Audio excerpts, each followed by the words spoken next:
ẹ̀jẹ̀ mi ní ẹ̀ kí n gbọ́ àkọ́bí ewé ayò ewé tún méje ìtún ló ní ọtún ẹ̀ ṣe ìfà ló ní kan fà ẹ̀ mọ́ra àìbínú gbogbo àtàrí gbogbo méjì ọkà bàbà gbogbo mẹ́ta ọkà wáṣẹ́ orí ló túmọ̀ ẹ̀dùn gbogbo ọ̀nà ní túmọ̀ ẹsẹ̀ akọni ìmọ̀ tú ìmọ̀ jọ ìmọ̀ èmi ni wọn kì í dálẹ̀ bọ́bá lọ mẹ́lẹ́mọ́ wá fi jó ẹlẹ́mọ́ akọni wọn bá lọ gbé fèrè wá fi jó ẹrùkù bọ́wọ́ wọn bá tẹ̀ mí wá fi jó aláre àwọn mẹ́tẹ̀ẹ̀ta parapọ̀ wọ́n wá jọ ń pẹ́ mọ́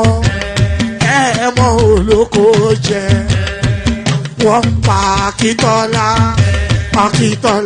ọmọ Ògún wọ́n pàdé ìyọ̀dà ọmọ àtàlàbọ̀bà àkọ́bí wọ́n pàdé ṣàtàdàdẹ ọmọ ọba Ìjẹ̀bú Mèrè aṣíwájú odò gbólùkẹrẹ ajagun lólòdì ọ̀run tó bá ṣe pé tìyẹ tó bá ṣe pé tìyẹ náà bá ń darí jọ wí àgbèrò ní kún gbọ́wọ́ ọgbọ́n ti ṣìgìdì máa gbé àgétì ló máa ń gbé àyàn tí ìlàyàn ewúrẹ́ ọlọ́run dákun má padà lẹ́yìn ẹ kó má gbàgbé ọ̀rọ̀ tẹ́ aṣíwájú ọlọ́run dákun má padà lẹ́yìn ẹ.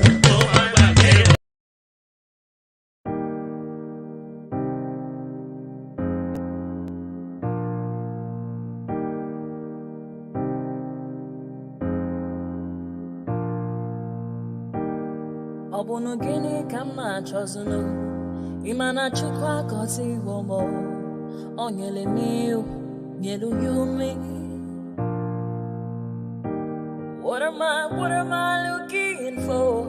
See my God, he don't bless me, he give you me, give me you. Ọbụnụ ka ife nlachacha sọ ọbụnụ ka ife mmechacha mee. My baby, you know, say you go love me. Hey, yeah, I do go. I could go. When I call your name, Shakara for me. Oh, Roma, I will be your Romeo. You go be my Julie. Roma, I will be your Romeo. You will be my Julia. Oh, give me your love and I'll go run away. Show me your love and I'll go use you play. Carry me, go me, I go follow you way. Follow you, they go. Maka Munagi, me and you. Okwa Munagi, my baby and me and you. Me and you, Aqua Monagi, my baby. Obuzi kife la chasha so, Obuni kife la chasha me. My baby, you know, say you go love me. I do go. I could go. When I call your name, Shakara for me. Oh, Roma, I will be your Romeo. You go be my Julie. Yeah, Roma, I will be your Romeo. You will be my Julia. Oh, Roma, I will be your Romeo. You will be my Juliet. Roma, I will be your Romeo. You will be my Juliet. Obuzi kim fe la chasha so, Opposite me, my baby, you know, say you gon' love me. Tí o bá sí àwa èmi tí ń dúró wájú yìí tí ń lérí ogun tí ní òkè Buhari nìṣó ká máa bá lọ.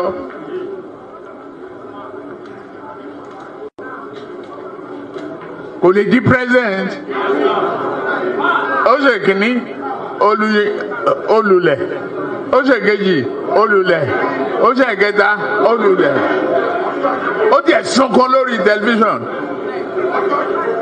pé láyé òun ò tún rán mọ́. Mo dẹ̀ lọ bá ń Kaduna wà rán ọ̀rọ̀ ẹkún kọ́ lélẹ̀. Àdúró tiẹ̀ wàá dẹ̀ wọlé.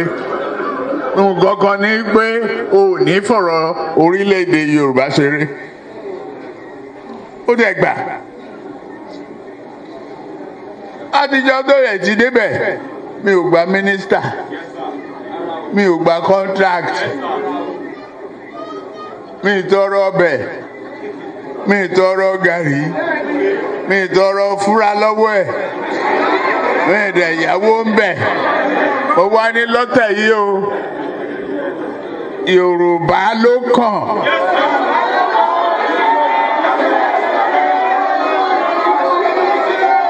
Tá a bá dẹ̀ sa Yorùbá náà èmi ló kàn.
Subaramia.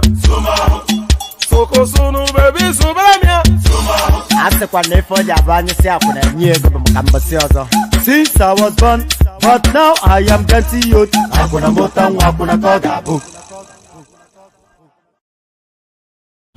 And there it is right there. Pardon me.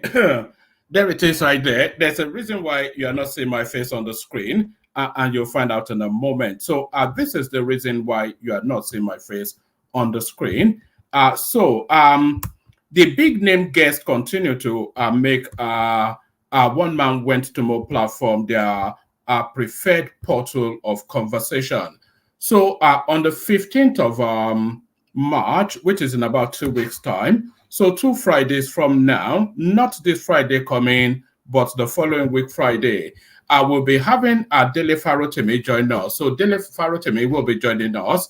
Our earlier session than our usual session is going to be for 7 p.m. UK time. So bookmark that, diarize that, make sure that you clear the deck, send the children on holiday, hand over your wife to another man. Just make sure that you do everything to make sure that you're ready for that session. So it's going to be a blockbuster. And you know, when I tell you that it's going to be a blockbuster, anybody that follows this platform, you already knows, you already rather know what that means. So it's going to be a blockbuster.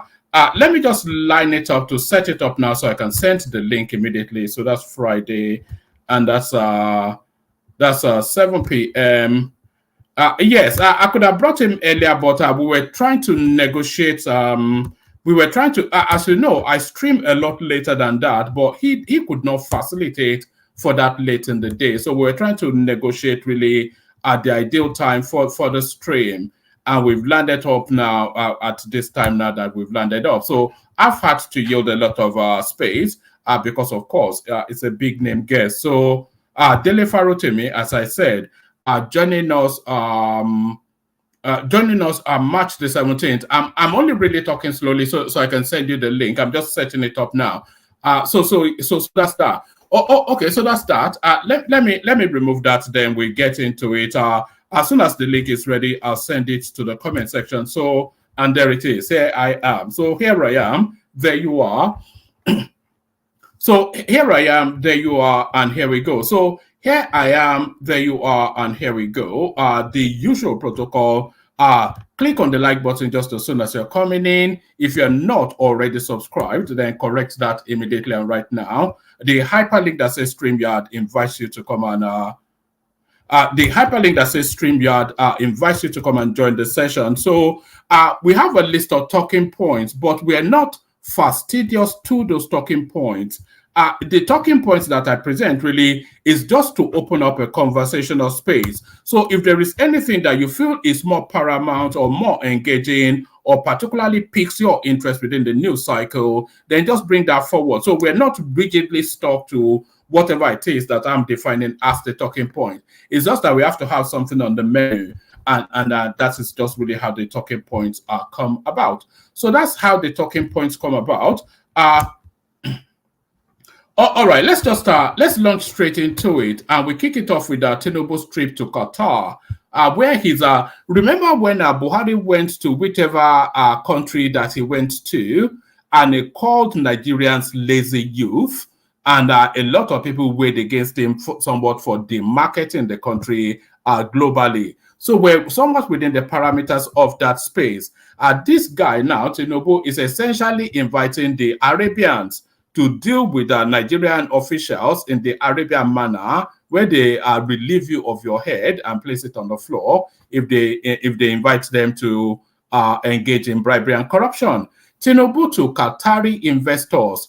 Report to me if any Nigerian official demands bribe or obstructs progress. So there it is right there.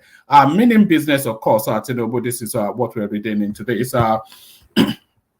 President Bola Tinubu has assured the international business community that Nigeria is ready for serious business, as his administration will sanction anyone who undermines investor confidence in the Nigerian economy. The president pledged to remove all bottlenecks standing in the way of profitable and legitimate enterprise. Speaking at the Nigeria Qatar Business and Investment Forum in Doha on Sunday, President Tinubu told Qatari investors that Africa's largest economy and its systems are being reformed. That should be that Nigeria is Africa's largest economy.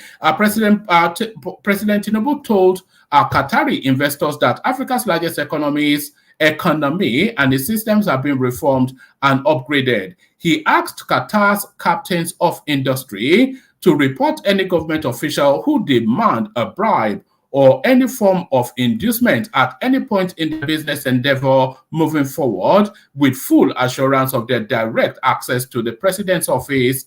A statement signed by Ajure Ngelale said on Sunday.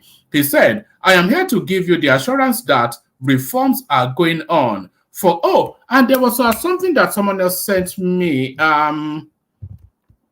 There's something that someone else sent me that I'll bring to you in a moment. Is actually a British former ambassador to Nigeria, somewhat backing up Tinubu. But let me see if I've got that. Okay, I don't have that immediately to hand. But yeah, no, let me continue with this one. All right. Yes, he said, "I am here to give you the assurance that reforms are going on. Forget about whatever you heard in the past. Whatever is the obstacle or problem that some of you might have experienced, it's in the past because there is no obstacle in the future. I do not offer bribe to any one of our people. And if it is requested or taken from you, report to us. You will have access to me. Nigeria will no longer be defined by the past, but by what we do now and moving forward. Do not let perceptions become a hindrance to your will to invest." So I like the language. Actually, this is a toasting language essentially from Tinubu, and this is the sort of language really that gives the reassurance of, because he's acknowledging the backdrop of the Nigerian space. He cannot say that all of the corruption that they hear about Nigeria is a lie when they've participated in it with all of these elements asking them for bribe.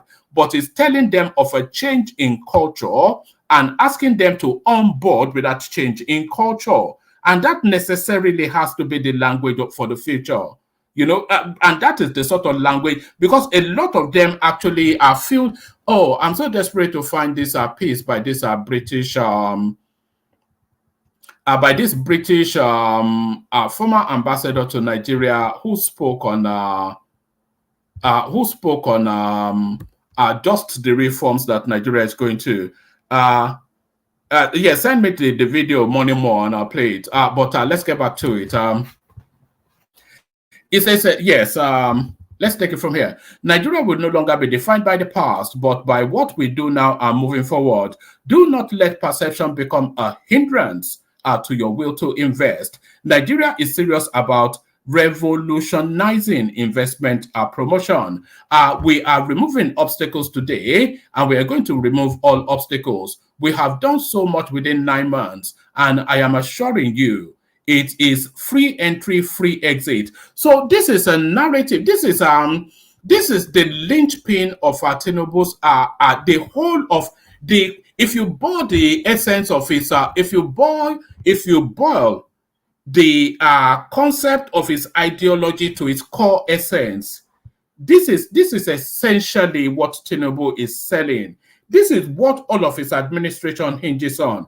This peppy little phrase right here: free entry, free exit. So now, what is saying there is you can bring in your investment freely and you can exit your investment freely. So there's no barrier to trade, is what it's saying. But of course, there are policy movements within that space that will obviously activate whatever it is that you bring in for the benefit of the country. And there are processes, but free entry and free exit. So you can take 100% of your profit out, without any hindrance, apart from, of course, the time span within which you can take it out so it doesn't adversely affect the country. So this essentially is the core essence of what Tinubu is selling. This essentially is the core essence of what the Tinubu administration is: a free market enterprise in its purest form, and that everything hinges, is success or failure hinges entirely on this phraseology that we're looking at right here. We have done so much within 9 months, and I am assuring you, it is free entry and free exit. Your funds will flow smoothly into and out of our country. Bring your investment, the president added. You know, and there is somewhat of a pyramid scheme to this financial theorizing experimentation that Tinubu is embarked upon. There's somewhat of a pyramid scheme to it. You know how a pyramid scheme works. So bring, I'm guaranteeing you 40% on your money, and then a lot of people come in. So from the monies coming in and paying, so that's essentially, it's somewhat of a pyramid. So a continuous flow of money keeps that economy continuously active to the point that that free exit and free entry does not really significantly impact on the economy. And that is the model. That is the model that is after. But if it's able then to, because it's selling this model in India, it's selling it in the UAE, and it's selling it amongst any and everybody that's willing to listen. But that is the model. It's a constantly fluid and constantly active economy that is with the most minimum of hindrances of entry and exit. And that, I'm not quite sure if this is a first in the world experimentation with an economy. Also, the president noted that the war against corruption and insecurity in Nigeria had been significantly strengthened by the appointment of the former chairman of the Malam Nuhu Ribadu as the NSA. I'm not quite sure that Nuhu Ribadu has had any impact on anything. We have a man, I saw him actually referencing Nuhu Ribadu in a speech in Qatar. We have a man who has won many global awards for anti-corruption as an anti-corruption czar. My responsibility is to tell you that Nigeria is open for business and to assure you that your investments are safe in our hands. We have men and women of great reputation here, and we believe we can forge a good commitment that will advance our discussions to fruitful conclusions. So on and on. So it goes on to that trade speak, but essentially it's really now, it's that attack on corruption that essentially gladdens me. Let's do a little pit stop with Peter Obi and his naysaying politics. Peter Obi expresses disheartenment over Ukraine's 20,000 wheat donation to Nigeria. So has that donation actually been done? Because a lot of these things, they've never really passed the photo opportunities and the optics of the soundings in the media. So this is Peter Obi, belly aching at any and everything that seems to move the country forward. Peter Obi has expressed his disheartenment over the donation of 25,000 tons of wheat to Nigeria by the Ukrainian government. Ukraine government had last week announced the donation of 25,000 tons of wheat to Nigeria, a development which stirred mixed reactions within Nigeria. Mr. Peter Obi, whilst acknowledging Ukraine's generosity, emphasized the underlying failure of Nigeria's leadership in adequately addressing the needs of its people. In a statement shared on his, anyway, let me just read it. I wonder sometimes why I bother to do any Peter Obi sort of. In a statement shared on his social media handle, Obi lamented the reliance of Nigeria, once considered economically confident and resource-rich, on foreign aid, particularly from a nation embroiled in a conflict like Ukraine. He underscored the urgent need to for the re-evaluation of national priorities and resource management. So Peter Obi, they said he underscored the urgent need for a re-evaluation of national priority and resource management. So those are two phases, those are two spaces. So where should the national priority be as opposed to where it is? So he has to place an alternative to contrast against what obtains as the going concern of the moment.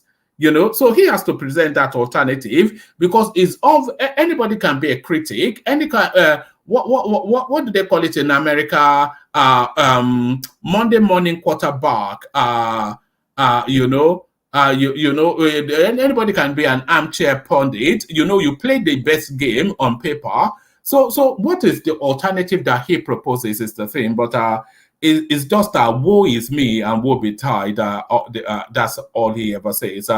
He underscored the urgent need for a re-evaluation of national priorities and resource management, calling for a concerted effort to revitalize the country's agricultural sector and address long-standing issues of insecurity. Obi's remarks shed light on the stark contrast between the two nations' economic trajectories, pointing out Ukraine's ability to sustain agricultural productivity despite challenges. But I don't think this guy has any concept of anything. Ukraine is a smaller country, one, and is a very well-structured infrastructurally country, too. Outside of the war, is a fairly secure and stable and predictable country, three. And so all of these things, it has steady supply of electricity, it has a very good road network, it has a robust economy, and then it has a wide space of economic activity within the European space. So you can't draw parallels between the Ukraine and Nigeria. That's a false analogy, and I think you know that. But this is it. This is our China man. In Malaysia, in China, all of this silliness.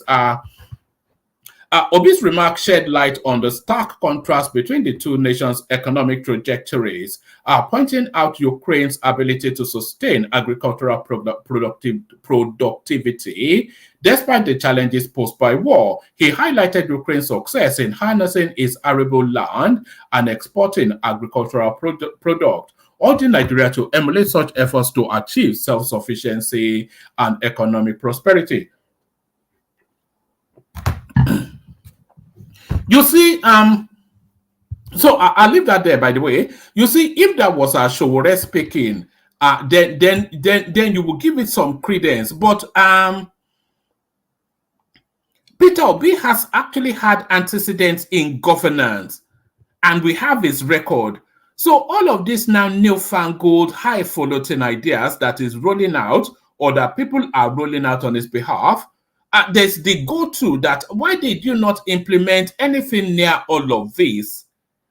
Did they achieve anything near food security in Anambra State? Was there any infrastructural development? Was there electricity or security in that space? Was there anything that Obi wages and rows on about? Was there any of those things in the 8 years that he managed Anambra State? Because we have his record from there. So it's just the silliness of it, but then it's politics, isn't it? Yes. I think I may have that actually. Money More. Let me see. Money More is asking me to read out Reno Omokri's response to Peter Obi. I think I had that. If I have it, then now. All right. Okay. Okay. So I have it. So let me then. Let me then read out the Obi's one in full, and then I read Reno Omokri's response.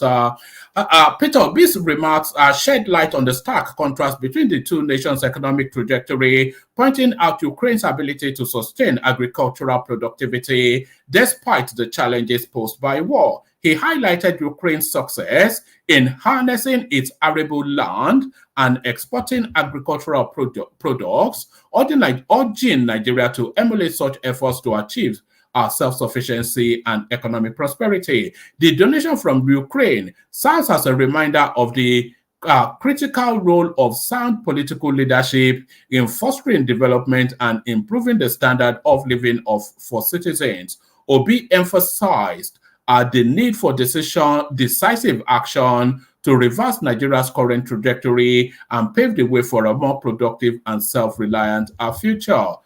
So this is nonsense from Obi, but let's see if there's any sense from Reno Omokri. So let's see how Reno Omokri counterbalances this. It says, Omokri Hitobi, you are ignorant. Nigeria receiving food from Ukraine, not national disgrace. So I think Reno Omokri is going to be part of the overall APC strategy for Peter Obi 2027, and is already fleshing out that role for himself anyway. A former presidential spokesman, Reno Omokri, has hit out at former presidential candidate Peter Obi for saying it is a national disgrace for Nigeria to receive food from war-torn Ukraine. Obi had said earlier on Monday that it is a national disgrace for Nigeria to be receiving food from Ukraine, which is embroiled in a war with Russia. Omokri, in a post on Twitter, said, "It is very ignorant for Peter Obi to say that it is a national disgrace for Nigeria to receive food aid from Ukraine because it is a war-torn country." He said Obi needed to be educated about Ukraine. And by the way, I think Ukraine is the largest, maybe second largest stock of wheat globally, if I'm not mistaken, that is.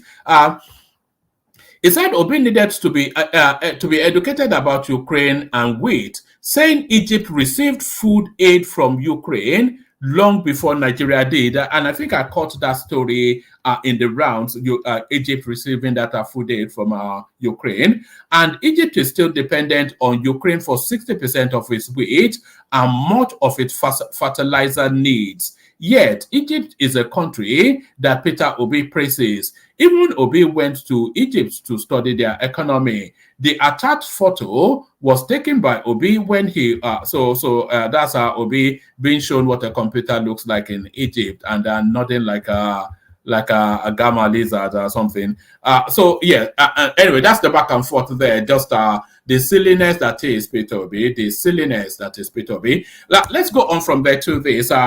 Ex-Governor Akeredolu's wife, so that Akeredolu saga still ever going. I'm sure a lot of you saw the long and emotional love letter that the wife wrote him as the parting words at his funeral. But she's now turning herself into a political entity in Ondo State.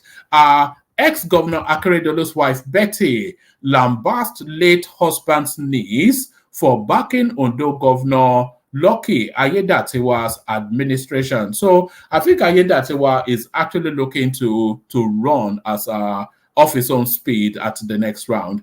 Betty Anyanwu Akeredolu, the widow of the late Ondo State Governor Rotimi Akeredolu, has berated her late husband's niece Funke Akeredolu Aruna for backing the incumbent governor of the state, Lucky Ayedatiwa. In an Instagram post made on Monday morning, Mrs. Akeredolu berated Funke for supporting Ayedatiwa ahead of the November governorship election in the state.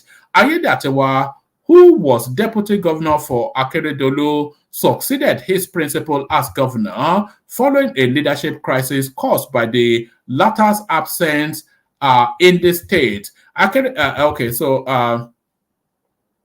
Before his death, Akeredolu's team accused Ayedatiwa of betrayal during the time his principal was incapacitated and made futile moves to have him impeached by the State House of Assembly. So there's ongoing battles there. I wonder who gets the ticket for Ondo State. I wonder what the indigents of that space are making of that.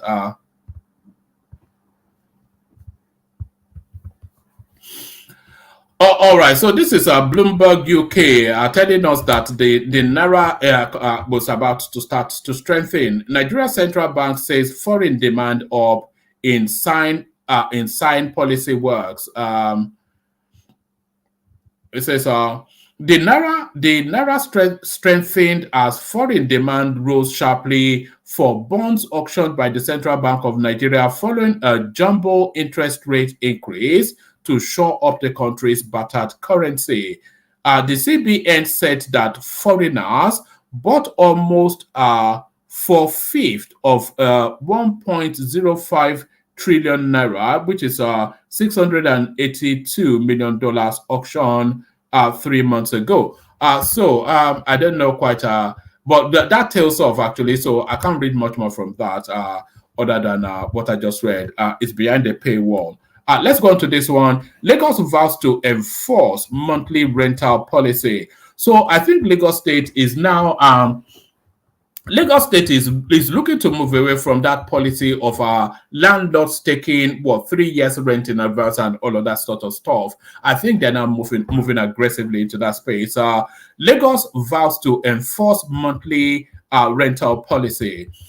The special advisor to Lagos State Governor on Housing, Barakat Odunuga Bakari, has disclosed that the state's monthly rent scheme will be enforced before the end of 2024 or early next year. She stated this during a recent press briefing of the Lagos State Real Estate Regulatory Authority in Ikeja, Lagos. She said, we all see what is being done in other climes. Rent are collected monthly. Hence, we are looking and hoping that before the end of the year or by early next year, we'll be able to implement the policy of monthly rentals. Also, the rental will be charged according to the tenant's earnings. So I'm not quite sure if this binds to the private sector. You can't charge rent to the you charge rent to the value of the property and the location of it,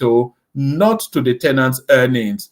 So I think this may well be stock owned by the state rather than them enforcing it on the whole of Lagos State. The good part about it is that we will be test running it first within the public sector, since we can ascertain how much everybody is earning. And once we see that it works in the public sector, we will push it out to the private sector. I think this is the totality of a nonsense. You cannot determine rent that a landlord will charge based on a tenant's earning. What sort of nonsense is that? That just, unless I'm misunderstanding that sounds entirely nonsensical to me. Report bribe seekers. So that's still Tinubu in Qatar, telling the Arabs to chop off the head of any Nigerian that is asking for sweeties and whatnot, bombs. So let's go on from there to this. Right, I think the news is starting so much to repeat. Bloody serpent, Akeredolu's wife slams husband's knees for supporting Ayedatiwa's gubernatorial ambition. So the never-ending saga that is okay. This is a more condensed one. So let's see if this captures it. Betty Akeredolu has criticized her late husband and former Ondo governor Rotimi Akeredolu's niece for allegedly supporting the governorship aspiration of incumbent governor Lucky Ayedatiwa. Mr. Akeredolu's niece, Funke, was the former deputy chief of protocol in the state. In the social media, in a social media post on Monday, Mrs. Akeredolu described her late husband's niece as shameless for supporting Mr. Ayedatiwa, who is eyeing the All Progressive Congress ticket for the November 16 gubernatorial election. Behold the face of Aketi's niece, Funke Akeredolu, the former deputy chief protocol to Aketi, shamelessly parades as I am Lucky blood serpent. Time will tell if she truly is lucky, the widow said on Instagram. So the way they fight their battles in Ondo State is in open glare. They go into the public and strip each other naked, i.e. they play it out on Twitter and Instagram. This is a senior person within that state going on Instagram. All right, it says criticism has trailed her post, with many saying Mrs. Akeredolu should still be mourning her husband and not engaging in pettiness. There had been animosity between the late governor's wife and Mr. Ayedatiwa before Akeredolu died. Before Akeredolu died, internal wranglings had severed his relation with Ayedatiwa, formerly this state deputy governor, and on and on. So that space. So we leave that there. Oh, there's this thing making the round, expose on the goings on within the Nigerian customs system, with one area commander just helping himself to nearly 10 billion naira from smugglers. I think there's a video clip attached to that. So if anybody wants to go to that space, we go to that space. Looted Abuja warehouse belongs to Federal Capital Territory Agriculture Department. So I'm not quite sure. I'm a bit conflicted. Of course, I don't approve of people breaking into warehouses. But how can the country be? How can the country be singing sad songs of poverty? So hold on. Let me charge up my system. All right. All right. So how can the country be singing sad? What's going on? Bear with me 1 second.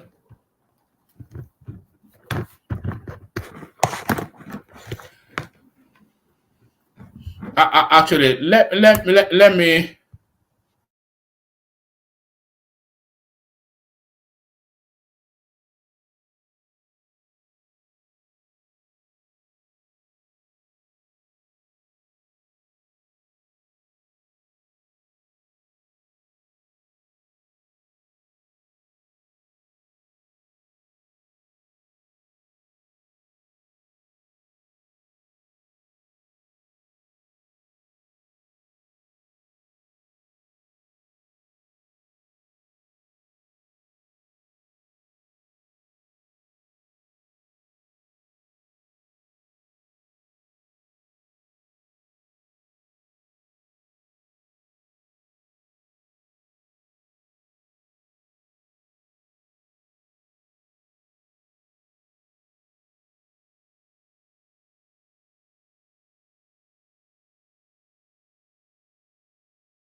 My convoy is 5 vehicles, and you cannot buy fuel unless I'm inside the car. So I will pay them. No more. I know. The governor was paying for petrol himself for his convoy. When they get to a gas station, he will come out and bring out money and pay. In fact, at Oka Government House, then when he was governor, forget about drinking champagne. Apologies, a bit of technical issues there, but thank you, Thomas, for stepping into the bridge. I was just saying that I'm a bit conflated. This thing of people looting warehouses to help themselves to food stored in there. And I'm coming off the back of this headline. Looted Abuja warehouse belongs to Federal Capital Territory Agricultural Department, not NEMA. So irrespective of whoever it belongs to, the country is hemorrhaging, is just under heavy excruciating food crisis. And a lot of this food, they are saying they're storing it for emergency purposes. So what purpose more emergency than what we're going through now? But then of course I don't approve of people breaking into warehouses. But if these warehouses are government owned and those foods are stored for emergency situations, then we are in an emergency situation now. So let's start. Let's go on from there. Okay, let me actually bring you this next one. This is the goings on in. So this is the narrative of this guy. This one really cuts deep. This 44-second clip right here, it goes to the very heart of everything that we're talking about in that country now. So this is the narrative of this guy. He bought whatever building materials for 1.6 million naira, and within 2 hours, so he bought it. They've agreed. Anyway, he'll tell the tale now. It says our item changed from 1.6 to 2 million naira in 2 hours. So let's hear how he's describing it.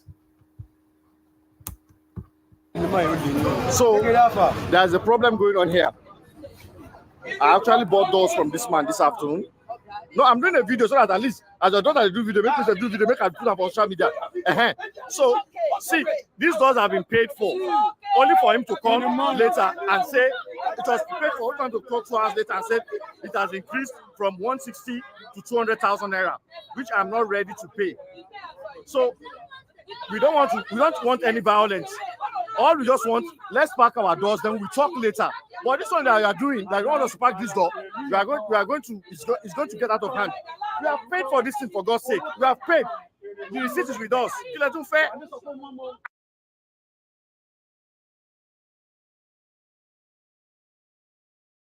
So there it is right there. So there are two things going on there. One, the speed at which the prices increase. So that guy, something that he bought 1.6, and within 2 hours it goes up to 2 million. So that's a 400,000 naira increment there. So that just tells you how volatile the Nigerian market is, and we hear this all the time. So there's that. But the other half of it is that thing had already been bought and paid for, and the guy has the receipt. So it's no longer the property of the seller. Because he has exchanged its value for money, so I don't know quite how that plays out. Maybe we'll find out. But that just gives you a little caption of the goings on within the Nigerian space. But let's go on from there. It says, okay, now this one now speaks to. I'm just waiting for it to load up. This one now speaks to that narrative of warehouses being looted. Minister, warehouse looting is beyond hunger. It is criminal. So yes, there is an element of criminality to it. Maria Mahmood, Minister of State for the Federal Capital Territory, says the looting of food warehouses in XYZ area of Abuja was a criminal act. Mahmood spoke on Monday after an assessment visit to the warehouse, which was looted by residents. So I'm not sure that anybody should be hungry to the point of looting warehouses in Abuja. Anybody that can afford to live in Abuja can afford food. The minister said the amount of things that were carted away were beyond hunger and transcended to criminality. We are here due to the unfortunate incident that happened early hours of yesterday, where hoodlums attacked this very warehouse and packed everything that is here. Mahmoud said, not only food items, including roofing, windows, and even gates of this place were carted away. You can see the level of damage. There is nothing that is left here, including machineries that were used for processing of some food in the warehouse. She stated that the looting occurred when the FCT administration was restocking its warehouse in line with President Tinubu's directive to make food available to the residents. She also said Tinubu had directed that palliatives be distributed to residents in all 6 area councils of the FCT. She added that the FCT administration is already in its 3rd round of palliative distribution when the incident happened. We distributed the palliative twice and about to do it to the 3rd time when hoodlum attacked the trucks offloading food items in the warehouse, leaving some of the officials injured. This is a sign that we need to reinforce security situation around all our warehouses because you just have to keep food. But the way this thing happened is actually beyond hunger. This is a criminal act. Somebody that is hungry cannot move out to remove all the roofings in this place. I think that's still captured in hunger anyway, because they can go off and sell the roofing. One more readout. One more readout, and then we'll come into the room. Hopefully there are people in the room so that the conversation can take place. So this is our favorite governor, my favorite governor, and yours, Dapo Abiodun, the fine boy governor. I am committed to repositioning Ogun for growth, says Dapo Abiodun. Dapo Abiodun, governor of Ogun State, says his administration is committed to providing friendly environment and security for businesses to thrive in the state. Abiodun spoke on Sunday after receiving the 2023 Man of the Year award from Silverbird Group. As the how did Dapo, because the Silverbird Group is Ben Bruce, isn't he? Yes, that's Ben Bruce, isn't he? How did Dapo Abiodun receive the what has he done? What's the criteria to becoming the Man of the Year? Is it an exchange of dollars? Almost certainly. Dapo Abiodun, governor of Ogun State, says his administration is committed to providing a friendly environment and security for businesses to thrive in the state. Abiodun spoke on Sunday after receiving the 2023 Man of the Year award from the Silverbird Group at the Eco Hotel and Suites. Is it suites? Some people like to call it suites. I call it suites. In Lagos. He said the award is evident of the efforts of his administration in repositioning the state for more economic prosperity. The government reiterated its commitment to build on the successes recorded during his first. So that's Dapo Abiodun. Man of the it's too ridiculous for me to carry on reading. I've not seen that guy do a day's work, and all the report from his state citizens, Babati and the rest of them, is F9 parallel. I've got an obedient screaming and shouting thing to play to you later from Twitter Space, so you can look forward to that to come. So enough of all that. So let me play the Kegite music and invite you all to join Alexander Gomez in that super chat. We really want this space lighting up in multicolors of super chat because that's the culture of live streaming. That's the culture of live streaming. So light it up in the multicolors of super chat as I play you the Kegites. Only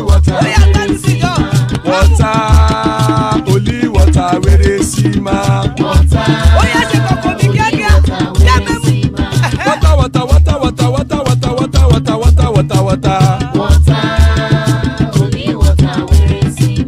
Hapa o naido.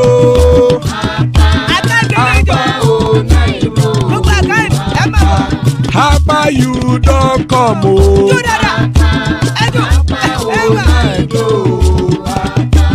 Hapa o naido.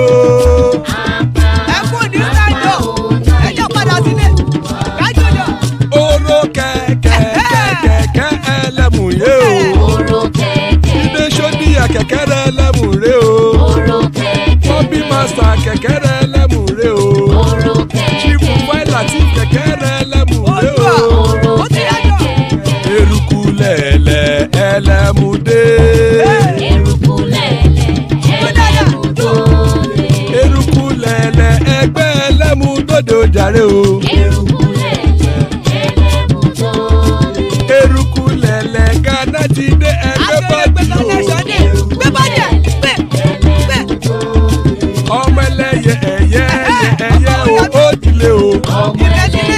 Olúyẹ̀lá ẹ̀yẹ o, ó dìlé o. Petrosodame ẹ̀yẹ o, ó dìlé o. Petrosodúnkẹ́ ẹ̀yẹ rẹ̀, ó dìlé o. Ẹlẹ́kọ̀ ọ̀run mú ìní o.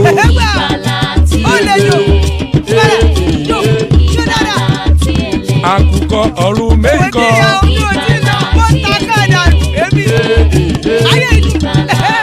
Ikú kò ní ríwà gbéṣe o.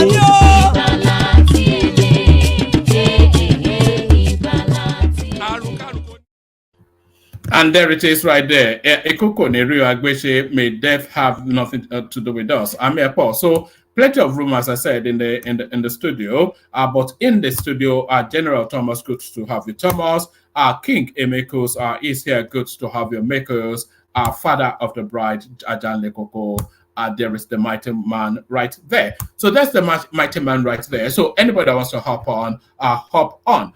Anybody that wants to hop on. We kick it off with Emeka, but on our way to Emeka, we'll invite Emeka then to comment on what is going to happen on the 15th of March in 2 Fridays time. So Emeka, in 2 Fridays time, we have Dele Farotimi coming to join us. Are you impressed? Well, one man, I'm not a fan of his. But I probably would just ask him a few questions. He rants a lot about things that he's not aware of. When you rant ignorantly, without conducting information, your due diligence or investigate properly. I hear he is no longer practicing in Nigeria. He has been disbarred. I hope somebody confirms this for me. And he made a lot of the way he spoke about the Supreme Court. No, I think he retired himself. They don't disband him. He said he retired. There was a case. He was sort of like there was some. I'm not so clear. I will try to dig deep, but I think that would form part of my question anyway. There was a case on him, going after the court or whatever. I'm not so clear. I'll try, but then again, he speaks. The way he addresses issues is he plays this emotional card. Let's be very realistic. When you play the emotional card on media spaces, you tend to win a lot of people because you are speaking what they feel is going on and not what is actually going on. I like people who speak on the realities of things, and they speak the truth without favor or rancor and just telling you this is how it is. It's not like I'm here to win anybody's to my side or try to gain popularity because I want to speak what you want to hear. Obi played to that space too, playing on the emotions of gullible and vulnerable Nigerians. So he's not my fan. I'm not a fan of his. I don't take him serious anyway. If you ask me, I don't take him serious. All right, brilliant. To it then. So today, what are you looking at in the news, or do you want to kick it off with Tinubu's trip to Qatar? Yeah, let's kick it off with Tinubu. Actually, I'm still working, right? Let's kick it off with Tinubu. So I saw this, and a lot of people were expressing their opinion on this. But I think Osita Dozie was saying, why would the president go about to want to label the country as a country that seeks bribe?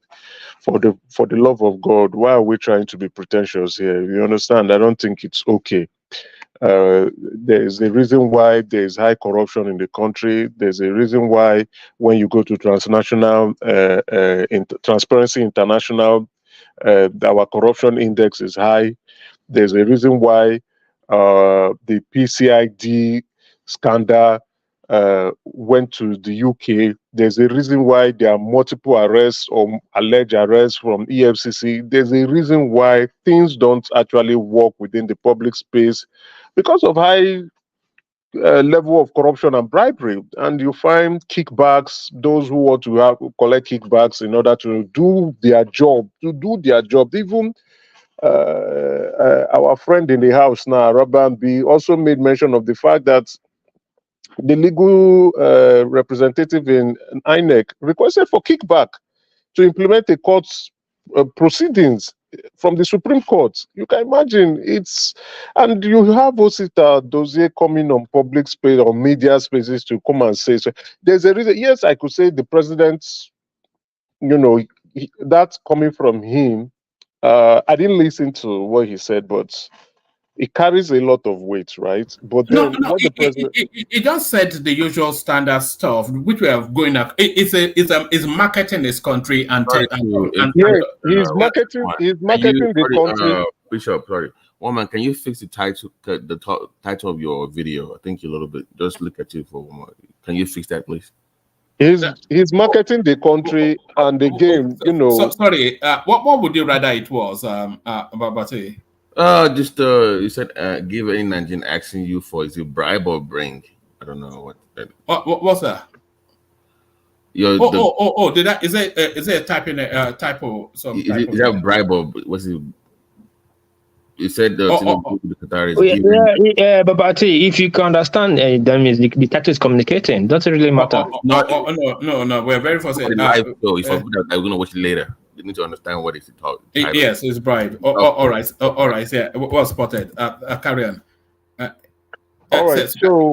the statements, coming from the number one man of the country, there are things you say and it's going to signify or perceived in a different way. I think the president would have worded it differently, like saying, there's no need for you to pay any bribe. Just word it in a different manner. But anyway, we cannot exclude the fact. The fact is the fact. Let's be very realistic. And again, what I would be expecting the president to also include is that I've informed the EFCC as well as the National Assembly to constitute an anti-bribery legislation that would speak exclusively to bribery and kickback situations in the country. And anybody who is trying to... Just America, sorry.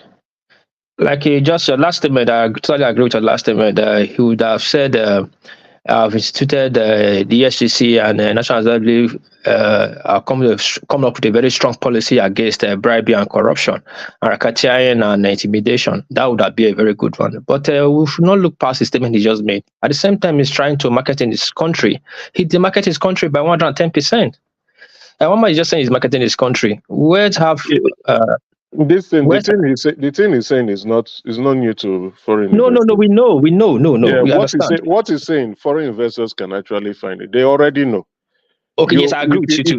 If you want to invest in Nigeria, right, if as a new investor, either as a foreign portfolio investor or as a foreign direct investor, you want to invest in a new country, the first there are places you need to go. You either go to the trade website of the United States, you go to Transparency International, you go to the OECD website, you go to WHO website, World Trade Organization website, you go there, all this information are there. So what he's saying is actually not new to foreign investors. Just America, please get where I'm coming from. We are here to help the just like we Babati came and make a reference to help the platform to grow by this slight mistake he noticed. We're not here. I know people will take it personally. Clearly, some people are wanting for the military to overthrow. Those people can take it and throw it to a different level. But we, the like-minded, up-minded people, we know what is where he's trying to head to. And what I'm trying to say is this, and so that he can rephrase his statement, it would have been better, he said, I'll tell the foreign investor there's a strong law now against bribery and corruption. Don't get involved because I won't spare you. And I'm here to protect you. There's none at the moment. To go and be threatening foreign investors. No, it's not threatening foreign investors. He's telling them. No. Hold on. He's telling them don't pay bribe for money now. I know. He's guaranteed them. He's telling them He's telling them don't pay bribe. If anybody is requesting for bribe for you, let me know. Yeah. It's same thing you're saying. He's saying it. If you ask me, yes, I understand. If we want to play on the review the comments from both angles, because a lot of people are saying, yes, what is he saying that is different? Some people are saying, oh, why is he going about saying Nigeria is a bribery and corrupt country, right? Is the marketing the place? But again, let's be very realistic. We have to speak the fact. The fact is there for everyone to see. You just need to Google to Transparency. That is the international perception of Nigeria. We don't just America. We don't make it the obvious for the optics sake. That's what we are saying. Everything is taking money for the optics sake. Wait now. See, no. Hold on. Let me tell you something. Just America, please. Please. Hold on, please. We are talking here. Okay. In the world, the highest gang in the world is Japanese Yakuza. But have you ever seen Japanese government telling other country people not to pay tax to them? Every company out of Toshiba, every company out of Boeing, they pay shakole to Japanese Yakuza. The government even use them. They have bank. At one time, you remember Obama had to close their bank. But for the optics, that's what we are saying. I don't know what that's what you are saying. I don't know. No. Sorry, what please? Let me say something. What Tinubu did, Tinubu shat in the church. You can't, him going there, basically saying, hands up, I'm helpless. When my people come here, they're asking for bribe, let me know. You're essentially telling them that you've not even done anything to address the problem. Bribery. That's the only place I'll fault him, right? He That's should the have only person said, I'm talking about too. Thank yeah, you, he Emeka. should have, Continue. All right, Thank let you, Nata. Emeka carry on. Emeka carry on. he should have said, oh, okay, there's a strong anti-bribery law that is coming in place. We're putting that in place, so there's no need for you to pay any bribe.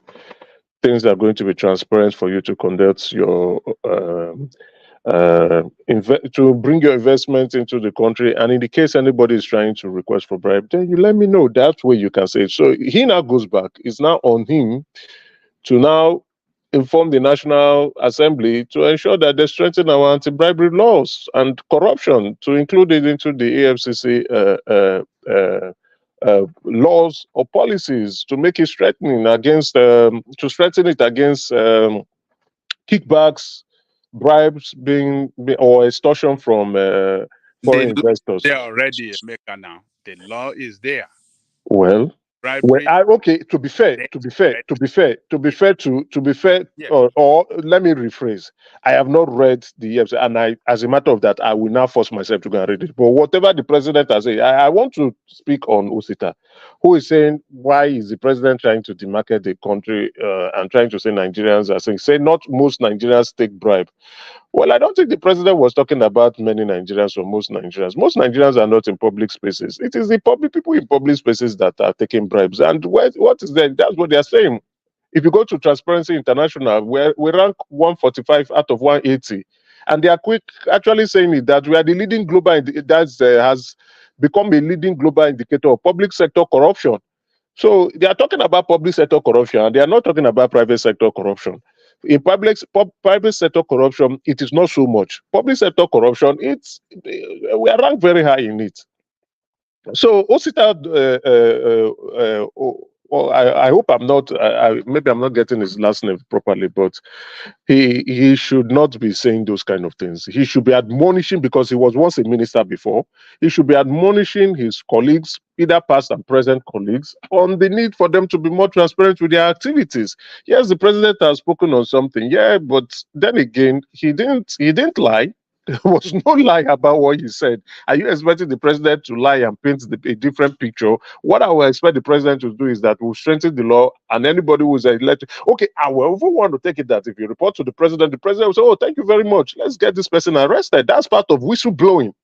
It's still part of the whistleblowing process, where you can confront the president and tell the president that this person took bribe from me, and say you don't mean it. You have direct access to the president. That's if you ask me, is an effective method of whistleblowing process that is workable.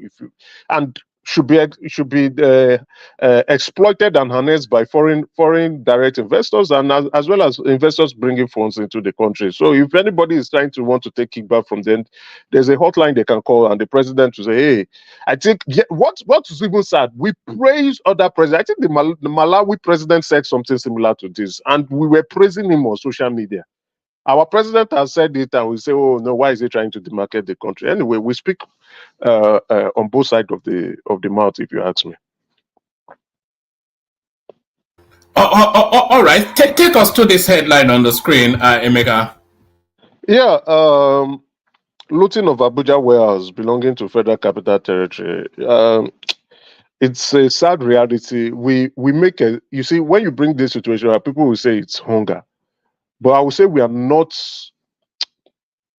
patient people. One, we are disorganized. Two, we are not nice. We are not nice people. We are not nice people. We as Nigerians, we are not nice people. Emeka, we are thieves, criminals. Yeah, well, a larger percentage.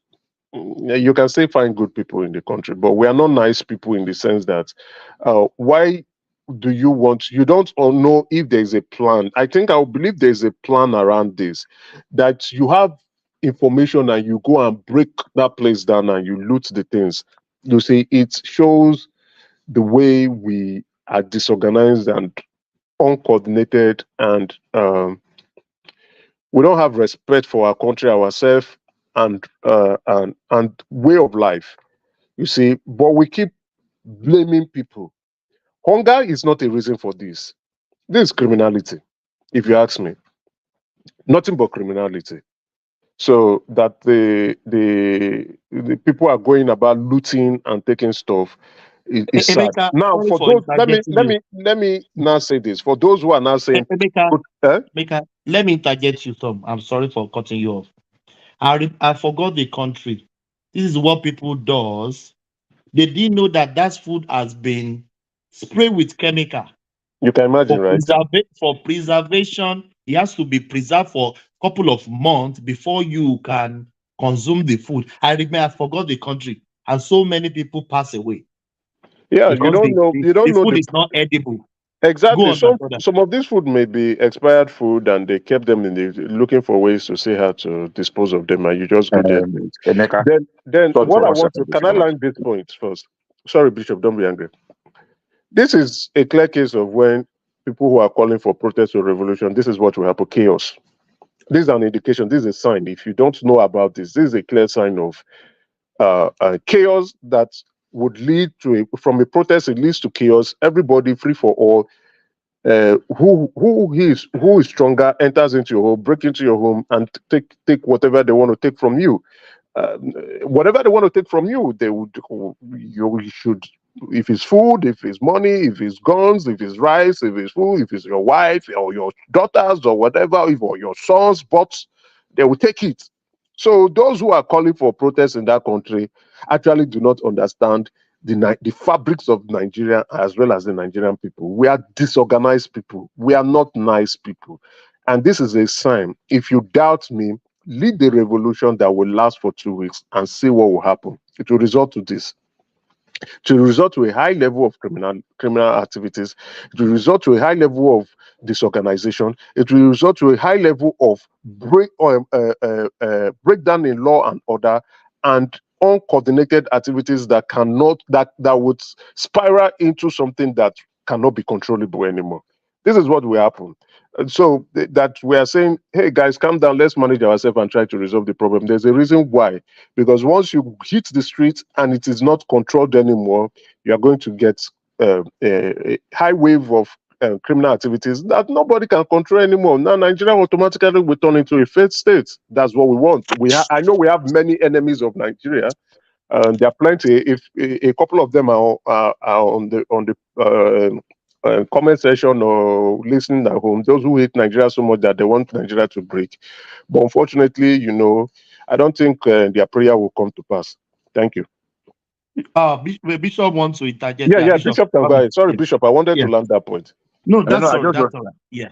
I just wanted to buttress what Thomas said. I don't know which country you are referring to, but exactly same thing happened in Nigeria. Around 1994 or thereabouts. Yeah. Wow. When some people looted, I don't know anybody that remember the year that they said eating beans was killing people. It actually happened because some people went. Yes, I remember.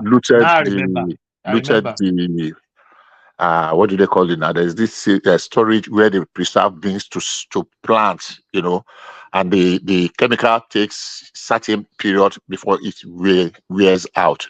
And some people looted it and they flooded the market with it because beans was costly. And a lot of people died of that poisoning. So I don't know the country you are referring to, but it actually did happen in Nigeria too. I can't remember. Maybe 1994 or 1995. I can't remember. But you remember that time, Bishop? If there is no ant in the beans, you won't buy it. We won't buy it. Exactly. Because it has been so it's actually treated something. Just to buttress what you said. That's what I wanted to go. Yeah, just to say, Emeka, sorry. Let me come in. Yeah, in a mother, I agree with you, Thomas and Mighty Bishop. But we are cutting this government too much slack. I know campaign is over. I know we try to count. You are the one cutting people's slide. One Piece. This is criminality. It is not justified. This is just criminality. I didn't call criminality. I said cutting the slack. The slack, the government slack. I'm just saying you are the one cutting the people's slack now. Because it's criminality. I did not say criminality. Just one. I did not say it's criminality. No, I didn't say criminality. I said we are cutting this government slack too much. I'm not even cutting government. I'm just saying, I just buttressed what Thomas said. That in one country I understand. I'm not attacking anybody. Went and loot grains that was preserved with some chemicals. And I said, yes, no, I know about this. I know It about the actually incident. happened in Nigeria. Exactly. That's what I just added. Yeah, I know about Now, the incident. if you are going to cutting government slack, that's another different thing because I will have my own take anyhow. But that's what I chipped in. That it actually happened in Nigeria. Yeah, true. It happened in Nigeria. I think it happened in India, and it happened in some countries, But what I'm going to say is this: is the lack of government not to respond adequately leads to people to take criminality into their hands. I'm not saying it's right what the people are doing, but let me just quickly say what I'm going to say instead of not to bore you with my interjection. When the government keeps saying we are released strategic grain, and nobody sees it, we don't see trucks going to the market, or even have a fixed area that they are selling cheap, that like you saw the custom were selling that day. Apart from that custom, they're selling for 10,000. We don't see it, and prices are still high. So don't you think this thing will happen? It's bound to happen. Of course, I blame the both sides, but hungry man, you cannot tell a hungry man. A hungry man is an angry man. You know, somebody is well fed, he wants to go and eat, bust a warehouse. When people are hungry, they will do nonsense. An angry man should not be a criminal. No, I said yes, and hungry. Yes, I know, but people are hungry. People want to get food. Yes, now, this protest, being hungry and angry does not mean that you need to go. Yes, I'm not cutting any slack. I'm not cutting any slack. Bishop, you know what? Why I'm saying this? Let me say this, right? In the 80s and in the 90s, advanced fee fraud, 419, Yahoo boys, was frowned heavily by the society. Everybody will point at them and say, don't be like these idiots. Don't be like these foolish people. Don't be like this man. These people are useless people. These are outcasts of the society. Now, 2003, families, women, and father, mothers are now marrying their daughters off to Yahoo boys. They are welcoming them as in-laws and dancing and singing to the heavens that, oh, my daughter is now marrying a Yahoo man, or a Yahoo boy, or Yahoo plus, as you want to call it. It shows the degradation of our society, a breakdown in values. So this is how it starts. That it started, like I'm telling you, in the 80s, it showed the outcasts. In the 90s, then in the 2000s, the people came, the rationale was, oh, the white men came, they exploit our deals, they did this, they took our resources. We are doing this to take back from them. We are taking it back. That was the excuse they were giving. And you are wondering, was it the white man's people that took your own stuff? Why go and take from the government or whatever? Why are you taking from them? We are taking it back. You are taking from gullible people who are actually being scammed from their livelihood. People sell their house. Is it right to perpetrate a crime? Okay, we consider ourselves to be godly people. If someone has wronged you and you didn't do anything at that point in time, why don't you leave it for God? Then why are you now going and saying you're not even doing it directly to the person? You don't even know these people. And if you do your research properly, those who own slaves were the elites. So if you want to use that, or those who were perpetrating, were most of the government people, the elites. So they were making excuses. Criminals were making excuses. When we were running against them in the 80s and the 90s, I said, no. So what do you do? Will you get out of my house? What do you mean by Yahoo? Come on, this useless set of people that don't know what they are doing. Now it's, Yahoo. Hey, see in Benz. Hey, see in car. Hey, see this. Hey, marry my daughter. Take, go. Our society values have gone to the dustbin. Let's be honest. And when it is this kind of mistakes we make, we must call out criminal activities from anybody, whether it's from government, whether it's from, then the next example, the next stupid illustration was, and the government is the one that caused the problem. And the government is also stealing. So we are not going our own way to go and do our own thing. And why don't you arrest the government that are stealing? And then you are chasing after us. Peter Obi said this thing that I'm saying. Peter Obi made this statement that he did.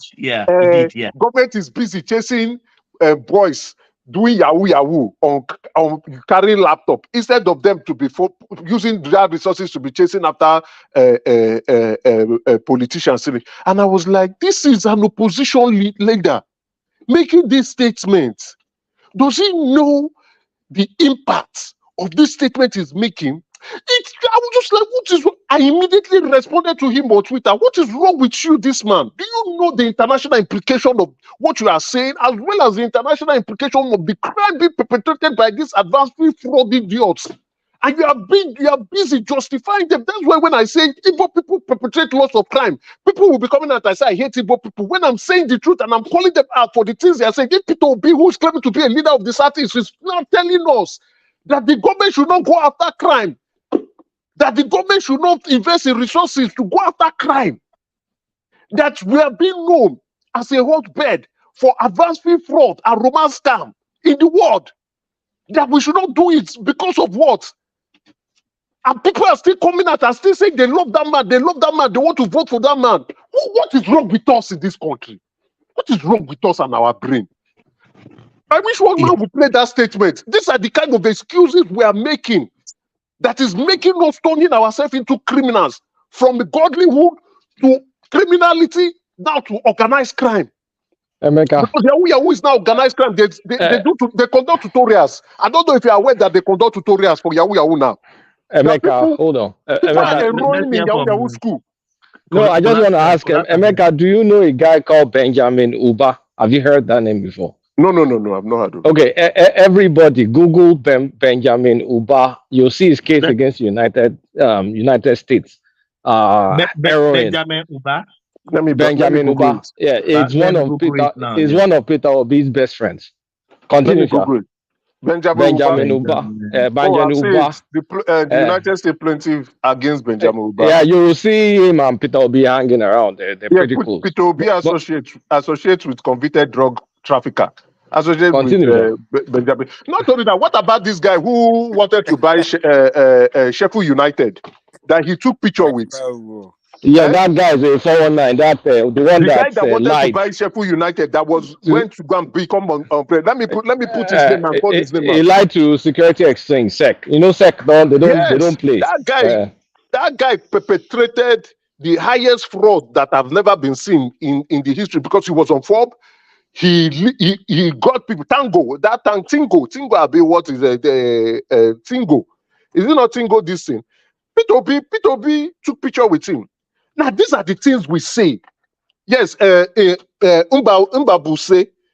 what is that his first name? Tingo Group Fraud. Is on Reuters. Wanted to buy Odogu. He put his name Odogu Baye. You can see Odogu. I'm reading it from Reuters. Odogu. They called him Odogu there. You see? Peter Obi took pictures with him, and then yet you are still finding obedience. Still yet at this point in time. Now, when Arabian was saying he's an accessory to a fraud, when I was calling Peter Obi a fraud, people think I was just joking. I was just saying it because, and if some people will say, like Chomam, who is my very good friend on the comment section, will say, "Oh, why do you hate Peter Obi?" It's because of where he cheats. He cheats where fraudsters are cheating. He eats where fraudsters are eating. He doesn't where fraudsters are dancing. How do you spell Uba? I'm sorry. How do you spell Uba? That one is UBA. I'm sorry. So he messes where the fraudsters are messing around. So you understand? And you see, they called him an accessory to a fraud, but this one again, he didn't even reconcile account. Let's not even go into that part. You see the nonsense. So why I'm saying this and stressing on this is that we should always continue to hold criminals responsible. That you are hungry, that you are angry is not a reason why you must perpetrate crime. You are hungry and angry is not a reason why you must go out and ambush a warehouse and break into the warehouse. Just imagine all the country, everyone that is hungry in the country, they troop to the streets, start breaking shops. How chaos the country is going to be. Which shop will remain? Which bank will remain? Which people will even remain? Only the strong will survive. Only the strong will survive. So that we are, you go on social media spaces and you are reading a lot of nonsense. And then you also have the chief disseminator of bad news called Peter Obi pushing that narrative to the forefront. And you wonder why this man should ever become a Nigerian president. Never. Our ancestors should never allow it. Never. They kill him He before he become even get close. 2027. Our ancestors to strike him dead before he even get close. He's a criminal. No. No. Emeka, I'm being serious. I'm being serious here. Emeka. I'm being serious here. He's coming 2027. Emeka, Don't worry. Emeka, calm down. Don't let your anger take control of you. I read that. You see, there's a reason. I agree. I understand international organizations look at us. So people who want to do business with us, if we want to borrow funds internationally, right, we pay an extra cost. The extra cost is because of our corruption index. Our Transparency International Perception Index, and our inability to put in stringent laws against fighting crimes. We pay an extra cost, and that extra cost comes into it. Some countries like the United Kingdom will tell you wholeheartedly that you should not even invest your funds into countries that have huge corruption and bribery going on. Yes. They do it. Yes. They tell you not to do that. So those businessmen from the United Kingdom who want to even participate, they will now put a plus or put a cost, additional cost to want to come and invest in your country, because they know that, oh, we need to explain these things to our government why we are investing here. This thing is of national security and national importance. These are the reasons why. These are the cause why we are having this pain. And as at 2023, investors pulled off their funds because of the election. They wanted to see what was going to happen. Because of political instability, they say, okay, let's pull off our funds. Why would people, you see, you may hate me. I don't care. Emeka, hold on. Bishop wants to say something. Yeah, Bishop. Come in, Bishop. Do you have Bishop? I think, yeah. You continue. I think Bishop has. Not ready. Can I ask you something real quick, Thomas? Oh, yes. Yeah. Please, Daddy. Yeah. Let Please, Daddy come in. Yeah. Yeah, I was gonna say, Emeka. Yeah, you're talking about the Western banks charging us a premium for loans, but when it comes to criminality in financial fraud, okay, this same countries, nations charging us this premium. That's where they do the most financial fraud. I'm not excusing them on that, but we are not talking about the fraud that is going on in the United States or the United Kingdom or Australia or Canada. We are talking about the one that is going on in the world, that they have all agreed and said this is what you are doing, and that you are not stringent enough. Your law enforcement officers are not independent enough.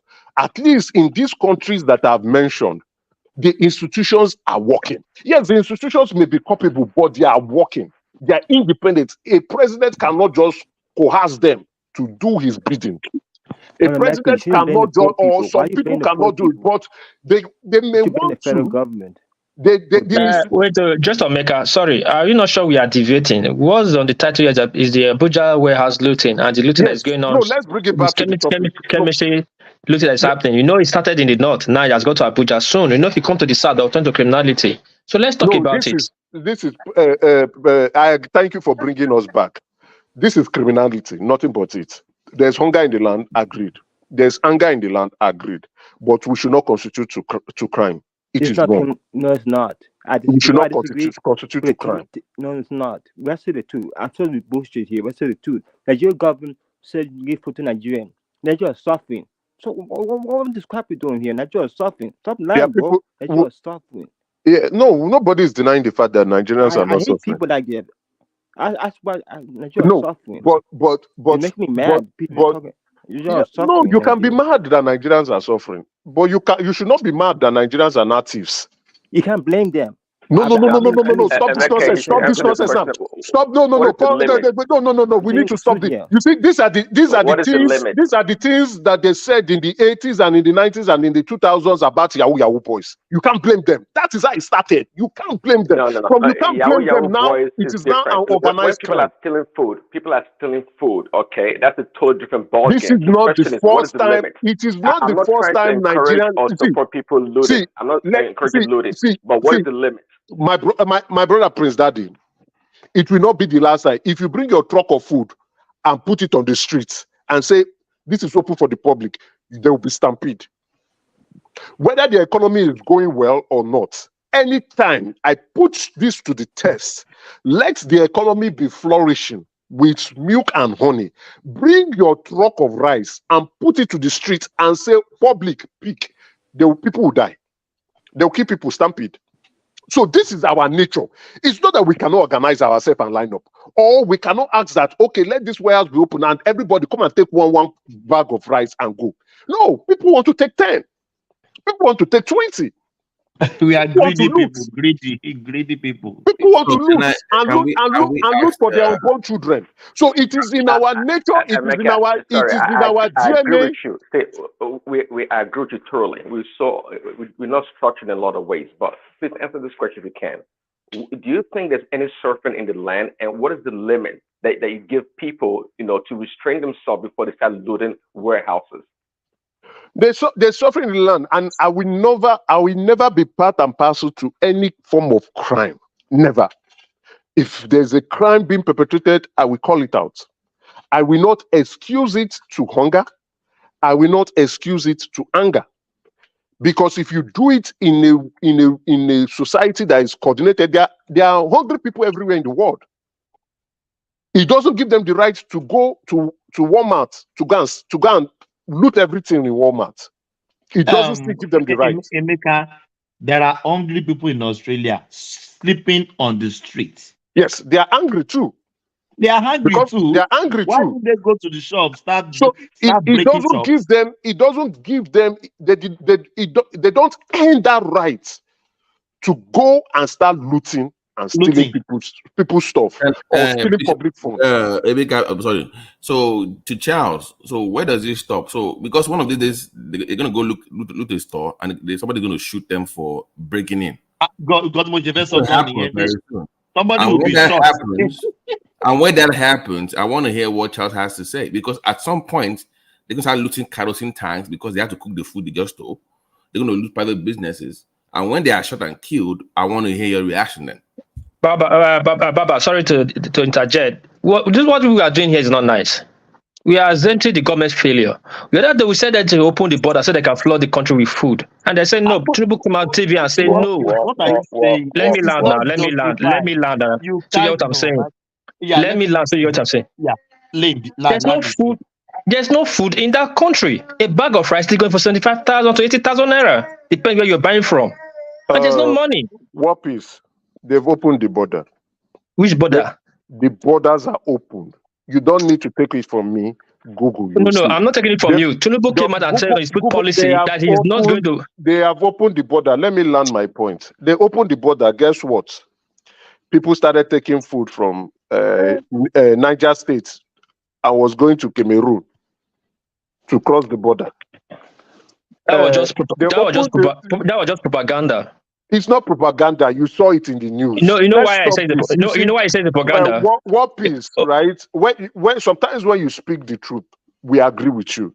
Sometimes, but you don't let me land, so you know that I'm speaking the truth. You don't let me land, so you let me land now, so you know where I'm going to. Where you stand so let me land now. Just let me land, Emeka.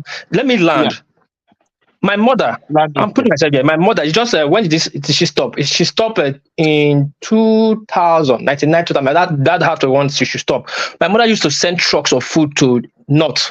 That was her second business. She would load plantain, pineapple, that food they don't get to the North. She ship it to the North. Sometimes if she want to make bigger gain, they ship across, like ship it to the border of Niger or Chad. There are people selling food. That's their business. They sell food to Chad. Till tomorrow, that is their business. My mother friend that is doing the best, is doing to tomorrow. They ship food to Chad. So some people ship to Kaduna. It's just like the way people don't know that they ship some certain stuff from Ghana to Nigeria every day. Now, when there is not conflict, then they put camera there. Oh, they are taking this away from Ghana. Oh, they are taking this away from Nigeria. Ask which food are they taking to Chad? Which was in that trucks that was going out that now be going out before? I don't have a problem with those who are doing. So why are you not telling me that? Oh, wait, hold on, let me land, please. So we understand ourselves. And you are here telling us, you are the one that just said there's hunger in the land, there's no food. Yes. Right? You just said it too. Yes. So that same no food The one that is not available, you are not taking it to go and give to Yes. to some people outside. What do you call that? Wait, hold on.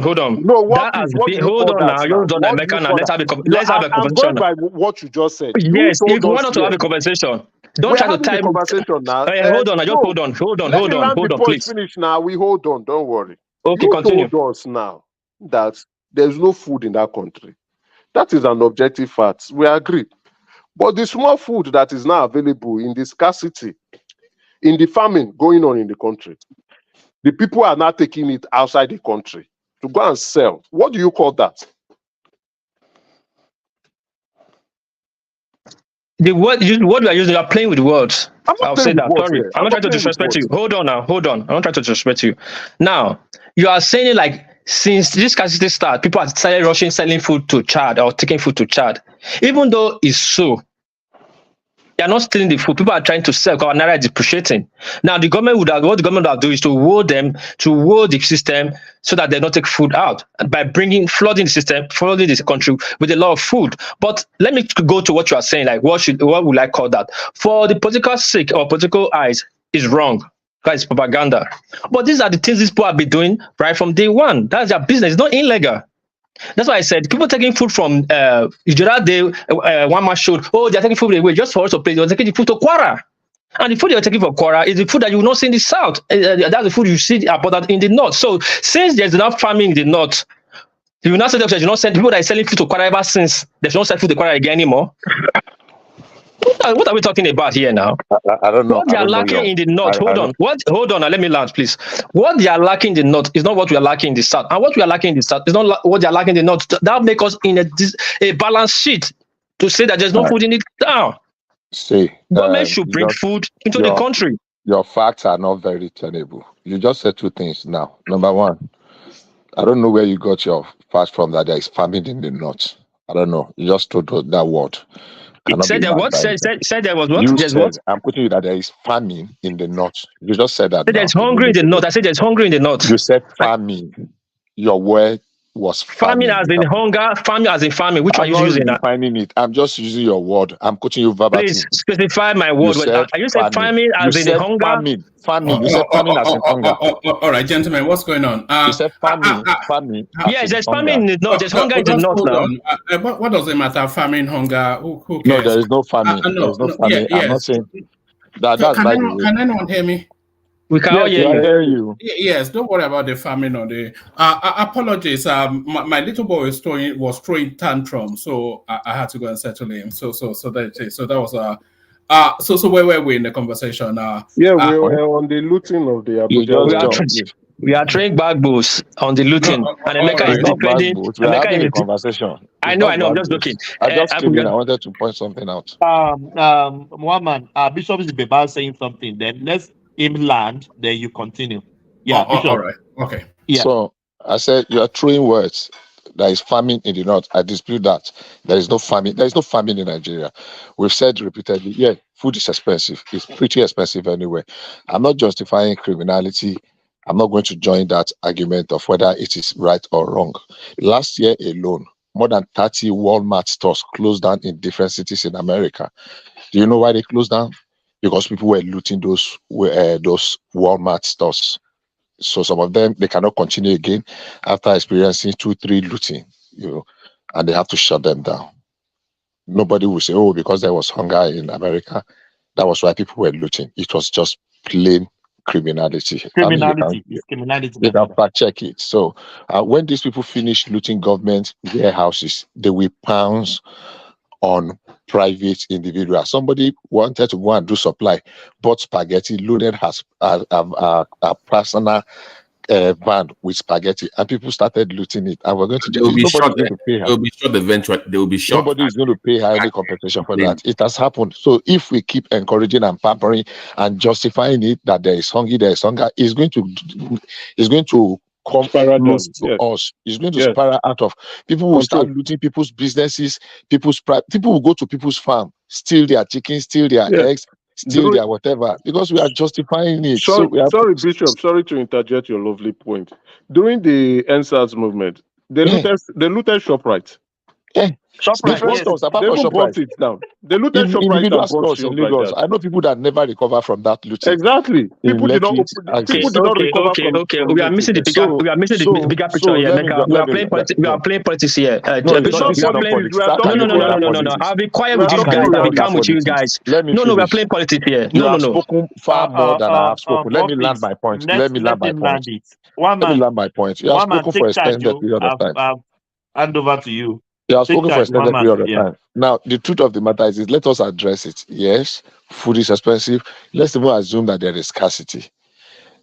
Is looting government stores, which will now spiral to private stores or individual warehouses. But the wider question is: should the government be hoarding food in this time? Government is not hoarding. Government is not hoarding food, and I will answer that question to you. Now, government is making arrangement on how to share what the little they have. Federal Ministry of Agri does not have stores in all the states. If Abuja, the store that was looted was not NEMA, it was not emergency agency, it was the one for the ministry itself. Now, they don't have stores in all the countries. If we are now saying, okay, where they are, that means Abuja, being the federal capital, we have all the ones that have their agency, their head office there. It's only in Abuja they will be sharing to people. That will be far, how do I call it now? Cheating other states that does not have such infrastructure. So if they are come out to say, look, people, the place they looted was not for emergency store, it was for the ministry, food for whatever reason.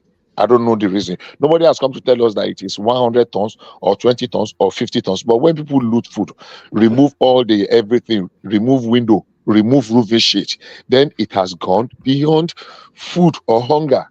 It has turned to criminality. It's still part of the hunger narrative. I disagree with you. You cannot tell me because somebody is hungry.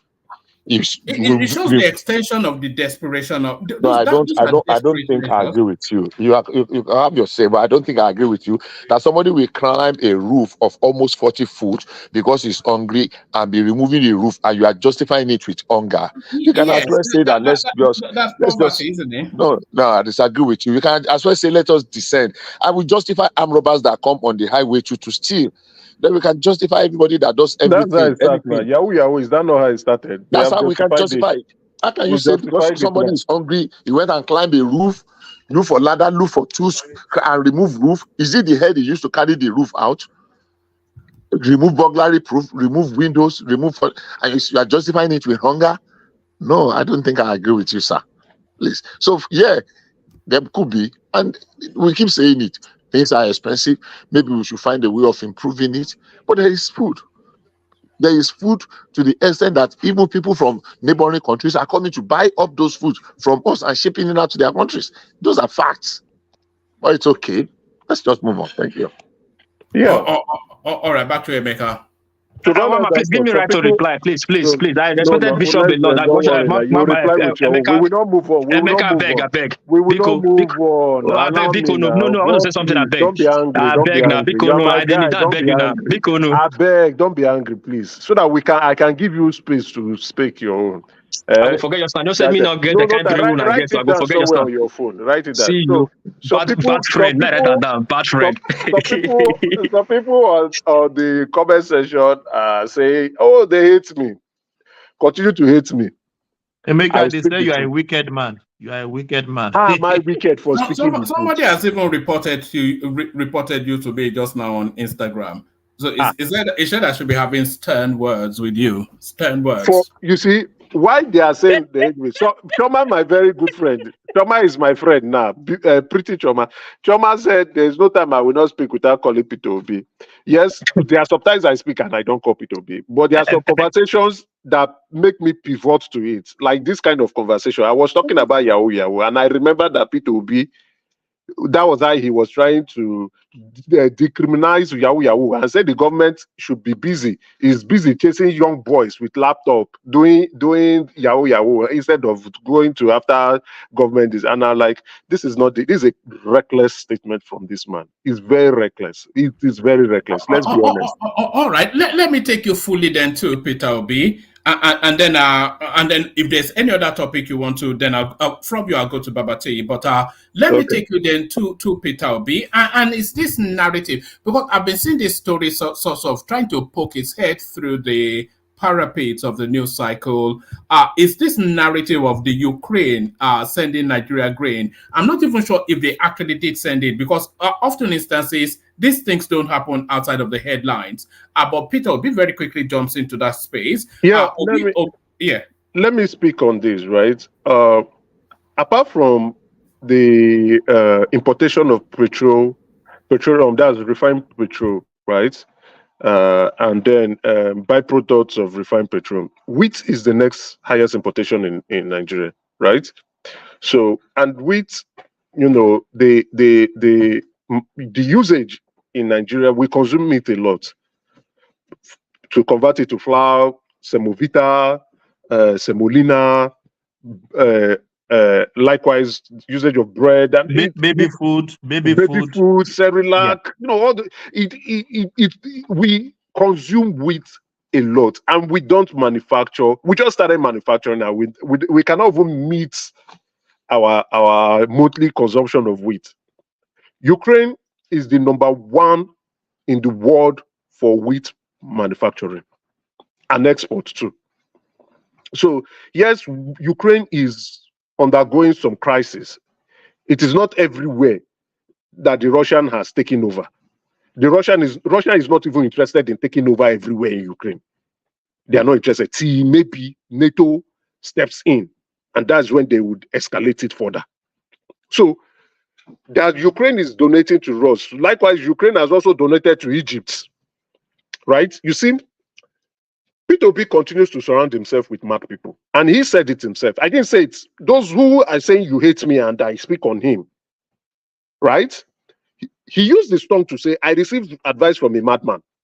So he has surrounded himself with madmen and mad women who refuse to conduct proper research, informed research, and investigate further to understand why before he will construct his tweets or speak on these issues.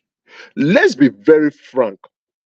Regardless of what you feel about me or think about me, I bloody don't care. P2B speaks recklessly. He speaks carelessly. He speaks it from an uninformed. In short, his opinions are more of uninformed information than informed. Out of everything you said, is the ill-informed commentaries that I really agree with. I think Peter Obi should speak less and he should speak more nuanced. So because his strategy seems to be every single government policy. Government policy. No. It's not just. He's not speaking on government policy. He will run on his Instagram. Woman, sorry to interrupt. Yeah, go on. He's not speaking on government policies. No, not at all. He's just picking up on things because the dancing queen around him is making him. They are telling him to keep speaking, right? And he's reacting. He's not speaking. He is reacting. So he's like a columnist, but a misinformed one.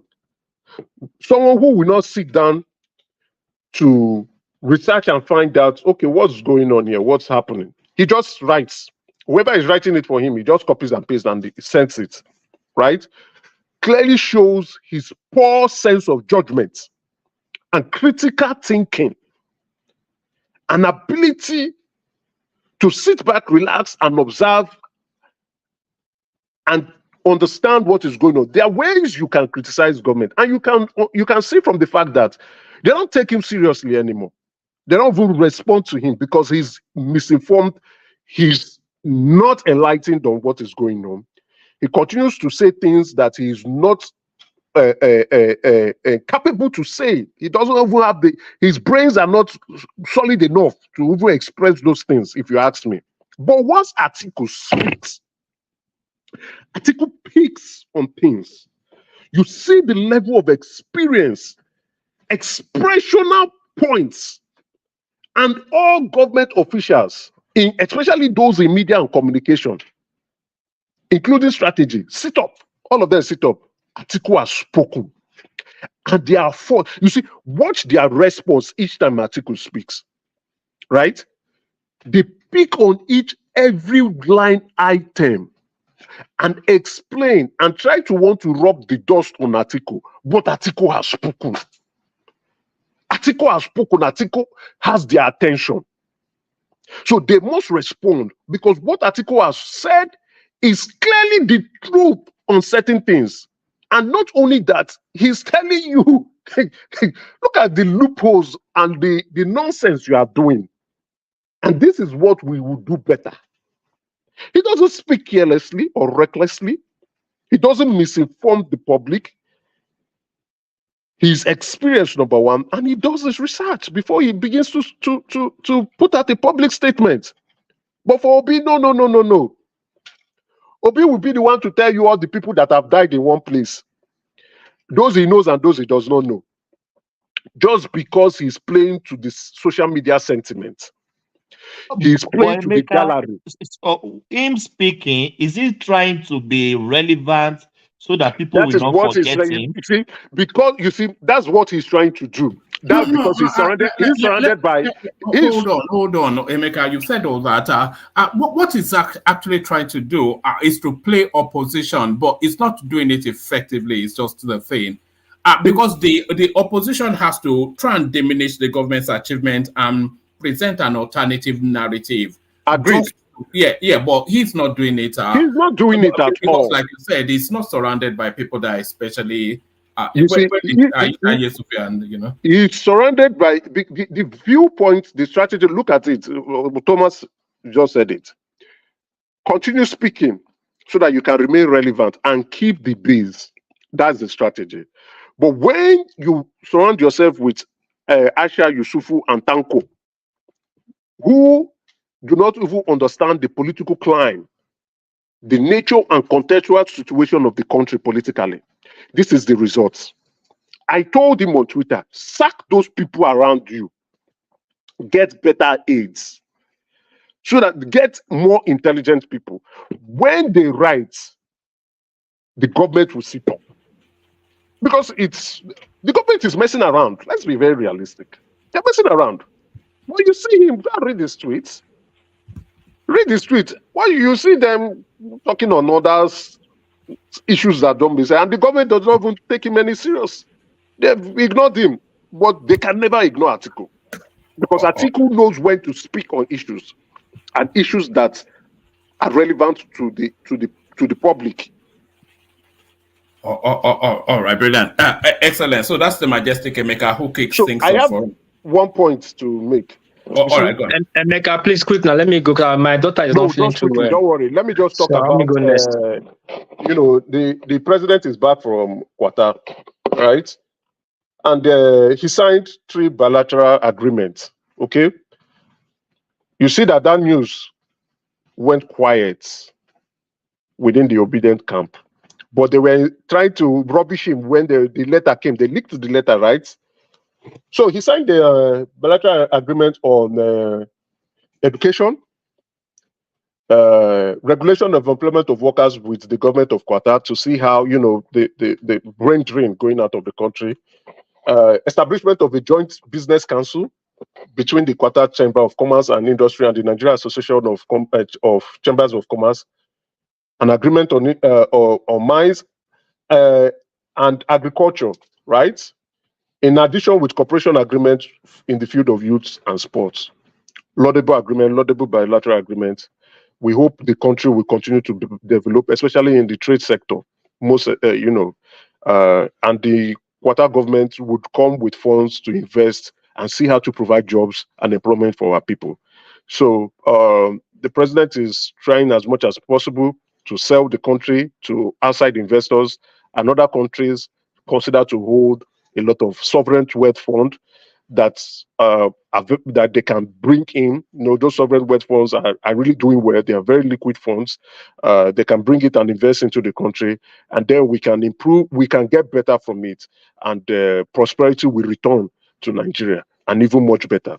So those haters of Nigerians, enemies of Nigerians, those who want to see Nigeria fail, I'm sorry, Nigeria will not fail. Pick another hobby. Pick another thing that will give you joy. You know, your heart is dirty. Your soul is wicked. Look for something else. Nigeria won't fail. We will continue to progress and move forward. Despite our difficulties, challenges, setbacks, and limitations, we shall continue to solve them. Because the bigger the challenge, the greater the opportunities once it's solved. Once that problem is solved, the greater the positive impact and effects on the people. So as long as you continue to hate Nigeria, you will continue to be ignored. Thank you very much. All right, Bilal. Thank you, Emeka. So thank you, Emeka. I was going to go to Babati, but what place did you say? Yeah, I want to go next. My daughter is not feeling well, and I'm at home with my last daughter too. I see two girls at home. So I just want to contribute mine so I can leave the floor for the next person. Thank you, one man. Thank you for this season. This show is a great show. It's a wonderful platform. I encourage people to come here, click like, share, and buy the coffee and super chat to help the platform grow. Mostly click on the like and share to help the algorithm spreading this good information, this good news that Emeka is giving to us. Though I don't buy into all he's saying. Anyway, let me dive into it, Emeka. Kudos to him that he went to Qatar to sign all this beautiful stuff. So when our government do good, let's applaud them. But the problem I have with this our government, most things they do in secrecy. We don't know the process. It's not transparent. They just sign something and tell us with bogus word. How they're going to implement it, we don't know. When it's going to take effect, we don't know. When it's going to stop, we don't know. All we just see is MOU, like they call my state governor. But okay, let's first of all applaud them because let's encourage them so they can do more. But my concern is, why is it that the Arab we are sending these things to education? I don't understand. Anyway, probably that is the best we can get for now. Now, let me move to the issue at ground. We've seen people. Let me quickly talk about this Peter Obi first before I go to that one. We see Peter Obi making politics, talking about this grain stuff. I don't understand what Emeka is saying. Like I said, I'm not obedient. I'm not in any party. I just stick to what I see, how I see it. In a much sorry, Pete, should we give you a moment to go attend to that child? One man, let me ask you this. I wanted to ask you for a very long time. I always wait for the right time to ask you. When the Emeka's child is crying, you never tell Emeka to hold on because you want him to talk down. I'll be allowing to go on. When my beautiful daughter is talking, and your son is going to pay a bad price in the nearest future, and I'm trying to raise my daughter very beautiful so that you will pay a lot at the end of the day. We love your daughter, especially when she plays the piano. Is she the one that plays the piano? All right, carry on. Now you've strong-armed me. Carry on. Don't worry. Let him raise that daughter well. We are coming to conquer them again. Look at that. Your son from Oloyafi is coming to conquer again. Don't worry. Yes. Bring your part wallet too. Anyway, yeah. In a much of Peter Obi start his campaign, Emeka, actually, you are like you said. Can you imagine? I'm speaking very well because of you. I'm trying to upgrade my English because I'm not too good in English, but I just want to match you on your level. But anyway, pardon me if I cannot pronounce some certain words. But in a much Peter Obi started this campaign early. He will meet early critics. But that should be your problem, Emeka. Your party have a lot in their hand, and they have too much in their mouth to chew. You should worry about that. You should be concerned about that. And you should be calling them out or talking to them way to go about it. Leave Peter Obi alone. Yes. Not let Peter Obi saw this thing coming. I saw it 2 days ago that they sent grain to Nigeria. And I wanted to say this when people didn't give me time. Ukraine is fighting war, but yeah, they're sending grain out. So does that mean now in the north where there's famine, when I say there's famine, there's hungry, and people are saying because their trucks are coming out from the north, that means there's no hunger in the north. Can you imagine all this we are saying on this platform? Sometimes I just wonder if Nigeria wants to move forward. Is Ukraine sending us food? And then I say Ukraine going around the world begging money. Ajanoko, am I lying? Please tell me if I'm lying. Are you there? You're on point. You're Probably on not. point. You're on point. Yeah. Ukraine is going all over the world. Ukraine is going about everywhere begging for money. You can say any other thing, but don't add that.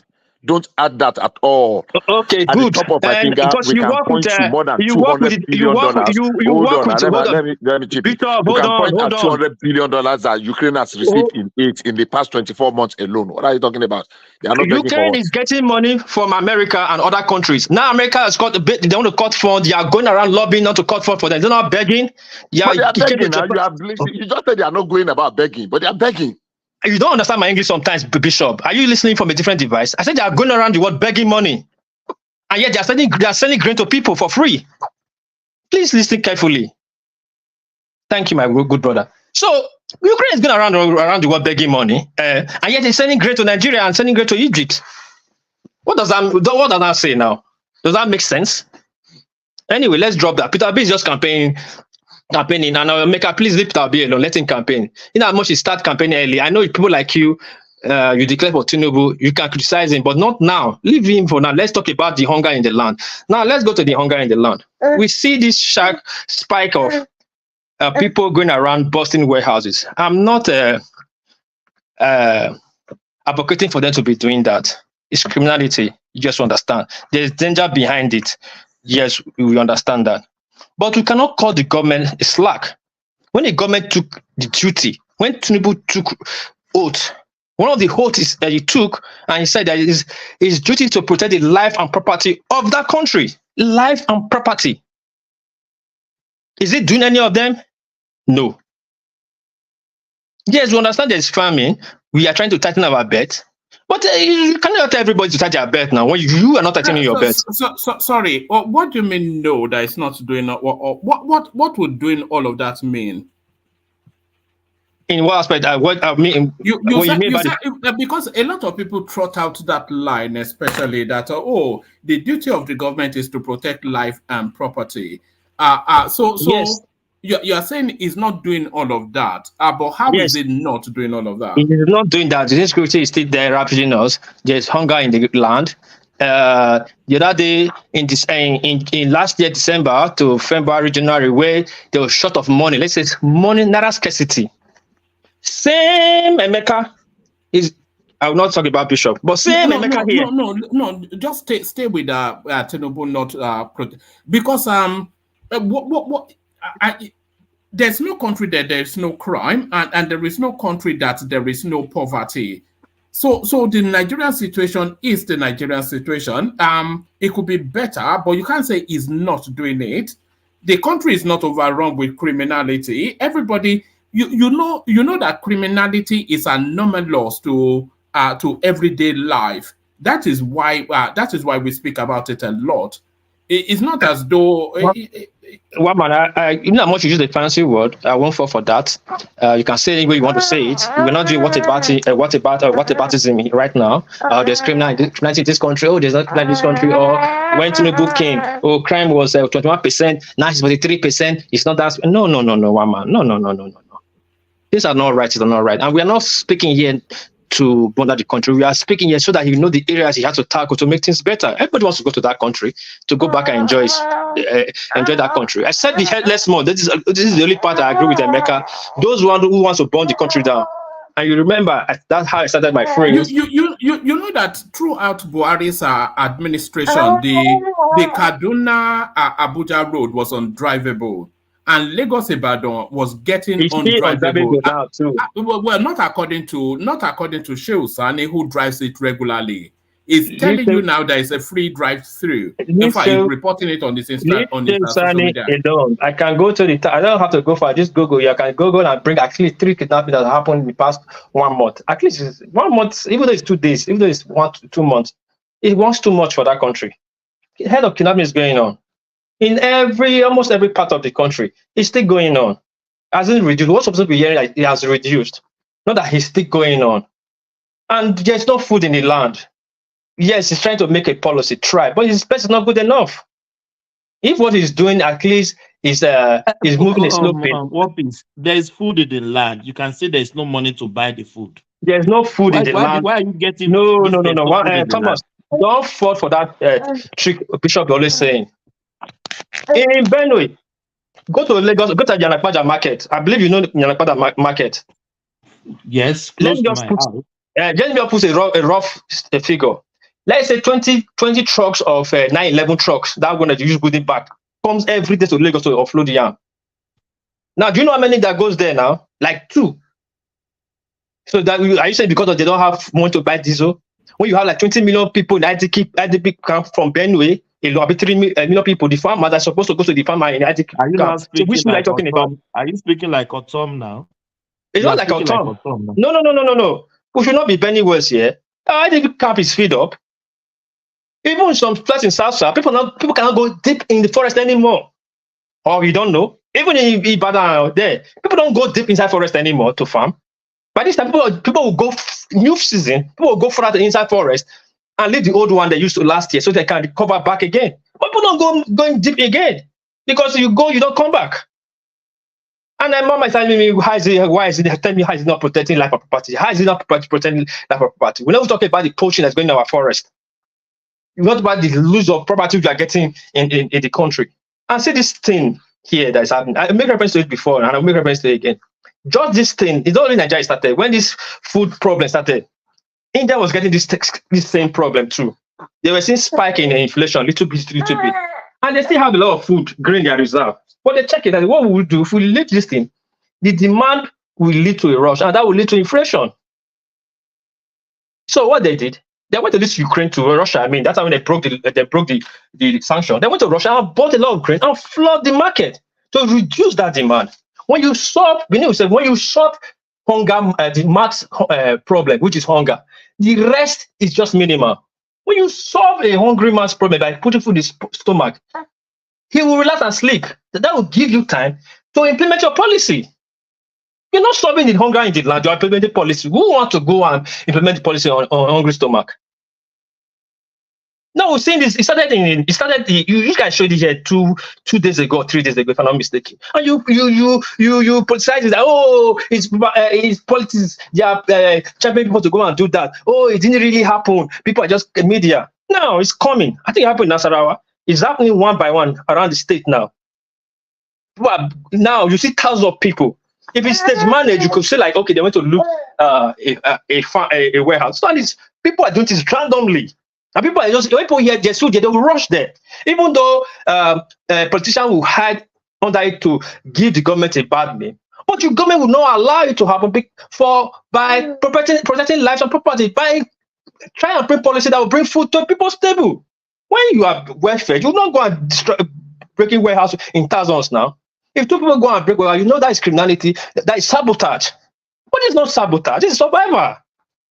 And we are speaking, no, you want to burn the country down, Emeka. Oh, obedient. I'm not exempting them because those ones, they don't do their body, planning, crying for a coup. I don't understand this kind of people. So if you cannot get the position, mean the country will burn down. But the Tinubu should have put a in their shoe so that they do not have chance to make noise. That's the only my grievance with this administration. And like Emeka too. Well, please, after all this, we are going to vote Olumide Akpata, the Yoruba guy. So it's going to take over Edo State. They give us to today. Anyway, let me go back. I'll show you the floor so that next book. I appreciate everybody is very calm. Not like I'm making a lot of sense. They just want me to flesh out my own anger and let me carry my wala and go. Yes, I'll carry my wala and go. But let me say this: Emeka, it's not every time we do politics. It's not every time Bishop will come and tell us there's food in the land. Which food? Who is going to the farm? They don't have money to buy. Wait now, let me finish. I want to now. You come in. You just said so now. Now you've got to mention my name. I won't answer you. I beg, just give me this 1 second. Now, when there was scarcity of naira in Nigeria, Thomas, I will copy you here now. People went to the streets. Mecca was said, go to the streets. That was scarcity of money. It's centered like scarcity of food. He said they are right for them. They are right. There's no money. There's no money. The people are breaking bank. Why didn't you say it's criminality in Mecca that they are breaking bank? Let me call your name with a hard voice, No, I didn't say people should go. I will never support criminality. Okay, now why are you talking with the post of your man? Oh, they are breaking warehouse. Oh, it's criminality. I will never support criminality. And someone will say, oh, people were dying. People were dying. They start crying like Joe of Nazareth. Don't let me sound like obedient. I don't want to be one, and I will not ever be one. But I will not stay here, let you paint that black and blue, hide your shenanigans, your failure under the obedient movement, and they're not smart enough to figure it out. What piece? You don't try. You don't jab them. You don't jab their face. You don't punch their face well this evening. All these okay, thank you, God. Since you don't talk, I make I read the floor. For Nigeria, there's plenty of food. This and that. Look, everything you said, I agree with you in total. Particularly when you mention that, number of trucks that bring food now has reduced drastically. That's a fact. A situation where you have like 200 trucks bringing food to Lagos, now reduced to like 50. What is responsible for that? And what do you think is going to happen to the price of the commodity? So, I beg, you don't try. Thank you, I can use the photo now. Got one man. Thank you for the time. I called you. Sorry, no worry. We will talk. Sorry. We'll speak of. All right. Thank you, Wapis. So thank you, Wapis. We go on from Wapis to Babati if it's ready to go. Babati, I want to bring you in with this clip. A lot of people speaking about the goings on in Nigeria. So I want you to comment off the back of this clip. Are you sure Babati is ready? It's not on mute. Just confirm. Babati, all right. Are you there? All right. I think Kulata is there though. If Babati is not there, Kulata, are you ready?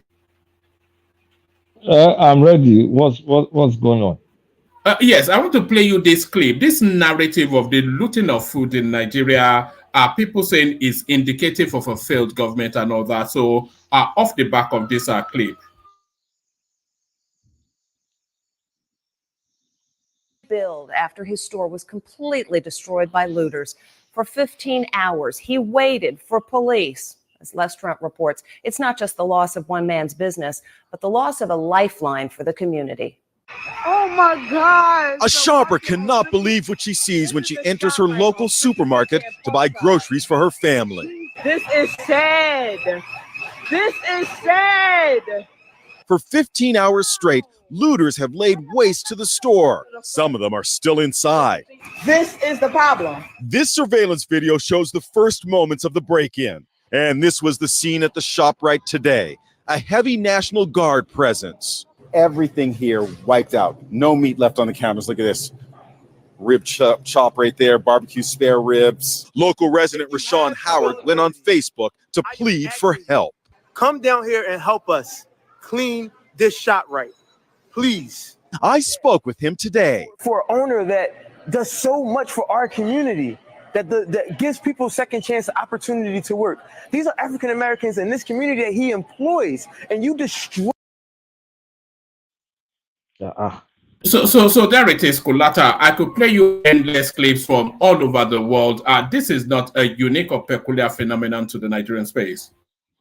That is, Tinubu is the president of African Americans. For them to be, for them to be bungling grocery stores and stealing food. Me, I don't understand. Even under Ajanle Koko's favorite president, Obasanjo, I remember that Nigerians went to scoop petrol and he burnt them to death. It also happened under Jonathan. So there's no point in time where Nigerians will see trucks and they will not attack it and go and start looting food. I mean, wasn't it some unfortunate truck driver from the north that they attacked his onions in the east? That was under Buhari. Similar stuff happened in the west. Now it's happening in the north. So that's just who we are. It's just like people like a wolf, people like free stuff, they freeload, There's criminality. You cannot use hunger to defend criminality. Like I said, we've not reached the stage where you are seeing berry and kwashiorkor in the street. When you go to, I was in Nigeria, an average Nigerian looked healthy. And we know that you can do without food for over 10 days as long as you can get water. So let nobody come and tell me that, oh, because of hunger, you're now going to steal. That's just, you're a criminal. If you're going to go loot, you're a criminal, or you're lazy, or you're just a criminal. So that's America right there, God's own country, that they're going to loot. You see any small riot like this, you just see black neighborhoods, all of them, they're looting Nike, looting this, looting that. In that one, they're looting common food. So it's me, I don't see any excuse, or nothing justifies people misbehaving. That's just bad behavior.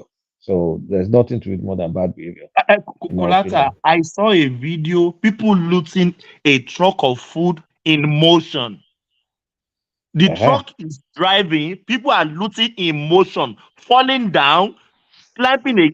What's is that not criminality? My brother, I agree with you. That is criminality. It's not about People, hunger.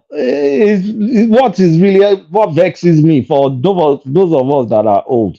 We've seen all this stuff happening when we were young, when we were teenagers, when we were this, and people will come here and be pretending like, this is new. Oh, I've never seen this happen before. It is everyday life in South Africa. Are this going on?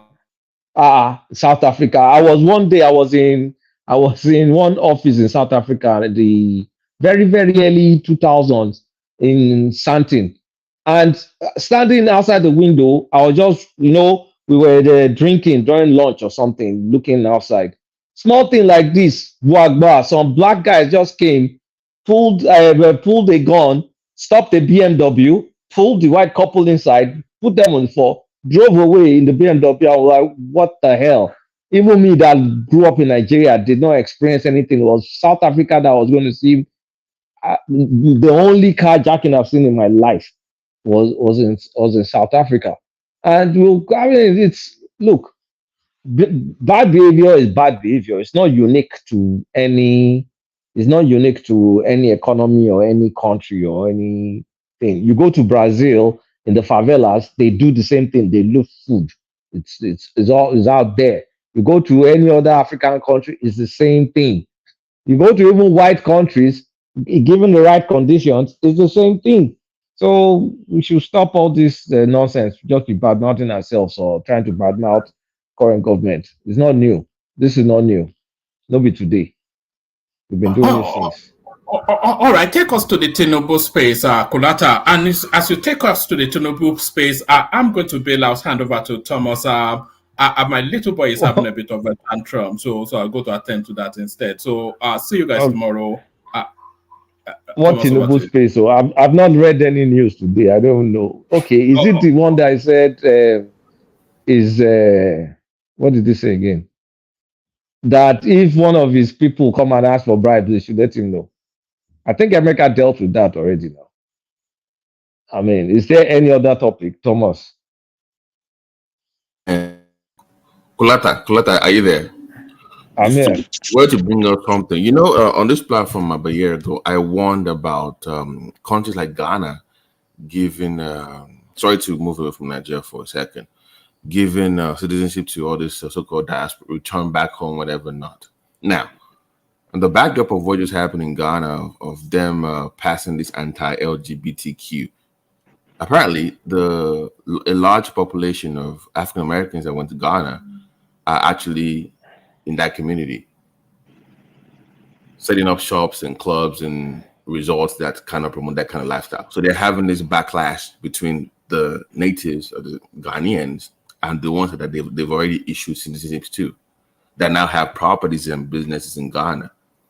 So there's this back and forth between those two camps in Ghana right now, where they're like, well, we're Ghanaians, but we are like LGBTQ, and we're supposed to have a right as Ghanaian citizens in Ghana. And they're having that interesting. Maybe nobody heard about that. I don't know if anybody's. Well, Babati, I'm a corporate guy. You can't be bringing this Yeah. Kulata is a corporate guy. But let me add to that what you're saying. Just leave that. That one is not even the issue. Did you check the announcement they made recently that from the age of 16 to 25 years in Ghana, first of all, 45% of Ghanaian women are affected with HIV, and between the age of 16 to 25 up.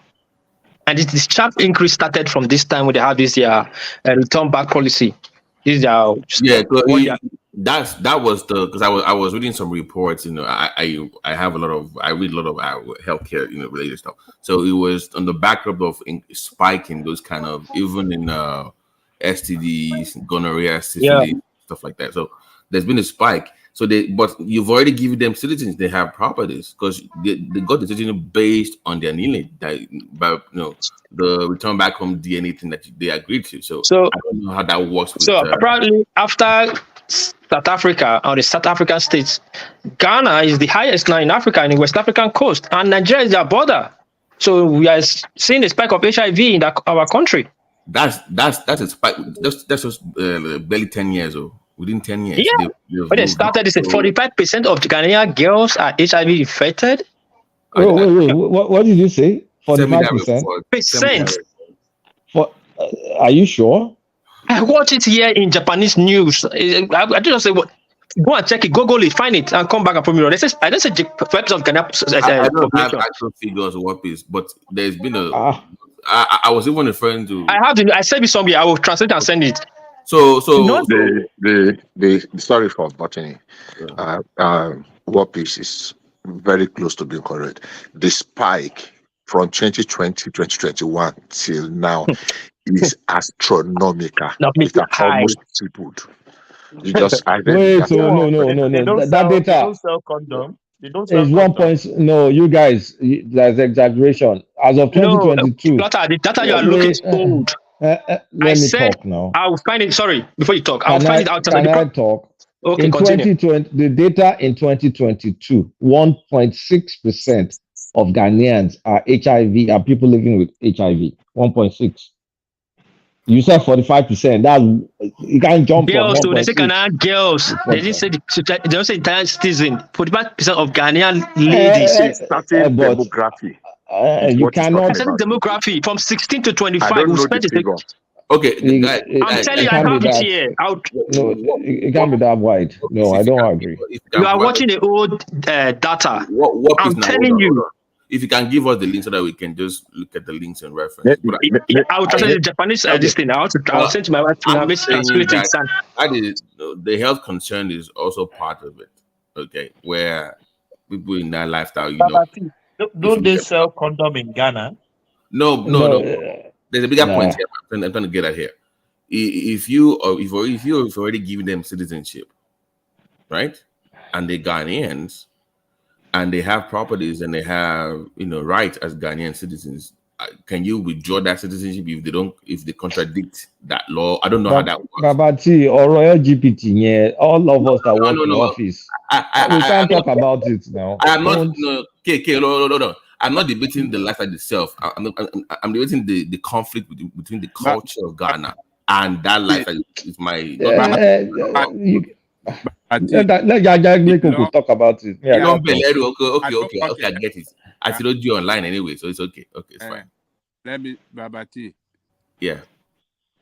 The law of the land is the law of the land. Whatever the law says is final. So there is no issue of conflict there. There is no conflict there.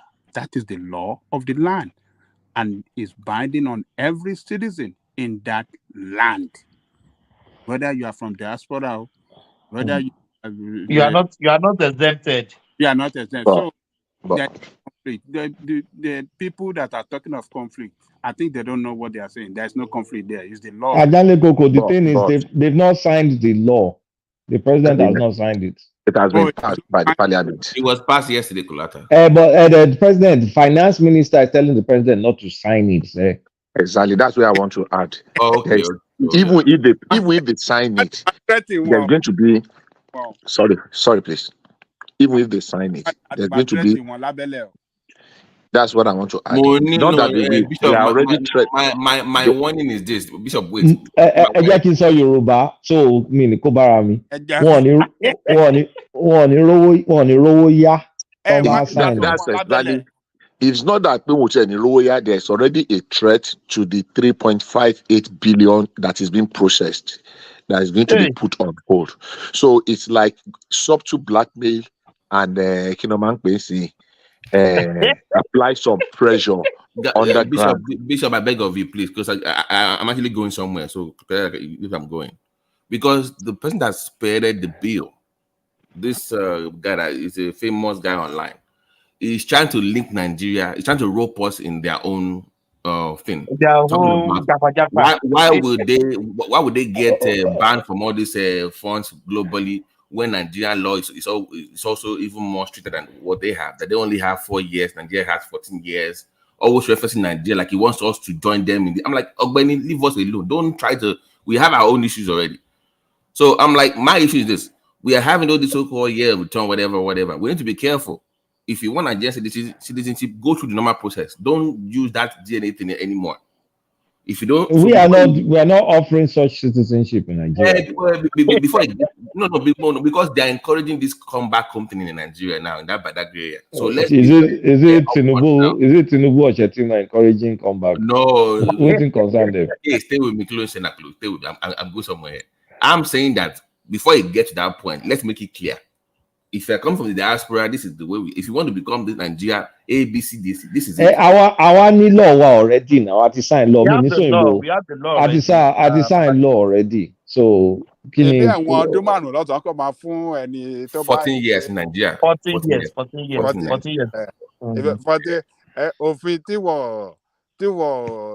Enforce. Nigeria. Okay. I know you're uncomfortable with that. So hello, Babati. Let me quickly respond to Ajani Koko. Look, there is no system in the world, not anywhere in the world, that put every criminal behind bar for certain categories of offenses. There is none. Now, I won't agree with you that they don't enforce it in Nigeria. They've jailed a record of almost more than 6 or almost 10 people. Somebody was doing analysis on it in Nigeria. It's just to serve as a deterrent. Sometimes they arrest them, they need them to understand it is cultural thing we are trying to enforce here. So it might not necessarily be all about the law, the big stick.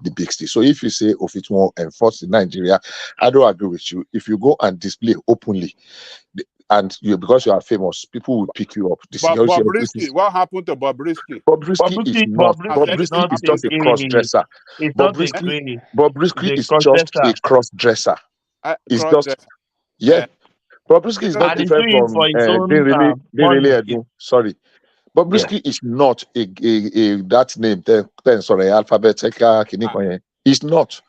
Okay. Several times he's not. He's just a cross-dresser, and there are quite a few. Yeah, it's a menace that they need to take care of also. But people say people can express themselves the way they want. He had never said openly that he is, and there's no but you understand what I mean. So his own is a little bit different. But even at that, there are people that they have been caught and they were made to face trial. The problem is everywhere. Yeah.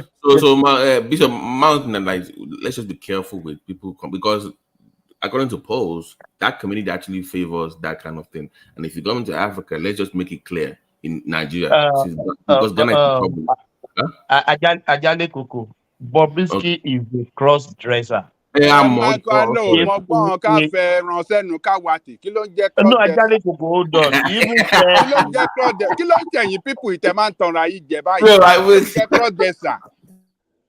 Ajale Koko, he said he's still doing. Thomas, live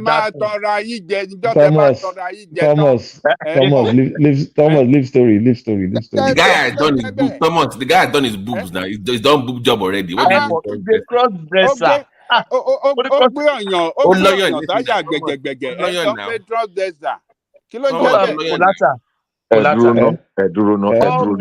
I want you to call me. Thomas, ẹ má bínú. Yeah. Ẹ má bínú, Thomas. Mo fẹ́ béèrè question kan mi mọ̀ bóyá mo lè béèrè lédè Gẹ̀ẹ́sì àbí kí n béèrè lédè àbínibí. Now, ní àárín Abínibí ìlú ló wa máa yìí, bẹ́tà. tó bá máa kó bá rẹ bishop tó bá máa kó bá rẹ ra sọ Yorùbá o. kò sí nǹkan kan tó máa kó bára mi náà but ẹ ṣáà jẹ́ kí n torí respect àwọn yòókù tó wà lórí platform. Now, mo kàn fẹ́ kí nǹkan yé mi ni ọkùnrin tí wọ́n bí ní méjì ní akọ tó dẹ̀ lóun fẹ́ di abo tó dẹ̀ lọ ṣe kí ni wọ́n máa ń pè ṣó wà lára àwọn tá à ń pè ní alphabet yẹn náà ni. Alphabet.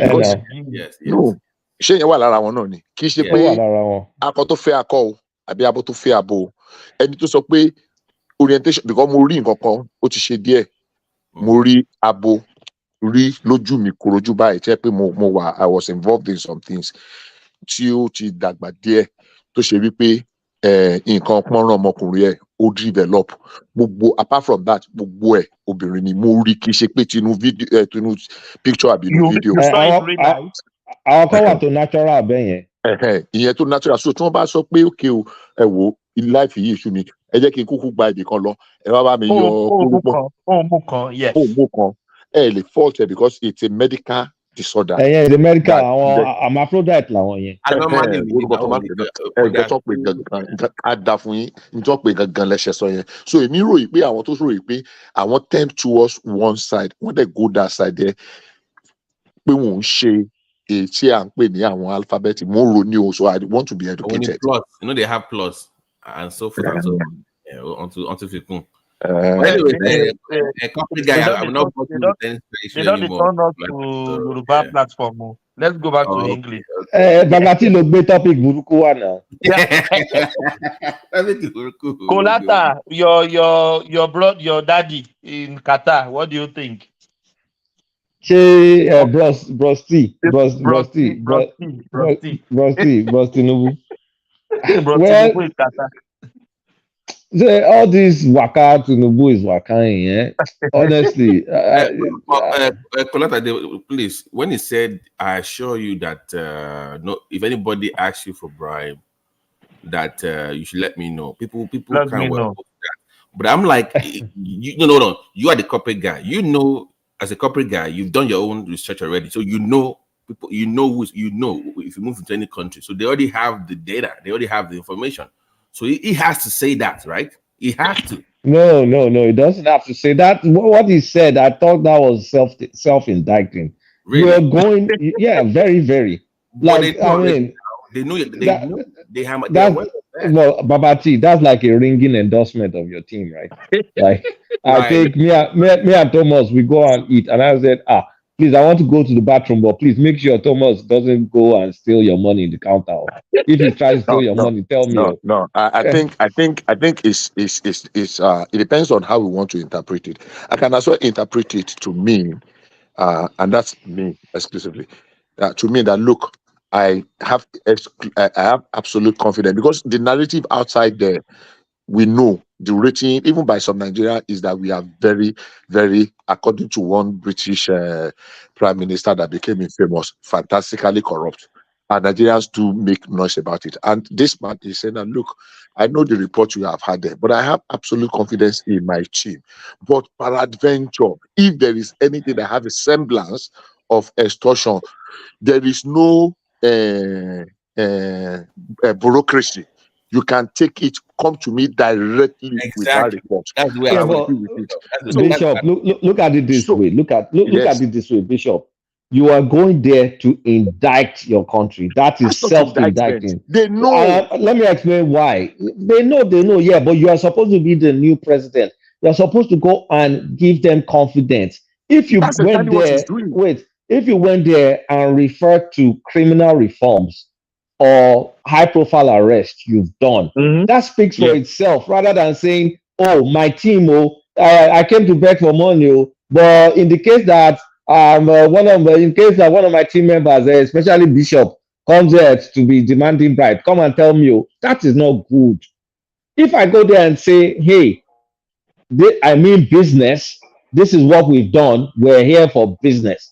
That shows, okay, they may know you for that thing, but you're showing like, okay, I've taken care of that thing, or I'm taking care of that thing, but not saying, "Oh, just in case, if they come and meet me, please come and tell me. No, that's not good at all. The messaging is wrong. You know, I mean, if like an American president, or if let's just say Ghana wants to borrow money from us or something, if they come and say, please, we'll make sure if anybody tries to steal money from my team, please let us know. You will not like it. It's not good. Okay, you like, why did you hire them in the first place? You don't trust them, right? Exactly. It But doesn't speak both well for yourself. but at the same time, we're discussing the reputation that Nigeria already has in the international community. Yeah, but it doesn't matter now. Like, so, okay, see, the fact, I mean, India has the highest number of 419s in the world. India. Will India allude that they have 419s? They will never. They will never. So why is our own president, the number one citizen, going there to put a doubt on his own team that he ain't selected? That's indicting. That indicts him, indicts his judgment, and indicts his country. But him even going there, I think we've talked about putting your house in order and attracting, as opposed to traveling all over the world to talk to people. That was where I was going to in the first place. At this point, you have to put your house in order, man. I mean, look at Egypt. They give them about, is it $140 billion, right? Last time one I read was 35 billion, but I don't know if they've given them more. About 150 billion is going to from that zone, the Dubai, their area to Egypt, because they see what Egypt is doing. No, not just that. Though. Egypt is strategic. Right. But they put something in place to attract that also beyond just being the African. Yes, you can see things. Right. So here's the thing: is if we're saying, I mean, I don't. If someone knows, correct me. But for places like Benue State, like this now, what is Tinubu doing about that situation? Right? We've had IDP camps there for a long time. Have we heard? To be honest with you, is that IDP? Is the reality, or is from autumn? Now, Babala IDP. Type Benue, Thomas. Type Benue IDP camp. But the money cake. But this is the thing, Nigeria. If you, like the military complex in Nigeria, once you start making money for something, you own Vekoton now. You want it to continue. You want it to end. People are making money off that from the government. Yeah, but okay. So because people are making money, we shouldn't take care of that. No, not us. Those making that, those looting that, those ones. We don't want it to end. So they will even incite more just to keep that thing going. Yeah, but that means you have to wrestle control. Look, Benue, we're talking about food. We're talking about food. Yeah, that area. That's the food basket of the country now. This state is huge. And okay, will you be for doing what OBJ did? Like, but for this one, because of food security, where you just take over the government of that state and just run the whole thing, and military just takes it over. I don't think you have to go that route. I mean, I don't think you have to go that route. I mean, if you're that desperate for, if it's that bad, like you say, then just F it. Let's just to get everything out at the house. But that's not the only option he has. Well, that's not the only option he has. I mean, if we're that desperate, I mean, just go for it and just say, let's just get this thing done and just take care of it. Yeah, but Kolada, this question: those IDP camps, those people that was displaced. So are Boko Haram or bandits still in control of their territory? Why can't they go back to their territory? What is going on? Because they don't feel safe, or maybe it's still not safe. You can't Thomas. You can't say go back without adequate security and assurance of people. They have to feel like, okay, if I'm going to go back there to farm or do whatever. Are you sure people want to go back? They want to now. Come on now, Thomas. They want to. It's just a question, my brother. It's a question. It's like you coming from Okeho now, and something happens in Okeho. No. Let's use an example. Okeho, from Okeho. Something happens there. You not say, you not go back. You want to go back to your hometown. I don't trust Nigeria for anything. They are having free food now. They don't want to go back. Yeah, Thomas, I agree with you. Number one, IDP, whatever, is big business now. Massive big business for some people, especially in the civil. globally. him land Them now. Let funding. him Let me land land. now. Let me land. Let him land. Yeah. In the NGO space, non-governmental organization, CSO, whatever, and some people. And all you need to do is go and look at one of Zulum's interview. I wish I can trace it out. When he insisted that the condition is conducive enough for some communities. And he disbanded those communities by force after giving them all they need to move home, that their homes are safe, that they have rebuilt, but people are very comfortable because some people are making a kill out of it by these donors, some people funding it. I don't know what benefit they are getting from it. And he moved those people, and those people moved back to their places and they were resettled and everything went back to normal. See, some people, for whatever reason, want to continue in that aspect because they like being pitied. Everybody come and give them this and give them that and give them that. Some people have turned it to business. They are making huge sums from it. And so people are just taking advantage to use these people. They will come with a group of people today, do some 2, 3 minutes, 5 minutes, 20 minutes video documentary. Yeah, documentary. Take it to a documentary, take it to some of these donor agencies everywhere, take it to Sweden, take it to John Hopkins in America, take it to all manner of places, and they are making a kill out of it. There are challenges, but some of the situations have improved enough for people to. Zulum did it. If Zulum, that was the epicenter of the Boko Haram, like everybody knew, they almost killed almost 2 or 3 times. Was able to return more than 70% of the people in the IDPs back to the resettle them. He built a lot of houses. He did a lot of things. He did a lot of work. If he can actually resettle them back, then there is no state that I'm not saying 100%, but still claiming that we have up to 2 million people in IDP we can spread across the country. What are they doing? No, Bishop, they estimated 2 million in Benue alone. I don't know whether that figure is trusted, but I've seen 2 million and 1.5 million. 14 IDP camps in that state. Let's do an analysis. How many local governments are there in Benue State? Just a quick. I have no idea. Okay. So I will have a look. In those, how many? What's the entire population of Benue? Number one, how many local governments are in Benue? How many local governments are actually affected by? Am I still on? Is somebody saying something? Go on. Yeah, go on. So if we can, 2/3 of the total of the local government in the control of banditry. That's what you read in the paper, but that's not true. I will tell you. Benue population is 5.8 million people in Benue. So if 2 million are in IDP, that means about 20 of the total local government. It's not correct, Ajani Koko. It is not. It is not correct. It is not correct. It is not correct. 15 Forget local what government Atom out said. of 20 something is under the control of banditry. I'm saying to you, let's criticize.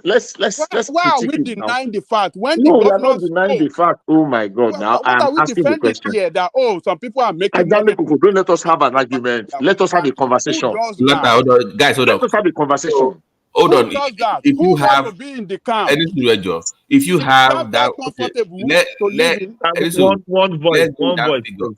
Hold on. Please. Let's go with that figure. Let Ajali Koko land. I think he could land it. Yeah. I'm asking a question. No, just to ask him a question. Yeah. If let's go with that figure, 20% is taken over by bandits. And by the way, local government in Benue, 23 local governments. So let's say that's supposed to be my own move that they should have a military administrator for now, just to run things. If that license is taken over by bandits, that clearly shows that your government cannot run the state, cannot manage it. They are not capable. The government is not then capable. Then just run it for now, 6 or 1 year, and then you can have your full security like I was talking about earlier. That's my own position. I mean, I don't know why that's it. And where is the allocation going, by the way? But getting funding. What they are proposing is wrong and it's unconstitutional. And why it is wrong and unconstitutional is this: the governor does not have the control of the security apparatuses. And they will declare state of emergency now. So what we are telling us is that what the president should have done, given his armed forces, all the resources needed to clear up that place and make that place a safe place for the people in Adiki camp to go back to their home.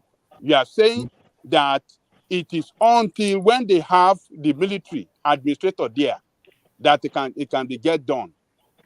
I'm saying just a temporary, like OBJ did. No, you can't do it. It's unconstitutional. It is being ruled.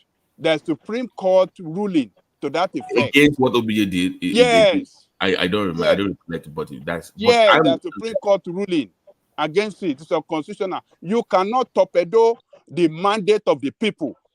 The people voted for the governor to govern them, to be the administrative head affair of their. And now is he doing so far? Yeah. So it is Nigerian state. It is some Nigerian information. state that is not providing security for that state to be peaceful. So you go and hold the president responsible and his team and his armed forces for not doing their job well. It is not the governor. Kolata, 14 IDP camps, they have total 2,146,000 people. Kidney population. Kidney population 6 million. 5.8 so 6 million. 1/3 is come on now. You need 1/3 is an IDP camp. Don't tell me you don't need the military there now. Come on, 1/3 So Ajaleboko is correct in saying 1/3. Yes, 1/3 of the year. He actually said 2/3. Ajaleboko actually said 2/3. No, Ajaleboko is Can you let me have my own 1/3. contribution? Can you let me have my own contribution? So check how many local governments. 23 local governments together. No. How many local governments that is regarded unsafe? Unsafe. Yeah, I will check it. Yeah, Bishop, Check go it on. and let us know. Okay. So I dispute what Ajaleboko said that 2/3 of the local governments are under whatever. We have 23 local government. Number one, I don't know all the local government, but I've been in Benue before. And I know in Makurdi and environs, there are more than about 6 or 7 local governments there. In Makurdi alone. Because Makurdi is like, it's like saying Ibadan now. Ibadan and environs, out of the 33 local government in Oyo State, has 11 local governments. All the local governments in Makurdi are safe. And the reason is simple. There are about 5-6 military bases scattered around those places. So the argument of that 2/3 is not terrible. It is not all the local government. I know the very famous local governments that were under attack continuously. I remember Agatu. I remember Logo. I remember there's this one, Zaki Biam, which is just a part of the Zaki Biam, Agatu, and one other local government I cannot remember. Yes, agreed that some are 2/3 is not correct one. The figure of 2 million, which is 2/3, the main city that is very high with high population are the ones that are around that Benue. That not Benue now, Makurdi, Boko. Yeah, Makurdi. Boko. God bless you. Boko. Those are the highly populated area. So if we share the local government as per how people move around urban cities, that place alone takes more than 50 to 60% of the total population. Is the situation bad? I believe so. And I believe that something should be done. Something very drastic should be done.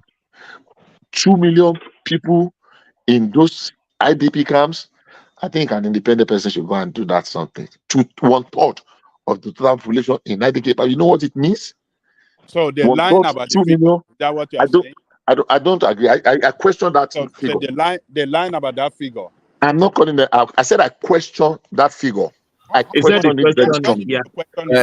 Bishop, can you give on what basis? On what can basis? you give me the number? Bishop, can you give us your own number? How many people do you think are in the camps? If you had to, that 2 million is too much, Baba. No.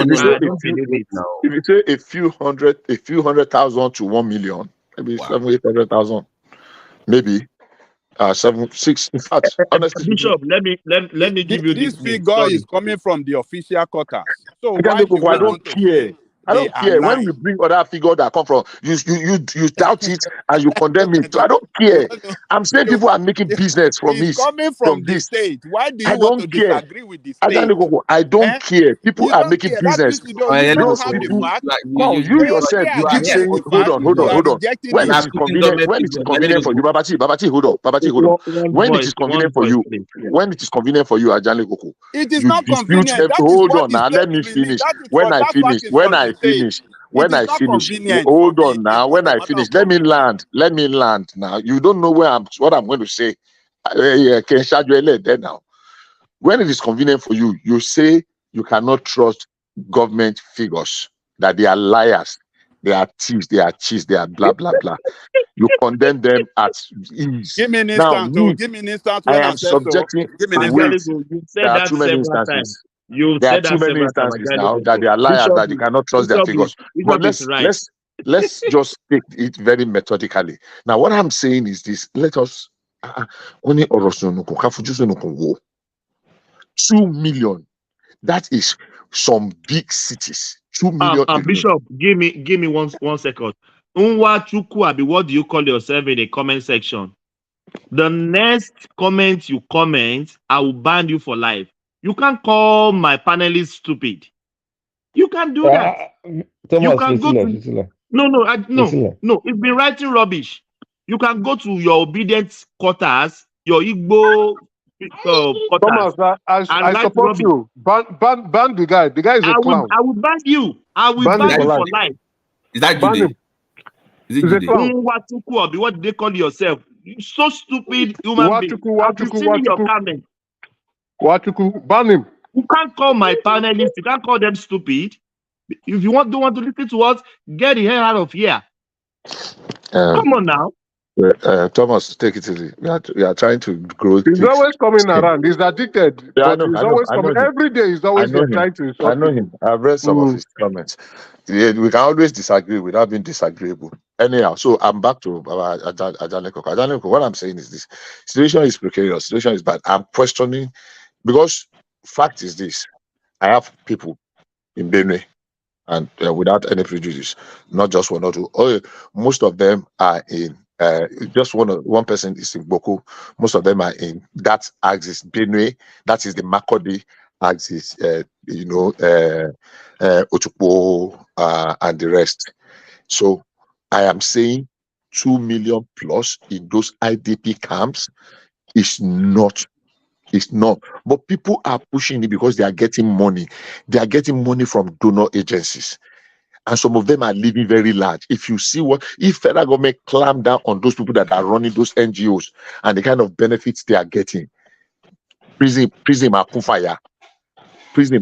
Yeah, even if it is 100%, it is enough reason for us to be very deliberate about resolving the issues. But 2 million they're banding about, I tell you, it is not true. Thank you.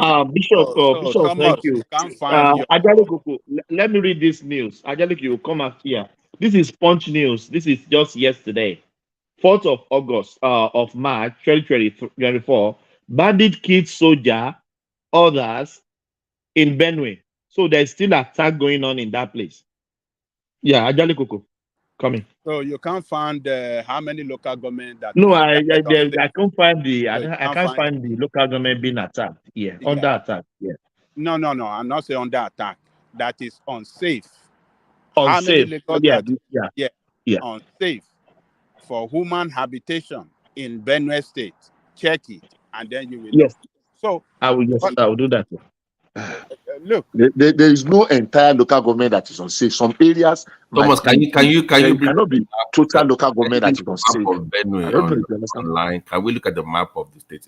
I'm just interested in looking at the map to know what part. Ambavati is not only Benue that has IDP camp. I hope you know. No, but that was the top. That was the state we were discussing. So I just wanted to. They said that maybe some areas they have higher population, so therefore you can't use land mass or to just describe the 1/3 that we were discovering. That 1/3 of the IDP. I've seen different numbers. I've seen 1.5 million, but consistently I've been seeing 2 million, 2 million, 2 million. Right. So I don't know if there's merits to it, but that's a Wait, 2 million people. Jesus Christ. For That's one a state, high 2 million. number. For one state only. For one state, 2 million. That's for one state, oh. It's not gone Kulata, to Plateau, Kulata, sir. if Sir. it is even 1 million, if it's even 1 million, That's it a is lot, oh. huge. Yes. If it's even 100,000, I said even if it is If it's 100,000. 1 million, it is Even huge. I even said even if it is 100,000. So look at the Ajale Koko, 21 local governments in Benue overwhelmed with insecurity. Say 21 local governments. Hold on. What is Shoton? What is the, come on, hold on. What is the meaning of Shoton? Hold on now. Hold on, Ajale Koko, before you start having hold on. No. If no, okay, let's be critical in our analysis. So you said they are battling with insecurity problems. Insecurity. Insecurity, yeah. Now, so But is you that doesn't saying mean every? it's 21 being Are you attacked. saying exactly? Are you saying every local government that is one situation of insecurity, whether there's a kidnapping, and they list it because last month there was a kidnapping that they kidnapped three people They are in specific. Bandekia. Hold on, let's this have guy the read conversation. now is You very cannot clear. tell me the way you are celebrating that 21 local government out of 23 local government. It's a little bit worrisome. That interpretation is warped. No, If they say Bishop is not worrisome. It's not worrisome. See, I don't know why Bishop is pushing back. I've been listening to everyone, and the way we underrate what is happening there, the level of insecurity is my concern. Look at it this way: you say people are not returning, whatever. Look at the mode of that attack. Shebi, you wanted to bring cattle to destroy crop, Abi. That's one thing on its own, right? But this one is not even about destroying crop. You came to someone's village, you burn their house down, you wreck everything they have. And you move in. What's that telling you? Okay, people should return back to their land. To where? To the house burnt, or to that particular city where they were, where some people were even notified that they were going to attack them, and they came there to attack them. Our security operators could not even save them. So even let me say this thing to be clear, because we are all human. Even if there is just 50 people, there's a probability that any of us, if we are doing by studies that could even involve in that, let's assume that any of us could be even involved in that 50 people, among the 50 people. It's bad enough, because these people, they were terrorized. You burn down someone's property, you destroy everything they have, you chase them out of their land, and even the governor at a particular point in time was helpless, and the federal government could not rescue them. And I will play sentiment with this thing. That's my concern, because we don't even feel that this thing is even affecting us. We don't feel, because look, Ola. No, I understand. Bishop, No, there's you can. way No, we can you can. explain this You in can a express. way. You can express your whatever for what is happening. Leave what other people think, their interpretation of it. Leave it out. I mean, you do this a lot of time. Like you just want to. I don't like using the word. They call it gaslight. Like we don't have human I'm not feelings. That we are gaslighting cold-blooded. That anything. we are I'm not insensitive. gaslighting That we are anything. not That's the normal. I reality mean, on that's not ground. right. Stop it. I am questioning. It is rational. It is scientific to question what I am saying. 21 local government out of 23 cannot be. We can have pockets of attack anywhere. You cannot attribute everything to some people that are coming to take their land. I mean, the way you are putting it, as if the rest of us are insensitive, as if we don't have human feeling, that if it is one of us. And so I've had people in one situation. I actually believe we are not Okay, sensitive. Thomas, read read the whole article to us. You can read any article you want to read. 21 local governments. Yeah, there are challenges everywhere, but the way you are making it look, because it's popular doesn't make it right. Thomas, read everything. Let it clear to everybody. Stop even just Ajale go on gaslight. No, On gaslight. look, I said 2/3. 2/3 of Ajale go go fi jara si. Fi jara si. Look, this is a calamity. That is why you have food stuff price high to the heaven in the country. That is the food basket of the country. That's the food basket of the country, Ajale Koko. And people are not farming anymore over there. Yeah, but Ajale Koko, can I ask this question? These people attacking them, what exactly do they want? Do they want to take their land? Land grabbing, man. Land grabbing. Period. Land grabbing. Go and listen to Danjuma. Land grabbing is from that axis. Ethnic No, Landma is not from that axis. It's on Taraba. Anybody support my military takeover of the place? Or am I no, you get away. Well, your nobody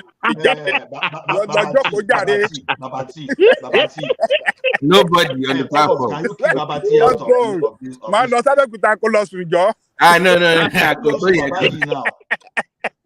If I tell Babati that military should take over Ogun State because Ogun State has IDP too. Ogun State has IDP now. Don't buy not it Ogun State. And why DP one? The Republic of Benin ló wà kó sọ yẹn o. Ó sọ pé military kó lọ sí Benue State. Look, our Ogun State don't Dawaru. That's why I told you Babati ṣe fẹ́ kí military take over. Ola, you know your state.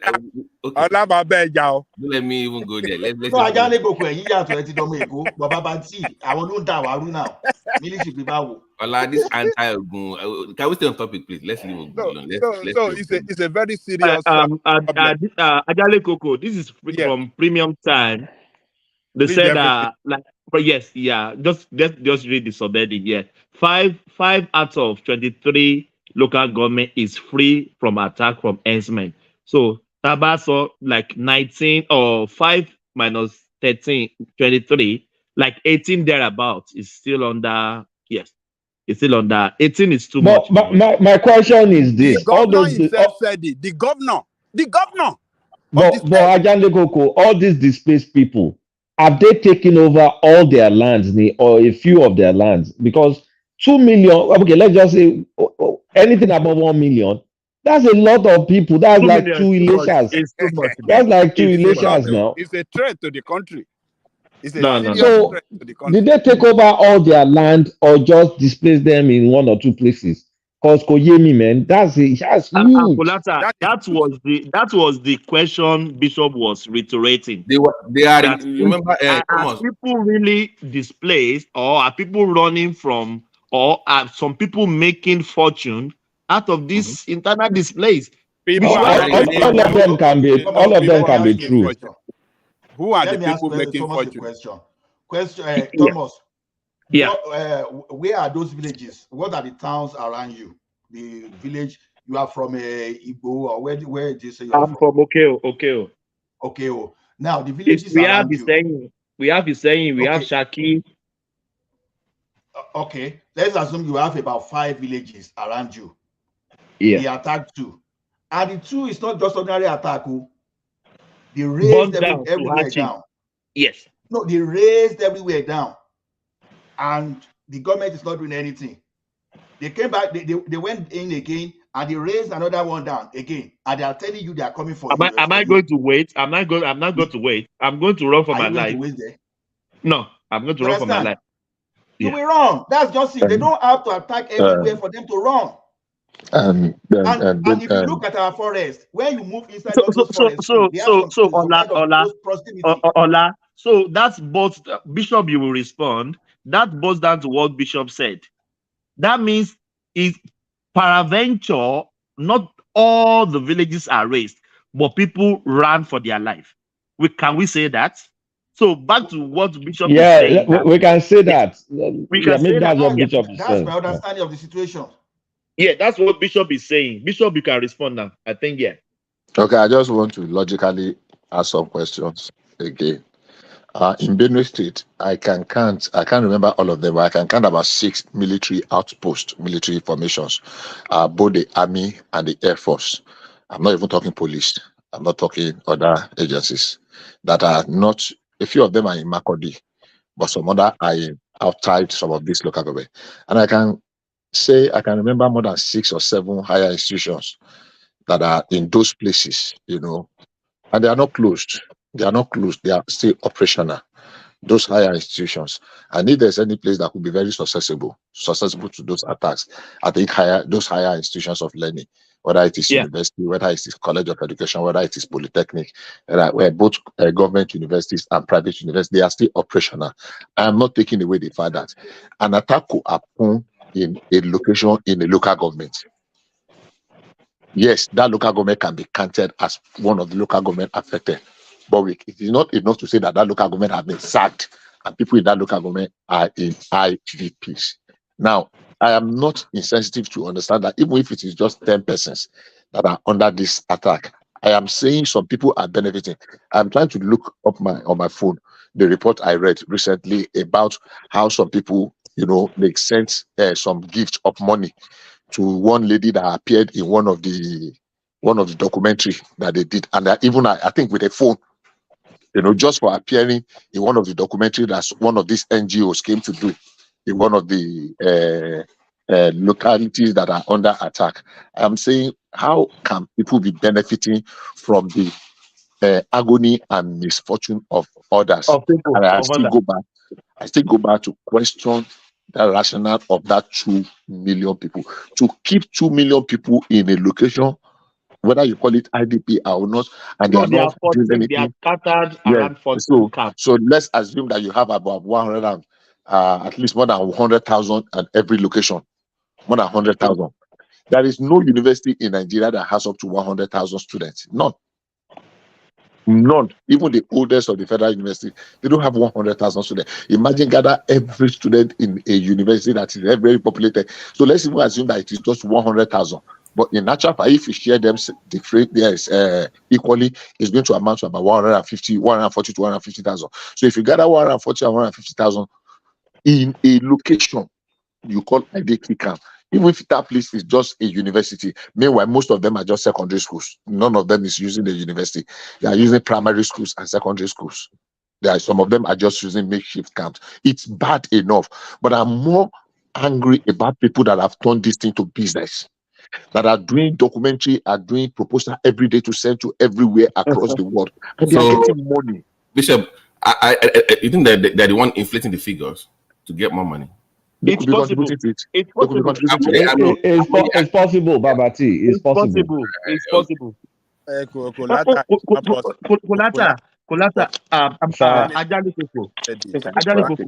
You just imagine 100,000 people in a place. 100,000 is not small. It's not small number. That's like two big stadiums now. Two big stadiums. What are we talking about? I don't believe this number. Thomas, I don't believe this number.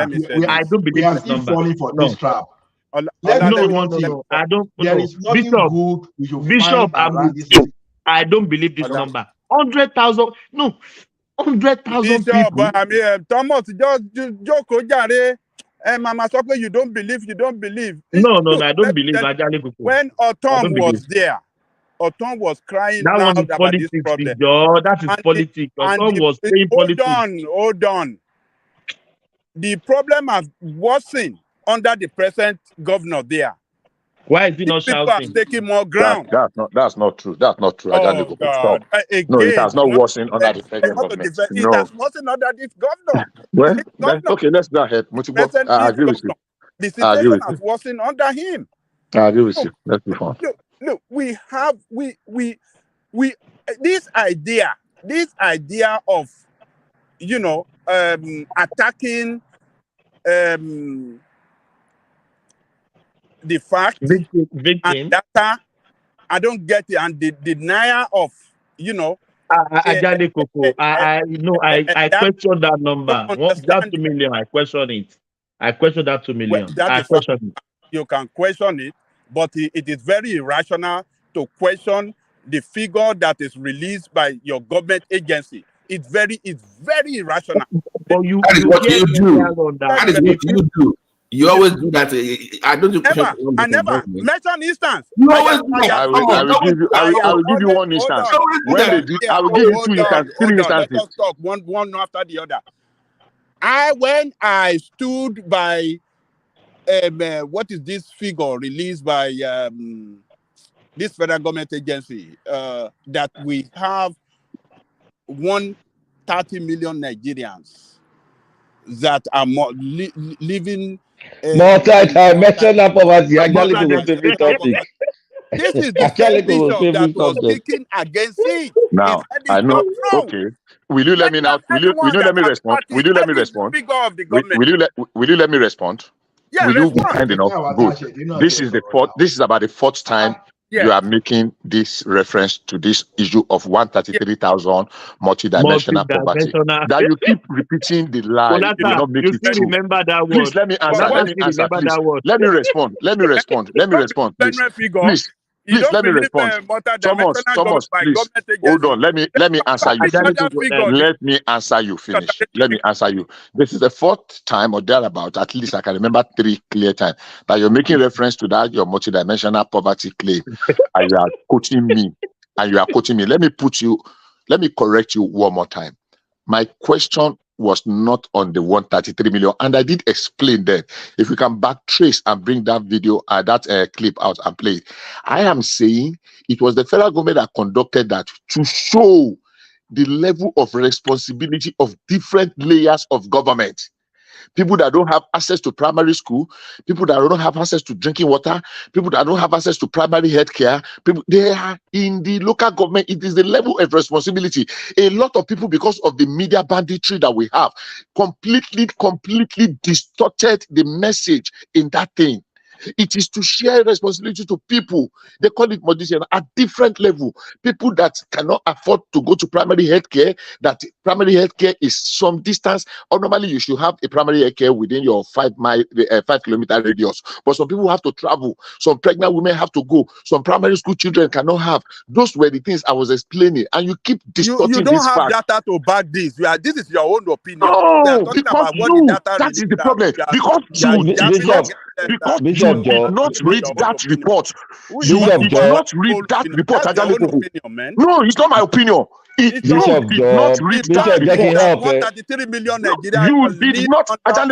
You just pick the heading. You just pick the heading. Hold on. Let's have the conversation.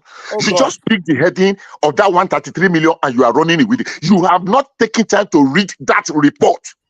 I challenge you to say it here that you read the report. You did not. I read the report. You did not. You did not. And even state by state, according to how they live in multidimensional poverty, I read it, and Ondo State happened to be the most. Hold on now, and the Ondo State happened to be the most peaceful, the number 1 state that is best to live in, that has the less poverty rate in Nigeria. Ondo State. I mean, what are you talking about? What is this pushback against anything against Nigerian state that is released that is so ridiculous about Nigeria? You want to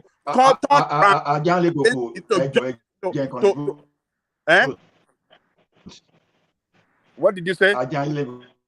Yeah.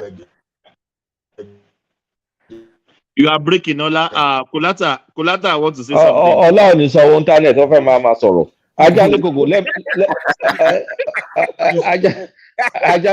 let me give you a government stats that you say you like government stats, Abi, that you never doubted.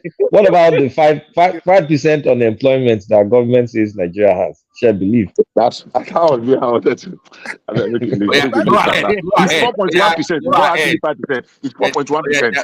No. Let him answer the question.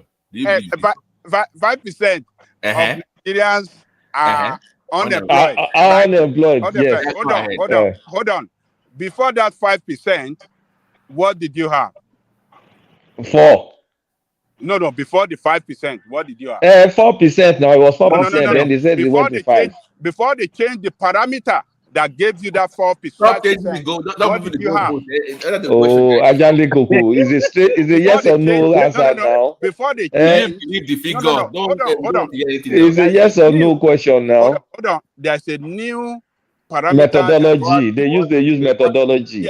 The parameter that is, they changed the method. Before the new one, before the new parameter, what was the employment rate? But that has nothing to do with your yes or no. Just answer yes or no. Government. Yes. No. You believe it. You believe it. I'm accepting it. Now that they've changed the parameter to come out with this new figure, I totally accept it. Oh, okay, thank you. Problem with that. Really? But no problem with that. I have no problem with that. Okay? Save this video for future reference. Okay, just save the video. I have no problem with that. If you have any other thing, I am always, because you can never, there is nothing that has to do with data on Nigeria that is ever good. That is ever good. And when they are releasing these things, these are released by government agency, but you see some people, Bishop particularly on this platform, want to kick against it that it's not right. It's not right. And it doesn't have any alternative data to challenge the particular one that I'm never ready to. I'm never ready to answer you. So let me give you some few points. Now, the parameters that were used to rate that multidimensional poverty, even though in our hurry to crucify the country, we have lost the cocoa of the matter to debate and to running the country down. But the parameters that were used were, number one, conveniently access to school. I'm starting from the bottom. Security shock. You don't need all of this. All of this, everybody. Let me finish now. Those were the parameters that were used. Now let's have a conversation. You will talk. You will be talking about other people. To go back. What Ajale Gogo is saying is we know all that. We know about all this. We don't need to go back. Let's take like some months ago. So we don't need to go back. Move on. So now the question is this: number one, some of these parameters, more than 70 or 80% of them fell under local and state government. That's a fact. That's number one. Are they not component unit of Nigerian That state? is why it was so what done. Are we talking? We are talking about Nigeria. We are talking about Nigeria. The data is on Nigeria. We got lost. Federal government or state government. You know your own interpretation of it. It's Nigeria is a total. Your own interpretation of it. Nigeria. It's not about local government, state or federal. It's on the totality of Nigeria. Your own interpretation of this is like carpenter, cut a nail. 133 million Nigerians are living under extreme poverty. That was a very simplistic interpretation you gave it to it, and that's what you're still giving to it today. That 133 million, even if they tell you now that it's even 180 million, you will believe that 180 million Nigerians are living under extreme poverty because they don't have $2 per day. That's it. That data is coming from the Nigerian state agency. Why would Babati don't speak for too long ago. Kulata don't speak for too long. It should be my turn now. Now I'll come back. I don't get turn again. You guys continue. No. Bishop, one question for Kulata before I come to Bishop. Kulata, the wife of Akeredolu is firing the names of Akeredolu for backing Ayedatiwa for governor. What is going on there? They don't even let this man rest. They should cut social media from that woman. She's really, really embarrassing the soul of that. I mean, why is she fighting dirty online? Like, I mean, she's a 70-year-old woman, for crying out loud. You just lost your husband. That old? I didn't know that old now. She's older than him by 2 years or 3 years.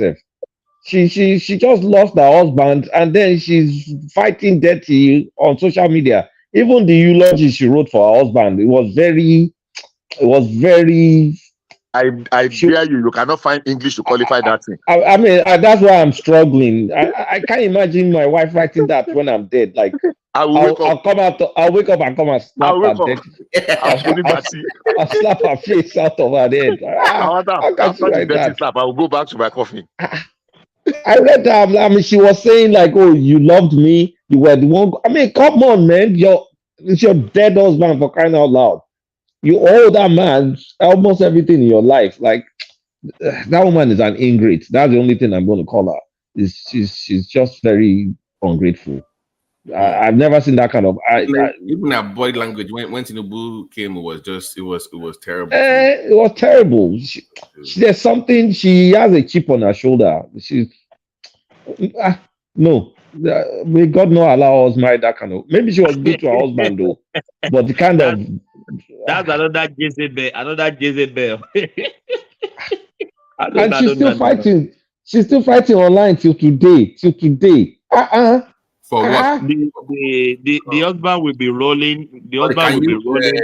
Can you repeat what's online, please? I missed that part. What did she do? Yeah, she wrote something about some relatives that is supporting the current governor. You know that when this guy was sick, the deputy governor was the acting governor, and then they were trying to steal money and co. And so maybe that one was doing pano moves for her. So all the while that this guy was sick, she was trying her best to get him to sign stuff. That's why they were moving someone that was almost comatose, moving into Nigeria, trying to sign this, sign that. You know, very tacky. I mean, at that point in time, it was all transactional. It wasn't about your husband anymore. It was just about what you could get before he died. Between her and Yadua's wife, what was worse?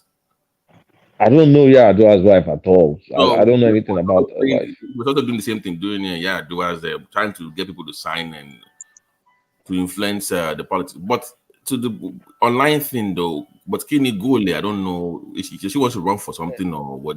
I don't even understand. Even when the guy, may so rest in perfect, when he came back to the country, I didn't expect him to come back because it's not even getting better unless they tell him. I don't want to say that so that people. It's not LG. When he came back to the country, he was in Ibadan for months. For someone that he couldn't go to Akure, you know that means they must have kept him in almost a comatose state. You can't even go to your. You kill him. What were you looking for at that point in time? It's almost like Spice care. Like just watch him till he dies. But you were still hustling. They were still hustling, trying to sign this, sign that, do this, do that. Like I mean, allegations of even forged signature. That woman, she disappointed me. So what can they prosecute her then? Like just if it's true that there was some forged documents on and money was taken out of the government. Who is going to do? Nobody's going to do that. That one is don't go. Nobody's going to do that. It don't go be that. Government money now you switch to still pass now. That one don't go. Don't go.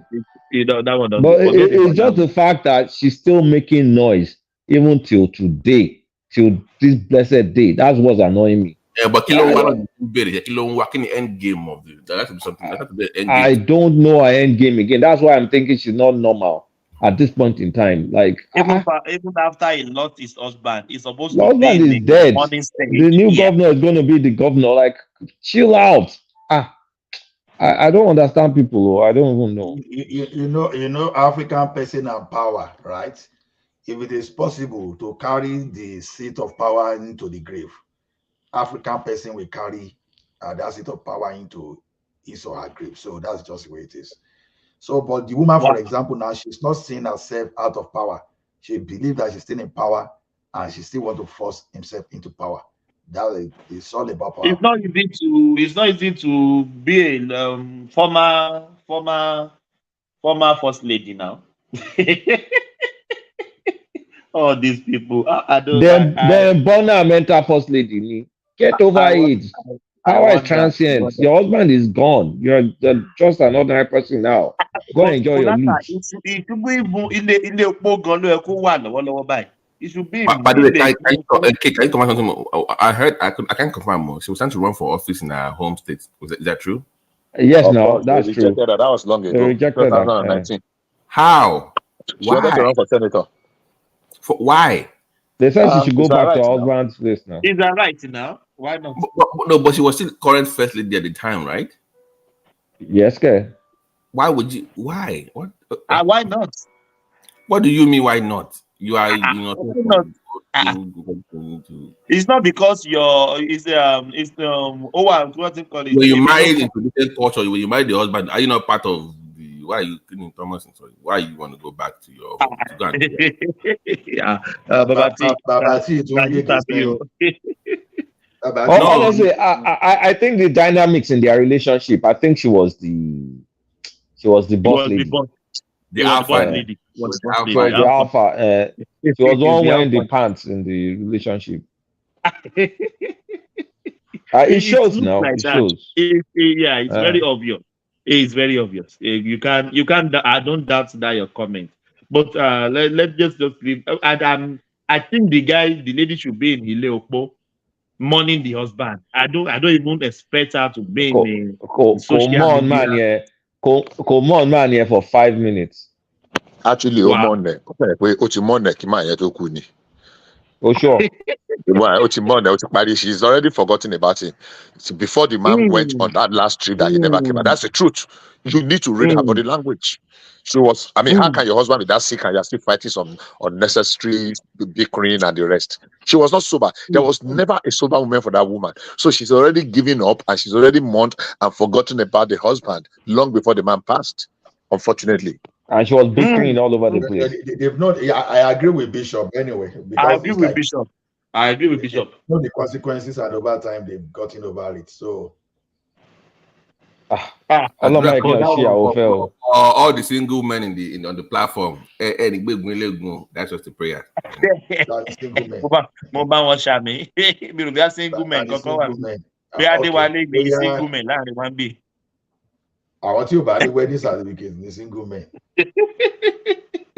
Bishop, let's come to Bishop. Yeah, Kolata, thank you so much.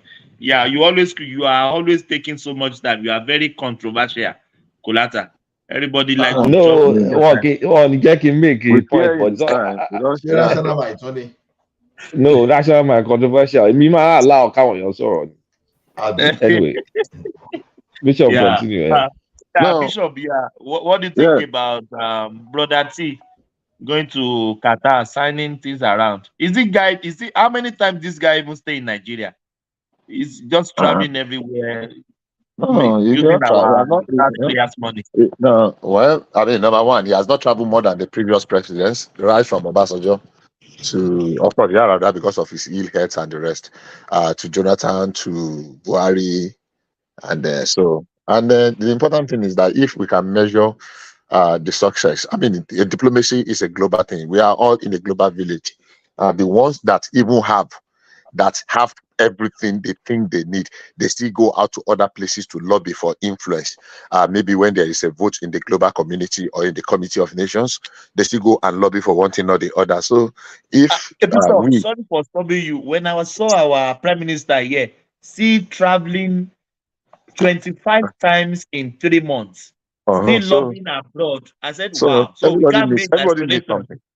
Exactly. Everybody needs something. And if it takes you to grovel, to beg, to lobby, to do it and get yourself out of the quagmire that we have found ourselves in, not due to any fault of ours. Because I always say the world had never remained the same since COVID, not even in the almighty America. COVID impacted everybody negatively. When you look at the data that are coming out of America, they are printing out and giving money to all manner of people now.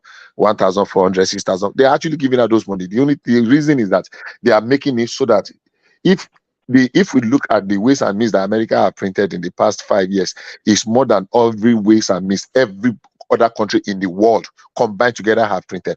I don't have data to back that up, but honestly speaking, my insinuation might not be far-fetched. Now, so if Tinubu is going and there is something tangible, if it's just only 2 bilateral agreements that can be implemented, because there's a lot of money in that part of the Middle East, UAE, Qatar, Saudi Arabia, there is money.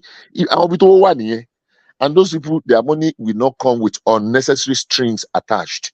Look at what is happening to Ghana. What is happening in the global something about this? They are 3.58 billion that is coming, and they are threatening to withdraw because of this alphabetical, whatever. Saudi will not give you that. Qatar will not give you that. Qatar was able to hold it. You want us to hold the World Cup? Yes, we are going to do everything you want us to do. But on this one, We are going to do it in our own way. No obscenities, no nudity in the stadium, no alcohol, and the word bow to that. So you can actually hold your own in certain times. So for me, yes, I'm yet to read the full report. I always like to do that because before I comment on what are the deliverables, what are the things that we are likely to get from them. And I'm not in a hurry for people to start asking tomorrow, because some people will start asking tomorrow. He has gone to Qatar, we have not seen anything. He has gone to, I mean, diplomacy does not happen like that. It takes It time doesn't for this happen thing. immediately. You know, It the doesn't happen sectoral, yes, immediately. yeah, there's different sectors, different people that are there with fine tuning it. Okay, this is where we want to come and invest. People think that some people, investor, like one of my friends here, investor will just bring one bag load of Ghana must go tomorrow and put it on the table and say, "Bah, we have arrived. This is 10 billion naira." Oh, yeah, what do you want? That's not how it works.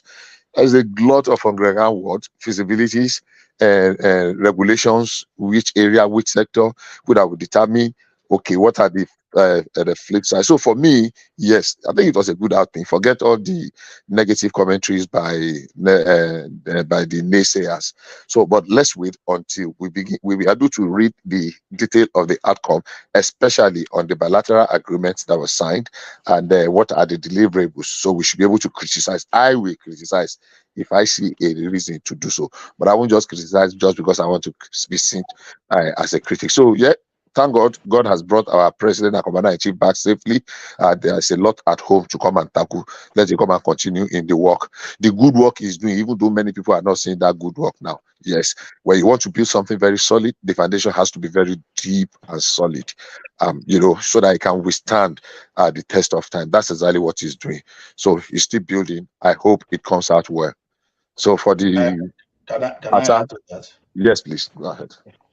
You see one misconception people see about traveling around sometimes is this: people think it's unnecessary, and that's how wrong we can be. Even let's start, even starting from the CEO of private organizations. You can't travel more than any CEO, because for you to bring business sometimes, it is not for you to just sit down in your office and be making phone call. Yeah, you will just shout and nothing will happen. But Ola, can he delegate somebody? Must he be there? Let me tell you, if I happen to be, even if America send a delegate to Nigeria, if I were the president of Nigeria today, and America send a delegate and it's not the president himself, I won't take it as serious, because I will look at it as, okay, exactly, this guy is just looking down on me. Exactly. Just ignore. So sales people, those people that are into sales, if you want to sell products sometimes, and you keep sending mail, you will send mail for 365 days. I'll be shocked. You make sales. Whereas someone just going just to say hello, maybe you just drink tea and just chat, you'll be getting the job done, and you will be wondering, oh, why is he doing it? So because we look at the presidency of Nigeria as, oh, there's no point of traveling. I remember then. Let me tell you some ethics here. If you are looking for a job, if you are sending resume online, you are disturbing yourself. If you walk up to that place, you give them the resume, I want to see the manager. Truth to see you, before 3 days, they will call you for interview. No, what you said, I agree, because it happens Australia. If you walk up to the place, give them their resume. I'm ready to work.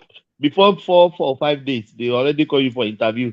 But you sending your resume online. It happens there a lot that you just say, you tell a recruiter that, okay, when can I see you so that we can talk?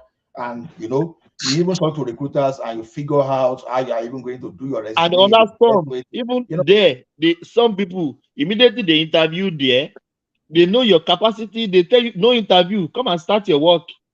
Because they already get you. Yes. There are some things you will never get through phone call or sending email. No matter how smart you are, something you will never get. So the thing is, the man is the chief marketer of Nigeria. The man needs to travel, whether we like it or not. Sentiment apart, traveling for diplomacy and to talk to Committee of Nations to help Nigeria out, or to let us collaborate or do something, is not a bad idea. The only problem, the only challenge is when you call yourself president and you spend 250 days out of 365 days going for medical tourism. That's the problem. But what is doing, like Obasanjo did it. We all can testify to the result eventually. And this man, just a matter of time. Like I said, I am very. You can't change my mind on Tinubu based on the three candidates presented.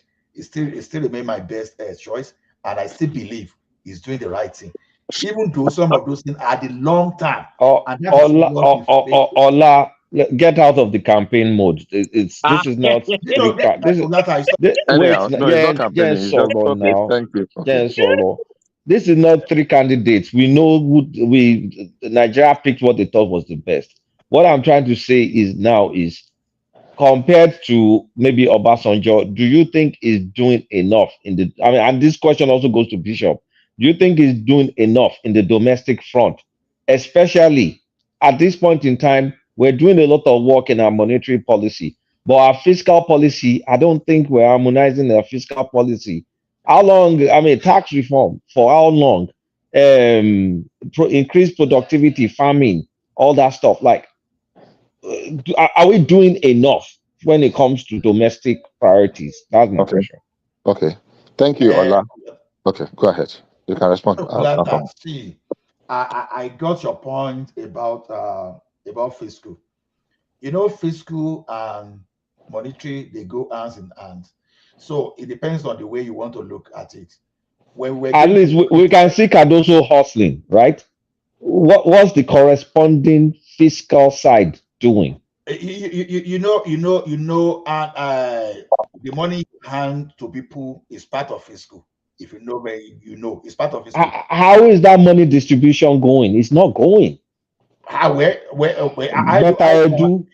don't have come on now. I don't know. But Bishop too, please answer, because I don't want to look like I'm a Grinch. I'm always complaining. No. See, that money may not be enough. It may not be enough. But you look at it this way: if the money is not being handed out, what will be the consequence is what you should be thinking about. Okay. People are not getting the money, say. Okay.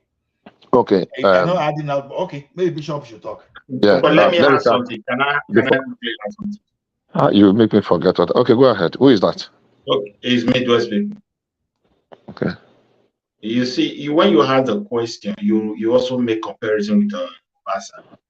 I will tell you, Obasanjo inherited a very, very good economy. The Who told you that? Who told you that Obasanjo? Wait, let me just make my point, because when he came into power, no, because that is not true. That's why I'm telling you. Now wait. Let me learn my point. When he came to power, America was having a very big war in the Gulf area, and Dana pumped the price of the oil into a very higher price per liter, per whatever they used to measure it. Yeah. So we made a lot of money at that very season, and you see all these pipe that they have laid everywhere today that they are trying to seal up. It was not like that under the military. People didn't try that. But though they were still, I cannot say they were not stealing, but not like this kind of proportion. Now, when you look at that government, Obasanjo, all the money Obasanjo hand over hands into agriculture, penny did not come back to Nigeria. Most of the money they even hand over out to go and help people, like what you just mentioned. Nobody testified whether it gets to them. Likewise, Jonathan administration, all the money for agriculture and everything they gave her, penny did not come back. And these are money they always give her. They say the people are loaning it. Now look at what is his name again? This is our Buhari. He also did his own. I think Ankobore they call his own. Where is the penny today coming back? Who borrowed that money? Nobody can testify. I am the one that took it. So you can see how they have bastardized this country. Now, when you want to try to help, they will tell you we need so amount of money, and you release this money. People want to share it, and the reason why it is so easy for them to share it is that there is no data. What we have is garbage in, garbage out. I'm so disappointed when people say unemployment in Nigeria is 5%. What are the methodology? How do they measure it?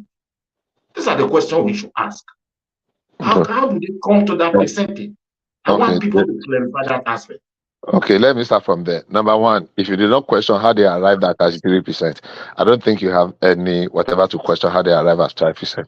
If they told you it was 45% and you believed without questioning it, then if they tell you it was 5%, you should believe it. Anyhow, having said that, let me go before I forget. Thank you, Ola. I think you've practically said what I was trying to say.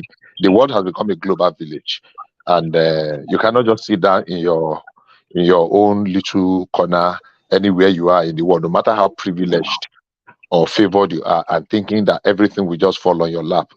Lobbying is part of it. Sorry, somebody has his mic on that is causing some background. So you cannot just sit down and think everything will come to you. There are things you need people for. You go and batter. You go and trade. Okay, when you needed this, we gave you the support for that. So now that we need this, we are counting on you to support us, and we are believing that you will.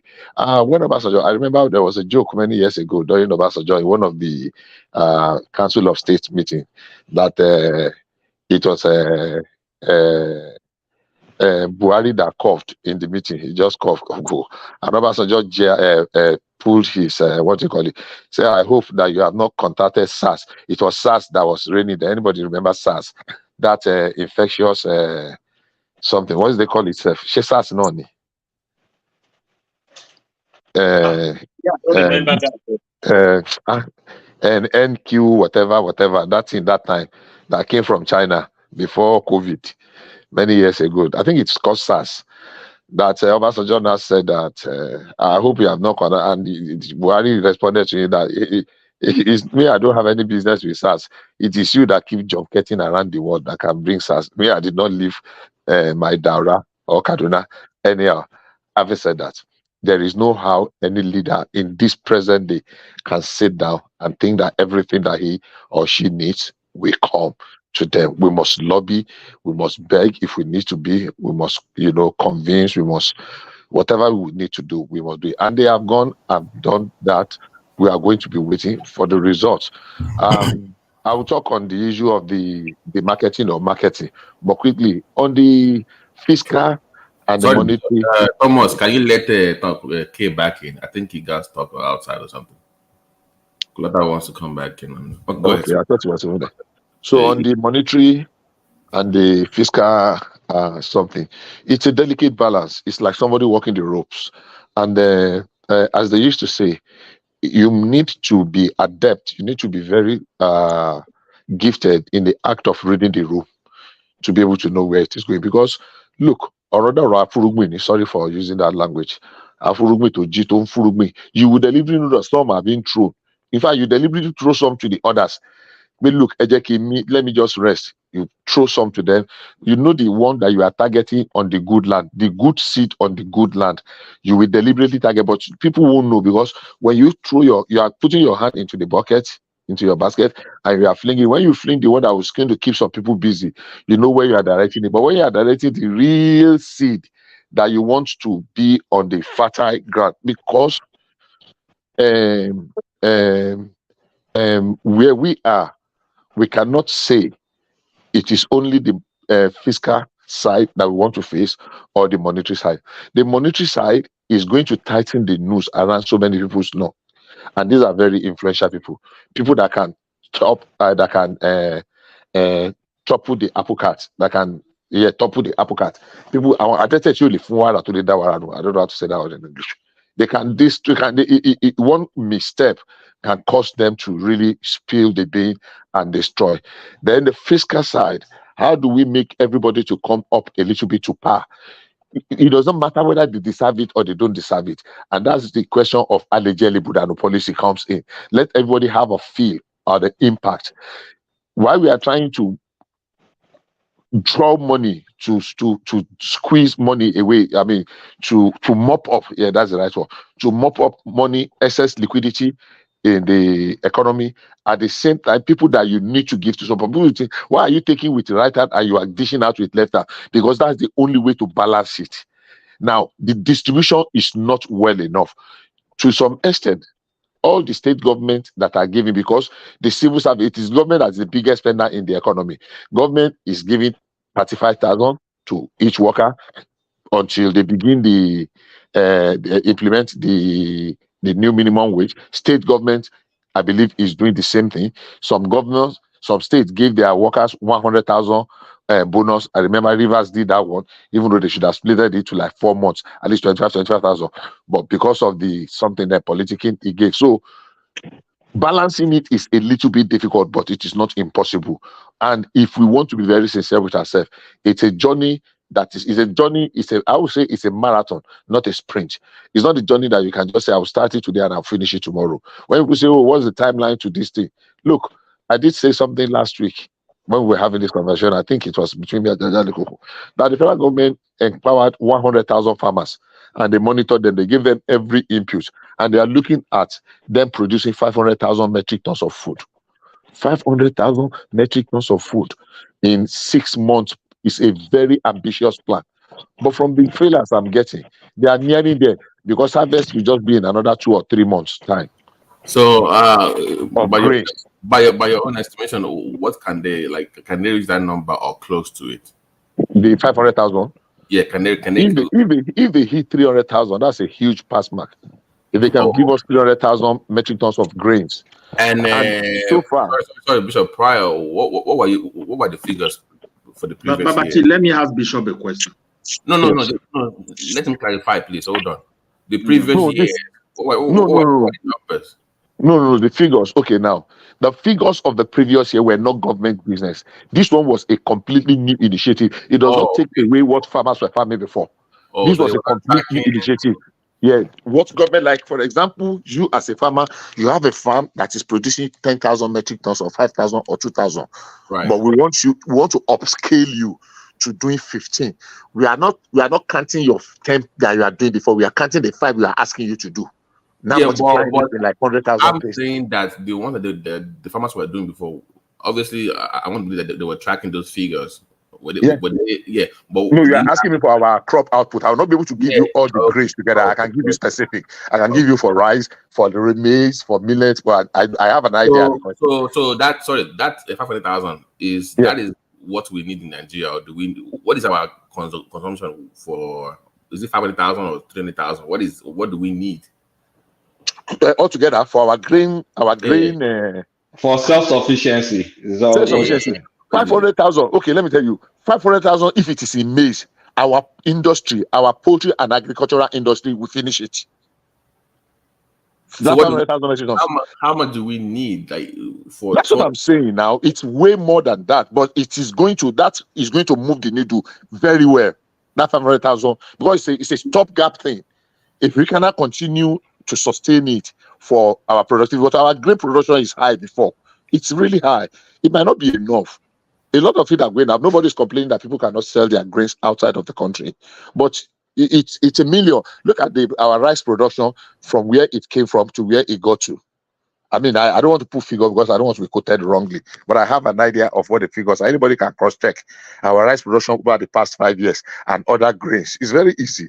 We have some grains that are easy to produce in the north, apart from the corn and guinea corn. We have the millet, we have the sorghum, we produce some wheat too. So it's scattered, everywhere. And rice production really ramped up. Rice production did not just start under Buhari. Obasanjo just started rice production in 2003 with Fadama. I read the report of Fadama that said about how many 42 or 43 different variety of rice can grow everywhere in Nigeria. Bishop, I put up some figures for worldgrain.com. So Nigeria's grain production for last year was 21.6 million tons. Exactly, 1.6 million tons. Okay. So I don't know. Okay, yeah, that's for the last year. For last year. So for this one, and we're able to do something more with that figure. 21 it was 21.5 for last year. It was 21.6 million tons, right? Yes. Tons of what? Of grains. Where do they measure it? This is the world grain. The track world grains. That's their thing. So let me put the link in the. See, Babati, the question we should ask: what exactly is the methodology to get that figure? With the circumstances, we have a Ministry of Agric. They collect data. They collect data every day. I know farms that produce 10,000, 15,000, 20,000. One single farm of grain. See, In Nigeria, Babati, you northern see, Nigeria. wait. Let me also come in here. You see the greatest challenge that we have in our country. Until we deal with all these figures by, integrating them into the various ministries, how we buy our things in the market, how we do our business in terms of wholesales and retails when it comes to agriculture, there is no way these figures can help us. That is why our president will release money into agriculture. These people will produce, as we are mentioning it here, but nobody return that money back. Tinubu now is going to source fresh money to solve this problem. And the next government is still going to do the same thing. So we have to work on this data, because the methodology for people to get what they consume in the country, let me just tell you, when you buy anything now, wherever we are in the world, the people that want to sell it for you for retail, they have cash machine there. They have scale. God, we are not there wait, now yet. let me We are land. not in that The place. importance, maybe you don't know the importance of that thing. Let me just land. We are trying to educate that. That little noise you hear, PM, in any cash machine, is straight to the Minister of Finance, the goods you purchase, the quantity, to the Minister of Agriculture, if it's agricultural product, to the Minister of Commerce, and at the end, they are able to source data from there. Now, even from the farm, direct product, there's no way you can take things direct from farm. If government involves its money direct to market, the middleman must take it to where processing plant, and in that place, the scaling have started. And No, Midwest. Sometimes you please, have to use statistics. Sometimes you have to use sampling. Because Exactly, already it's we have random silos. sampling. Nobody has every 100%. See, Please, okay, let me just get back. Let me get back. Let me get back. There is no there is let me get back. nothing like sampling. There's no place where they don't there's use no way. sampling. There's no way. There's There's no nowhere in way. the world they don't You use use sampling. sampling to do what? Look, Oga. How would you Oga, know Oga, how much you need if you don't Kulata, have, if you don't have the data now? Kulata. What did you say, Babati? The biggest. Hold on first, please. Let me tell you something. Kulata, you live in Atlanta. I go to farmers market, Forest Park Farmers Market, every time. It's the biggest farmers market in Atlanta today, where you can buy farm produce. Nobody collect ATM from you. It is cash. Jamitima Paro, Forest Park, in Atlanta. Paro. It's let me nobody. also ask. They won't collect wait. card from you, whether it is debit or credit. I'm coming. Let me land now. Okay. Let I me also land. want to ask you a And that's question, but wait. Do they give anything like a receipt?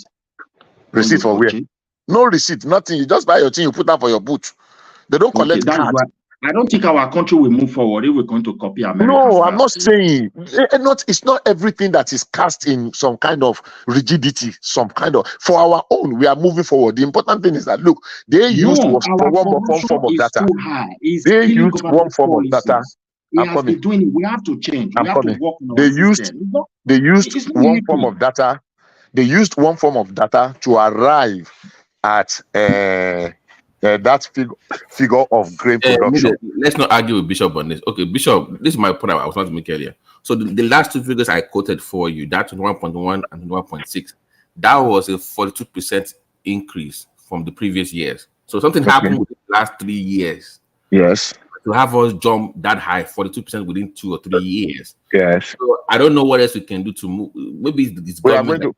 What we want to do, what Buhari did was this, which is unfortunately is not being celebrated for them. Our river basin, everybody know river basin that have died, and he was trying to revive our dry season farming by irrigation. Buhari revived about 16 or 15 or 16 irrigation farms. Whether it's from Kano. If Kano can put their potential, I think Kano has about Kano alone has about 11 irrigation, irrigatable land. They can triple their crop output if they can infuse effectively dry season farming. If you understand what I mean, in all areas of grain. The grain, whether it is cowpea, whether it is sorghum, whether it is corn, whether it is millet, whether it is even beans, or name it. So they have that. So across the country, they were able to improve. We have just only 4 mills of rice. Buhari increased them to more than 10. In fact, I think he added 10 to them, and they were working. The problem now is that the silo, the mills are there, but there are no rice paddies. Just like Lagos State Government complained a few months ago. Now, I'm going to thinking of, can we be importing rice paddies so that we can put these mills to work? So, but our grain production can increase tremendously if we can harness that,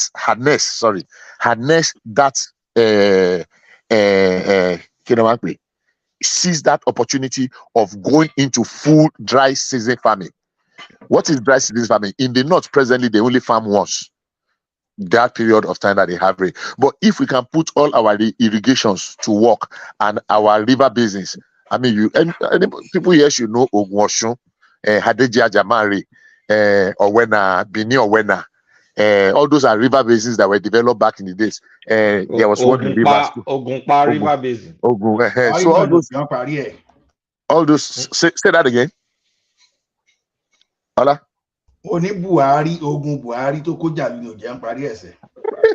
Anyhow, so those are river basins. So if we can improve and we go to that dry season farming, that means we have the potential of doubling our output. So Bishop, Nigeria, we are spending over $1 billion importing wheat. So that's a huge market if you can. Yeah, that's a huge market. $1 billion just within 12 months. That's a lot. We import a lot. Our wheat production for all the bread we eat in Nigeria, the local wheat production is account for less than whether 22 or 23%. So majority of the wheat we use for bread. Every time you eat bread, your wheat, chances that your wheat is imported is 77%. Every time you eat a loaf of bread in Nigeria. And these are the people we import the wheat from, from the people that, unfortunately, one of the reasons why we have challenge about wheat was that it took a long time for us to be able to localize wheat production, because wheat were not doing well in Nigeria at all. And at some point, brewery were even competing for wheat for bread. So the price for wheat is higher because breweries are ready to pay a high premium rather than people that will make bread, because beer is selling more than bread. That's the sad irony. Yes, if two people, a beer manufacturer and a bread manufacturer, go to market today, and where the bread man is still pricing, can I pay $100 per bag? The wheat man is already saying, please load it for 150. That's the beer man. I've already paid, and the man will set to highest bidder now. So I mean, so basically, yes, we need to do a lot of work. We are not there yet. I was scratching the surface. I will say not really, but we're moving the needle. So if that 500,000 metric tons, we can get at least 60% of it, which is 300,000 metric tons, to add to what we have, is going to cushion the effect. Okay, and so let's add right now, because I'm actually so last year we did. So let's say we do 300. So last year we did 156,000 metric tons of what? Of wheat last year. Okay, so wheat. If we add your 300,000 to it, that would be what? 456, right? 3,000. No, you said we can do 300,000 by your own estimate from that 500,000, right? That's what you want us. No, it's not wheat alone. No, I never said wheat. It's all manner of grain. No. Oh, sorry, grain. I kept looking at wheat. Sorry, man. No. The 500,000 is grain, so it's not wheat. Sorry. No, it's not wheat. No, that's fine. Bishop, can we go to another topic? Yes, before we go to another topic. Okay, I think I already said what I said about that Tinubu demarketing. It depends on the interpretation. One musician, you say, Babati, please let me add this one. It's not Babati, it's me that's talking. It's not me. No, he asked the question. He said, he read the figure that they produce also tonnage of wood. Can we relate it with the past years when they were not producing to this level? How much we were spending to import wheat into Nigeria? And how does it really affect that importation, even when we have increased our production? Is there any data like that? You have something like that? So I'm saying, like, think about it. If you're doing that, if you're still spending a billion naira importing, and you've increased by 42% what you produce locally, that means the previous years we were spending close to 2 billion or 3 billion importing. That is the way the problem lies, because this Ministry of Agri, most of this loan go through them, and it is easy for them to influence the productivity or the outcome of productivity for them to continue to siphon the country. So the government must change the method. We can't just throw things to people because they gave us figure. They have to. If Tinubu wants to, he must change. He must work on it. Take, for example, sorry, I just take your time, Bishop. We were talking about IDP camp when I was listening. I was just listening when I was coming on. Okay, imagine a country, people that are in a place of confinement, a camp. The government cannot really document them and come out with their figure. And now people are taking advantage, as Mr. Bishop said. Whom are you still going to blame? Is it not the same government? What will it take? No. Government, no. Midwest. Government documented how many people are there. We are the one, most especially me and Bishop, we are the one questioning the numbers. That number is outrageous. See, when you document people, and the rest, when you document people, there should be at least when the modern world. Let there be a database for at least these are people that have been displaced. Get their forensic, get their rename, and because to manipulate any data with fingerprint and all those things, or maybe your pictures and all. It's difficult. We should advance that very aspect because a lot of money also from the government go to that very place. You understand me? Because I agree with you to some extent, but you see, we need to take care of some little fundamentals. For example, how many fertilizer plants do we have in Nigeria before this last administration? There is something we call the primary fertilizer we produce is urea. Is from urea we now get about 3 or 4 categories of fertilizer. What we call blending that you bring something from here, but the basic material is that urea. We get NPK, we get 20-20-10, we get 15-15, whatever. All those fertilizer. Now, fertilizer was like gold before in Nigeria. It was like gold. Because it be like say you go cut head. Some people can kill person because of one bag of fertilizer. How scarce it was. But we were able to improve fertilizer production and increase the number of our blending plants. And when that increased, it makes the cut neck or cut throat competition over fertilizer to reduce a little bit. How about wheat? Especially, not wheat, Kulata, don't put wheat for my mouth. How about seed or seedlings? Especially the disease resistant wheat. The modified you're talking about, Abby? Say that again. No, not modified. Not modified. Not modified. I'm talking of treated seed. That is the one that is either disease resistant or insect infestation resistant. Because some of the seed that's still GMO now. That's GMO. It's not GMO. It's not GMO. If it's insect or weed resistant, now GMO will be that. No, sir. In those days, let me remember some of the chemicals we used to preserve our beans. If you want to plant them or maize, that's this thing will not come and eat them. Okay. External, it's not genetically modified. It's just to protect them. I understand what you're saying. So then we used to have them many years ago. We plant because if you don't put them, so people don't have access to these things, but now they have. They try to make it easy so that your rate of your output rate is higher than what it is before. It is not a dash. It is not a sprint. It is a marathon.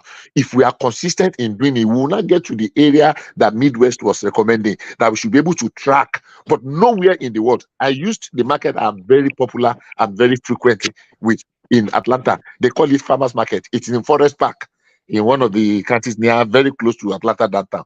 No, they don't even collect card.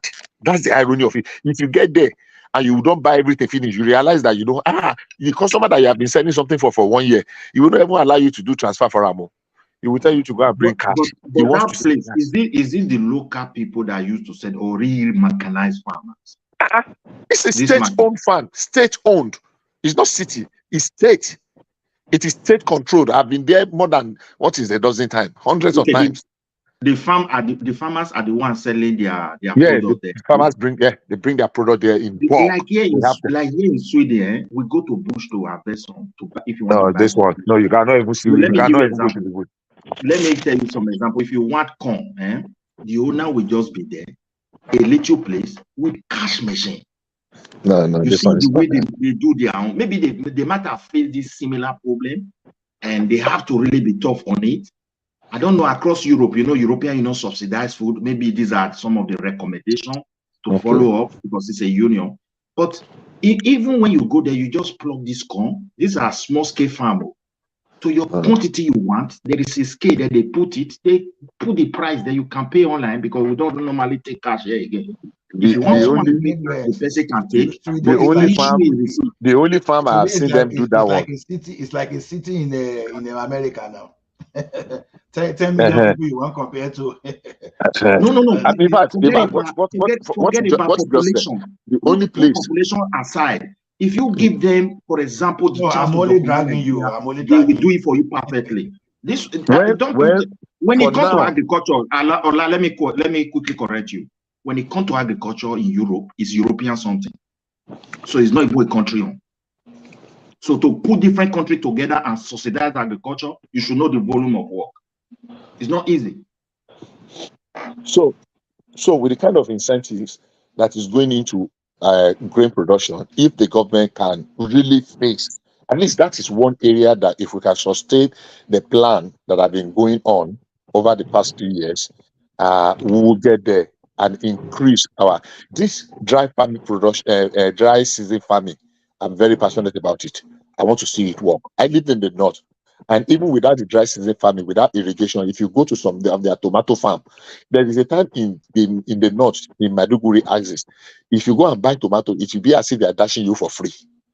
If you buy carrots, now we are talking ordinary carrots.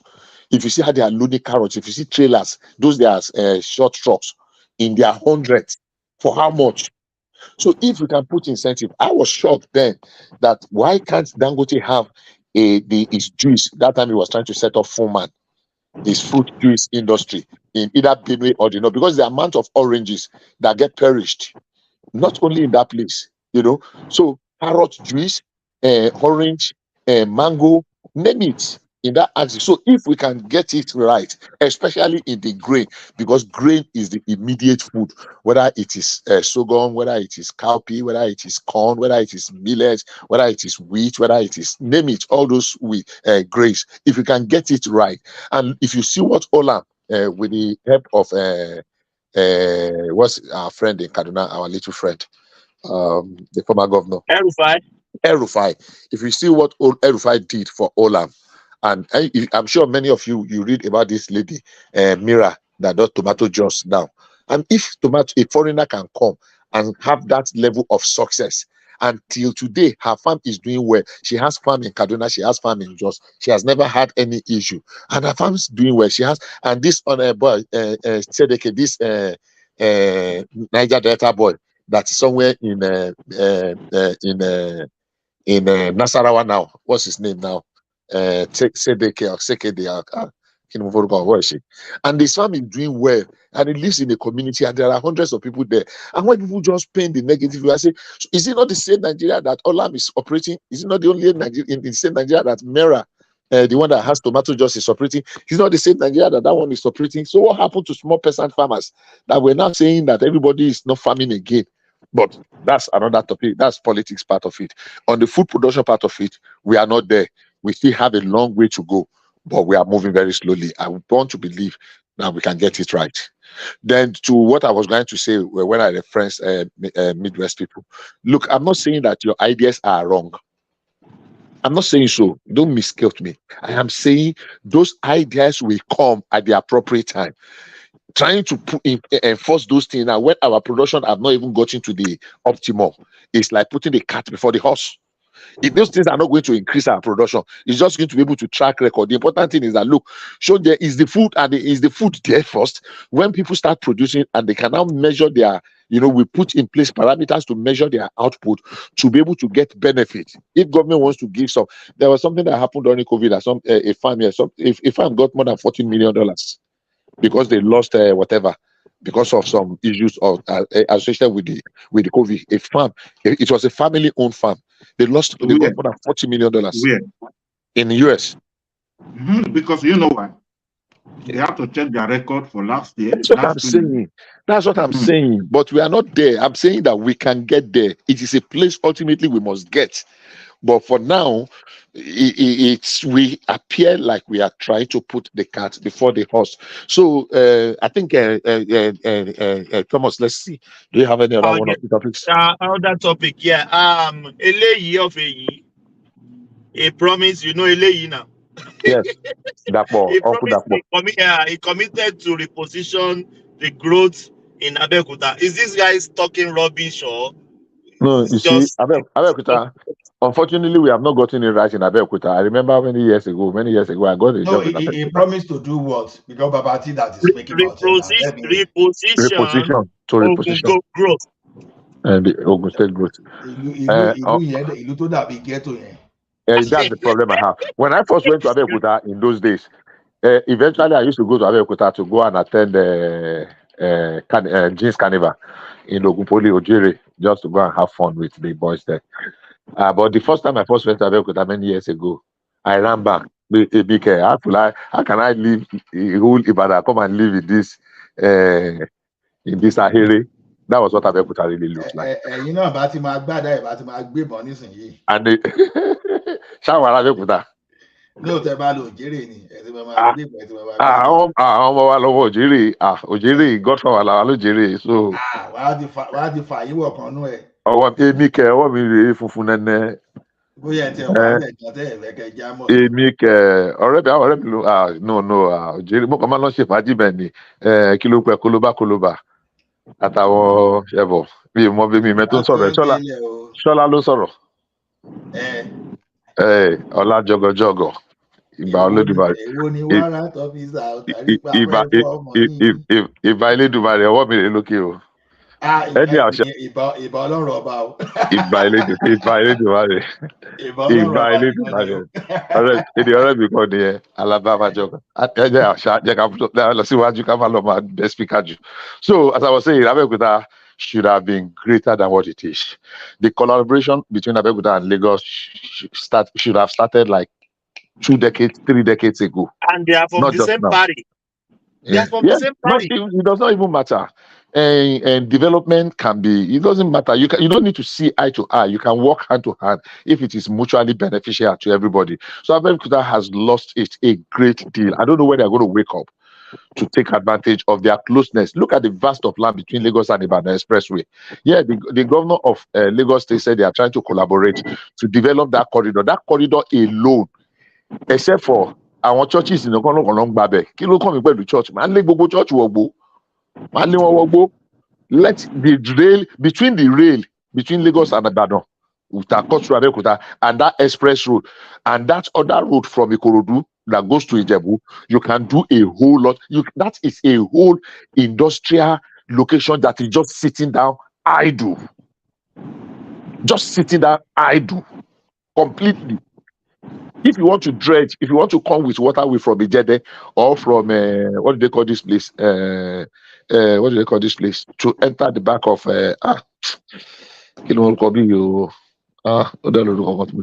so there is a lot that can be done. So just talking about repositioning Ogun State now in your second time. We are talking about Abeokuta now. Babati don't silent. No, he knows what I'm talking. If I'm wrong, he can come and challenge me. I know Abeokuta. From Abeokuta, look, Abeokuta, with Oyo State, with Ibuora, you know, this place we call Lanlate, Ibuora. There is a road that Obasanjo started here. Ibuora, Erua, Igdere, Igogo, Bugwe. There is a road that was supposed to go here, Lanlate. There is a road that was supposed to go from that place that cuts through, that goes to Sokoto Straight, through Iseyin. At the back, the Obasanjo started that road. It was neglected way back in 1978. I have been to that road before. In fact, let me tell you one thing. If you go to that Ibuora road, as if you are going to Erua today, the tap that is there, that is, except they just repaired it yesterday, those were the tap that were laid way back in the 70s. Nobody has repaired them till today. For you to know how solid they are. Bishop, I can tell you that is my route. It has been repaired. Oh, okay. Yeah. Maybe they just we are going to Adwa-Waye, Lanlate. Lanlate, yeah, you get it. Adwa-Waye, Lanlate, yeah. This is okay. So I know, okay. But that time you were saying that your border state, you said your border state, you said Iseyin and Shaki. But no, she's not around. No, as if neighboring kini ni mo mean, Okay, but neighboring what do you yes, know? yes, Ibo of Okakasi, Okaka Shepeteri, Tede Agundege, Agua Amodu, Agua Are. So anyhow, so as I was saying, there is a lot that Ogun can benefit from Lagos. Unfortunately, we don't have visionary leaders. And these are not projects that you can start and finish. They are projects you put in place a formidable plan that every successive government will want to key into it. If you think you want to build the thing that you will build and finish, you are just going to be building like Ile mushroom poultry everywhere. If you want to build something that will outlive you and will endure, you must have a very big dream, massive dream.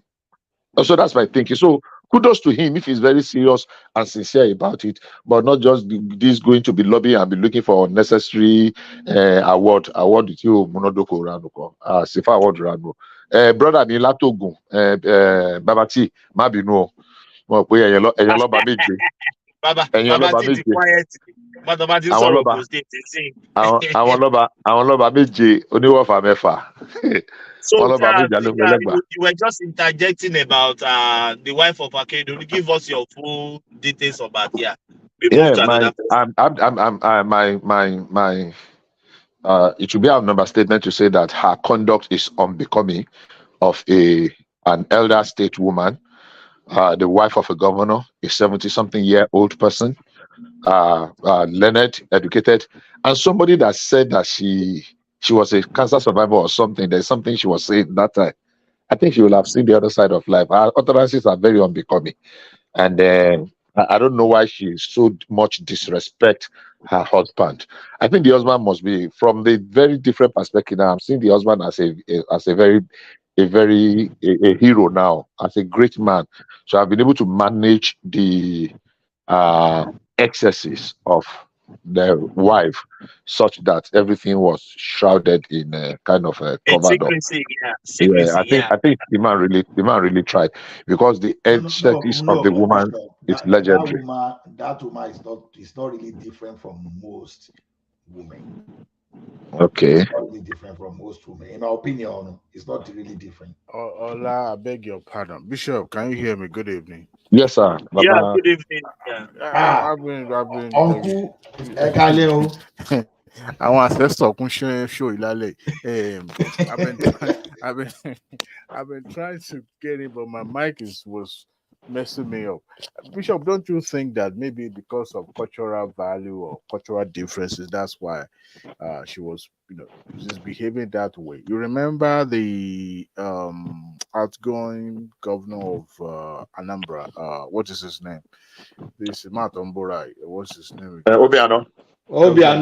When his wife collected. Obiano Borani. Almost what is suffering what is going on here. Over the Michael Jackson.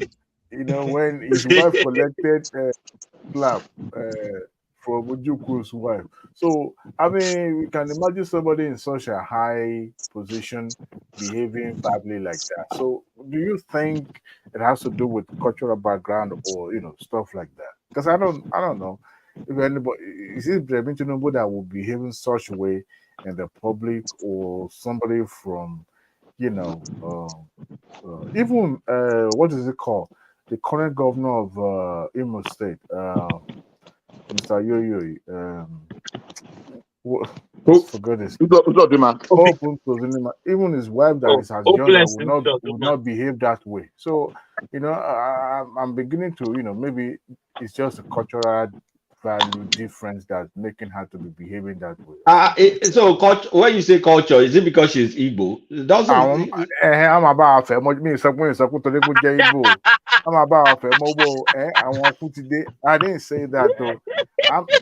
So what culture is she from? I mean, look, even in the Southwest, we are kind of like different, in some ways. Southwest, we value respect. We even have like adjectives going for respect. Okay. So, but in the entire Southwest, we have in our own distinct way have a way of dealing with issues. So maybe it's a factor because I mean, if we look at the way the composition of our government, their spouses are in age, in education, in exposure. So maybe those could also be the contributing factor for her to be behaving that way. You know, I don't know. I mean, obviously, she sees her husband as equal partner in that office as a governor. Maybe she was even the one calling the shot when the husband was alive. So maybe there's a difference in culture. I don't know. But Actually, Adewale, she it's said too that. disrespectful. Actually, Thomas, she said that. She said the what language is usual? They're packaged for two or something like. She used a phrase like you're getting two of them together. Something Kolata, similar to did that. this woman mourn that husband at all? Because I it's don't think just, so. it's just, oh my God. It's supposed to be in Ile Okpo now. Quiet somewhere, maybe in abroad, cooling her head off. It's You mean acting her as if head he's even shaved off? happy the man passed away. You mean her head shaved off?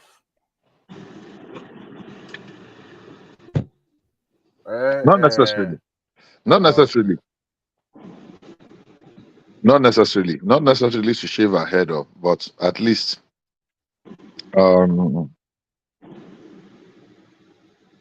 to show some decorum, at least some sobriety, some respect for the memory of the husband, without unnecessarily engaging in all this bickering and public show of shame. I mean, I'm sure if you ask 100 persons, 80% will say they disagree or they disapprove her conduct, the way Amanda she has conducted herself. But then, well, I will not. I will just say she's not done well enough. I won't condemn her. Anybody saying they were a wobomini. So maybe that's how she was brought up. I'm sorry. I don't mean to be disrespectful, but it's not really. She's not really been very fair to her husband. And your husband's niece. She has family. They have people. How would they see you? How have you conducted? And your own children. What kind of legacy? You are 70 for crying out loud. You should be more sober now because it's just small to learn on here, dear. But here you are behaving like so it's okay. Thomas, thank you. Let me just yield the floor for other people to have their say. Welcome, Sir Adewale Abanifila. Gbogbo yìí tẹ́lẹ̀ gbọ́lẹ̀ ti lọ rí àwọn ọ̀tọ̀ ní bàbá Ọ̀wàlà. òun náà wá fẹ́ máa ṣe bí apẹja lódò ni. Àbí tó dàbí Yoweri Museveni yìí tó gbé wíìgì sórí. I use different character. Depends on the topic of just like if I disagree with somebody, I was like, look at this one. What is it talking about? That's why I use this one today. Okay, I'm going to invent one. I disagree with Banjalo Koko. I disagree with World Peace. I disagree with a lot of people on the planet. That's why I'm using it. You guys were talking about the statistics about the IDP and all that going on in Benue State. Yes, and we were there. What's your take on that? I disagree with Abajale Koko. Everything these days is all about, this figure. You see, that's why whenever one man is making reference to some of these Nigerian dailies and is quoting Nigeria legit, was it legit? Nigeria legit? That one knows the newspaper now. Gazette. I'm like, and Sahara reporters. Exactly the way I feel is that picture of my DP now that's showing us how true are those I mean, I was one thing when I was in Nigeria I like to read Punch. Punch has always been my favorite. They recently celebrated 50 years of being existent, which I honestly is a big achievement. And this particular newspaper is some bias. They report news the way they sees it, regardless of who is in the position of authority, and that's one thing I liked about that. But when one man is tell they like those days, then they shop my money. Tell. Yeah, I mean, Tell was more of magazine though. And we don't have magazine these days because the social media and I like Guardian. I like Guardian personally. has taken the I used to Guardian, and this day was my paper. yeah. Now here Jowomi. And the Guardian this day. editorial always echoing the thought and the thinking of their publishers, But then we always Yes. felt that, well, I mean, look at the Rogue Guardian during the Abacha era. I mean, they were silent, more or less silent, So because they perhaps they chopped Hebrew. from Abacha, yeah, Hebrew. yeah. Felix. Felix in the It Godi. was it was it Felix in was the one of their brother that was against the government, but the other one was chopping government on the ground. All these people always it's a little leg man in Nigeria way, man. Because as you Exactly. are dragging the Buruburu, it's also dragging the Igbo. Before you know it, the entire country is going to collapse. So that's why every administration always tread, softly, because you don't know where that guru is going to come from, and that is why it looks like government is working slowly, as if Exactly. it's hard. It's hard when you are governing over how many tribal and how many we have Too differences. many. Too It's many tough. differences. And when I see people criticizing not just people in public office, but people generally, and I will ask, how many people in your lifetime have you preside over? I mean, directing the affair or even managing resources. Some of them never manage ₦1 million in their lives, and then you see them saying, oh, well, this is the way it should be. So if you know this is the way things should be, because it seems everybody's an expert, how come you've never become a millionaire in the same economy that you found yourself? If you are so good, in examining and knowing what Nigeria actually need at this time, how come your life, hasn't gone beyond what it was when you left secondary school? So it's always greener on our side, and No, Nigerians are known Adewale, for it that. doesn't matter sometimes. So otherwise, professors should be the richest. It doesn't matter sometimes. You can have knowledge, but not acting is different. See, one thing is for you to know how to do something. Well, another thing is for you to know how to get that thing across. Any entrepreneur that cannot cross a chasm, you are not going anywhere. There are some people they don't know one over 1,000 of us, They just need to know just a quarter of that one out of 1,000, and they will do wonderful things. So it's just like most of us, when we talk of entrepreneurship, we may even be better than Dangote on paper. You understand? But Dangote has some other things that we allow him to even move. That is a knowledge that is inferior to us across. That's just the way it is. But it doesn't mean that when you don't know, it doesn't mean that when you are not acting, it doesn't mean you don't know the solution.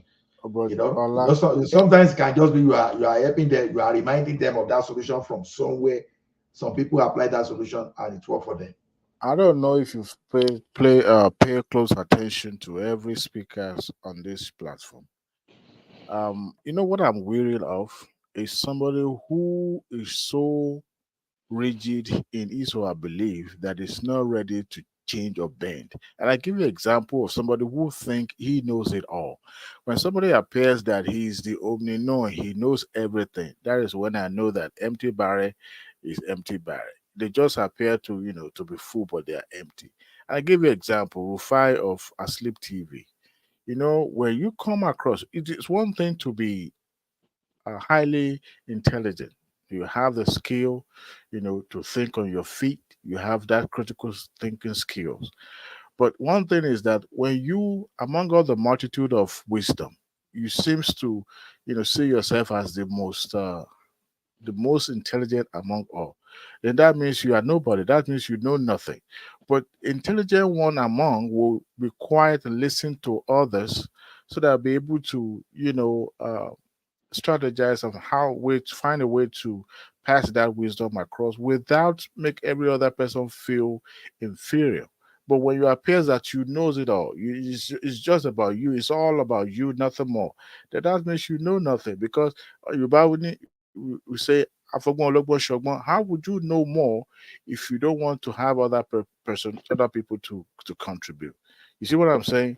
But Nigerians are quick to say, you know what, this is the way things should be done. I've seen speaking on this show that they will come and they will tell you, look, it's just my opinion. I'm not saying that is the only the best way, and I've also seen people that will say, well, it's this way or I way. But to me, if Nigeria could pipe low a little bit, just hear each other's out, maybe listen, in that means of chaos, in that we'll find a silver lining, we'll find the way out. It could be maybe, if I would say anyway, it could be maybe from like just like we say that he got an advice from a madman. Who knew? Maybe somebody that will find a solution to our situation in Nigeria will be somebody that we never even look at. So, to me, we are too quick to jump. We are too quick to apportion blame. We are too quick to condemn. We are too quick to. Anyway, maybe I'm too much on the X this day. That's why I'm speaking in a different or in a parable these days. Maybe not. Anyway, I don't want to bore you guys, so let me let you guys continue.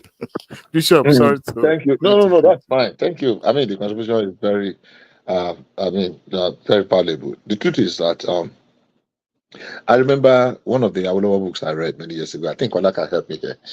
I don't know if it was the one Awolowo that wrote this or somebody in the memo, where Awolowo sat down. He requested 3 professors from our universities to go and do a research and come and present a paperwork on agric revolution in Nigeria.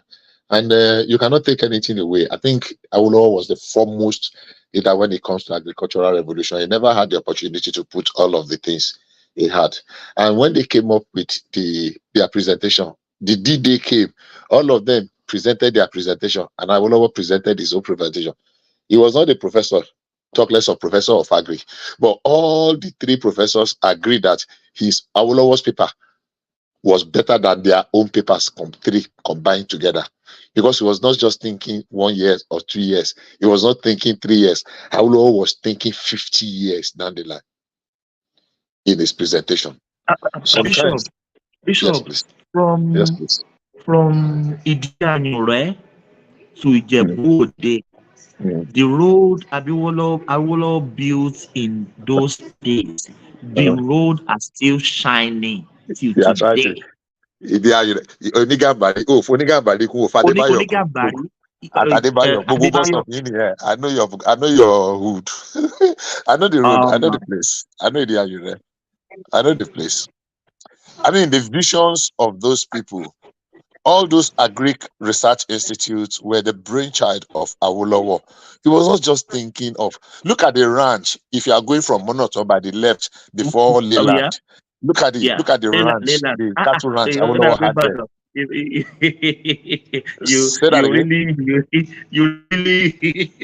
You really know about Ibadan very well. We are not even talking. If everybody we want to talk about it, even though I've not lived in Ibadan for almost 40 years. It's like Thomas is not paying attention to Bishop.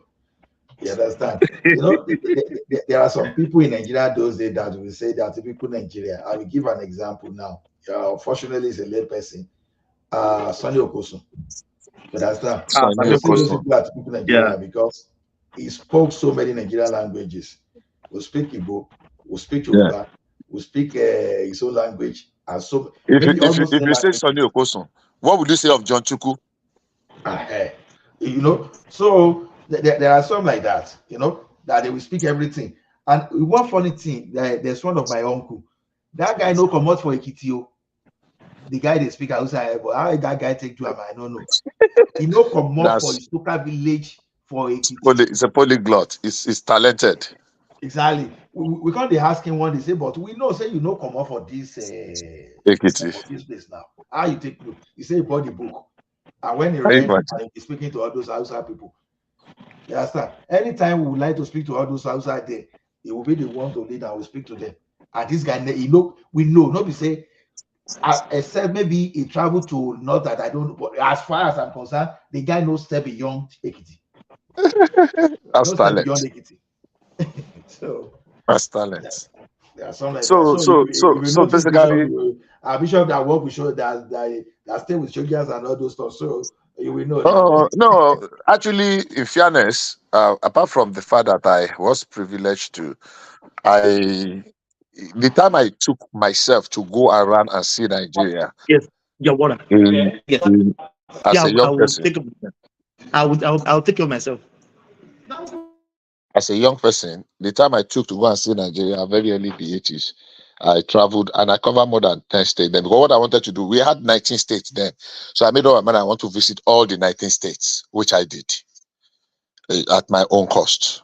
I just was going from one state to the other. I covered all the states in the east. Now taking job. Now taking job, they carry me around. You know, my Um, guy will give me money to But take flight. Bishop is very poor of me. I'll tell you something. The I've work I never was been to supposed the to east. do, I've never been to the north. who be that? Who is talking? Never. Thomas. Thomas. Thomas. I'm not too far from Thomas, Never. but I've gone to Abuja. I've gone to Abuja and I've gone to Port Harcourt and I've gone to where else have I gone to? You Benin where they City. don't pursue you. They say Confidently, you come out university, you don't come out for Nigeria. How you let want me to know those places? let me start from the southwest. Me? I work. Yes, how many years you spend for Nigeria after you finish university? Let me like 3. How many years? 3 years. Like 3 years. let me Where you want to reach? We see the go the system, the ATM, computer, all those things. Ola, let me start from the southwest. All the states in the southwest, all Aresekpa. Not that I just visited one or 2 months or 3 months ago. All the states that way. Then south, all the states in the south, all I chew them like chewing sugar cane. Then southeast, Aba. From their white so south is already in my pocket for more than how many years ago. I'm not saying I visited them once, so I can tell you major landmark in all those cities I have mentioned. I mean, all those states, all in the south.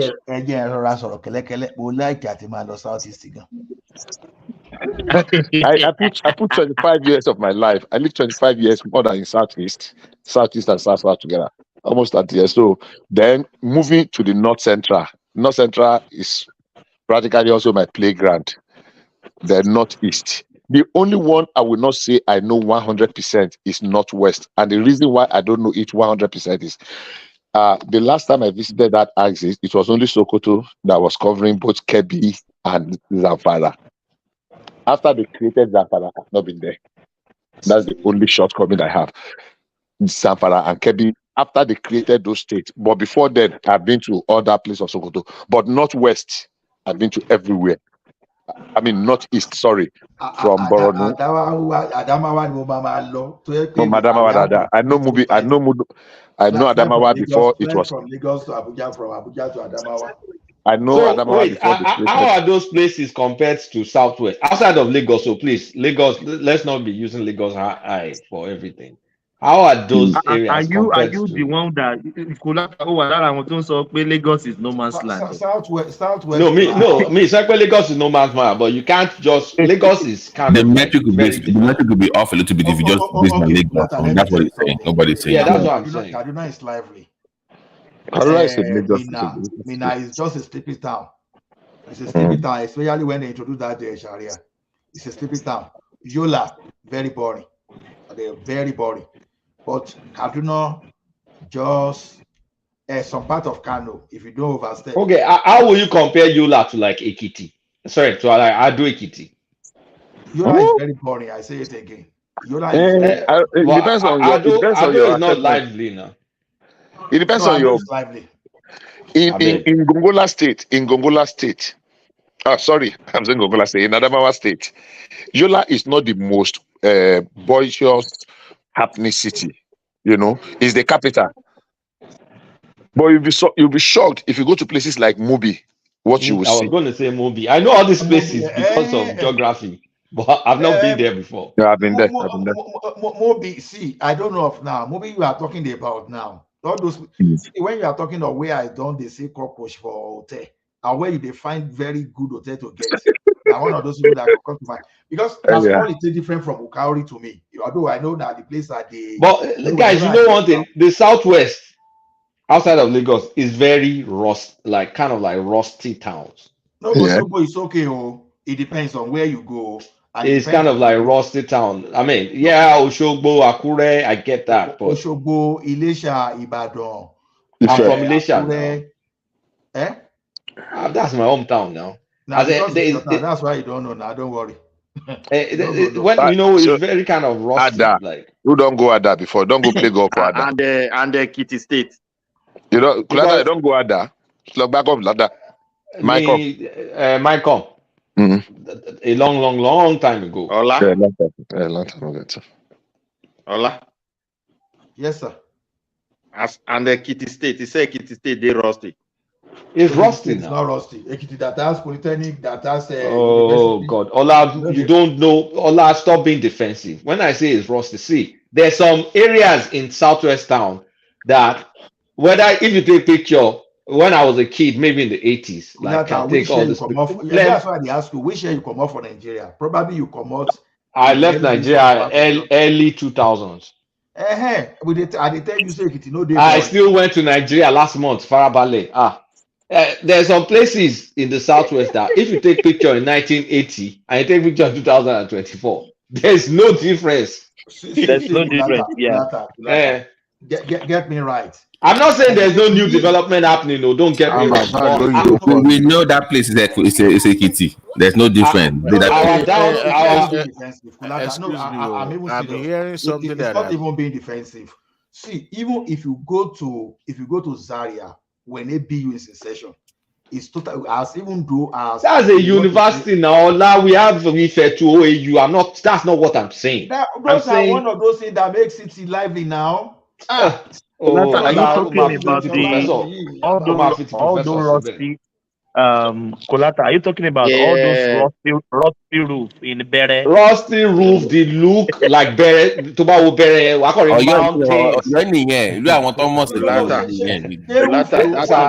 That thing you are saying across the entire country. No, it's more. It's in Edoto, it's in Benin too. Anywhere you know in the apart from like where you will not find that kind of something. Make a your land of Smabek, Lagos, Abuja. No, in the north, it's not that plenty. Abuja, this Port Harcourt area, all those areas. I know we argue that one. But, you see, there was one point in time in Nigeria, maybe in the 20s, in the 30s, in the 40s, that there was a lot of development. Then it got stuck. So there's some areas in our towns that have been stuck since the 40s, since the 50s. Like, I mean, those houses have just been like that, and no upgrades, no nothing, and people still live there. Kulata, Iwolu, Soronyoro. See, I was thinking whether lively you are talking about, but now I know you are talking. Rusty town. The town is a rusty town, like laid back,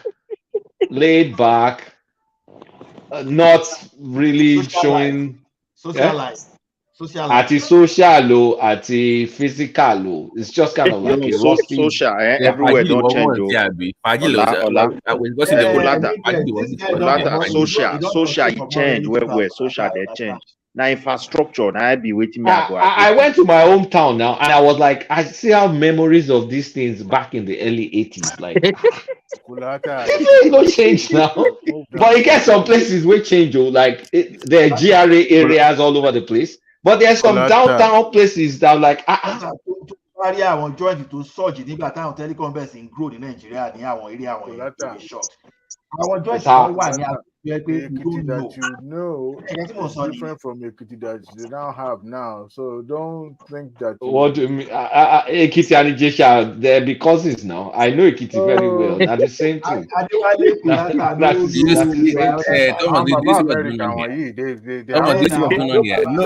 No objectivity whatsoever. Everybody defending their own place. You see what's going on?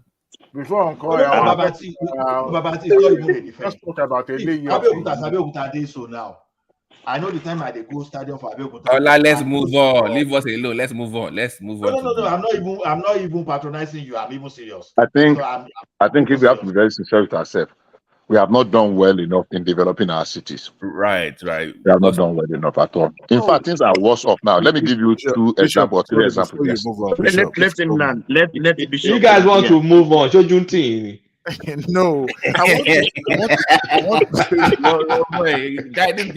What's your problem, man? Bishop, please forgive me. Let's move on. Go ahead. In Ekiti and in Ondo and all those houses, we are very, very contented. We are not the type. progress. Justification. Progress, I be Justification. Stop making excuse for lack of The development. progress, honestly, I mean, apart from Ondo, Akure, and even Oshogbo, there was Osho was created in 96. So these states were still struggling. And when you're trying to justify the level of progress, economic progress that they've made, I mean, we have to look at that time frame that the state was created. And these are the conservative people. They are not in a rush for any progress that comes to them. They embrace it and they are going at their own pace.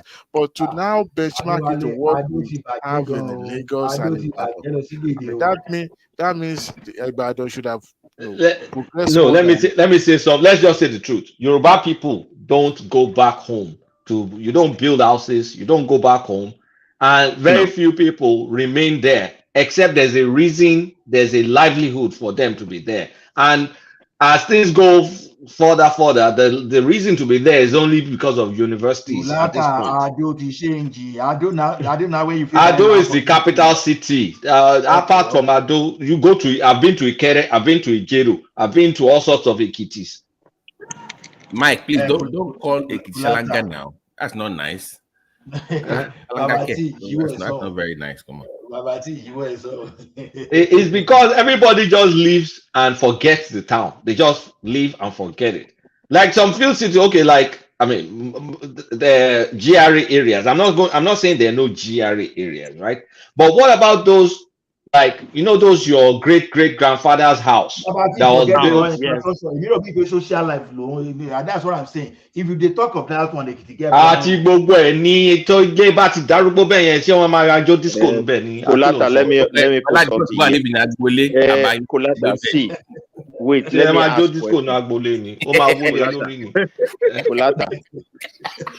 Kolata, are you hearing me? I'm hearing you, sorry.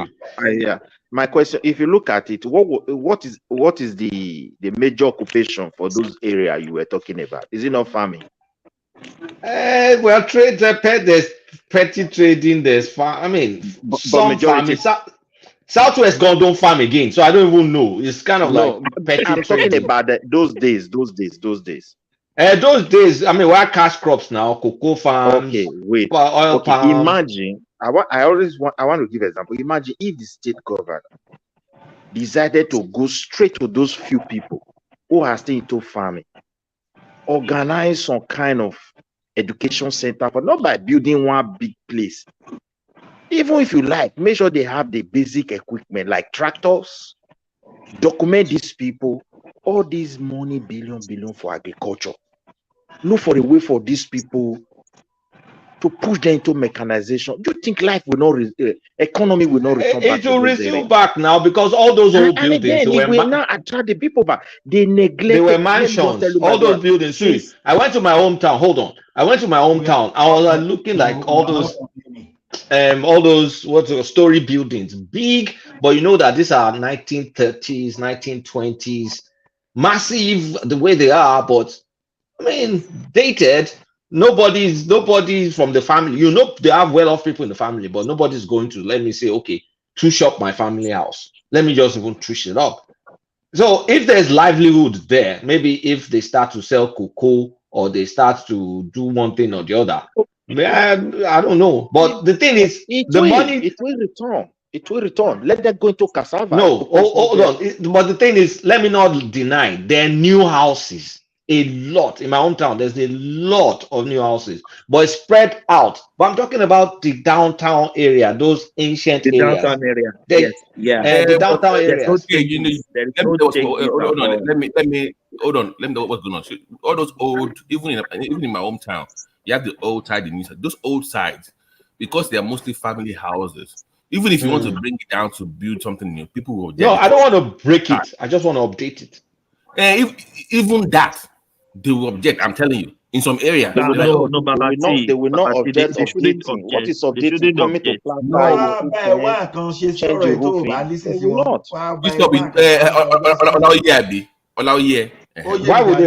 Why would they object? Let's just move on for that. I don't believe. See, Kolata, you know the problem. Let me tell you, the rural area for years, The government have neglected it. They don't want It's not, hey, don't call it rural area. My town is a city of like 500 to 600,000 people. So Okay, that why one would is you call it already rural? By what standard will you call it rural? Okay, so okay. No, I didn't even know. I was Okay, thinking maybe you're talking about like a rural area. Let me ask him the question, please. Letta, what can we do as people from the southwest? Like you said, we don't go back to our we don't go back home. That's just the truth. What can we do to, because even now, shamefully so, if I talk about development or talk about housing, even I talk about Lagos on the platform, I have some stuff but majorly Lagos that I want to invest. But what can we do to help that to help change that narrative or that to get to where we go back? What can the government do to help people like you and I come back to their area? What can we do? Forget government. Forget government. Okay, forget government. Okay. I mean, it's more like, okay, I'm hearing people that says, they have cocoa farms from like grandfather. I'm like, really? Your grandfather? So who owns it now? So there are all those things. Why can't we go back to do the cocoa, have cocoa processing, go back to do more cash crops, process it? Like, why not? Do you know what? Like unlike Lagos, that is a city state, right? Most those Yoruba, once you leave the city, you must drive an hour or two before you get to your villages, about whatever or whatnot. Where I don't compare. I'm saying that those that okay, I get your point, but I'm saying that even we have some towns that people want to grow stuff, but the distance between those cities in Thailand is what. That for Osun State, we don't have that problem in Osun State because from Malaysia to Osogbo to Ife to Jebjesha to Ifewara, they're decent sized town. How many minutes? 20-30 minutes. That's not bad. That's fairly. That's okay. So it's not. I mean, Osun State has a high concentration, and the roads are good. The roads are good. Yeah. One year let's speak. I'm serious. Let's speak. I'm just going to use 3-4 example, and I'm going to take a stretch. And ordinarily, back in the days, those stretch are almost trackable. From the man that is talking from Osun, let's take from Ife to Ibadan. Let's say you take it from Mayfair. By the way, I was in Oscars, so anybody that knows that will know. Ondo Road, Oscars. Mayfair Lagiri. Yeah. Yeah, so where you coming from? Are you trekking from that place as if you are heading towards Mogon? That place, from Ife, from that Mayfair across University of Ife, and you are going towards Mogon. You know where Mogon is now? Of course. On that road to Ibadan, from Mogon you get to Ikire, from Ikire to Ashejire. From Ashejire you go to this Ajoda New Town. And the rest before you get to Ajada before you get to Iwo Road Airport before Ibadan. Now, how long was this supposed to take to have had those places? That road, of course, they managed to put a dual carriageway, but no significant, aside from people building some small personal little things in that place. How long does it take to put something substantial that will make that place to open up and attractive? Because it's not everybody that must head to Lagos. No. It's not everybody. So if that place is conducive and productive enough, many people from that area that are trooping. Bishop, we bought a land in Lagos. We wanted to start building it. The last time I went to Nigeria, I said my wife, no. I'm not building anything in Lagos. I'm not going to. I'm going back to Ibadan. I'm going to Oyo to build that. Nah. But I can't live in Lagos. Ibadan is more disappointing. If we leave Lagos alone in Yoruba State, I think Ibadan should be better than everywhere. So anything I have in Lagos, it's investment. I can have everything there, investment, but not my house. If not because of the military, Ibadan will have been. I think that was the capital of the regional Western region. It was Ibadan. No, let me tell you something about. Let me tell you something about Ibadan. And this is going to make any Ibadan person to really want to shed tears. Now, if you look at Ibadan today, one of the most beautiful and most planned places in Ibadan, maybe Mokola, if you know that Mokola here. Bodija. And some part of Bodija. I want to buy Bodija. The master plan by Mokola, at least Modija is a highbrow settlement. Edition area challenge. Those are even highbrow. But if you look at Mokola from the area, it's well planned, perfectly planned. Those streets, whether you are coming from Easy Life, there is layout everywhere. Whether you are coming from Easy Life, whether you are coming from Uncle Joe Street, whether you are coming from going to Alafia Premier Hotel. Premier Rally. Now the best plant. Now go and look at settlements that developed from 1980 till now. You will cry. How can we go from that planned Mokola city? Very planned. Even some areas are still okay, but the new area now, everybody just cut land like they are cutting yam. No layout, no planning, no layout, zero layout. Everybody just call. So anytime I look at it, I want to cry. How can we go from Mokola? And do you know Mokola was in the look when I went to Ibadan? I went to UCH. No, Bishop. I stood before UCH. Before you continue, you know that all this irregularity, the way we are building now, is a serious opportunity for the future generation, because most of those structures will give way for better. I'm telling you. After killing how many people, Ola? After killing how many people that you want to now say? Do you even know that if you look at Ibadan, the ancient Ibadan city, from area view, you look at it from up, as brown roof as they are better planned than some of the houses we are building in the year 2000. Go and check. Just use Google Earth. Yes. You will see the street. I don't know those places. They are like the way they build American townhouses. That is side by side. That's what they are now. They have some in Lagos now. Those kind of buildings. But they are planned. You see a line. You see a line. That line can stretch more than 2-3 kilometers in the street. You see it everywhere. It's like you see their roof. They might be brown roof. They might be old and ancient and dilapidated. But the fact that they are planned, the streets are well marked. The roads are well planned, straight. Exactly. I've not been to that place. I'm using a capital city as an example. That Benin city. Exactly. When you go there to the ancient city, you can see their road. The road is so clear. Look at those ancient places in Apapava. You know Apapava? Yes. From Ring Road. By that I remember Ring Road. I went there as a kid. Yeah. Ring Road, Apapava. Or Queen Amina, when you're going towards Sapele Road.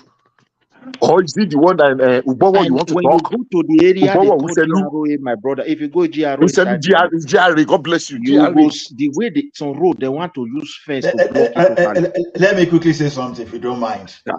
Did you know that Ibadan landmass is massive? Is bigger than that of New York City, not New York State or New York City. Do you know that? Of course, it's the largest, one of the largest cities in West Africa. I know. I'm even saying the landmass of Ibadan. The landmass, yeah. Is bigger compared to New York City. Bishop, when I went to Nigeria, we drove from Haja, my sister's house, to Okwebi, Ikeja. We drove 9 hours. You can't live long in Lagos if you are living in Lagos. No, man. Oh, no. Thomas,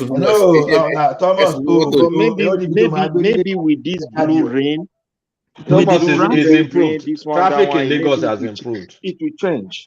No, Thomas, there are some places you stay in Lagos that you won't want to live anywhere outside Ibadan to Lagos. Are you kidding me? No, you can't be staying in Agbado Jaya. You are telling me you are staying in Lagos now. No, be that. But there is no life in the highland.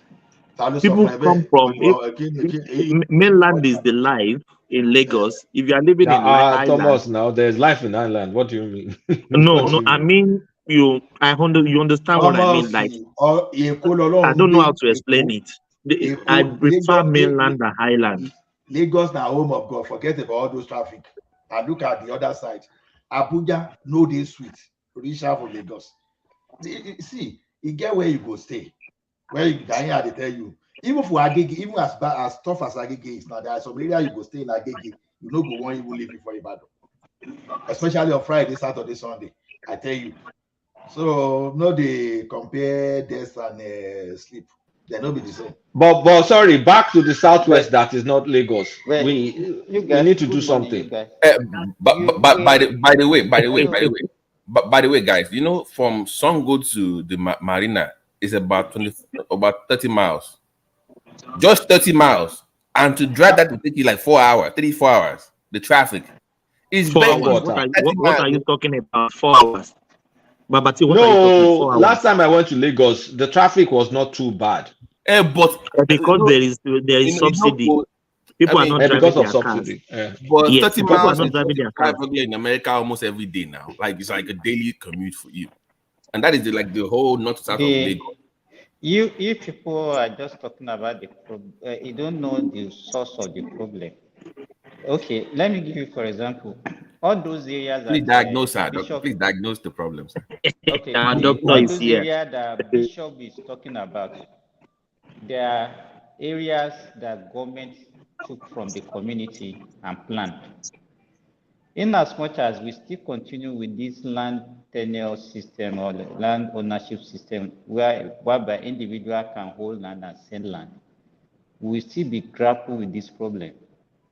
Because if individuals, maybe families are selling land, they will not plan, they will maximize, they will just sell plot by plot by plot. Who will do the plan for them?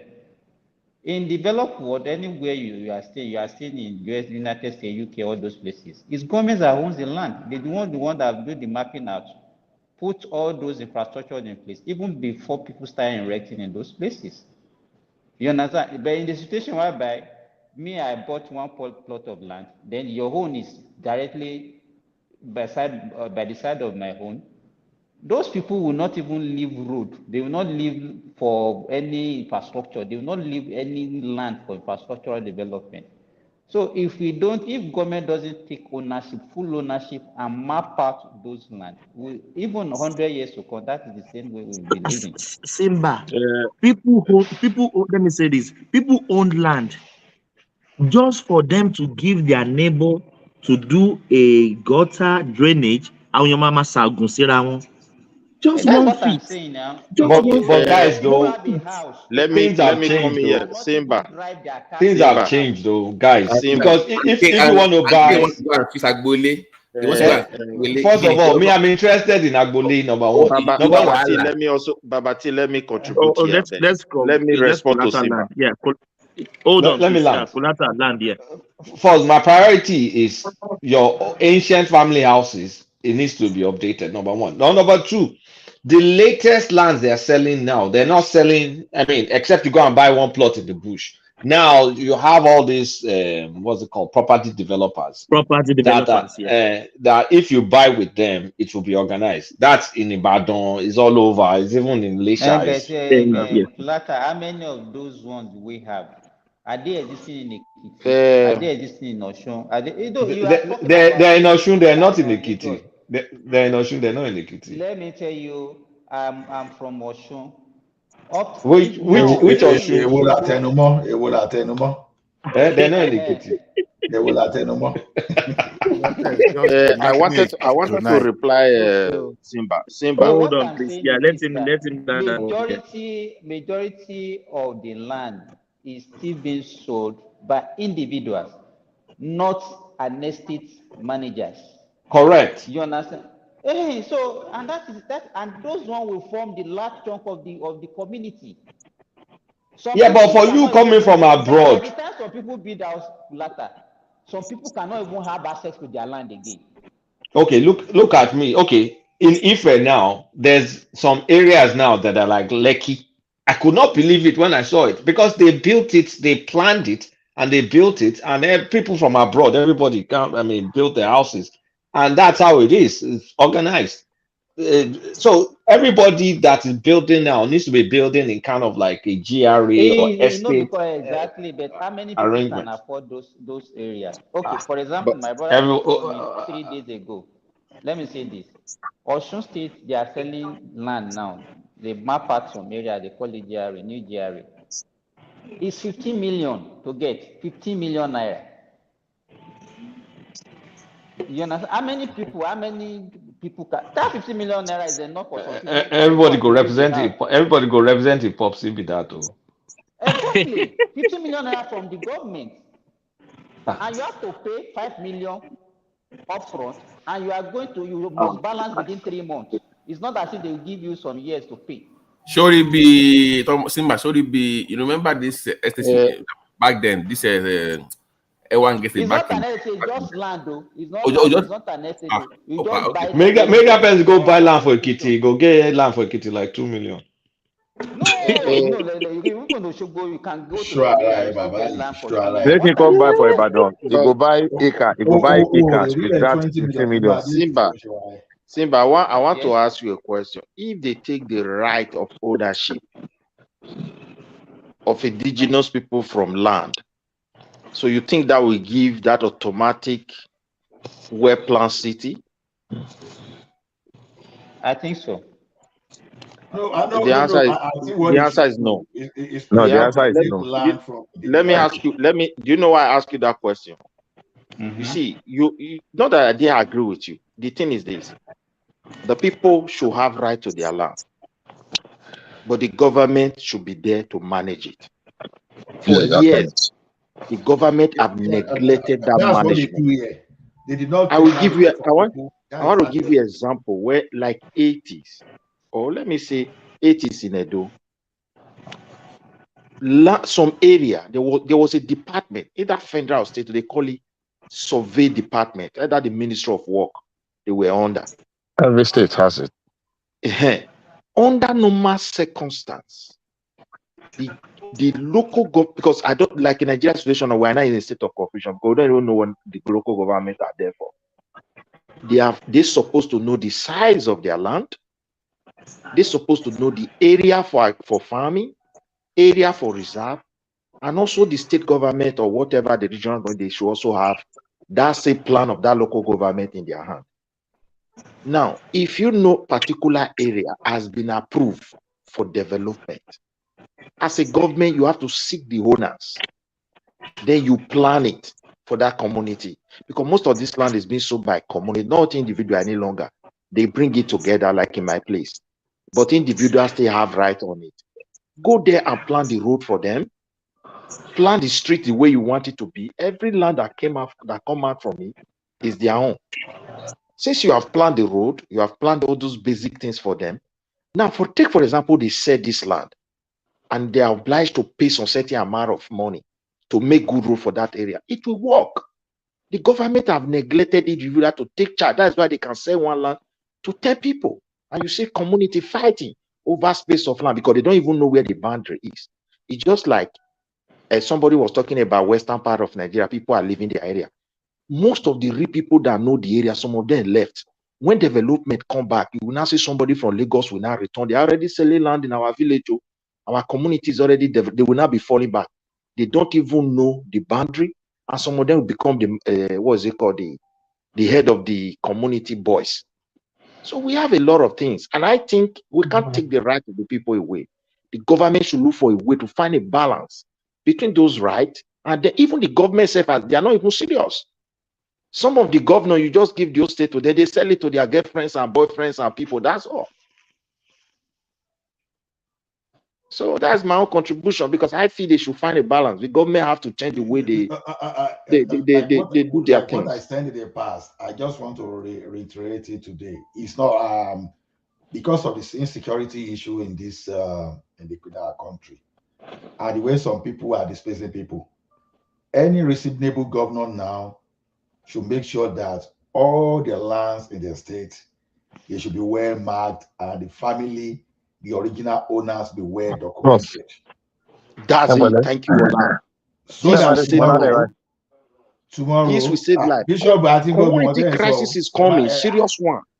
So thank you, my brother. In the future, when some people want to claim it's their land, they'll be able to, even if you like, come from Futajalo, displaced people, you will see meet your Waterloo. Just make sure you demarcate everything and put the individual family, the original owners there. So that one alone, whatever evil plan that anybody is even having, not showing, you know that kind of evil is dead on arrival. Because that's what we are still not doing. And, you know, Ola, that is if it's enforced. We just talked So about Benue State now. Do you think? I mean, I don't know if they can enforce. I mean, we don't. We have a. it can be enforced because the state controls the land. Because how It is it can going to be be enforced? enforced if you have a governor that have vision. Not the It is president, the, it's is the the governor governor. that issues CFO. If he So have it a is vision that if I don't do You this are for my talking people, CFO. We're talking CFO compared to AK-47. no, Kulata. We are not even talking of CFO. next year. We are even talking of something like 10 years, 30 years. Because if you want to chase some people away from their land, if the government is having a computerized, a well laid out that have individuals' family, you know, it's still the same government that we give CFO.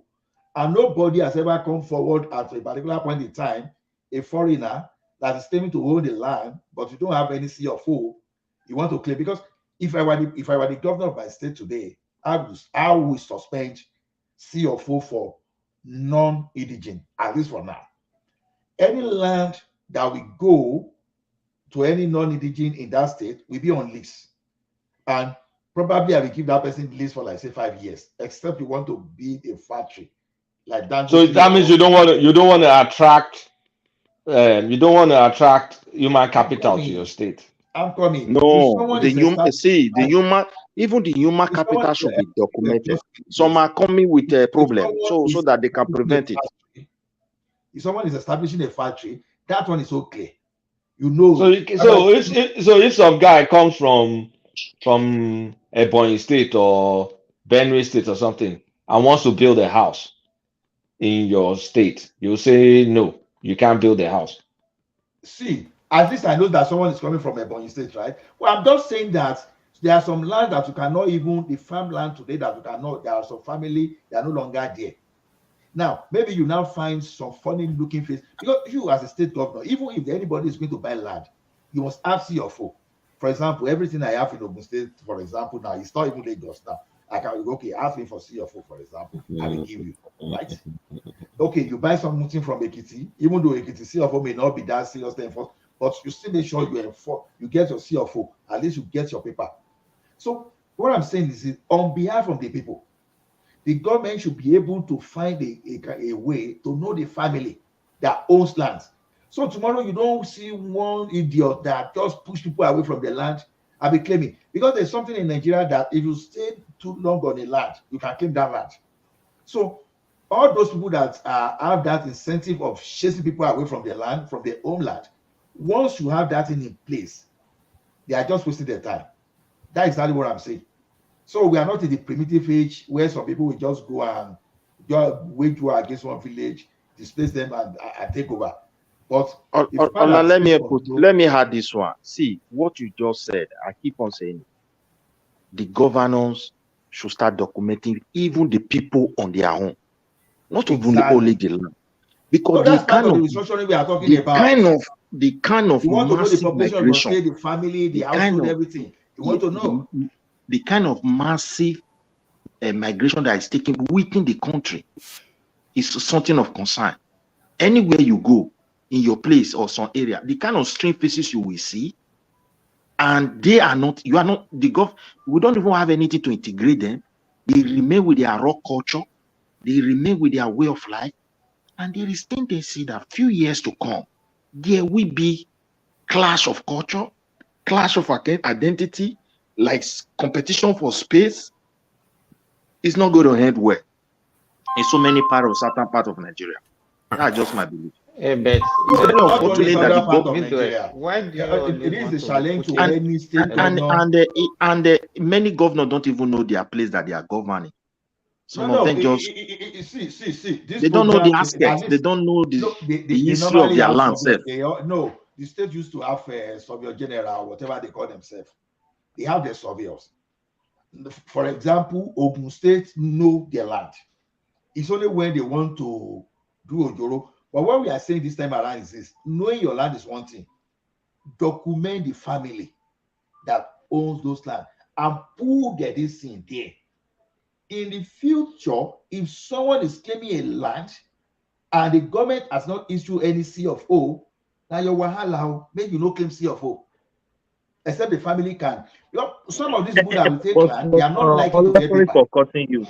what is the problem of government giving CFO? Half of Lagos I won't say 80% of Lake House in Lagos, it doesn't even have CFO. Ibadan, no CFO. Now, what is the problem of giving people CFO? Did you have any plan in the future to The grab real people's problem. land? Do you know why people don't have that? The death of town planning like they used to be before. You know, even up to early 80s, you don't build anyhow in Lagos. So when they hear town planning, what do you think they want to do? They go demolish. Now only when the thing can just get worse when all these what do they call them? All these military guys came in. Administrator when they took over in 1983. I heard someone now praying for military administrator because oh my goodness. When we computer get to a state where we say someone can punch someone from computer, maybe not Thomas, I can just knock Thomas. Why was that a controversial? Why was that a controversial statement to say that you should have military intervention in the state? I don't know why people are dying to make it like it was something crazy. It wasn't a crazy idea. It's a very crazy idea. What brought us to where we are? Told you off the other time, Babati. Don't mind it. See, now what brought us to where we are? Ola, now waiting. Make I put this one. I may go sleep. I bet one voice. One voice. I want to go sleep. I put this one. Now waiting what the military guys took from left to right. That's what we are trying to fix today. They mix up everything. And if anybody is thinking that when they come back, Nigeria will be good, they should go and think not for about Nigeria. Please let me clarify. I wasn't saying think about the country. I said for Benue, like where you say state of emergency in a state where you have a military administrator for that state for a while until you can stabilize security issues. Don't you think that's extreme? That is extreme. For that to happen, you have to suspend the constitution that governs that state, so that the military can take your command. Can you see how complex it is? No, maybe Babati is saying they should move the military headquarters to that place. No, they can declare a state of emergency. Right. Yeah, and then you have and declare martial law for that state. Right. For the meantime, where you can. That's what that was my point. I wasn't discussing the whole country or it was just that state. If we need them that much for food, like KK was talking about the food basket of Nigeria, then you do everything necessary to ensure that the security is returned back there, and you can have you can start food production again. If what we claim that we need them that bad, then you do everything necessary. No, it's a good idea about tea, but I would rather say accelerate the creation of the state police. Accelerate it. Do you know why? Temporary measures, sir. Temporary. I got your point. I got your point. See, the problem here is this. There was a time when Nigeria used to be the major force in economic. If this rubbish were to happen that time, honestly, what is happening in Benue today will not last more than 5 days. They will flush all of them out mercilessly. But today now, we now have apologists in the midst of those people that they would rather do some kind of tribalism, ethnicity, just to show some kind of association. You are trying to say, oh, this like my people. If I talk of now, the people will say, I'll be Buhari now. Like Buhari now that will support someone from the Gay Republic against the Nigeria contesting for the same position. But if you have indigenous people policing their own territory, honestly, they will use everything within their capacity to defend their territory. That's what I'm saying. So your point. The real military we used to have, I tell you, if you deploy them to that place, 2-3 days, they will clear them off. Wherever but you cannot even trust them again. That's the point. You can no longer trust them. So have we accepted that Benue will never be normal anymore? Benue will be normal, but we try solution. Benue will be normal. Why would you say normal? When we have 1/3 of the state in IDP. Ola? Yes, Simba. Yeah, one of the things, maybe the problem I foresee in that place is that even the people, the Benue people, are also compromising for their own security. If they cooperate among themselves, I don't think this incessant killing that. In fact, most of these killings are actually communal clashes among them. That's the way I see it. it has gone beyond communal clashes. You know, when it used to be communal clashes, you understand this thing. At least I can't give story of the 70s, but I can give story of the 80s, right? All those ones have been likened to communal clashes. Even they still had a way of settlement then, right? But this one now that okay, even the security forces they will be like onlookers, and they will not do anything, especially when the kinsmen of those people who causing suspected to be creating that problem was in power. You know that time, it was that time that you will be hearing you'll be that ATL will be talking anyhow. You can see they are no longer talking the way they used to talk now. But Ola, some years ago, we always boast about our military is one of the best in West Africa, blah, blah, blah. Why can't they crush these guys? Uncle Thomas, the thing is this. Okay, It is a compromise. you are not talking towards what I was saying. No. This one is totally different from Benue, but because the context matter. I'm talking to the context of what Thomas is saying. That's why I'm saying give the security of Benue State to, is it Benenua or how do we call them? How do you listen to the people, to citizens of Benue, to the indigenous of Benue? Let them, if they like, let them say themselves. Just like if you give Ekiti, if you give your balance to OPC now, even the OPC, some of them will be around and will misbehave for sure. But it will totally be different from where you are lying that some people are hiding that, oh, we are coming from a Mali, they are coming. No, that story we no longer suffice again. It's going to be another story. They can say maybe Babati those are the kind of things you'll be hearing now. Babati is whatever. So you understand? As an example. So you may be getting all those stuff, but it will be totally different from the menace. Will be totally different from what we have. Oh, they may say, oh, governors are misusing them. You understand? Look at it this way. Even with the current structure, see how Lagos State. See, Lagos State seems to be the most secure state in the entire country. I can even say Lagos State is even more secure than Abuja. So those are the things. We just need to do that. Use the people of that place to take their destiny on their palms. That's just it. Because we keep denying what is happening in Benue, and we are now facing the consequences. Although I know that food. So before state police, Benue will not know peace. That's what I say. You need time. Like in the meantime, wait till you form state police. You need something, right? I said what Babati said is valid. I don't talk about. The question I want. I said we just only need to accelerate. Why Benue? Why Benue? Why this? You guys are joking. State police was there anything particular about Benue? No, they were discussing for the country because they produce a lot of food in that area. So therefore, you need to secure the state.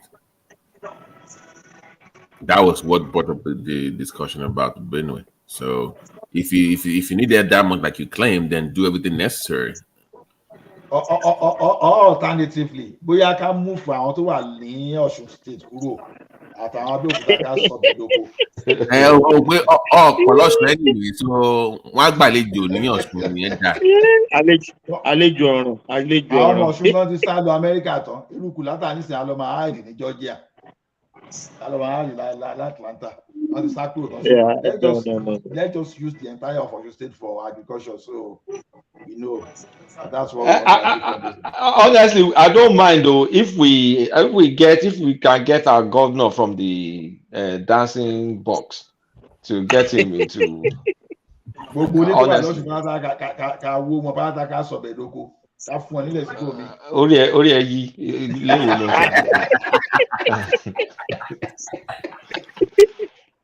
Kolata, I'm waiting for one day I will get to Ibadan all those old houses in Molite, Bere, or Jaba, it's been bulldozed, build No, new they should houses. bulldoze the content. Content change roof last one. Kulata was talking about all those old asses earlier on. You know what will happen? Somebody mentioned that they will not allow people to. Let me tell you, if you go to your family house now and you said you want to upgrade it, the next thing that they'll be thinking that maybe you just want to take it from all of them. They will not allow you. That's But exactly Simba, you got but it. if they know that you have money, come. Kò má tà owó pọ̀ náà ìyàwó ọba confusion. you know it's a polygamous area in most cases. Èrò pọ̀ lórí ẹ̀ náà. That's what I'm concerned with earlier. Wàhálà pọ̀ lórí kíní ọ̀. Àwọn yẹn àwọn tá à ń sọ yẹn wọ́n wá excuse láti sọ lé ọ̀dà But Ola, hold on. Kolata is not saying that take it from them. Kolata is not saying that take it from them. Just renovate it, make it modern. Just renovate now. You guys stay there. If you have an agreement with them that okay, I'm going to give you. Let's assume you can even build duplex for all of them. I'm going to build duplex for you. I'm going to build for you. Let me tell you something. Even as you are building it, some people will still not believe you. The best you can do is that maybe you want to help them. You can give them money and let them be fighting on it. But once you start it like this, they no go trust you. Now, polygamous thing now. Let's say 10 rooms, right? Let's say 10 rooms in the house, and the maybe your own part of the house, the family has 2 rooms in that house. You can renovate your 2 rooms, so I don't think that will be a problem. But if you say I want to fix everything, I want to just say okay, this dilapidated roof, this zinc roof, let's just change it. I think that one is a problem. Not me, my father. My experience in Ilorin, listen guys, in Ilorin, you see all those guys that have political posts that made it, they will go to their family house, bulldoze it, and put one big structure, and they will allow all the families to be living there. They don't have that kind of mind that we have in the Southwest that, okay, maybe we wanted to take over the land. By the time you finish it, it might not allow us to stay there. You don't have that. Then another thing is that, as Kolata said, we don't go back to our root to develop our root. Most of us, we travel and we forget where we come from. Unlike the Igbos will always go back to their town. They will go and put one solid structure in their villages. And those are the things that can develop our village. But our own, everybody. In fact, no, Simba, you know there's this spiritual mentality. Some people will not even come back home again. Simba, that one that you are saying in Ilorin is because the guy knows that if he attempts it, Quran lama fi ba t'ohun jẹ́. Àwọn bàbá tún ti dé o. Bàbá o, ẹ tún ti dé. That was my point to Kodata earlier. That family house in here, we have so many wahala. No, look, if they do that, Babati from America, you have your own house. Maybe you have your house in the town. They know you have your own house in town. Your parents have their own house in the town. All you are trying to do is this great grandfather's house. Let me just fix the roof. Let me fix the toilet. Another thing, but to launch no, normally one tax, but you're just saying, please, let's renovate this family house. And tó bá fẹ́ lọ ṣe irú nǹkan bẹ́ẹ̀ á jẹ́ ẹni tọ́kùn ẹ̀ ti balẹ̀ tó bá padà get network ẹ̀ wọ́n ló wá fowó bùgá wọn. Me, I tell you now, waiting they happen to my own family. Maybe say, Bobsy me there they sọ fún wa láti kékeré. Ó láwọn tí ò rí ṣe ló máa padà jogún lé mọ̀lẹ́bí. So you go end up comot your hand for them, dash them ni. Now from where they distribute inheritance, even farmland. Now all those Ogun we are talking about now, we are talking of OEOBO, OKOB. See, if they divide all those inheritance for just OB or Kola, last one, if you see the kind of war for village, you go wrong because. Ọmọ yanlẹ̀ gidi gan tẹ́lẹ̀ mi mama Adele kú. You guys are just giving excuse. Have you even tried before that they said okay no you can't? Baba na true me I dey tell you from experience o. Omo I dey tell you na confirm o. You see all those people wey no too make am and heaven forgive me for my time. Let me even tell you. They are very dangerous. Let me tell Kulata something. In 1988, you know, when my grandpa died, they just shared some kind of inheritance. So they gave the side of my mom, they gave them some kind of land in the main town. You know that another guy from another mother just get excuse who went to that land to take it over. Even when my uncle wanted to fight, my mom just cautioned, say, don't be careful, no go there. You understand? Because we know what they happen for that village, for that kind of thing. Hadn't been that my uncle tried that rubbish, maybe they for don't pay the man. Inheritance But when it comes to your, if now your inheritance, so mi ò lè wá kúrò kí n joyè ilé bàbá ẹ o. Biggie. Nǹkan tó bá pa wá pọ̀ bó lè má dá sí, bọ̀ tó bá jẹ́ tèmi tó pín fún mi, màá bẹ̀ fàdé ibi tán bá yàn fàdé. But you go Biggie. So you know one thing, he plot land he can look back. My mom just told him, just leave him. Just leave the thing. You understand? We don't even fight. Because the person we are talking about, my mom's my grandma, my mommy's dad, he left Okokoko. We have continue, guys. Out yes. So what are you doing in Australia? Cocoa don't expensive now. Cocoa is $6,500 per ton. And you are there in Australia, speaking Oyinbo. Yeah, irú àwọn Thomas iná máa ń dé just ìgbà míì náà àmọ́ pọ́nmọ́ ìyá aládùúrà máa ní Thomas. Baba, I no go lie for you. My mother side,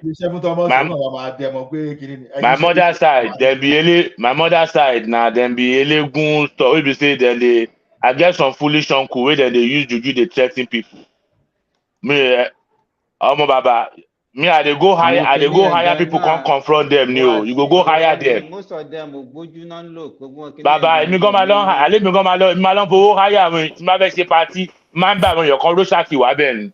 Biggie, let me tell you something. So that one lane, some of them, they are empty buildings. The only way that you can do that is until that house to back from a collapse from area. Exactly.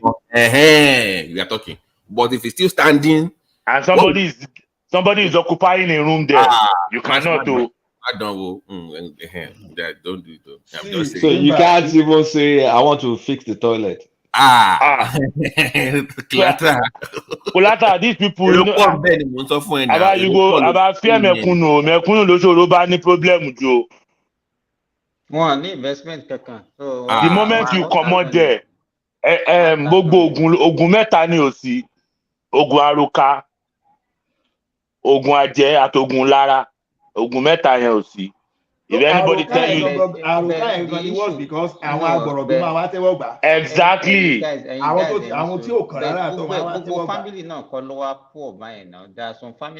it's not about being poor. It's about some people just. It's not the poor thing. You're missing the point. It's not about being poor. It's just it's a mindset. That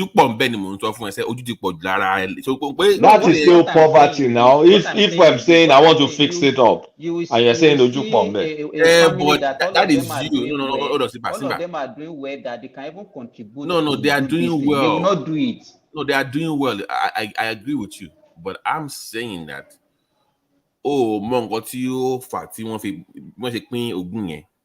I can't say something online. Maybe when we go offline, I can discuss some things with you guys. But you don't know. I mean, no, fully. And you know the phone but what joking now? It's family house now. Yeah, but you are not saying you want to Oguni. You're just saying, guys. I'm just saying, guys. You know this roof is leaking, right? Let me fix it. Say they will now say no, don't fix it. Hold on. So sorry, to some people, on feel and won't say rent on Pawombe. Follow me. That is on Ogun on yellow to back. So to you, you see that maybe that is to you, but some other won't worry be. Okay. I have the money. Okay, you have the money to come and fix what I own. I'm sorry to say, it's just maybe offline. I can't. We are online right now, so we can't really. Last year during Ileya, I went for Ileya, and I got to my father's house in my hometown. and the place has been upgraded. And I asked, I said, what happened? He said, just 2 of my brothers that did it. But I That's said, your father's house now. Yeah, yes, to. my father. It's not your Hey, grandfather. It's not your great grandfather's house. No. It's still my great grandfather is my father. You know, sometimes there are some family that were. My father was the firstborn of my grandfather. He built his house on my grandfather's land. You understand? I still have some other extended family. It's just a matter of understanding and the level of education that you have in your family. When the 2 of my brothers upgraded it, they did upgrade it to come and stay there. And everybody say, okay, next time if you want to do this thing, we would like to contribute. That's all. And that's how it ends. It's an Oshun thing. We're that enlightened in Oshun. Gbogbo yín òyìnbó lẹ́sìn sọ. When you get in touch with these people, you know that òyìnbó ràn tó máa say anything for it's okay. I'm not saying no, but just be careful. It's all about. Wait, I mean, I'm even pissed off that you guys are even talking like this. We agree with you now. We're discussing reality here. No, because I don't it's not reality. It's just your own assumed reality. You've never tested it. It's just an hypothesis. Test it now. Not test here. It's an hypothesis at this point. Go and test it. I agree with Colata. Some of this fear is exaggerated sometimes. It's exaggerated. Now, want to fix a place up. They say don't fix it. So most of us. Oh, wait, that's sorry. Now because if we do Western world, the way we they think like this, oh. Now because if you do Western world, oh. I'm gonna go out to yato cigari, oh. No about Satan.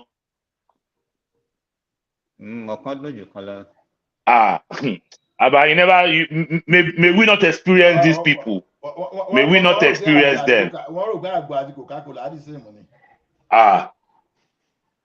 So, Ola now, if you want to fix your family house, someone will say no, don't fix it. No, you fix it now. No, you go ahead and fix it. Not that I fix. I will not even think about it.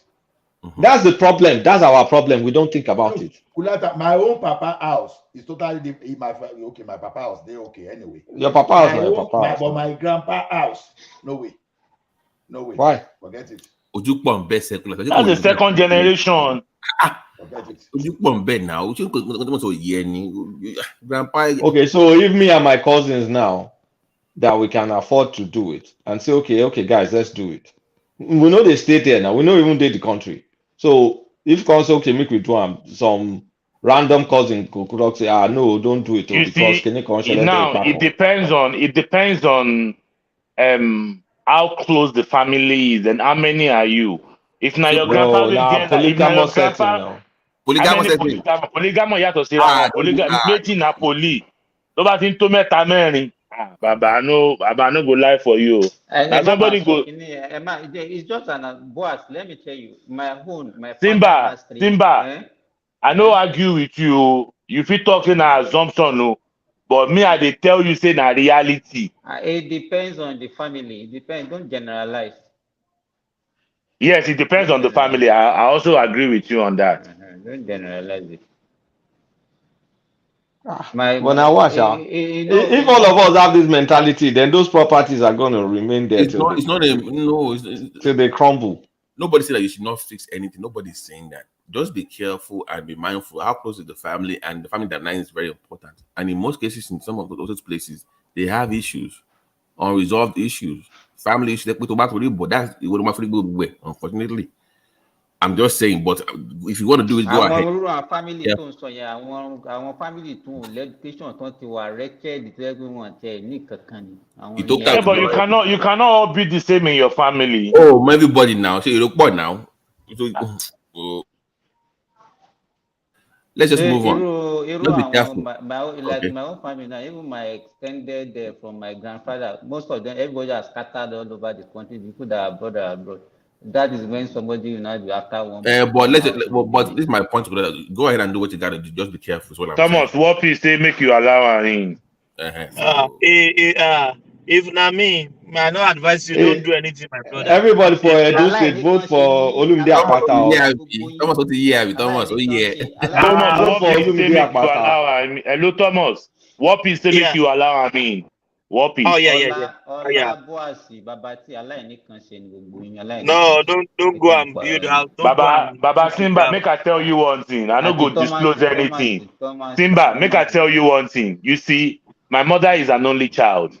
My grandmother is an only child. My great grandmother is an only child. My great great grandmother is an only child. You see, no be say fear. This one na say when they, you know, say you get family will be say they won't make something end. Simba, just pray say make we no experience all these things. And a person where it happen to, now if he explain. I don't see person where be say the genesis of a problem now say he go develop family house. And that was the end, and that was the beginning of his end. Hey, Jesus Christ. Beginning of his end. House where they live for the house, so you just go there, develop am for them. Some people they think say tomorrow if you can't lay claim to am. Now then lay claim for something where they don't build for 1920. What this guy is saying is true now. Thank you, Jerry. We are telling you this. What Biggie is saying is true. That we're talking about house. You're talking about house. House is too far. Family house is too far. Build house close to family house is the problem. I have a friend here in Japan. He built his own house close to family house. That's the problem he's having right now. Pregnancy of 6 months disappeared. I can see. Pregnancy of his wife 6 months. Where pregnancy wrong go?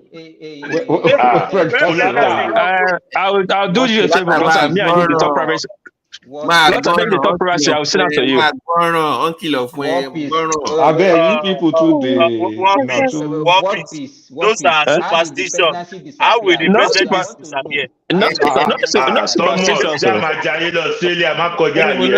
For 2024, where pregnancy the waka go? Don't worry, we'll talk off the camera, and I will set up for you for disappearing this thing, so that me not get for your hard copy. Don't worry. Disappearing pregnancy. CNN supposed carry that one, because not be shoot by Mama Fly. Not be shoot by Mama Fly.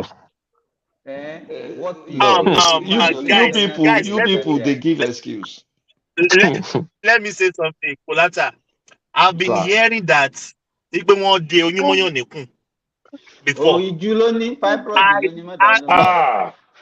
I witnessed it. You know, Simba is a PD. After So 8 years.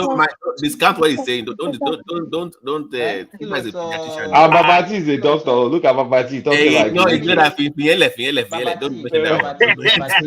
He's a medical doctor. I'll tell them to seize your license. Babati, let me tell you this.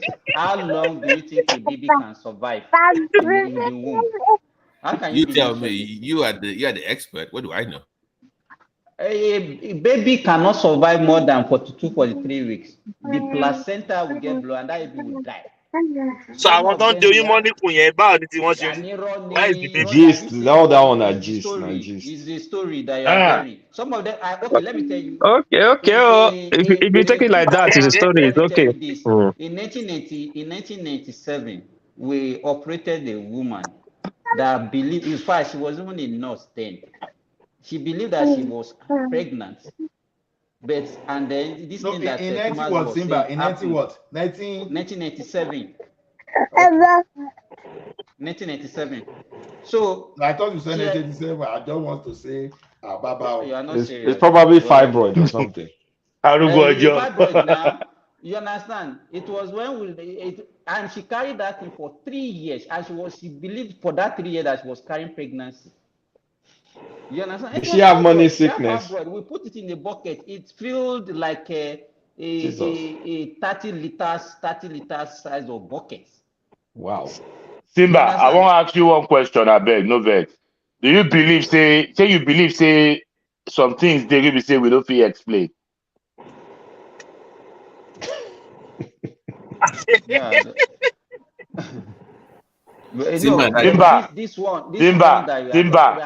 Simba, I no go do you evil. If you get time,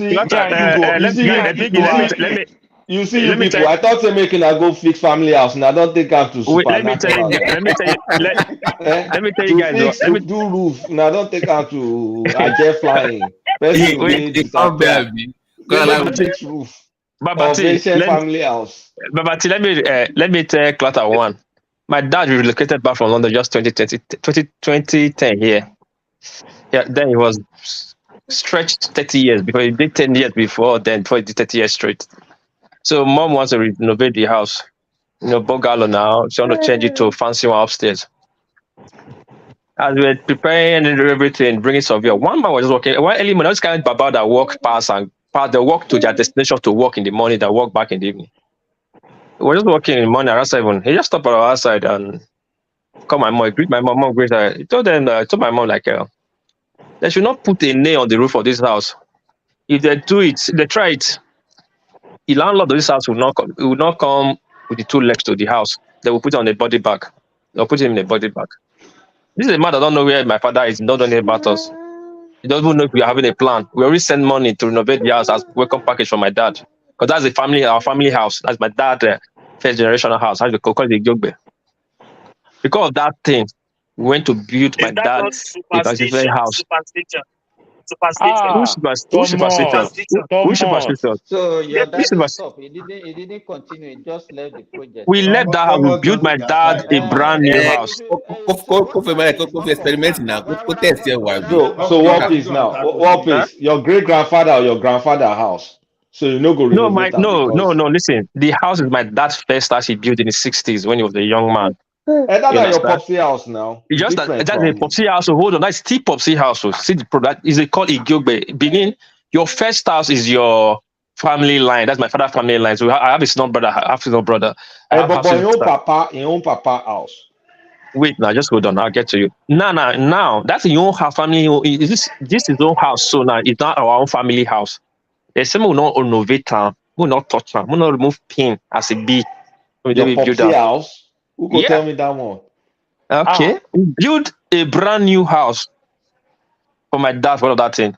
And my dad built another one by himself. Not only one person said it. More than 5 different people said a different occasion. Anybody will go tell me what I go do for my papa house, I go slap him. Sometimes at your own risk, sometimes the things as a big talk. All I'm saying is this: just be careful. Kolata. I no threaten, I no talk anything, but you get place where I go carry you go. Where we say we go sit down like this. Everything where you go they see, you go they make you feel like say make you laugh. Kolata, I swear to God Almighty, if you laugh, that will be the end of everything. I know they believe those kind of things since they don't bomb me. I know Biggie, you have to understand. You understand people like Kolata, they be strong man before they first come live. So nothing they happen to them this life. Okay, yes, I agree. People like Kolata, nothing will happen to them. They don't believe anything, and things will happen for them. Yeah. It's okay. I'd rather come out the guy you. Amen. So Kamari maybe people like Kolata remove ancient house ni gbogbo eléyìí yeah, there are things, Kolata. There are things. Except you have not seen it. Family house. You know, they get haunted house for America, even for this Western world where we did. Yeah. They hear house, they say they don't fit touch. Yeah. As Biggie said, family house. Stay clear for family house. Stay clear for family house. It's not really good. If you get money, go if you say someone go kidnap you or something, I could not say okay, maybe merits stay there. But that also now depends on the kind of house you have. But say you won't go build a house, then we can't charge you. You never hear Yoruba way talk. Say they say winch we go kill Pikin, we go chop Pikin. No see blood for him mouth. You say in this life, you learn 2 ways: the easy way or the hard way. That's not the way it is. You will learn either way. Okay, that's not the way it is. So I finally got my answer. No. The good thing about a person like Kolata, he will not express such thing, so he wouldn't understand. So if you're telling him, he will never understand because he will never express such thing. And we praise him, you know. Yeah, because you don't believe it. We just pray should not, and I like it should be like that. But it happens, Kolata. People have seen some. You see what I'm getting now, because I look at all those houses. Because when I went back home, right, I look at all those houses, and I know that out of every one of these families, 1 or 2 people are doing well. So why are they still in this state? Kolata, okay, make I give you one instance. No vex. You know, say some of those houses, those people will build them. Sometimes they are not so futuristic into life. Maybe say They don't put something for even ground. Say anybody will utter anything for this house where I build. You never see that one before. What did they put for ground past foundation? You are in charge? Foundation. No, night. Simba, mute your mic. What else prescribed already online? Let me tell you something, Kulata. I live from one face me and face you for Lagos. Ajewa anule.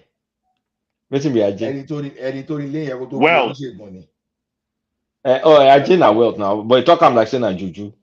No. You see, no get am. What Biggie is talking about? Maybe not the one you feel recognized with that, Abi. No, it not be even say I recognize them. Even someone even told me. Okay, wetin be Aje what you find for there? They store gold for the floor. Let's move on. Let's not discuss. Why you dey fear? Me, I no fear, Babati. We're discussing Baru before now. Babati, you get one thing where I know. My old boy get over 20 something houses. Biggie, we're there online right now. We can't be going deeper into some things on live. Ọmọ ayé wa o, ẹ má jẹ́ ká no underestimate.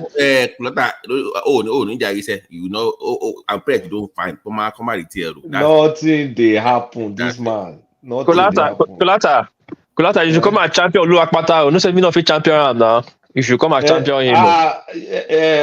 Olumide Akpata, Yorubas are taking a do back. We're taking. Come and champion him. Again and again, Abi. Good now. We want make a do develop. So if he's the one that is bringing the development, he should come and do it. From south now, Abi. But yeah, he's from south. But it's supposed to be central now, Abi. No. Central has already had 2 slots. They have from PDP and APC. So it's only Labour that have only this one from Labour. The Milocon arrangement is supposed to be that guy that PDP guy don't scatter obedience for it. Don't scatter them. Because Asian people they do a Milocon now. So any Asian person will be obedient. But Tutu is their turn now. Tutu Abi. It's their turn. So what is the problem? Why is the Olumide running then? No, Olumide don't have a problem now. It's not. It does not really. It's the LP that they want to win. So that's the SP problem is not a problem. As in, they are trying all in to win an election. They cannot do the same thing with PDP and APC that already have a strong structure. You understand? So you cannot challenge them on that. The Labour cannot challenge them on that route. So they are going a different route, at least to see they have a chance. I would say they will win, but a chance of at least throwing a shot at winning. So it's a good move. Nobody's worried about that. PDP already got Aswen, and APC got. So what is who has a chance to? Who do you think will win the thing? Because you're from there. As it start right now, is Aswen. It's at least 60% now. Is Aswen. I think is that a good download guy? APC Abi.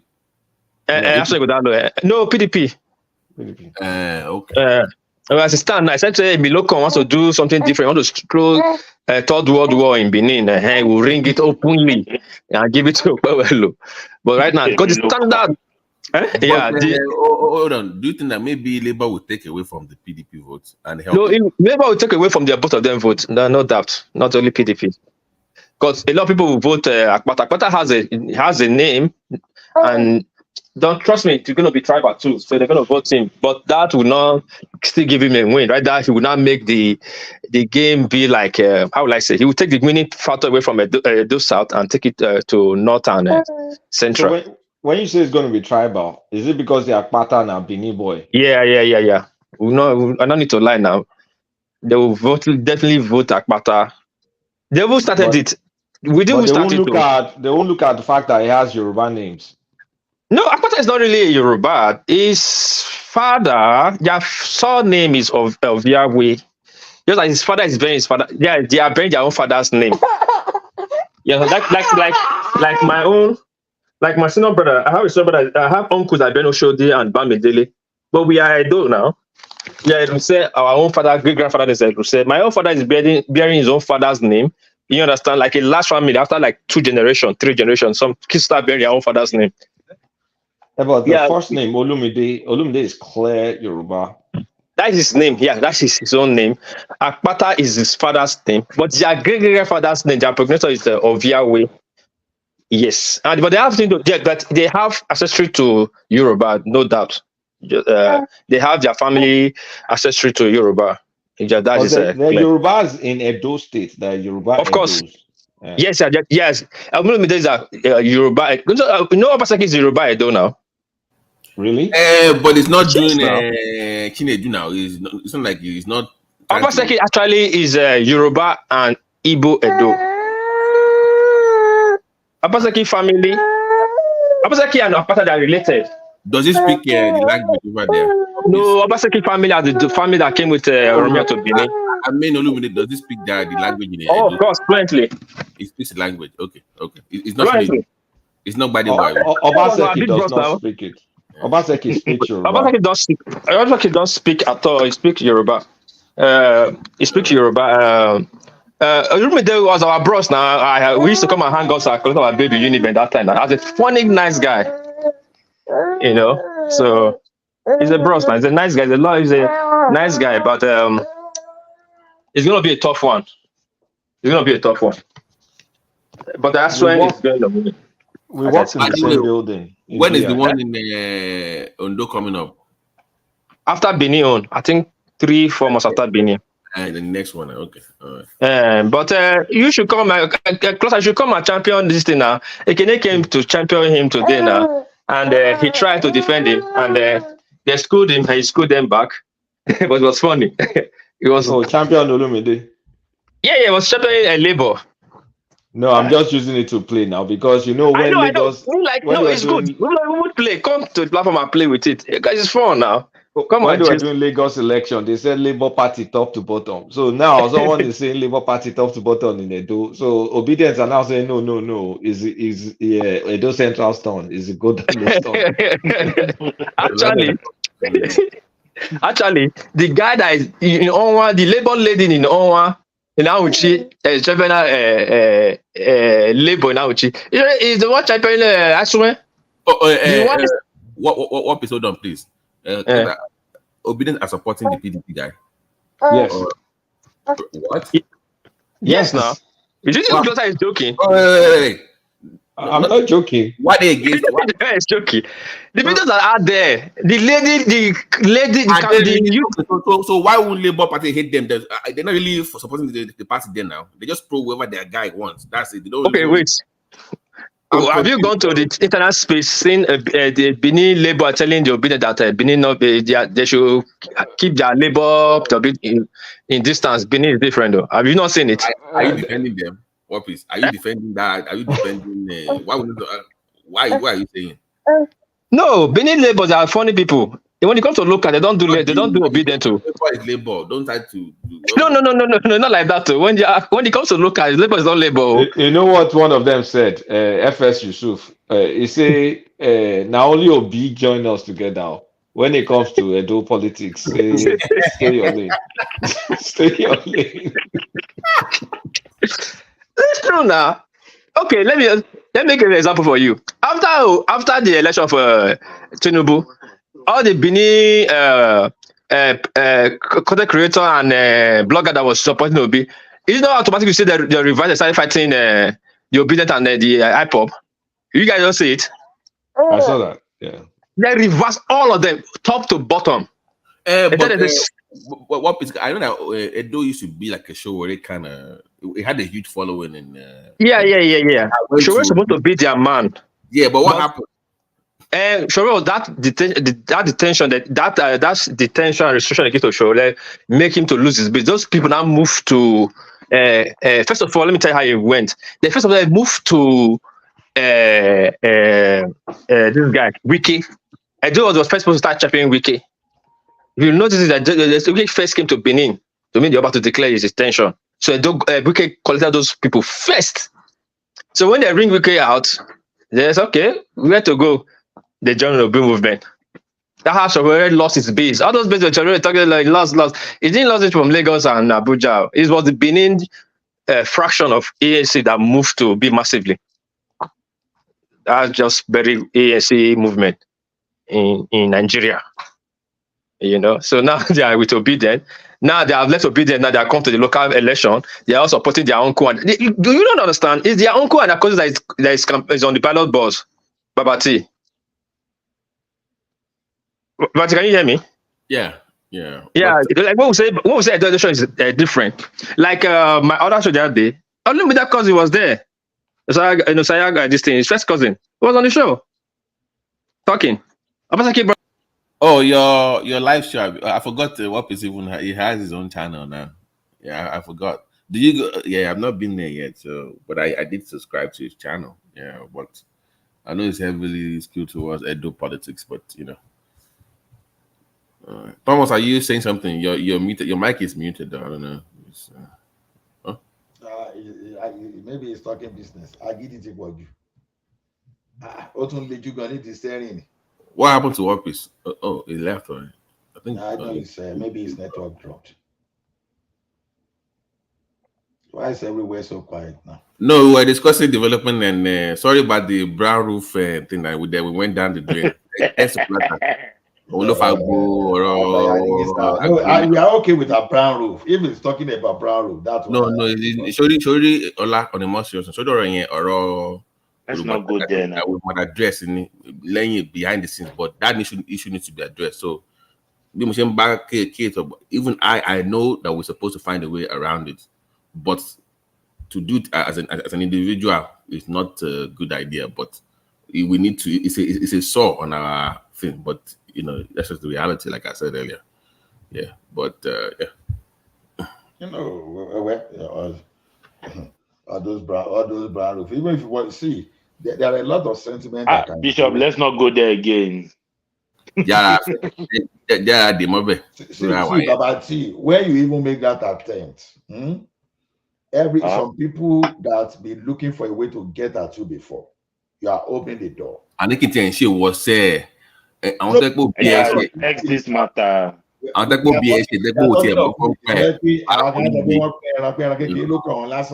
nípatí o bí wọn fún ẹlẹ́ran nípatí ibẹ̀ lẹ́yìn tí fẹ́ lọ náwó tó yẹn àwọn tí ó kọ̀ọ̀kan sọ wúlé ọ̀làdàwòrò.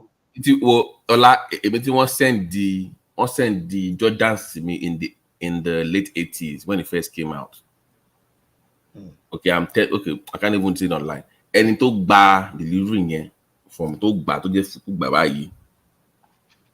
Ẹni tó yẹ kó tiẹ̀ mú tó lọ mú tó ń jà torí ẹ̀.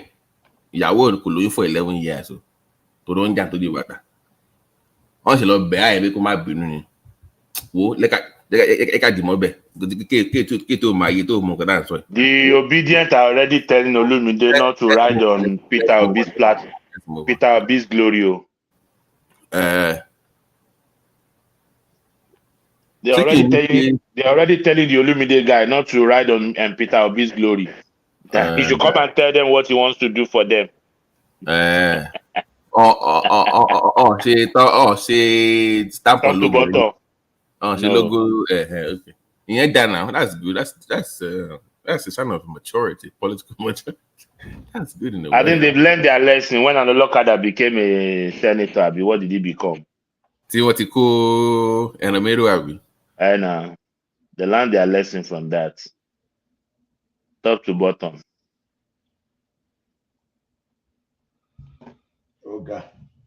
That our Nigeria, we really need serious solution because whatever we are doing now, we are still playing politics. We need to go beyond politics and do something. That's one of the reasons I'm supporting Tinubu. Number one, he has resolved that before. People may be saying, "No, it was in Lagos." Okay. To me, I see something is doing though, apart from food though. If I know that food is what people will concentrate on, but if we can solve that problem without food, that's immediate problem, immediate need. The remaining thing are sporty. Because I just let Wapis back in. I think he dropped off. Thomas, are you there? Yeah, Wapis wants to come back again. Okay. So the first thing is just thank you for the fire, Thomas. Before you continue, they are trying to add this Asha. They are trying to make Asha Yusuf the deputy governor to Limide.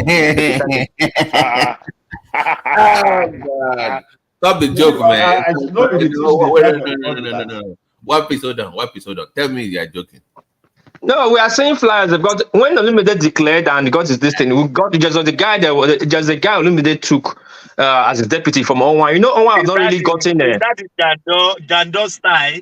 No. Jando style. No. What piece? Hold on. No, what piece? Wait now. What piece? What part of Edo is Aisha from? Aisha is from Auchi North. Okay. So, but the guy actually, the guy who saw the one that declared, the one that Olumide poster is from Onwa, that is the Akoko Edo area, the Akoko, the Kutupipa side, and the guy's name is Full Yoruba. So, and people are happy because Onwa have not really had any position in Edo for a very long time.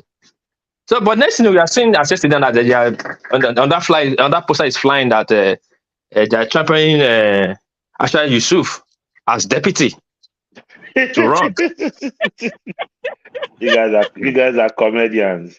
Yeah, so I don't know because most of the Isama Benin that her daughter is trying to they are championing that one for Aso Ngodalo to deputize Aso Ngodalo, the former rep. So probably that's why they are. I don't know the fight that's going on between in Labour, but the guy Aso project before it was a good one.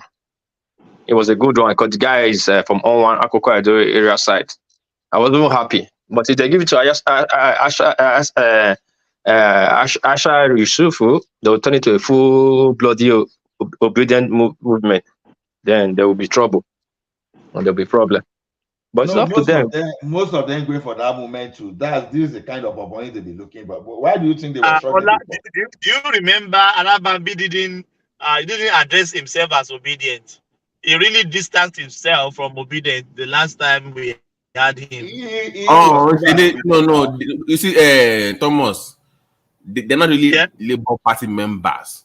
Well, they're not there for Labour to improve Labour or anything. That's what they're saying. They're just there for B. So what is it? Why would I mean, blame men now? Yeah. If Obi leaves Labour today, they live with him. Yeah. So there is no difference between Obi and Malians. Wow. The Malians. There's no difference between the two of them.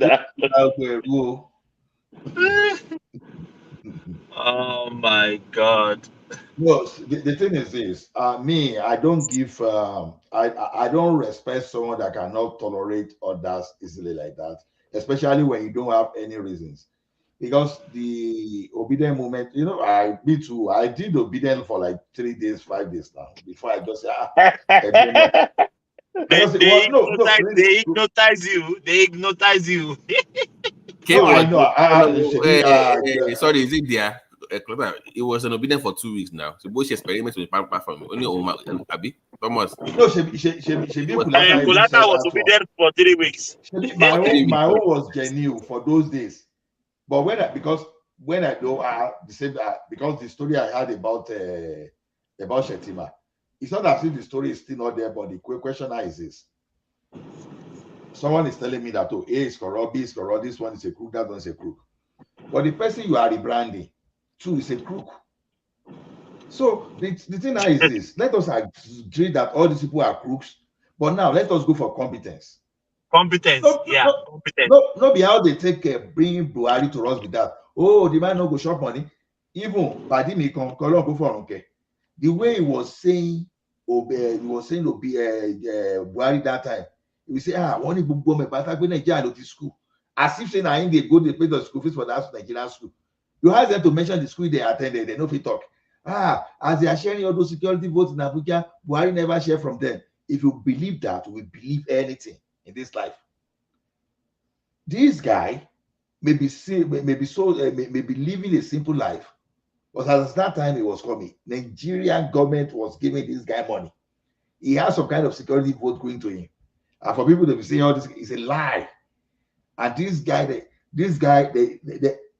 you know the anointing is this? Buhari himself was not talking. Let us give him that credit. He was not talking. They were talking on his behalf. Oh, they said he was going to declare his assets openly.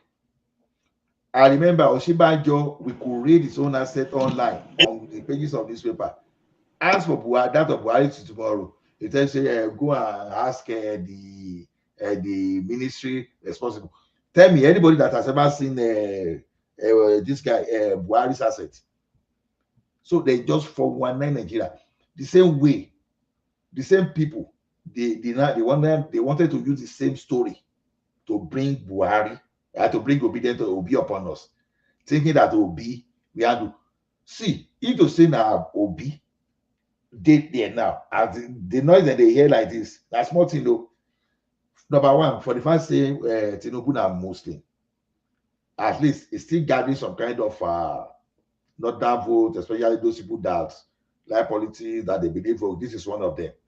Now, for the first thing, deputy to now Muslim, it still can't be think that small. But honestly, to say now Obi, by now, the country for not day, not be that Nigeria with they where they threaten say what Tinubu is doing, we have political consequences. Now Tinubu, then they thought that one too. Just imagine if that Obi.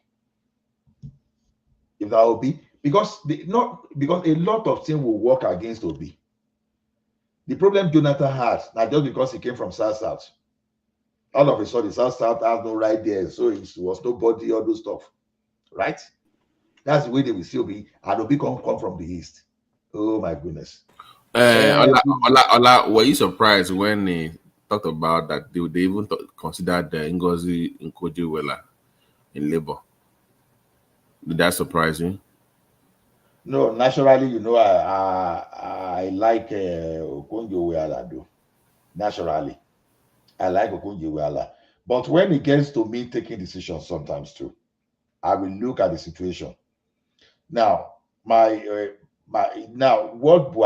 Tinubu will do, all these guys are the ball to do it. You understand? Probably if Okonjo-Iweala, if Obi is there, maybe Obi is even still tougher than Okonjo-Iweala. If the like of Okonjo-Iweala is there, you understand? This is not a Ministry of Finance thing. This is not politics now. They will be threatening her with impeachment. You can bet that. You understand? Even Obasanjo, you know how they try Obasanjo very well. They then try. That's Obasanjo now be show ya that time. That now making they remove the Senate president anyhow. So if they try that rubbish with Obasanjo, one of them will. You understand? Maybe they've learned lesson from a brother of Obasanjo. Maybe that's why they are still taking it to say with Tinubu. Despite that too, some people are still trying to gang up against him. Look, if Okonjo-Iweala is there, the northern people will have just said, okay, Yoruba people, let us gang up. And trust my Yoruba people, some of them, they will just fall for it. Because it will depend. Probably, if Okonjo-Iweala just go the way of Jonathan, they probably fall for it. But this time around, the Igbo people is like the hours and say, okay, you were there because I think she has a broader, maybe not within the Igbo space, but compared to people be outside of the Southeast, I think she has this broader, more. She will have gotten more votes in terms. If for people like me that look at policies and stuff like that, maybe our politics is not that strong. So, but that would be the work for our surrogates to do to help, But I think I think outside of the Southeast, I think there's this appeal compared to what P2B has. I think people will still be more receptive to it in Ngozi compared to P2B, in my own opinion. I might be wrong, but female president in Nigeria, you are wasting your time. We are not right for that. Nah, forget it. Female president, who is good? Are you kidding me? They will use female and religion. See, you know what these people will do is it's not going to work. They will just use that one in the north, the way they will once some clergy people and their politicians just mislead them like that. They will just create some kind of hostility. See, now crazy people that they say to crazy people. A person like Tinubu, just because already he's been in the game, and we are not even talking of ordinary the person that was facing the military, practically that was fighting against the military. So all those guys, it's just like if you say Femi Falana is the president today. I'm just giving an example. Him right from the beginning, he has always been a controversial person facing all those tough times, all those things. I just go bring some kind of like one politician there. He will just be speaking grammar. Because let me tell you one thing: if Tinubu was the president when they chased Jonathan away, the lie, you know, go chase him away that way, lie. The rigging go jam rigging. In fact, as they threaten him like this already, he don't threaten you ahead before you threaten him. All those meetings they do say they no go cause they made the science peace part. Tinubu go no go sign up because he don't did there. You understand? The one way we say Jonathan just give up easily and say I'm afraid of this thing. If Jonathan didn't want to go in 2015, now fight or not go fight, he go sit there as the president. But the guy just shaking out. If the like of Tinubu will not do that, and maybe you go have the like of Benga down and go there. Honestly, all of you go wrong because he go carry all of you go shine. They wanna go this way. So, Ngozi is just it's just a nice. Let me support one thing. Let me tell you something. Or let me support what you're saying.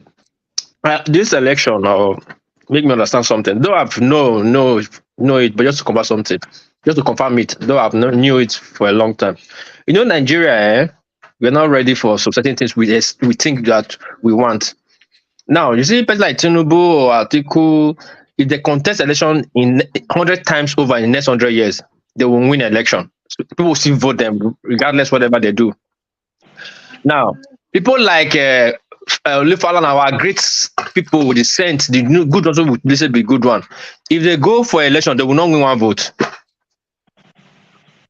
We like which name will I use now? Like this our lawyer, Falana. What is it depends on the platform. Anyone that run on that. No, hold on. Let me land. You see now. You see that person like Falana. Which other great person, the activist we have now again that is coming? Ghana, you don't try then. You know you get me. Yeah, which other person that is coming up now? Like have a good name. Like this guy from this African bank. What if you are making a mistake? If they run on that platform bigger like PDP and APC, they will win election. That's what I'm trying to tell you. Even if a monkey, I know that, but that's what let me learn. Even if a monkey run on those two platforms, they will defeat everybody. Know, but Mike, we know. But the truth of the matter, those people will never see that platform to run on. The people that can run on that platform. That's not your argument now. You are saying they can never win election. You hold on now. You hold up. You are come again now. Relax. If you see Nigeria that we crave for change, the people you feel that, if they enter the ballot box, they'll be the one that will just be landslide.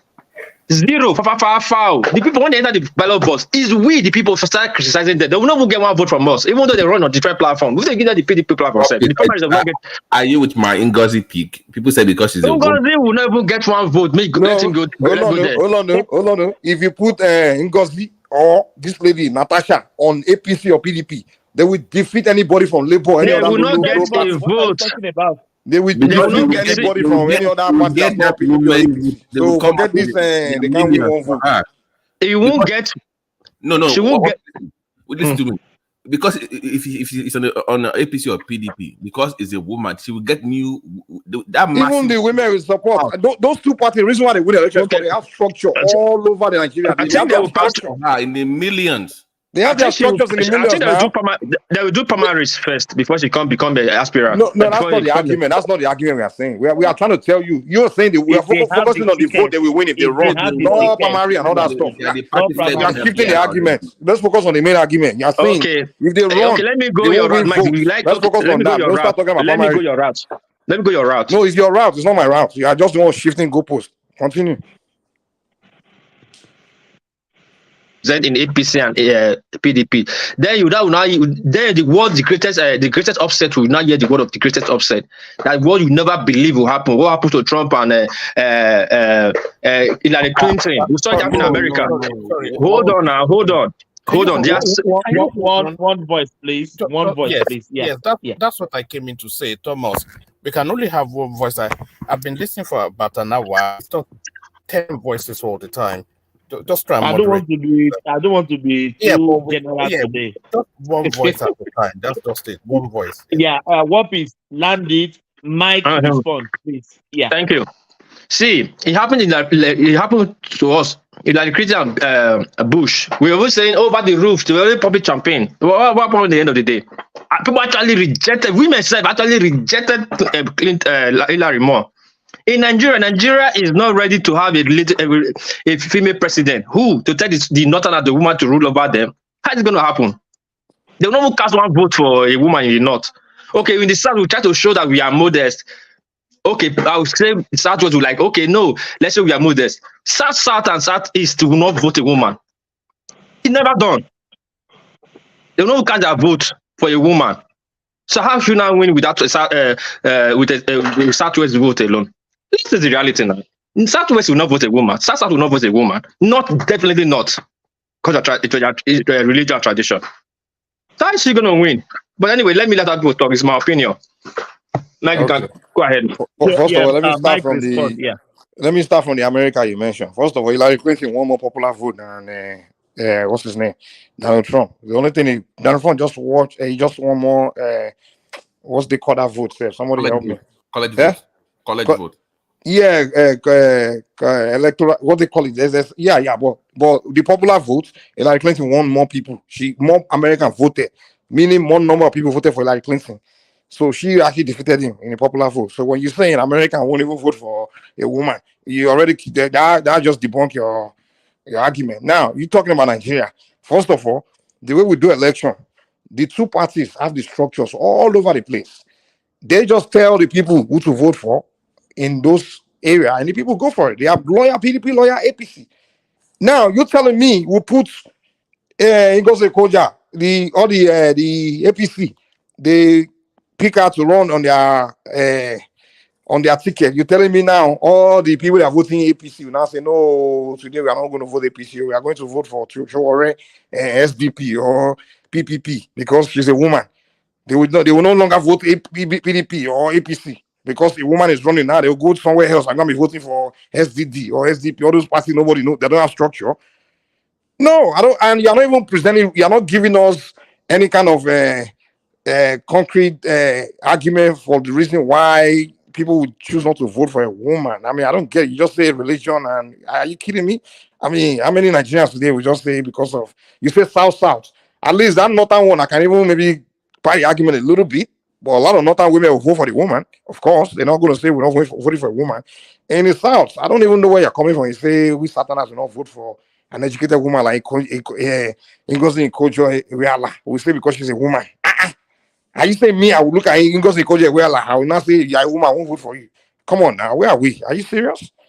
What I would tell anybody that run on those platforms, PDP and APC, they will perform. They will outperform all these any other political parties. So let's forget this idea that a woman cannot win. They will win. Can I go next? Go ahead, Jared. Yes, first of all, the difference between Hillary and Ngozi is Hillary was not likable. People love Ngozi.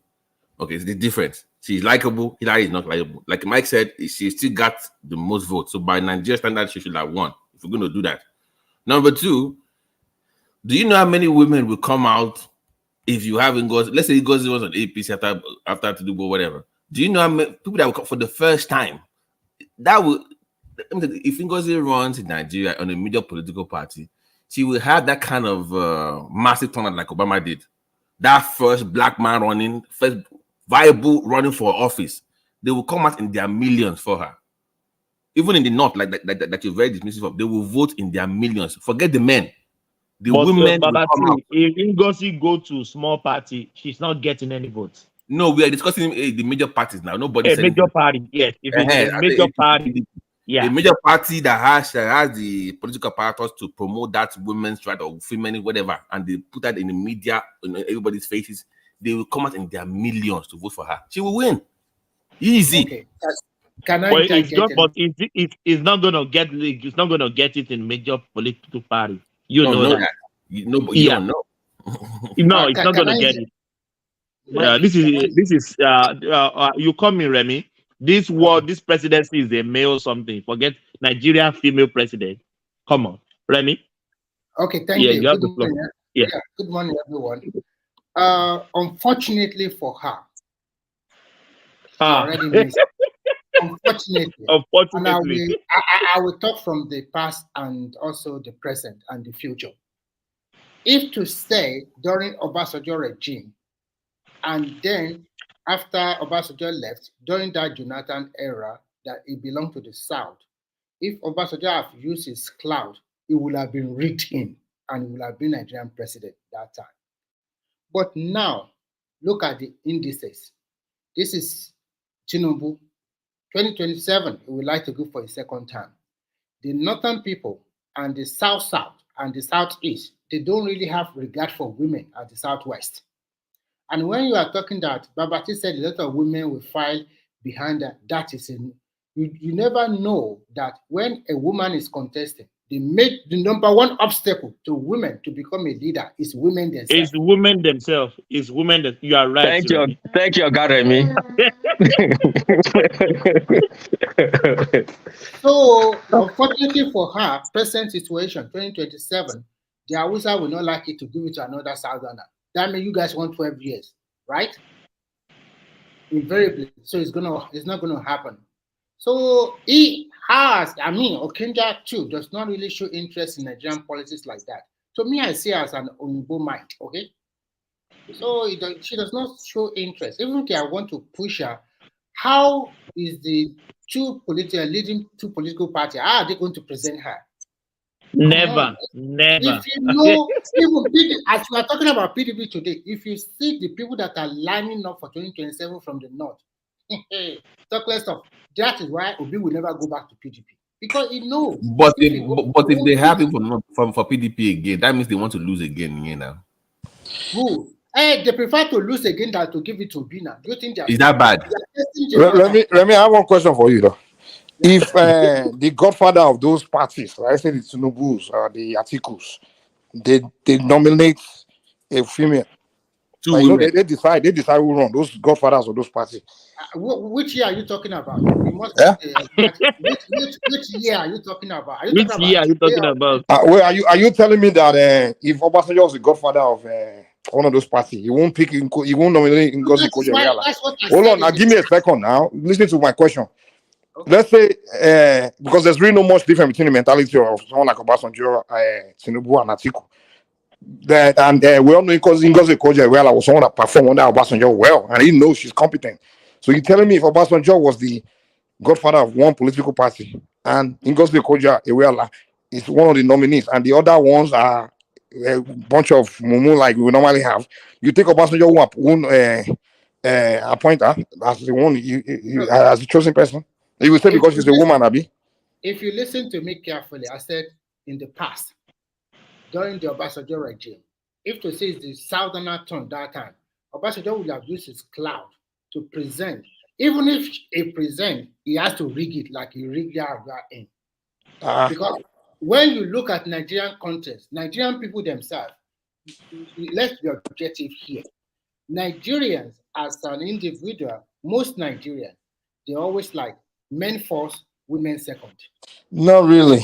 If you talk about, if you can talk about your Southwest, we Southern Westerner, we are liberal in mind. We are liberal in nature, yes. No, it's not. It depends on the woman. If you bring in a woman that's a solid, because the African women like to play that submissive behavior, so that's why we tend to look down.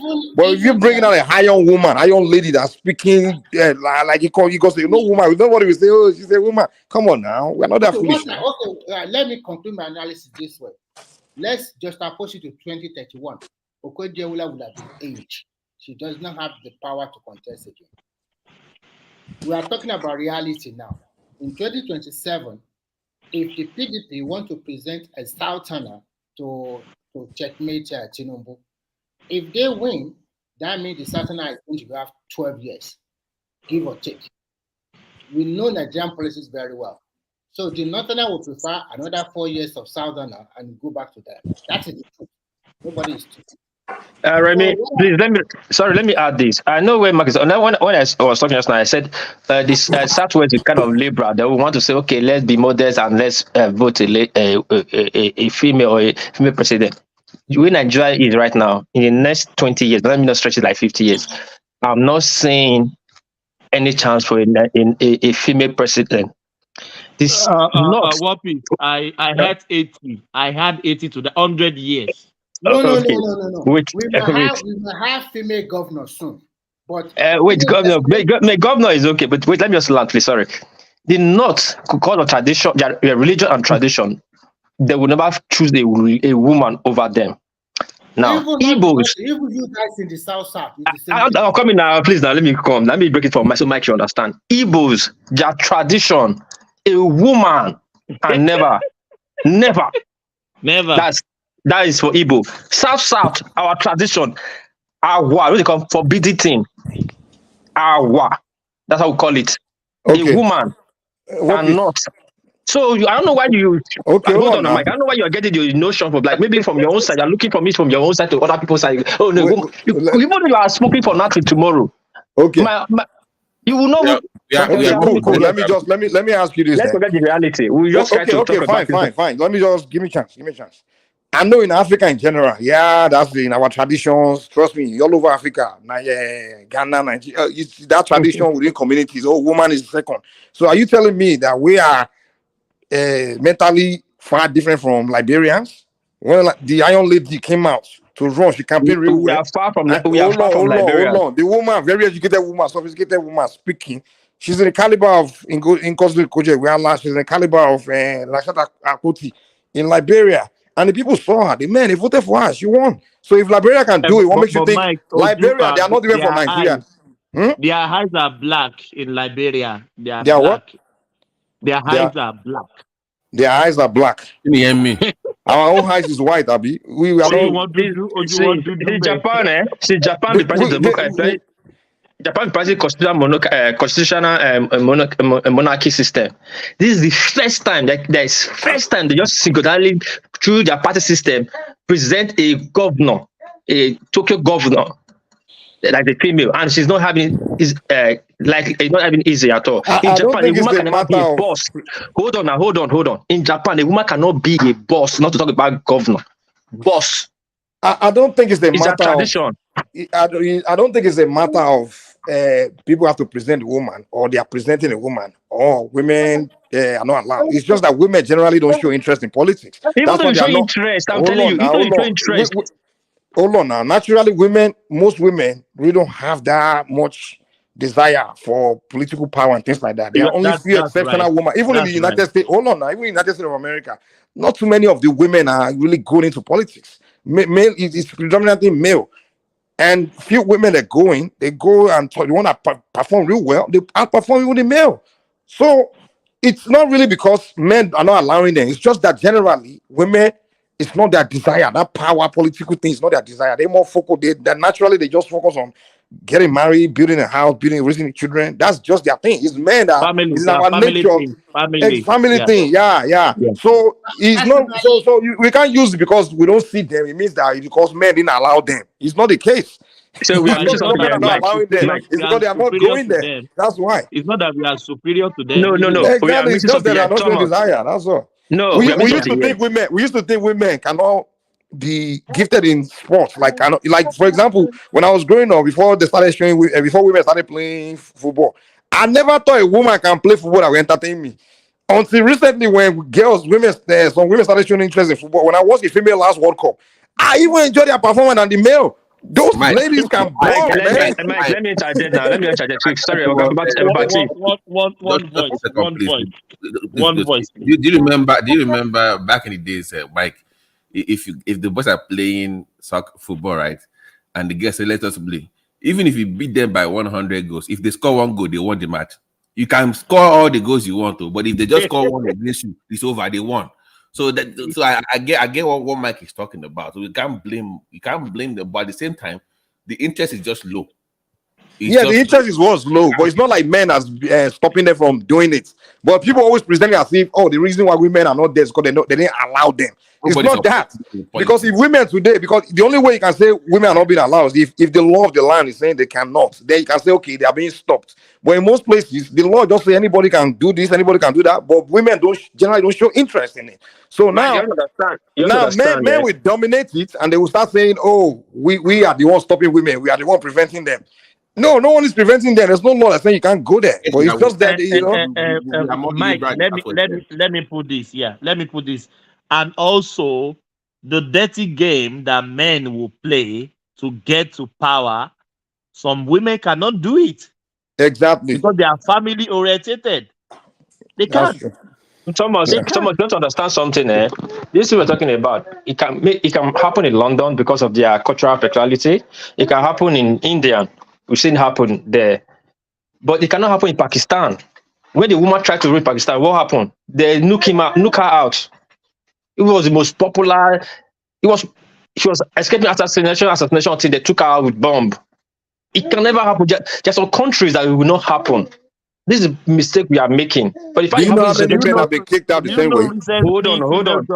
Are you saying there's no man has been kicked out the same way before?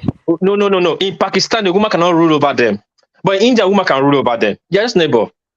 Now, you can say because Indian, the women have been ruling in India, so it can happen in Pakistan. Is it their law in Pakistan, or is it just that you are saying people will cultural thing? With their cultural affiliation. And in Japan, in Japan, a woman cannot rule in Japan. A woman cannot be a boss in Japan. Is it their law, or is it just it's their tradition, the culture? That's what you first took for, not law, culture and tradition. You can't just come. America is a peculiar state like. Tell them the status of black men in Japan. Tell them how they rank everybody. Tell them, then they will understand. You can't use that. That's the weak argument. Man. You can't. What would be the status of Japanese in Nigeria? What would be the status of Japanese in Nigeria? That is the truth. You can't go and be going to Japan, be claiming big status as a black man fighting for equal right now. Is Japanese in Nigeria fighting for equal rights? No, we are not even talking about black men. The way they do their things in Japan is that men rank first. Men, even children, even rank more than women. What are you talking about? According to their law or what? Their tradition, their culture. What law? Okay, what sense? Can you break it down so we understand what you're saying? Listen, Mike, just understand. There's no law in any country, even Japan, that said the woman should not run. But the tradition and culture that he's there. Explain it now. You can't just say culture. Explain it. It's a culture. Women don't rule over men in Japan. It's not possible. In companies here, like I used to, my first wife, my second wife, tell you to make an example for you. My first wife is a doctor. Remy is here. When she finished her medical school, she was assigned to a professor that he was doing. She was doing when people die in morgue, they will do the autopsy to see what killed the person because of death. Can you hear me, Remy? Yeah, I hear you. So she did that for a long time. She became good, and what made her to resign? She left that position, got that, and she went to now study dentistry because she wanted to take over that dentist. That had a very big dentist thing, but the root canal want to do operation anyway. She was there for years. She became to the top that she would be the head of the general hospital at the morgue. What happened? They brought a young boy to come and head him. A young boy that just got a young boy he was even teaching. They brought him to come and head to become the boss of that morgue. She felt bad. You sound like. Hold on, don't tell me I sound like this. Respect me. This is my ex-wife. Please hold on. Just calm down. She quitted and came back home. We were talking like she was just talking. It's normal thing. Said they just brought this young guy. He was making money, of course, but when he got to this, he said women will never be a boss. Why the reason he quit? Because hold on now. The reason she quit because she was get your point. Let me land now. This is your problem. When you were talking, I didn't even disturb you. Go ahead. Hey, relax now. So she was complaining like. The anger is that this boy is just a student that she was not teaching here, which day here. Now she should not be taking order from the young boy. And she left. But he said Shogana is like that in Japan. That's what it means in Japanese. Then she went back to study 3 years again to become a dentistry, but the one that do operation, the higher one of it, they do root canal operation and those kind of job, those stuff. They not took over this thing. That was one. My wife now. Her dad owned is a called Fudosan, that is a what you call landlord, that's called landlord in a real estate mogul. We have high rising, Now, when her dad wants to pass away, they now call her grandson to come out running the company. She was running the company. What happened? Her dad came out from nowhere, like, no, she can't. Her uncle that is not claimed her dad said yes, support that is no, she can't. That her dad should come and take over the place. Women cannot be a boss in Japan. It's a cultural thing. Now she's working as sister support. She has grown so high now, but they're putting one lawyer that is not up to my wife as the boss. Okay, when you use the word women cannot be boss, so if she start her own company, someone will tell her you cannot be boss. Yeah, is that what you're telling us? Mike, sometimes your argument is just Okay, I don't all right, understand where the cool. argument is coming No, from. Sometimes, if you the went reason to why I that keep asking you conversation, is because are we talking a private company? We're talking about private company. We're talking about a government office. What to manage the people, to make decisions about the Okay, people. another question I will ask you is this: okay, within the organization, a woman that's very competent that can produce, because every organization is about productivity, right? They have to meet quota, they have to produce, they have to make this amount. So now a woman that's now developed the level of competence where they know that okay, she had it, they'll meet the quota. Maybe the quota is to make 50 million by the end of the year. Now the woman has met the qualification. You telling me that now they're not going to bring a boy that they know that he's not capable Yes, of he won't making make that? it Wait, hold on Japan. now. Let me learn. They will not bring a boy when they know he's not capable of making that 50 million for them. He can only make 10 million for them. So they will say because she's a woman, we sacrifice 40 million just to hire the boy, right? That's what you're telling us. Mike, you were once in Japan. Hold on, Mike, you were once in Japan. Your argument is not buying into what this what Prince is talking. He said that is their culture. Okay, hold on. Mike, you were once in Japan. You were once in Japan. Hold on, you were once in Japan. All the baby companies you saw in Japan, how many were women? Women was heading. How many did you see? Well, that's not even the way to present something. I'm asking you. I'm trying to get to the that is Japan culture. Forget the 40 million, 50 million. Of it. Oh, calm down. No logic. Bros, calm down. Now all you keep telling me is culture is culture. But I'm trying to get to the logic. Right? And I'm trying to tell. Can I talk now? Give someone a chance to talk to now. To your law. Calm down now. Let's try to use law. Let's try to reason. Let's reason to what we are talking about so that we can make sense. That's what we are doing. Not maybe they interject you, Michael. Now Thomas will talk to you. Okay, fine. Okay. What I'm saying is this. In an organization, they're not there to just party and drink and shine. They are there to work and to make money. That's what they're there for. They're not there to love and kiss and do this. They want to make money. And organization can collapse if they don't meet what they need to meet.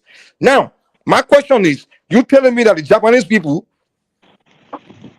they are so serious about gender to the point where they know that the only person in this company right now that has the competence to head this department to where they will meet the quota, maybe the quota for that company to stay alive is they have to make at least maybe 30 to 50 million at the end of the year, right? And they know the only person that has the competence to head that department to make it happen is the lady. Now you telling me that now they're not the second option they have is a guy that they know that his level of competence is not enough for them to make that amount. The most the guy can produce for them is maybe 10 million. And they know the lady can produce 30 to 50 million. So you're telling me that they will look at that and say, because of our culture, we will not give the lady, put the lady in charge, we will put the boy in charge and sacrifice 30 million because of culture. Mike, we get you. War Peace, before you respond. What War Peace is telling you is that you can't tell me that in that past Qataris, there is no male that is competent like the lady. And this, do I need to read the meaning of culture to you, Mike? It's their culture. That is their culture. That's who they are. Okay. You understand? Let's. I don't know if somebody else can get where I'm coming from. So it's not all the time you'll be able to find someone that can do the job. You know that, right? Yeah, Mike. Your logic will work with countries like in America, like London, in Indian. What do you mean, like London? You work with anywhere anyone. I want to make money. Any businessman. That's a basic business logic. Mike. Hold on now. You were talking. We gave you time. Even when Clinton lost election, the elite came out on air and start talking. Like they said it now, open. Like, well, she really think she's going to win? That America is not ready yet for a female president. All the boomer and what about big people? They said it. Make it reality. Hold on now. Yes, hold on now. Wait now. Hold on now. Please hold on. This your logic will work in the country that women have, like Australia, woman is ruling, and those kind of places. Fine. No, that logic will work in any business. Wait, hold on. It's not any that's business logic. Hold on, Mike. Hold on. Mike, hold on. The business you are talking about, don't forget they built it. The man that built it, Toyota and the rest It was built by doesn't man. matter. The business is there to make money. You You're not hold on. there to do anything This is else. the problem. Wait, now this is the problem with you. When you just hold sense logic, you just hold on to type of no, stop. the company you're trying to use logic for in Japan, it was never built by a woman, it was built by men, and they will stick with it in the end. That's what So Japanese do one they thing. violate business principle because of culture. Hold on now, please. Listen to me. Nigeria, we might speak English or we don't speak English. The way it is right now, because of our tradition, our religion, a woman in the next 20 years will not be a president. And I'll say local government chairman or I'll say governor. It will not be a president of Nigeria. The North will not vote him. The Southwest will not vote him. The South will not vote him. Probably the Southwest might change their mind. Okay, let's vote. But they will not. I believe it's the best to remove us from the economy problem. What they are saying is the one that you know what you're saying is very familiar to me, right? Can you check the private chat, please? That is the top 10 CEOs in Japan are women. The top 10 CEOs. You know what he's saying to me is very familiar because which top 10 CEO? Wait, I don't need to check your link, Bati. Let me call 10 companies for you. Toyota, Honda. Hold on. No. I don't. I'm here now. Somebody still reading the book. Toyota, Toyota, Honda, Mazda, Isuzu, Mitsubishi, Lexus, Nintendo, Sony, Kawasaki. Kawasaki, they make bikes. Yamaha. No. Hold on. I don't know. No. Hold on. Hope allow people to at least get their own too now. It's not by you don't shove your points. That people say top 10 CEOs in Japan. Listen. But let it clarify instead what is now. Let it clarify what he meant. Hold on. Let me tell you what I'm even saying now, so you know what I'm saying.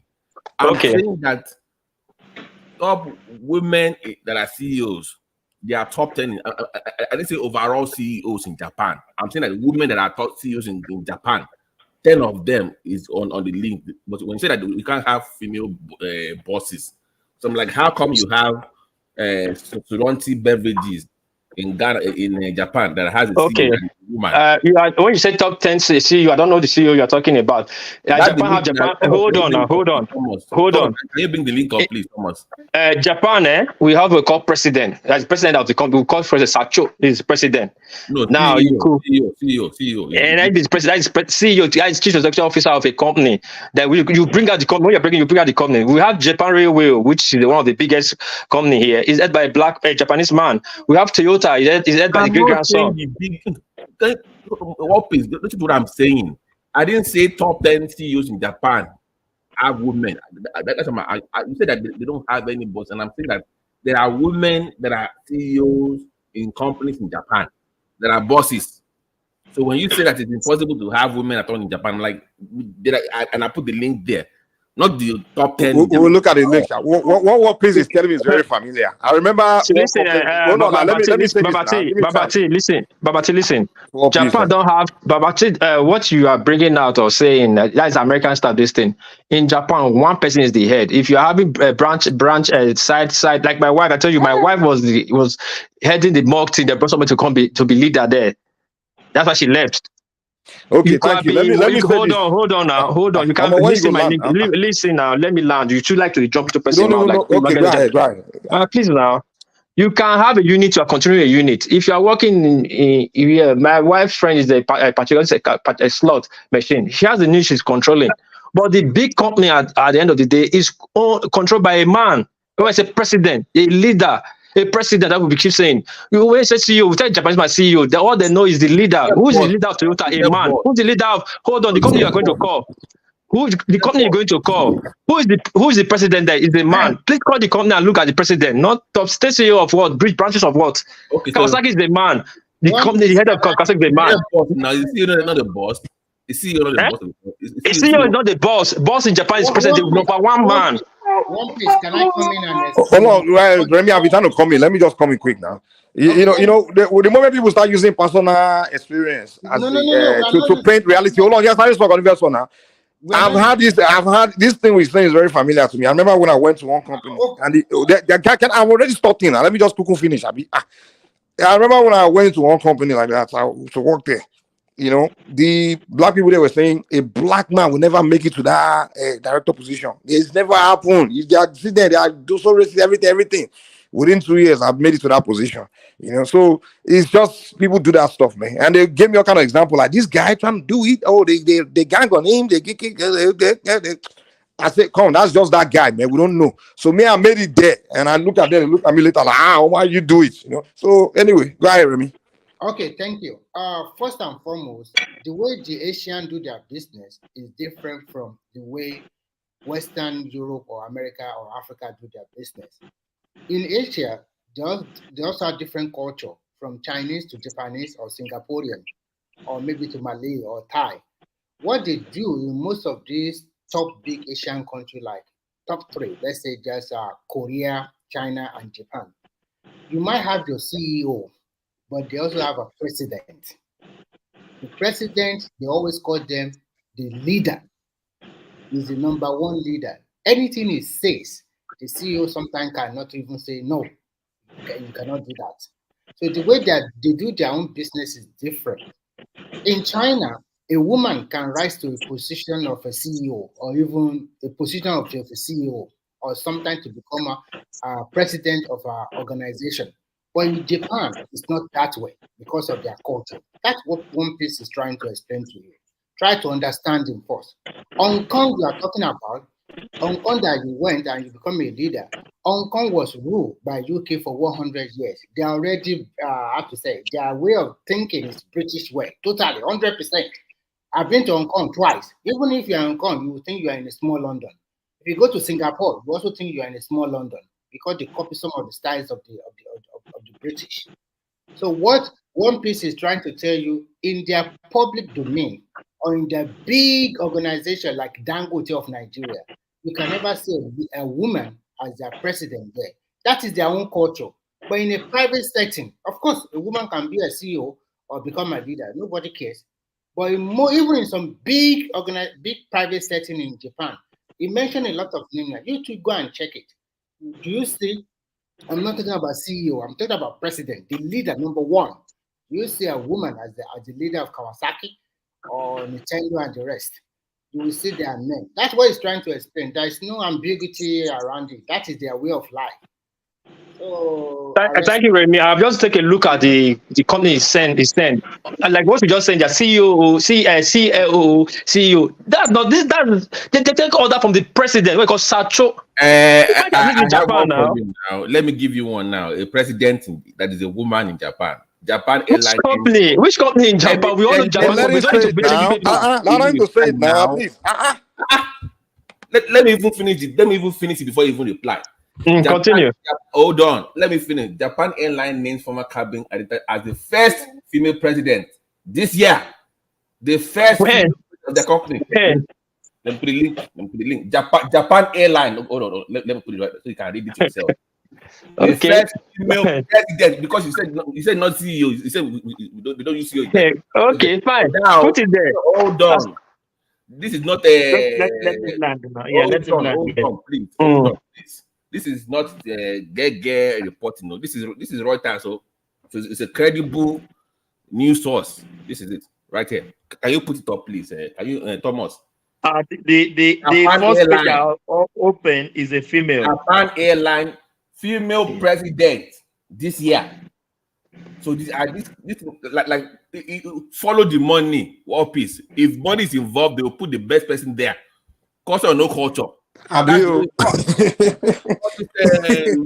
or no culture. If the money is there to be made, they will forget culture. They will make money. That's the reality.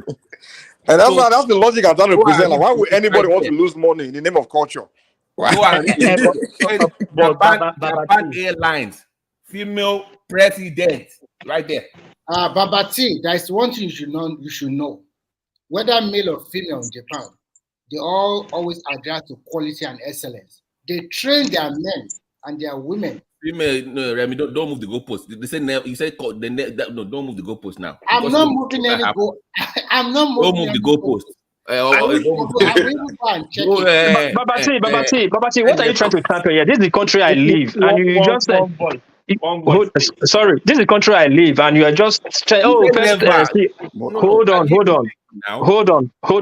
I told you since they started democracies over almost 200 years here in Japan, this is the first time Tokyo is having a female governor, and it will be impossible to even have a prime minister. Now, that governor, they was handpicked because of the family and whatever they want. This lady that is here now, I'm just saying it to say first president, a Japanese airline, 1 out of 1 billion. And I will guarantee you, it won't last 6 months or 1 year. You will resign because it's Japan. They will pressure you, will resign. We've seen it happen in the house of this thing here. They will pressure you, will resign because they cannot accept you. No. Hold on now. Never. Hold on. Just hold on. Listen. I'm still standing by my word. I'm not rescinding my word. This is the country I live here every day. You can see a women so they won't accept that because she has Toto. That's it. You can never. It's their country, their because country. They'll tell you Shogunai. You lived here before. That's why I'm just laughing when you're talking. They'll tell you Shogunai. You can't. They cannot take all that from. The house of their rep, house of Senate here. The woman that was giving them this thing, they told her, go home and take off your husband. The unit is not made for you. On national TV. They bully, and she stepped down. These Japanese lawmakers. Are you sure it wasn't the opposition party member that were saying this? Opposition is not party. They will bully you out. Men is men. But they people bully themselves for power now. The men, they bully each other now. I mean, we all bully each other for power. So you can't say because the man is not, the opposition is bullying her. That means it's because she's a woman. Okay. Here's the point. Here's the point. They have hold on, please. They said Japanese companies, less than 10% of their companies have female president. Doesn't mean they don't have at all. It's just a small amount. 10% is still huge. So, about that figure are actually female presidents of companies. Babati, I'm reading that now. Listen now. This is the country I live in. If you are talking about American companies here, which is American company, not Japanese company, they could have Japanese. Japan Airlines American company. Listen, you just said this one to me. I'm not arguing with you. And as I told you, this is one out of many billion. You know how many companies in Japan? Japan Airlines cannot compete with mighty companies. I'm not arguing with you. And I say saying here, in next 6 months or 8 months time, come and check. I can guarantee you this woman will not be there. They will bully her out. Even the guy from Renault, the French guy that was heading Renault, that brought Renault out of, I don't know if Remy know about this guy. The guy that brought Renault out of, from this thing, Japan here. What happened to him? They're bullying out of Japan.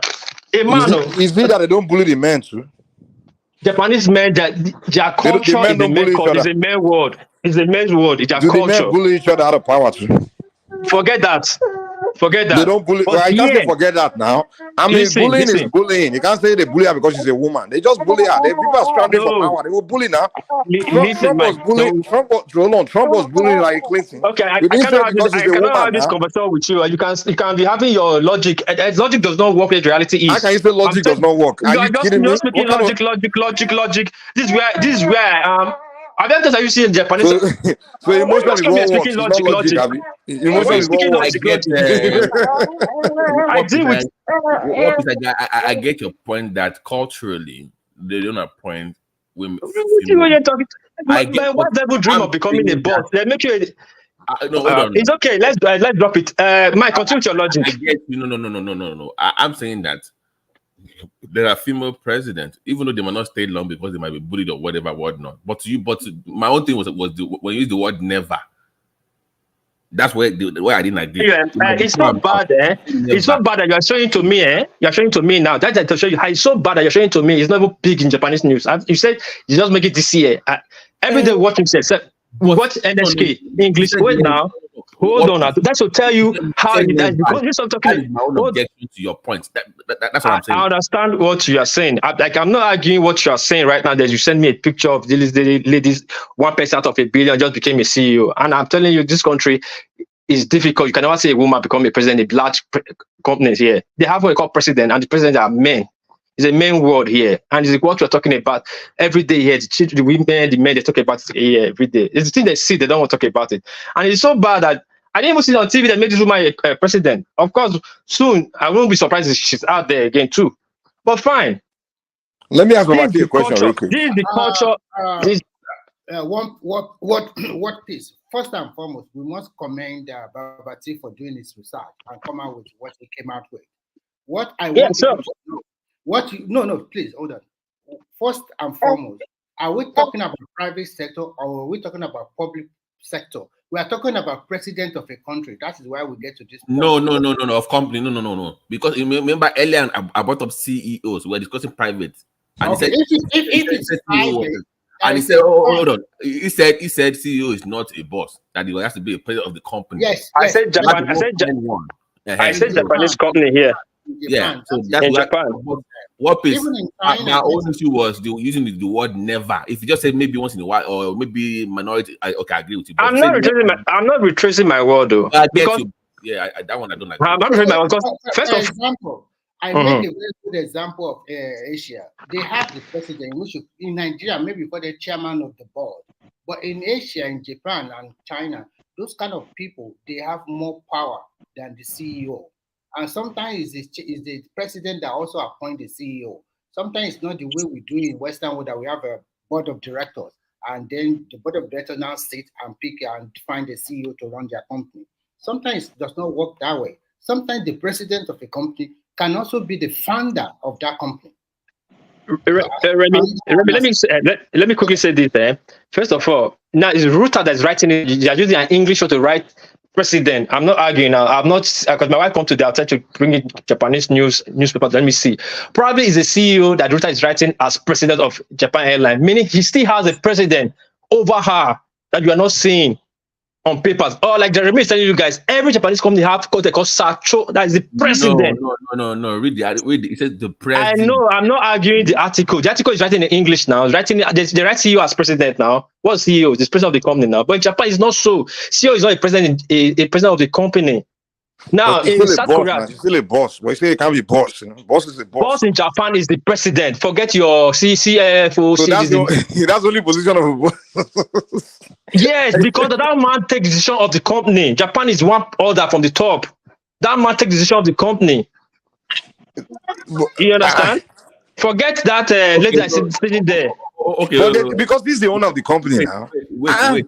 If you're the owner of the company, you won't go and hire someone. You won't hire someone else to be the owner. You will remain the owner now. Hold on, please. So I have to go look for that company. Okay, I want to ask Mike. I want to ask a question. The CEO is the male. Okay, so the person below her is the male. She is above him, and she is the female. So she is the president. They have an actual CEO of that same company that I posted earlier. So it's not that forget the English translation word piece.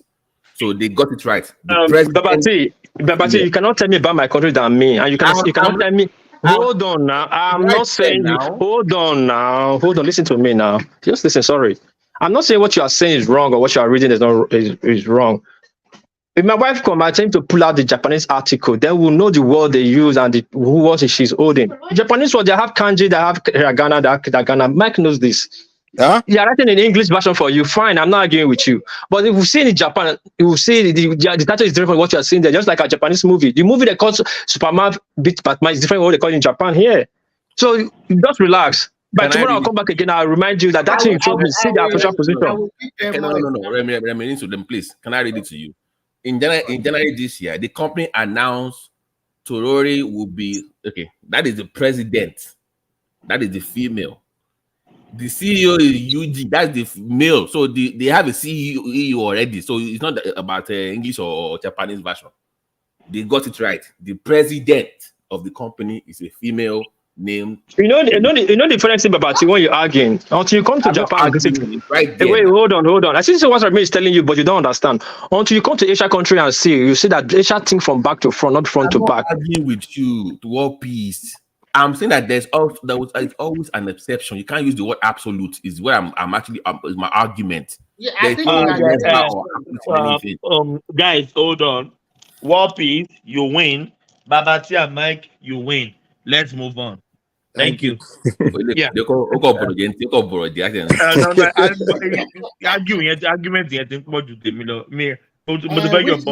next topic? Next topic then you... Yeah, the next topic, Eleyoveyi, Governor Babati. We were talking about him. Babati kept quiet. Don't keep quiet this time. He said he's going to reposition. Yeah, he's going to reposition Ogun State to better growth. Let's move on to the topic, Daddy. Reposition. Number T, you know we have a useless governor. Agbado Station.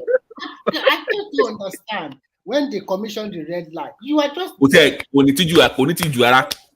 you know the whole red line. The only building that was not completed in that project was the one in Agbado. That is supposed to build that rail station. He did not build it. He's the only one, and the idiot he still came to that ceremony to come and cut tape. No shame at all. There's no duty. And you came to that same ceremony to go and do what? Come on, let's find somebody else to talk about that. It's a layer of a now. A layer of a. Do you know, Babati, that the red line, they will expand it to connect to Murtala Mohammed Airport? Yes. Yeah, which is good. And they are also trying to expand the red line. The blue, I don't know. They are trying to more into Ogun State also. Maybe 2 more stations into the. Yeah, it's supposed to go. They have 2 lines. One's supposed to go to Agbara Estate. Yes, and I think our governor, whether we are busy him, is ready to write the check also. So you must go in. You must kill him for He must go in. It's one of the richest states in Nigeria now, so you must.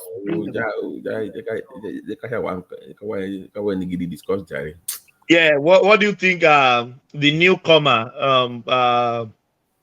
Remy and Mike. What do you think? What do you think about Tinubu visit to Qatar? Signing deals upon deals and deals. So, what do you guys think? That's true, Remy. First and foremost, I've not really get hold of what kind of agreement he has signed, but I think it's the right step in the right direction. Because as a president, you cannot just stay put. We live in a global world. And to me, I think a lot of Nigeria are still gullible. I'm sorry to use this word, because actually, staying in Nigeria for what? You have to go outside there, try and talk to other countries so that they can bring investment to Nigeria. At the end of the day, it's going to be good for that 200 million population. And I think what he's doing is right, because if you even look at it, one of the greatest ally or partner of America in terms of infrastructure development, military and whatever, they are the Arab world. This is the richest area in the world now. You talk about Qatar, Saudi Arabia. Kuwait, they rule the world. They rule the world. They have this money. It's like, I don't know, maybe God just blessed them differently from the rest of the world. I don't also understand. And the traditional ally, like America and Western Europe, that we think they have the money, it's just by mouth now, no more money. Do you know how much a lot of them are owing China? They borrow a lot of money from China also. So when you look at the whole setup, the world is changing. And if America can do big business with Saudi Arabia, Qatar, Kuwait, and the rest, what is Nigeria doing about it? I think we should, instead of criticizing America will know. How will you say America no get money? You know how many Americans that can decide to print currency now and it's going to affect the economy like it's going to affect. But infrastructure then were dilapidated lot of doing. What infrastructure is dilapidated? What infrastructure? Most of the infrastructures, can you compare to Canada where you are living? Say the truth. What infrastructure now? Mention it. In terms of their train technology, I think is what train technology? I mean, in terms of subway. All those things are just grammar that they understand themselves. America no be. Yeah, I know that China they are moving forward. They are. Me, South America or low. Me, South America ti o mo low more. Me, South America I do not say. America is a very smart country. Tony Badoba wonika o megbe baba ẹni tó ń ṣe now. But did Americans did they have bullet train? They don't need it. If they need it, they will do it. They don't need it. They don't need it. Who doesn't need bullet train? They need that bullet train to connect their big cities. No. Listen, they have one. They have two actually. That one is already done. Second one is almost done. There's one from Los Angeles to Vegas, Bright Line. That one is almost done. They have one from Miami to Orlando. That one is already running. So I don't know. About I don't know. Kill people if America pay now. They think that. Yeah, they have one from Houston to Dallas also coming up as well. So they are building in some places. So let me be frank with you, Ola. Nobody is telling you that your so-called America is not rich or whatever. But we are talking about the new world. And you are living in Canada. I will also encourage you to travel to the rest of the world and see for your eyes. Because if you Finland, for me, we can't use Finland as an example. I don't think anybody wants to come to I don't think that's a place to come and describe ourselves. America is 28 trillion economy. In Finland, 10 million. I've been no, 5 million. So the economy size, what's your GDP? So why you having drug people? I'm not comparing with America. I'll be killing people, you know.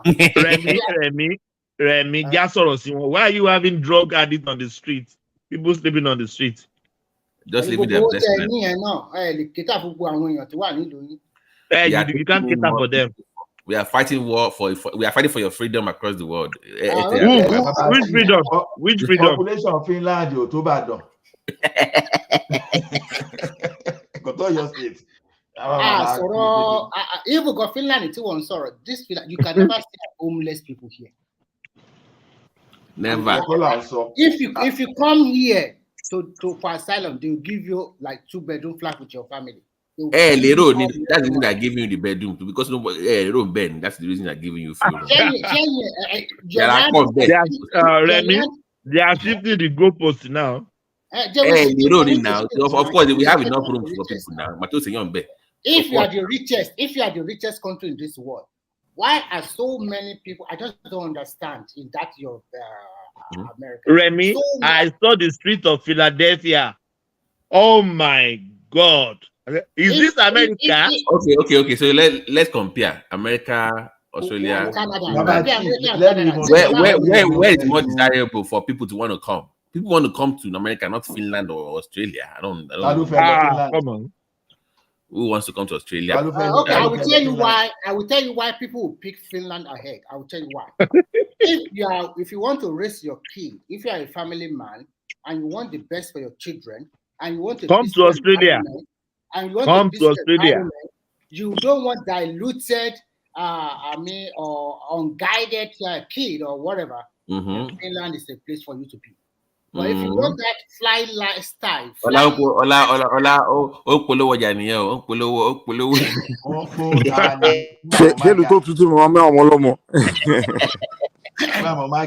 see, this guy that is talking of Finland is paradise. Is it 20,000 homeless? Let me wait. So 20,000 homeless people in Finland out of 5.5 million population. It's a lie. Where did you get that information from? It's a lie. Well, from Radio Biafra.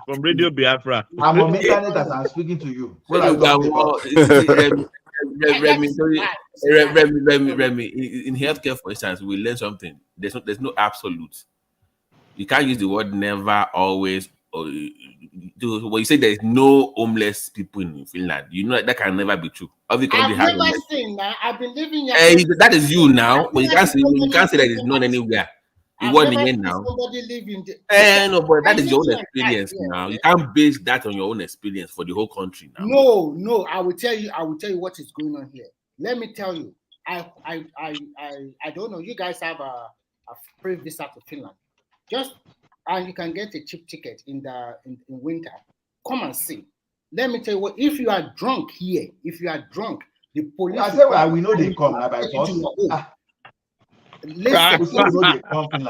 let me. What I'm trying to tell you that if you are homeless, the government, they will provide accommodation where you are going to live. They will put you there. If I'm telling you, as even at night, if you are drunk, the police will come and take that drunk man and take him to a safe house. And if they know his house, they will take him to his house directly. That is how safe and how peaceful this country is. If you ever live here for 1 year and what you are seeing in your street in America, I bet you will stay here. It's peaceful here for your children. It's peace for you here as a man. It's peace for you as a woman, compared to where you have to look at your back, where there's gun every time. Remy, let me advertise my country. Australia is one of the safest countries to live in the whole world. With all those kangaroos and snakes. All those scorpions. Those snakes and kangaroo everywhere. You're telling me it's safe. You have Google on your phone. Just Google it. Australia is one of the safest countries. We don't have natural disaster. We don't shoot ourselves. You don't have neighbors. So what if something happens? What will I run to? You know me, Abby. Hey, we don't have so many alligators, man. That doesn't matter. You go and meet them there. If you stay in your house, alligator will not come to your doorstep. So, I'm saying like when people open their toilet, they see alligator on the toilet. What's America no doing? Let me tell you, one you know, be me. I go away. Tell me go away. My Thomas, my co-web big liar talafia.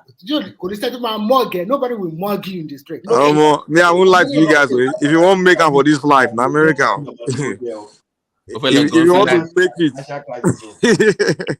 But actually, to be frank with you, with all whatever I said, it's a peaceful country, but I still like the vibe of America. Okay, I like. If you're only looking for welfare, if you're looking for welfare life, no, I'm not looking for welfare. You stay in Finland now. No. Mike, you hear what he said? You hear what he said? He said America is still what? Let me say it again. I said I like the American vibe. I'm telling you. There you go. I need to. You want more? Me no more. But like it to vibe, but over the gentleman or the man. See, where there's no money, nobody go rob you, right? If you get nobody a person will get money, then go rob. At least online. There's no money in Finland now. You are a typical. Oh my! Look at what you just said now.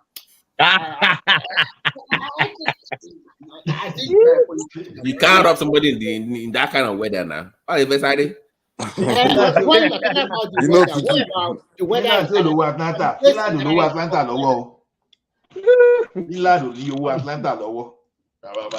Oh my God! See, you guys are racing to the finish. Hey, Thomas, how many hours? Okay. Some people are asking me some questions in the comment section, and I want to quickly answer them. Okay. First and foremost, I will tell you that most people that come to Finland, I'm not talking about asylum seekers. If you came here like through the educational route or something like that, I can guarantee you within 4 years you get your permanent residency. And if you can pass their language, then you become a Finnish citizen. That is the way they put it. Finland does not discriminate against foreigner or whatever, and people does not look down on you. The rate of discrimination here is extremely low. You cannot see people in the street and maybe they use a slur against you or discriminate against you. No. But at the same time, I will say the truth. There's a glass ceiling here. The glass ceiling I mean Babati and the rest that have been living abroad, they understand me quite very well. There's some position that you cannot get to, no matter how high educated you are. So this is the way they fashion their country. Sometimes how big is the Nigerian community in Finland? It's quite big. We are number 2 after Russia. I follow this guy on YouTube. After Russia, Nigeria.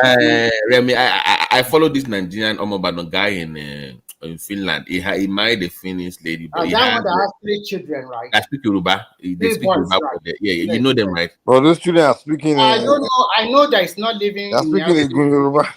They speak that Ibadan is saying Yoruba kind of thing. Yes. So the guy really tried, and those 3 boys, they are playing good football also. So that is a plus. Remy, give me 1 sec. Yeah, Mr. Triumph, your device is not connected. I can't bring you on. So I'll kick you out and come back in. Yeah. Remy, go on. Yeah. Babati, wait, Remy, just a minute. Fulani poor go.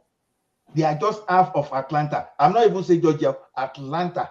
They are half of Atlanta GDP. So poor and wretched country. No. go feedback from more feedback from Mr. Tryon is coming to sell France to us now.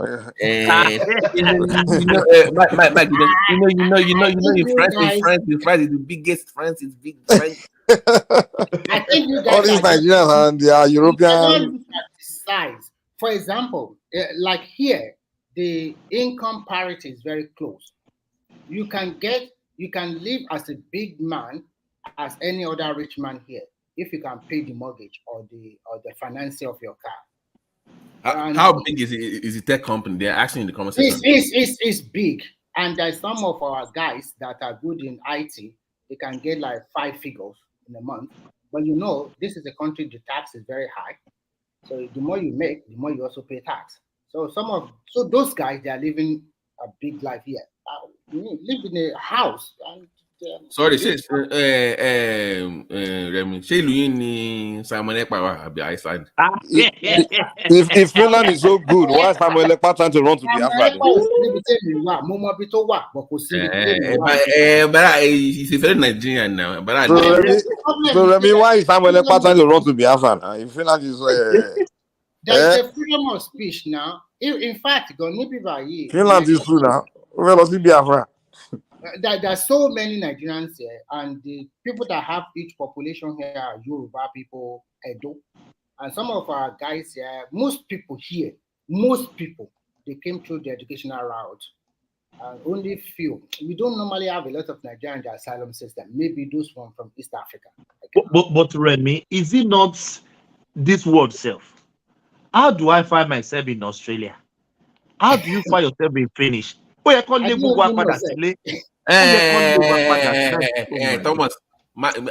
you want to go, just go. Yeah, right. Don't rub me with your go back home. You all go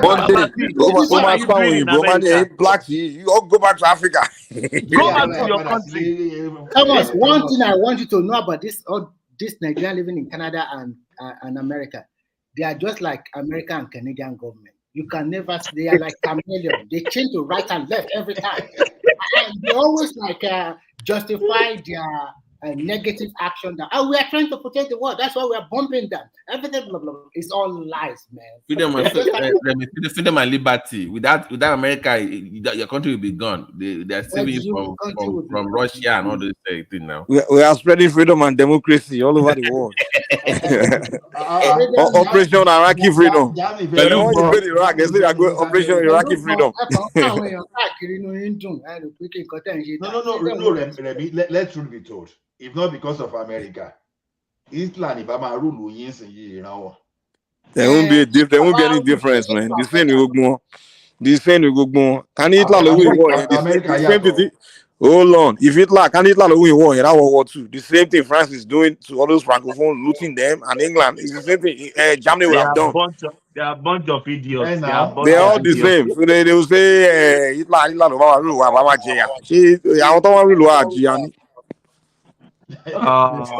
Mr. Mike, leave France alone. France is doing business with Africa. You see the problem with black man. Once they don't nobody discussed France triumph. Nobody brought France. He will say, I had everything. I wanted to be in the background without saying. So because France is taking care of you, so now we should ignore what they are doing to your African brothers. It's taking care of Africa now. Taking care of it. But they are taking care of your stomach. Now we should forget their sins. Stomach infrastructure. France is taking care of Africans. I cannot speak French. Even here in France, in every part of the world, when you are connected to France, they will take care of you. They are citizens first. It's not only in America. Huh? You understand? We take care of our. Take care of yourself. Don't be. Our friends. So we should forget what they are doing to Africans. So everybody. Don't worry. According to what I told them in the background, France is a lovely country now. We are all amical. We love friends, and we respect our contracts with every country. So that's it. When we have a deal with you, very soon, France is coming. Really? France is coming to Nigeria, whether you people like it or not. Mr. John, which contract you have? I need Njali. You don't have any contract. I am. On a fair one, a man fair one, but with me in France. No.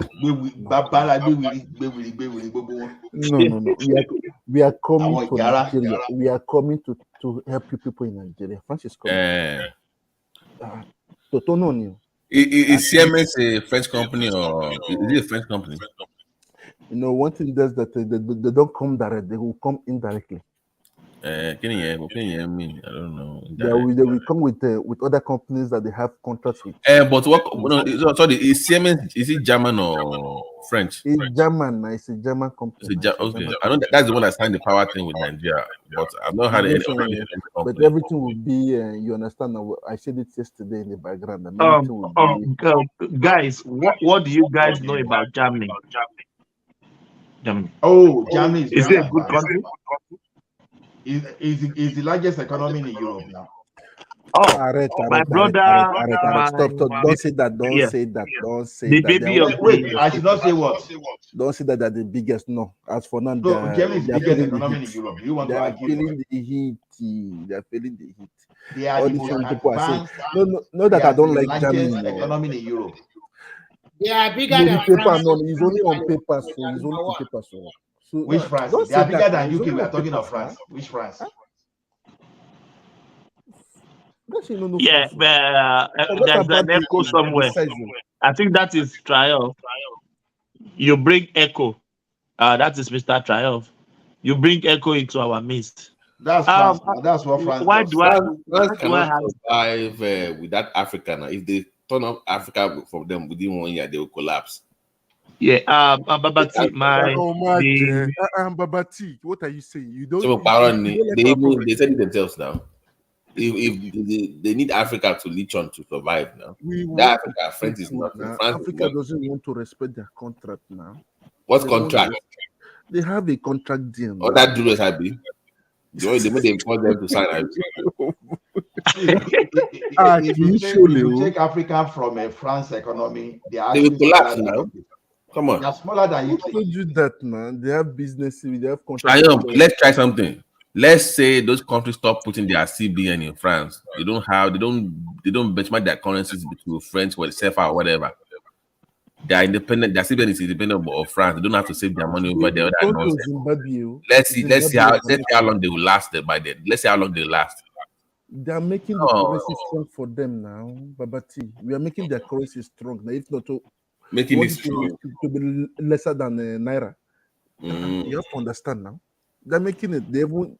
So why do you have different CFAs between the one in Cameroon and the one in It's just color. It's just the color of the paper. No. Why do you have a difference between the two? No. I thought you were supposed to be together now, Abi. No, they are together. They are together now. What is this? Is this different now? Cameroon CFA is it's still the same rate too. It's still the same rate too. It's just the color that the country. The color, I see.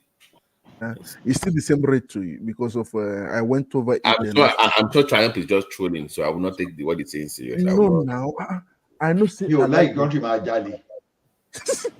Baba. No. Steve, what you are doing to African countries is not good. You are robbing them, really. See, because I wish these people can just realize and go back to Finland now. Why France? Look. Everybody, at least if they are not even taking their hand fully, they still pretend to take their hand. UK took their hand off. Germany took their hand off. US took their hand off. You are the only country that you are not leaving your colonies. No. We are still helping them now. We are still helping them. They don't want to help. Them free education. If you are helping them, they won't be put to chase you away. You are giving them free. You mean free miseducation, Abi? Free miseducation. Free education. Now they give them free education. Now. Free visa. They come and go now as they want to go. Free medical care. Now we have them. Okay, UK today. Look, we talk to UK today. They are still controlling Nigeria now. Even our presidents, they are still there now. They are still there now. They are still the one deciding everything for us. We are not yet liberated. Africa is still, in papers, it is signed. But the underground work, we need Europeans now. Later, we become the China. Africa will become China. But as for now, we still need them for the development. Now we are still a baby. When I say baby, people will be angry with me now. Nigeria is still a baby. We are still moving on gently, but we are going to arrive there. That's it. Arrive where? To our promised land. Now we are moving to our promised land. And where's that promised land? Where Africa can speak. Where Nigeria we start speaking for the behalf of all the whole Africa. Nigeria will be the one leading it. I dream, Abi. So you say you still need them. So you still need them to keep taking all your resources, Abi. You still need them for that. Okay. British Petroleum is the largest oil company in the world, and they don't have single oil in England. Which oil is making them the largest oil company in the world? They have. Even France too, they have. They have oil? They have, but they cannot extract it. Just like America. They cannot extract it, but they know how to extract your own, Abi. No, they don't want to extract it because it will cause pollution now. So they decided to go where they will negotiate with them. Oh, it's not like going to pollute your own. Okay. You understand? That is now they're helping you, Abi. You need them. So they can do it now. So you understand? One thing is that I love European nation. All the Europe are nice. And again, the crime rate here is very low. UK is no more European Union. So that's why their crime rate is high too. Welcome. That in America, you people have gun. In UK, they carry knife. Now, even though you want to buy a knife, you have to bring your ID card to present it. And you say, why do you want to buy a knife? Because everybody... Hey, Mr. Triumph, what happened to Pogba? He's still on probation, suspense. No, he's been banned for 4 years. Yes, now, because of what he did now. And again, the banned... no, they all do now to recover. But it kind of mistimed the cycle used. That's why there's no way a human being can play that much game without using something to recover that cookie before the next game. Now they all do. You just don't use it during the time that they.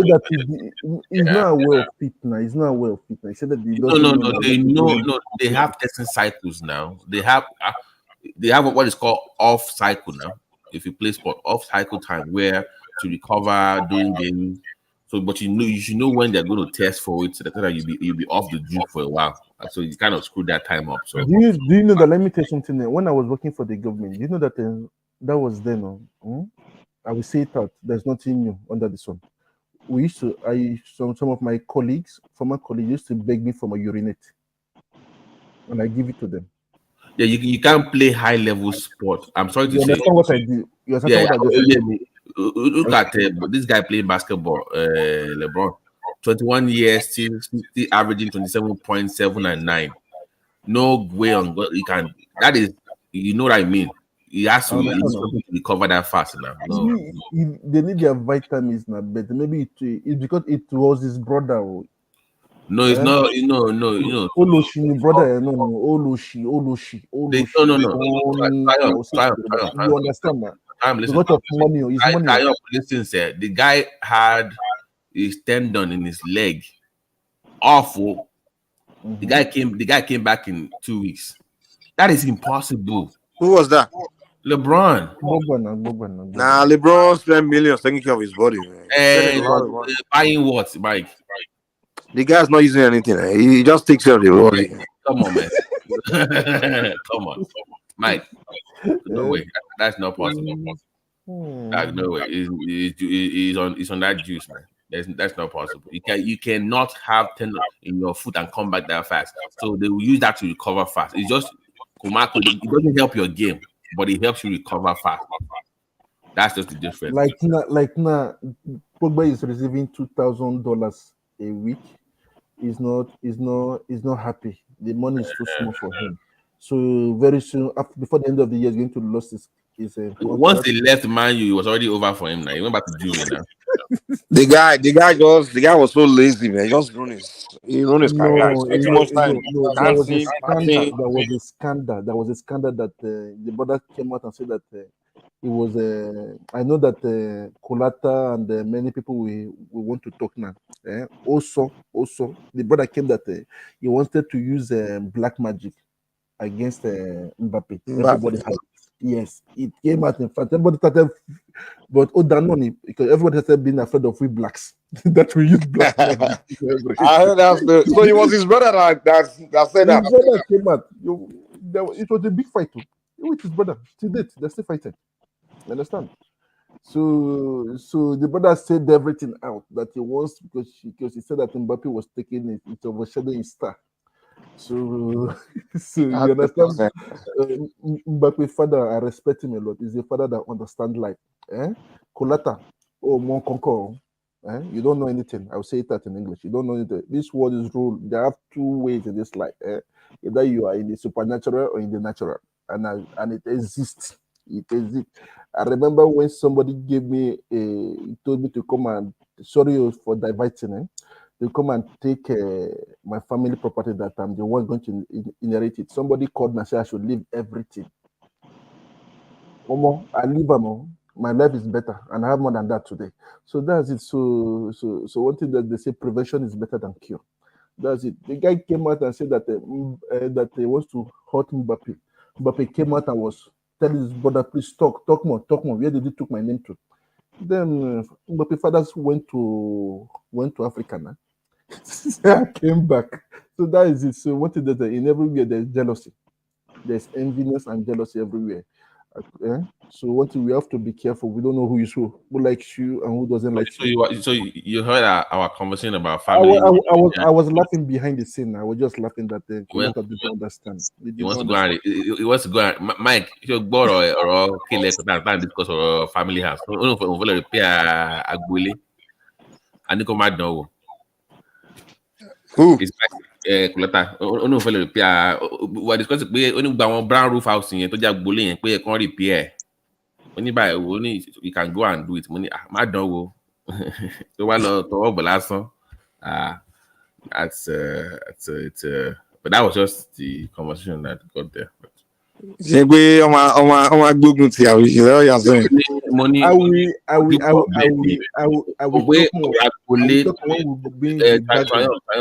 If it's your father's house, it's okay. Tó bá ti ń gbọ́ ọba kan kìnìkan just leave it alone. Once the father is away from you, just don't even bother. It's not happened. Okay, let me say it out. You know, Mr. Mike, it happened to me twice. I wanted to destroy the house and put it for them. Gift, no new gift. Something happened to me. Bam. I say, what is the problem? So somebody called me. I said, leave something alone. I was stubborn now. I want to put my head again. I say, money the key juju. Nalayo, money no the key juju. Forget that one. When I lose the contract 8 years ago, nobody tell me. I ran away. I just left the building like that for them. They should be fighting. I want to go and build another place now. So that's it. So I understand. Not everybody has that jealousy in their family or their neighbors. You understand? So that's it. So everybody's hiding his or herself today. Why are you guys always afraid of juju? This people juju. My hand. Triumph. Mbappe dad is from Cameroon, right? Yes, he's from Cameroon. Mbappe. And Pogba is Cameroon too now.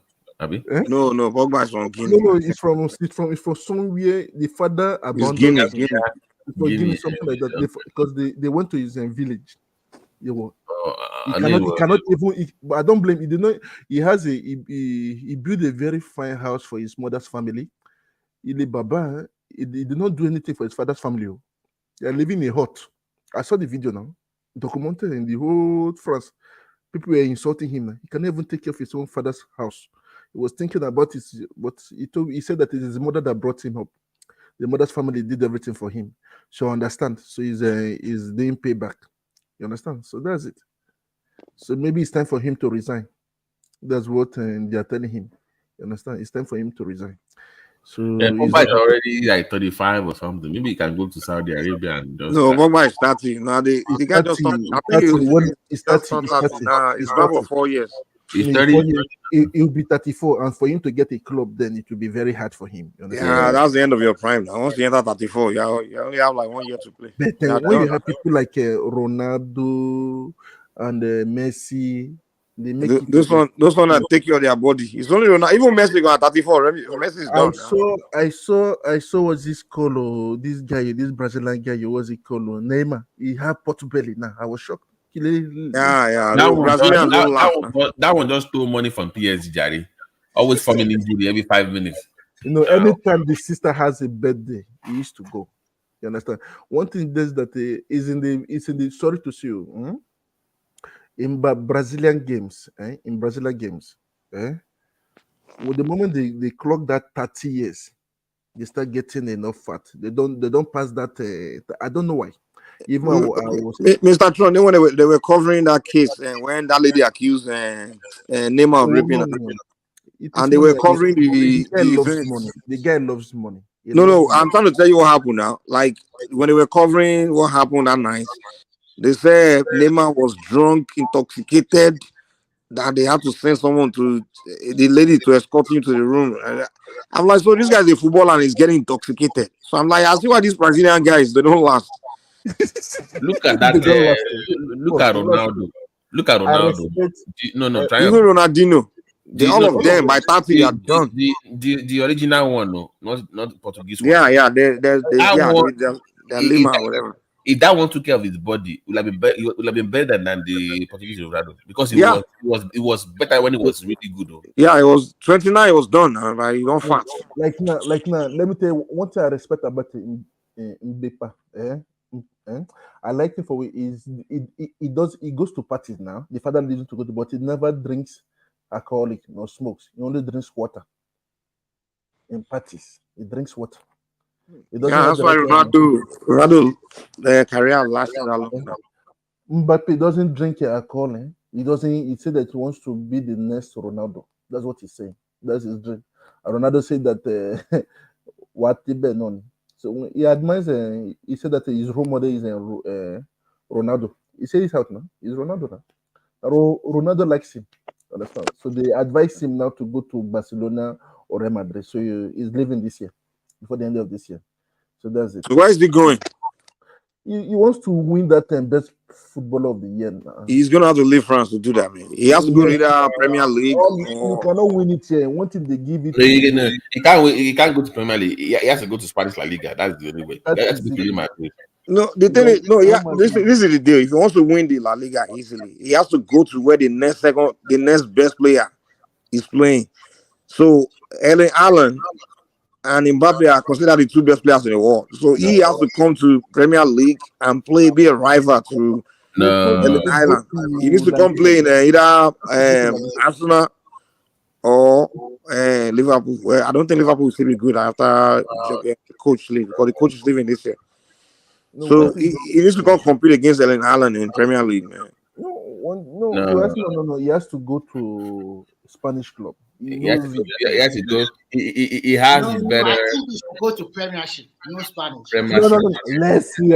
For Premiership, they don't know how to play. Let him go to Barcelona over there.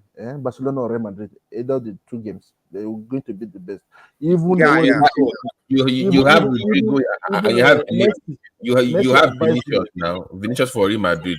That one is a better. I would take that one than Messi advised him now. Messi advised him now to go to now. Messi said that if you want to win that best club, footballer of the year, you go there. By the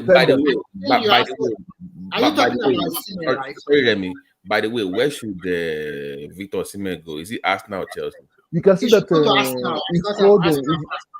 he did a hat trick. You know that he did a hat trick, Osimhen. During the Nations Cup, did not even score. Yeah, I know, right? He's supplying him the ball 2 days ago.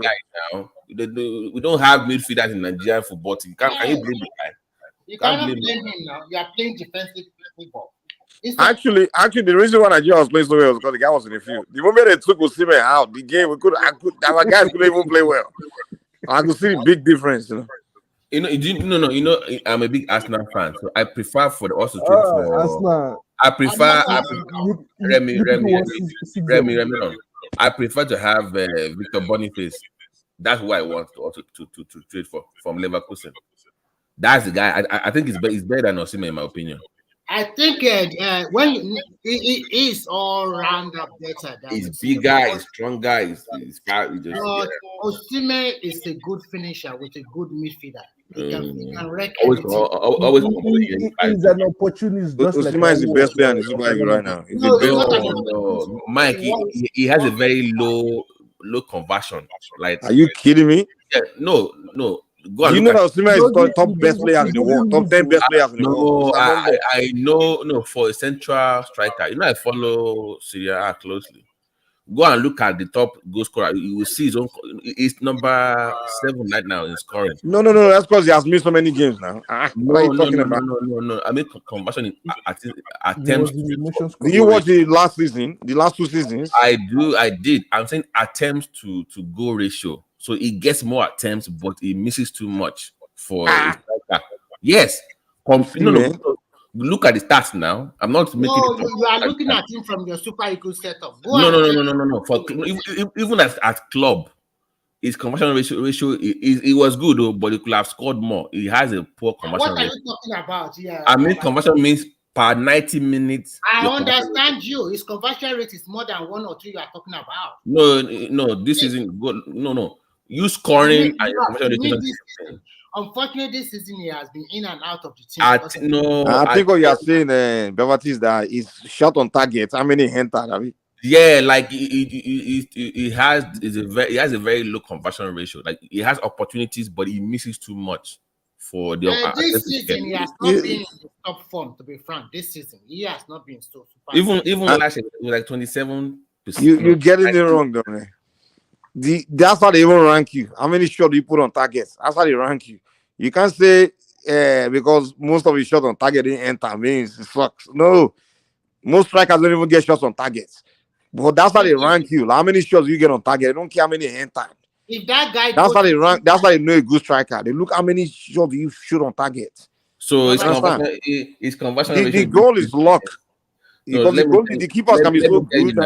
Let me tell you, his conversion ratio this season is 28%. So for every 90, he's doing 0.79. Okay, so for at least for per game, he's giving you half a goal and or assist. So it's very decent. But top striker, you must be doing at least 0.80 and 25%. That is world. But let's go by the ranking of strikers in the world. He's like number 3. No, you must also know one thing. Not this season. Oh, no. The team you play. No. I mean, you can't. No. Hold on now. Hold on. For strikers, you can't rank. No. Hold on. Strikers, you must rank him as a central. You can't do all strikers because he won't even rank top 10. So you must do central striker. So you're discussing what? Laturo, is it Martinez for Inter Milan? You're doing Haaland, right? Haaland ranks high. Who else? Who else do you have? Who central striker? I bet. Who are you discussing? I bet. Which club are you discussing? No. Which club are you talking about? Babati, I understand you quite very well. But when you are talking about now, which club? Harry Kane is another. Harry Kane is number 1. Lewandowski, Harry Kane. What's his name? Leverkusen Nigerian striker is also included. So I have Laturo ahead of him, so maybe barely top 5. So yeah. Do you know? Everybody knows Arsenal no go feel. Do you know Osimhen is ranked number 7 in the world? Number 7 striker in the world. But that is coming up from last season now. No, 2024. He's still ranked. No, 2024. It's number 7. Last season it was about number 3. It was even like number after Alan. I think it was number 2. Number 2 or number 3. Well, this year is number 7. The guy is a Osimhen. Osimhen is finish out. That guy. Babati, you know what it was like. Wait. Mike. Remy, 30 seconds. I would like one man. I'm giving one man an idea now. Like once in a week on Saturdays afternoon, we should talk about sport. We should talk about sport. Football will be great if he wants it. At least it will bring with more together now. At least not every time in the midnight we talk about politics. Sometimes you have to gain the young youth. Huh? You can ask him to allow you to host a session, like maybe You can host, whatever. No, you should choose somebody that loves sport, man, like football, No, athletics. you can't choose someone. You have to volunteer. You can't just come out and say someone. And Triumph, you know the audience very. If you are more American, you are more into. So you have to know what people. Some people might like basketball. Some people If you are talking soccer, Americans don't know nothing about soccer. With the Europeans, we are not taking over the one man's platform. Europeans are taking over now.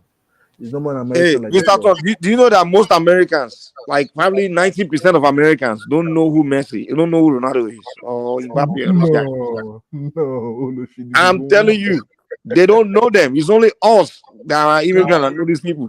They don't cover these guys in America at all. They don't cover your soccer, your football, the European football. They don't cover it in American TV at all. Let me say this way, Triumph. They might know who they are, but they don't know how big they are. They don't know anything about They don't know how big of a star. They're thinking LeBron, Kobe. That's what they know. Look at like now, if a woman can consider it, I will give him like 3 months. We don't rush something. He has 90 days to think about it. So that's it. If he wants to do it, you choose somebody like, I know that Babati, you like sport. Mr. Mike, you like sport. Remy, 45%. I'm a big Arsenal fan, and I can analyze Babati, Mr. Triumph, when Messi came to US, when Messi came to America, right? The guy came and he went to the grocery store with his family. It was only the Spanish people that were like, Messi. All the Americans, especially the black Americans, they're like, who's this guy? Why are people rushing him? Who's this guy? They didn't even know who he was. They didn't know the black Americans didn't even know who Messi was. They were wondering, in Europe, why are these people running to this guy? They will shut it down. No? They have to call the police to come and take him out. He doesn't go to the market here now. He doesn't go. Yeah, when he was in France, he doesn't come outside. I'm saying when he came to America here, he's in Miami now. He came here, he went to the store, and the people didn't know who he was. It was only the Spanish people from Mexico. Because they watch Telemundo. Now people that watch all those Spanish that watch Telemundo, they're the only one that went to him. Like, hey, Messi. But the Americans, the blacks, they didn't even know who he was. They're like, who's this guy? They just looking like, why are people going to this guy, this short guy? They don't know him. Because in America they like American football, okay? So they don't cover your football, European stuff. Football, basketball, baseball. But I was listening to one man earlier saying the Americans envy the English. I'm like, dude, Americans, they don't talk about England at all. They don't even know you. They don't. All these in it people. No one cares about. They don't say anything about it. They don't cover anything. England or Europe. They don't cover America. Just focus on America. Their thing. That's it. They don't cover your celebrity. They don't know your. Mike, there's money in sports over there. They are trying, like in Beckham. They want to bring that in sports, that football level. Do you know how much? Do you know how much Jalen Brown is making every year now? $60 million. 60 million playing basketball. $60 million a year. I don't even know. In football, the lowest paid footballer here in France is 40K. They are normal legal 40K per week. Just 40K. You understand? Lowest in 40K. Even this guy, Mr. Trump. Yes. So footballer may be any less than that 40K. No, in UK, there's some people they pay 1,000 euro. But in France, now some people they less than that 40,000 in France. It does not exist. In France, they like ball, man. It's just like a religion to them here now. They don't, because America, they don't have that the youth thing. America here, where you get drafted is you play in college first. Okay. You play high school, then you play college, then you get drafted into professional. Like unlike football, we can go to academy, you can play some youth league somewhere. America here, you go to the college ranks for most of their sports. So while you're in school, you're also playing. I played football. I played football in college. That's great. So if you are really good, you can go for a draft, and if they draft you, you go pro. Like here, is to college. Like my neighbor now. Like now, when they see that you're good, and the mayor, your family, they talk with the sport, the coach come to talk to your parents that you should go like Ikeba, sorry, like Mbappe, Mr. other guys. Traor, Mr. Traor might come for you. Attends, wait first, attends, s'il vous plaît. Please wait. They will take you. They will send you. They have a school of sports here, university here, just for football. Then you start. Then when they sign you your contract, you have to share the money with everywhere you pass. They train you. Like now, when they sign Mbappe have to give his club. Understand? He started with in Paris little money to you pay them to you pay them. That's how they do things here. Understand? They will Mr. help Trump, you. I'm not going to let you run away. Your country is paying this footballers $16 per hour. Can you imagine? No. I will tell you now. Don't go Everybody check your knows it side now. now. Everybody All are right. crying. Can I respond to AB please in the comment section? Okay. I'm a big Kobe fan, so I don't like LeBron. I think he's a crybaby. So to me, Kobe Bryant is the greatest basketball player of all time. No, it's That's MJ. that's my opinion. MJ. You know that is MJ now. MJ is okay, but to me, he said Jordan or Kobe or LeBron. LeBron is not even top 5 in my opinion. I think he's maybe number 7 or number 8. People always put him number 2. So to me, it's overrated, but it's all media hype anyway. So, but to me, Kobe is the greatest basketball player of all time. That's just my own preference. So Okay, AB. okay. But generally, we give it to MJ because of everything he has done. You understand? Even Big Shaq also give it to MJ also. You understand? Travis, do you know where I was watching this interview recently? And I get time. I was driving. I was listening to this weird podcast. Mike, do you remember this idiot Yakuba Egbeni that used to play for Nigeria that missed that? You remember when he missed that goal against Nigeria? No, it wasn't. It wasn't a penalty. Now it was an open goal. It was in the final. And it was chewing gum, and we didn't qualify because he missed that open goal. And I said, even today they are not forgiving me yet. I said, how can we forgive you? It's not because you missed the goal, it's because you were laughing and you were chewing gum. That's the reason people don't like you today. So I was just listening to his podcast of Yakubu. Do you know who Yakubu is? Ayegbeni. I know him now. With the big neck. And, no, what do you say? I know that Mr. Mike is lost. Sorry, not Mr. Mike. Probably don't know. That was Korea. That was Korea Japan World Cup now. Yes, no. Just score the goal and we go into the next round. This idiot, open goal, no keeper, nobody. How your leg take go cause throwing? I don't even know. Yeah, it is the tension now. When you're in high pressure, pressure. That's how it goes. So you can see even Mr. AB said that is a good idea. Great idea. He said not good idea, great idea to Mr. Thomas. Why do I need to say Thomas? Okay, because in French we call Thomas. No, it's Simba Lokoba. He always says Thomas. No. It's not that, because in French we don't say the last letter. We don't say the last letter. Understand? We don't pronounce the last letter in every name. Like Thomas, we say Thomas. We don't put that S. But if it's a feminine, we always put the last letter. Understand? Like when we say somebody is funny, we say the marron. So that means that person is a masculine. When we say marron, that means that person is a feminine. We use it to differentiate both of them. So that's it. That's how we know if you're talking about a man, a male, or a female. That's it. So at least it would be a very good idea. On Saturdays, we take like 3 hours. We talk about after the Premier, 1 hour before the Premier League, games. Then at the end, we talk about the goals and everything. We give out the highlights and everything. What happened? We just choose we're going to choose Spanish League, Italian League, French League, the British League, Premier League, not Scotland. They don't play anything. Finland, they don't play game over there. Then you choose a few clubs in the American League. Then we add basketball, no cricket to India, no rugby also. That's not our game. Understand? Just to bring them together. We can give highlights like sport news. That's it.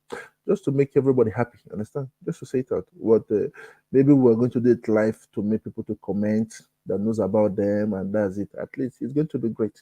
It's going to be great. That's just it. That's only what I have to say. And again, maybe in the future also it can also add also economics. People that they really have business that is thriving, not limping. No, we have businesses that are limping in one leg, and we have business that are thriving. Understand? People that are doing well, they can come in, and you have to start inviting them. So that's it. That would be great. I know that he's listening. I know he's listening. At least he's going to make his decision. That's the two areas I would like him to tackle. Understand? That's it. So people can come and give talk, and again, people that can talk, that people that have results. Without results, you cannot talk. That's just it. Okay. Thank you very much. Okay, that's it. Look like sports don't carry everything. Go. When we talk about sport, everybody relax. So that's it. That's it.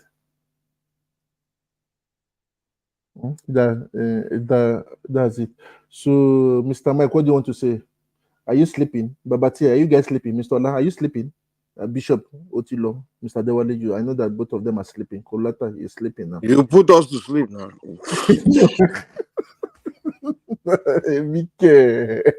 Your French. I'm not boring like that now. I'm not boring now. Babati, French people. You've been in France too long, man. You know, by the way, Triumph, was your accent this way before you left Nigeria? What happened? It's like I'm Baba Willie now. I'm Baba Willie. You know what I'm saying, man? You know what I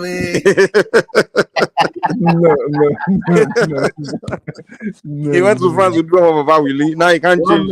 One man. Let me tell you something. One man. Now, do you know that I was controlled 5 years ago, and the person I was talking. When I said that I'm from Nigeria, the policeman was telling me, "Come on, keep quiet, your line. I have to show them my Nigerian passport because I still have my Nigerian passport with me." So he said, "How come that you speak more that Nigerians they don't speak very good French?" I say, "I understand, but it happens like that. It's all about choice. Everything in life is choice. You understand? Like when you were saying it earlier that the company you worked in, Mr. Mike, they said that black people never plus that go over that glass ceiling. You made it. That's it. At least proving them wrong by your result. So that's it. It's all about life. So I don't know what happened to me. I cut off people that I used to speak English with. Then with time, anytime I was listening to English, I would be having headache. I remember it looked like I was going back to school. Anytime I listen to people speaking English, I understand them, but I wasn't able to speak English like that. Even sometimes I was a bit ashamed that I cannot even speak. Even when I went to Nigeria, they were laughing at me. I was just looking at that, say it's not your fault. So it's only when I start speaking pidgin English, at least I managed. But it's the culture here now. I only speak everything I do almost 90% here. I speak French. The only moment I speak English is with my families in UK or other parts of the world. That's it. That's when I speak English. But everything I do here is French, and I enjoy it. But see, if you come here you do the same thing now. Mr. Mike, you do the same thing now. So that's it. So that's it. Why would I come there speaking accent? I'm crazy. No. One thing that I don't know how to put it to. For me, I'm not all that. I went to their school year. I remember the first day of school year, I was crying because I was going back to kindergarten, learning ABC. How to pronounce their ABC to Z. I cried. I remember I went to the bedroom and I said, I have this emotional feeling to go and wash my face before I came back in. You understand? So it was a bit sad, but today, pronounce their word. Right? No, it's not like that. I'm still learning. I'm still learning French. If I say the people, but my sometimes My wife used to laugh at me, think that I want to do it for pride. It's not for pride. It's just that I just want to get that masters, understand in it, so that you know the language. You know the language you can never learn in your life. It's China. I'm trying No. Which one? Have you heard of cosine? No. It's a South African language. You have to do this. You can never learn. You can never learn that, man. You have to do that with your tongue. Almost forget that one, man. I don't even have interest in learning. No, it depends. It depends if really you want to enjoy. It's all about dedication and motivation. If you have discipline, you will learn it. I remember now, because I was an illegal immigrant here before. I'm a citizen today. I was an illegal immigrant because of that was then. So I wanted to do some. So I remember I was an illegal immigrant, but I remember when they told me to stay, that I was laughing. I said, "Stay here," and I wanted to go to another country in Europe. Now people were forcing me. People used to say. So I fell in love with somebody before my wife. Then that's what made me to stay in France. Understand? So that was how my journey started. So I was going to their school, free school, 3 times a week. I'd never rested now. And my friends were laughing at me. And when I did their first exam, I almost got 100 over 100, 98 over 100, not 100. I got 98 over 100. So that's when I started giving attention. Understand? We Nigerians here in France, we are doing great now. We are doing great. Many Nigerians here are doing great. Understand? So that's it. In Europe, many Nigerians are doing great also. But those people are doing great are the ones that they got that exposure and opportunity. So as for me, my home, that's what I used to tell people. And I learned something. I don't want to be giving my own experience anymore. I have to generalize it. Each people, it depends individual. That's it. At least I tell people that if they can replace you in a job, that means that they don't feel your impact when you leave. That means that you are not in that place of job, the way you worked before. So that's it. So what I used to tell Nigerians, on y va. That means let's go. So that's it. But I don't have my French accent anymore when I speak English. I'm happy.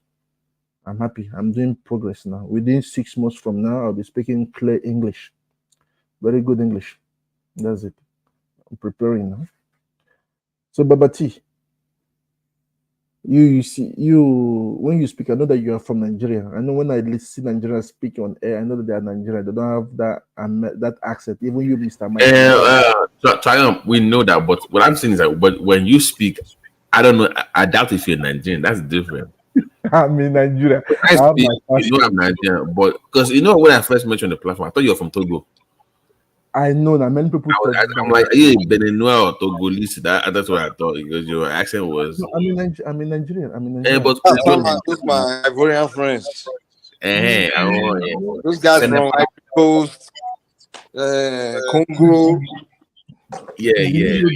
Let me say it out. Let me say this one out. The experience I got on my hotel, because of I see that Nigerians are not doing in their security aspect. They're not doing great in it. When I came to Nigeria, there was some francophone that they have to pass through Lagos. So through this Arik airline, because the Arik airline used to come very late. They used to cancel their flight every time. Some people spend like 1 week, 2 weeks before they get their flight. They want to have their ticket full before they can fly. Without it, they're not going anywhere. I understand they want to make their benefits. So in the hotel I was staying, people they brought some foreigners. All of them were talking. They were speaking their French. And when they speak their French, I said, "This is not French for me." At least I was a bit proud. I said, now I can speak the real French. Understand? Even they came to call me from my room. The manager of the hotel came and called me that, "Please, can I explain what they are saying?" I said, "How much will you pay me?" They laugh. I said, okay, when I was speaking with them, so they're telling me that then I have to learn so many things with them. I learned so many things with them also. That they are coming to work in Nigeria. They are coming to work in Nigeria. The people are saying there is no job in Nigeria. Kilele, they are coming to work in Nigeria. They are coming. So sometimes I don't know which one will I believe. People coming from outside Nigeria, they are getting job. When Nigerians in Nigeria, they're not getting job. Later now, they'll start doing far right in Nigeria that they don't want foreigners anymore. So that's it. That's it. But I'm proud to be in Nigeria. I used to say that I'm proud to be in Nigeria. Anywhere I go, I stay them. I'm a proud economy. I was born and brought up. So that's it. And when they try to tell I'm on best free man, baffle for life. Understand? So that's it. So you're happy. You're happy. So that's it. So that's just it. So Babati, like now I'm happy that thanks to you guys, I'm not coming back to that level 3 in my Yoruba language. I was level 10 those days. So it's not climbing. I'm not in level 3. I'm not here in 4, 5. Understand? level. Who did that evaluation to determine level 3? At least as from 3, you understand? Okay. Yeah, just because your Yoruba, I don't think it's up to 0.5. Could that no your bell that let us borrow now. If you get my families, they all speak Yoruba. I'm the only one that. I lost everything. What happened? I lost everything. Yeah, speaking in Lukumi. No. I lost it now. I lost that Yoruba. But when Yoruba speak, I used to interpret now for the government now. I understand it now. Understand? But I don't have that fluent that when I speak, as I'm speaking English now, sometimes I have difficulty. I have to think, am I speaking French or English just for the pronunciation, not to say anything out of line. You understand? At least give me some. You know that I used to speak Yoruba, Hausa, Igbo before. I speak those 3 major languages. So I speak them. So that's it. So let me catch up back with the Yoruba, then Igbo, then Hausa. Then I'm good to go now. So that's it. Just I have to bring everything back. One thing that when you're in the Western world, you will lose everything. Huh? Like now, AB is making fun of Mr. Remy. Mr. Remy, they say that that he has a Chinese accent when he's speaking Yoruba. I started laughing that you have a Chinese accent, but that's good now. When you stay a long time in somewhere, that would be great. That would be good. So that's it. So that's just it. But what's it called? Mr. Thomas. You know, Triumph. Let's say one thing. Thank God you're not the pastor because you won't have members. You know. She says to go back, Willie. I'm kidding. I will have members. I'm kidding.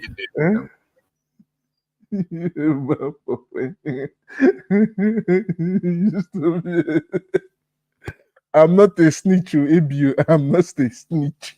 I used to transit. I follow laws and order. I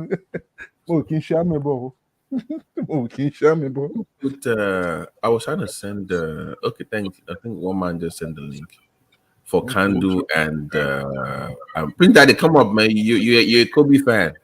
So you need to come up here, man. Let's talk liquor basketball. Because all this, I don't like LeBron, but you know what I'm saying. I don't like LeBron like that, but you know, I'm a Kobe fan. I will only start becoming a Laker fan again when LeBron leaves the Lakers, so we can go back to what we were before the idiot showed up. I can't stand that guy. They can put Colata back in the stage, understand the background, so that Mr. Kandu can come into. I don't know if Mr. Kandu is in Nigeria now or he's still in. Kandu is where Kandu is, you know. At this point, Kandu can be Kando can be on a yacht somewhere in the Barbados. You know how Kando does, you know. I still do North Carolina. The what? I thought that you're home already. No, I'm leaving Thursday. Okay, you changed the date. Where you going, man? You going on vacation or something? I'm going to go see my dad, Nigeria, Lagos. Oh, I'm going to my heritage town, Lagos. That is it. You know what? As an young man, I will excuse that. I will. Let's move on. Okay, I won't say anything. I know you want me to say something, but I'm not going to say it. He's going to eat organic amala. He's going to eat amala. No, Triumph, you missed what he was trying to do with that. When he said that, I know what he was trying to do. So, but I'm not going to fall for that trick. So, Kando, I'm not going to say which Mr. Triumph, I'm not going to say it, but it is what it is. You know, Mr. Triumph, Mr. Triumph, I wrote something earlier when you talked about how wonderful France was helping all these African countries. I wrote,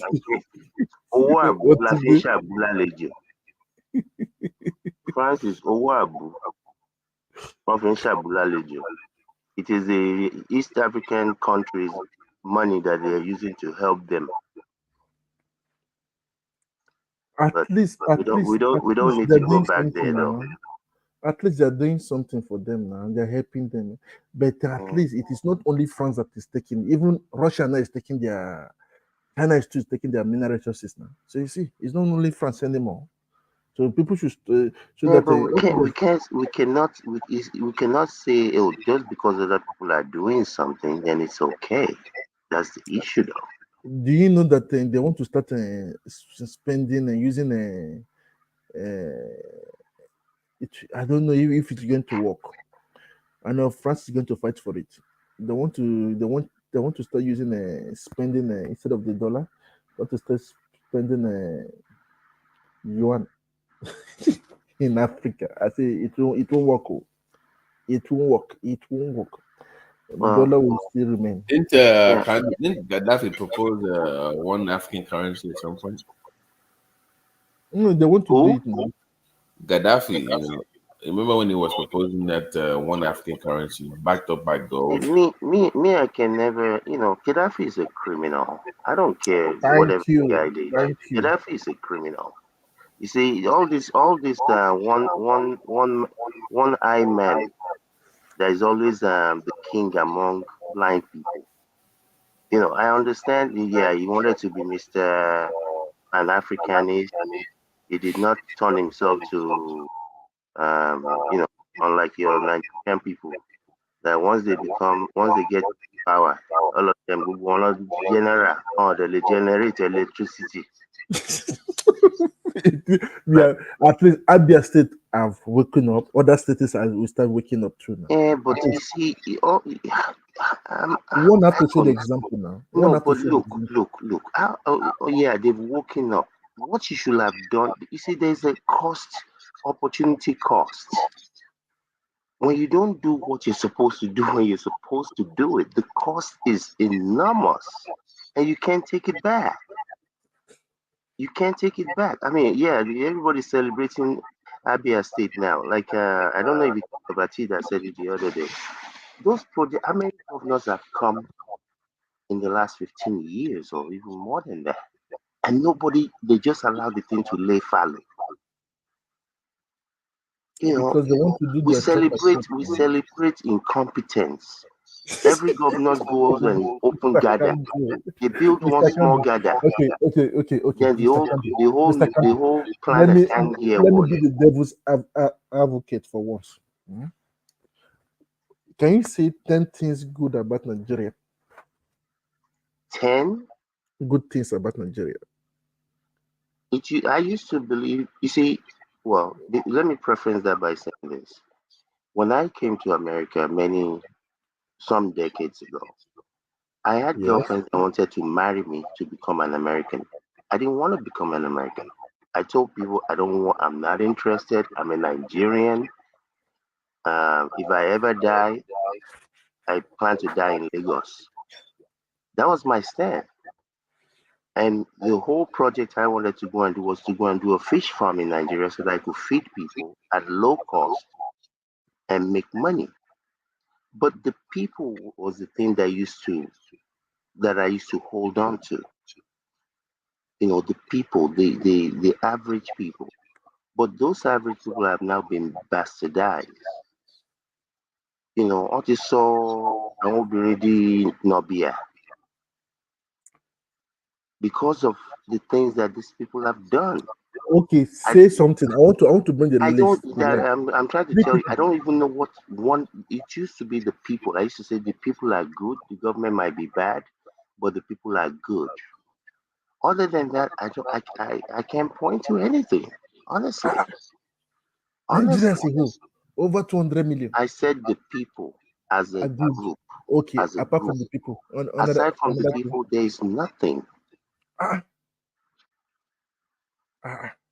But you know, I preface it by saying you're not Americana. You're not Americana. No, I'm not Americana. I'm a Nigerian. I'm a Lagosian. Via Egba. So, Babati. Okay, Babati, say 5 good things about Nigeria. 5 good things about Nigeria. Okay. The food. That's number 1. Thank you. Sorry, the food. The women. What? That's my own from my own perspective.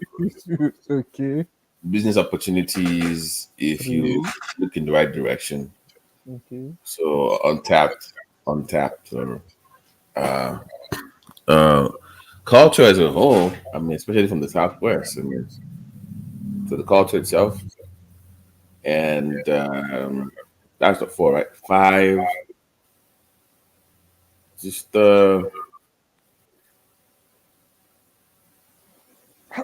what is 5? I don't even know. What about nature? Are you kidding me? I mean, the landscape. I mean. Mr. Mac, you will say 10. Eh? That's the number 1 thing about 10. Africa and Nigeria. Nature. The weather. You stop at 4. I mean, what do you? I mean, it is what it is. I mean, I'm not. If you take away the artificial. Mr. Triumph, I have 4 out of 5. Yani Yamuda. At least I got 80%. Okay, pass, but 80% no. Yani Yamuda in the year move. La doni one by I pass. I feel like okay, Mr. Mike, tell me 10 things good about Nigeria. Say it again. 10 things good about Nigeria. There's a million things. So everything about Nigeria is good except what the only thing I would say that say it out now. Say it out. Just list it. Okay, 10 things about Nigeria. I mean, there's nothing. I mean, apart from the only thing I can say if you can fix electricity, then honestly, don't say the problem now. Don't say it'll be perfect. That'll be the best place for me in the world. I'm sorry. I can tell my family here now. Good things about Nigeria now. Let me give you the good thing about Nigeria. 10 things, yes. For me, I've learned 5 already. Additional 10 will make it 15. I would say nature. That's number 1. Okay. The culture. 2. The food. The okay, the nature, which is the terrain, the culture, which is you said it already. The interaction, and I said the food. The best thing is the spirituality, man. There's nothing greater than that in the world, I'm telling you. 4. Okay. And then I would say probably say the people, the women, You see the same 5 now. 5. You see the same thing 5. And Mr. Mike, when you say, did you say religion? The spirituality, Yeah, not the spirituality. religion. You talking about the African spirituality? Yeah, yeah. Okay. It remains faithful. That's the most beautiful thing about Africa, It to remains me. faithful. I need an additional 5. You just Well, said everything that I can said, do and the Babati said. I said the thing that I used to believe, and I still believe in it to an extent, which is the people. But you see, I won't say the people. To me, the people can be what they want to be. They can be good and they can be bad. You understand? I would say what the people were meant to be, they're not being that. You understand? I would say, But what about the agriculture? I'm not yeah, the talking land. That's about. why I say the nature now. I'm not talking about when I say the things that I'm saying. Yeah, if you have agricultural land that potential, but what has that produced since 1970? Has it made you? Has it made? Please. Hold on. Has it made you? Um, um, has it created food independence for you? So I'm not talking about potentials. I'm talking about what has been. Where are we? Where is not about. When I say the people, part of the reason is if you have a chance, look on YouTube and type in uh, um, barista, Sikira and the barista, the truth. That song, I think that song, I don't know what year it came out, probably 1992 or 91. I mean, that is our truth. Whether it's Agbada people, whether it's soldier people that have come since 1970 or thereabout, we have not lived up to our potential. Well, Mister can Food do. wise, There's a difference. If they ask you that, the good thing about Nigeria and the good thing about Nigerians is two different things. Nigeria itself is separate from Nigerians. You understand? What Nigerians, the way you experience Nigerians is different from the way you experience Nigeria. Like me, if I say what I love about Nigeria, it has nothing to do with Nigerians. Like if I say the nature, if I say the spirituality, that's Nigeria for you. If I say the weather, that's what has Nigeria. that spirituality done for Nigerians? Spirituality does what you No, what has do. it done? Not does. What has it No, done? What spirituality advantage? cannot do anything for you. You have to use spirituality to do for yourself. Okay, You then understand? So, what is the importance of that whatever that thing is, in this case spirituality, that is not beneficial to the group? it is beneficial to the group. The In what group, sense? well, the group don't practice it, so you can't. The group have separated themselves from it. So what is Virtually me 90, to 90, me 90. Let useless. me say It's this now: not 90, more than 90% of Nigerians today are Christians and Muslims. They are no.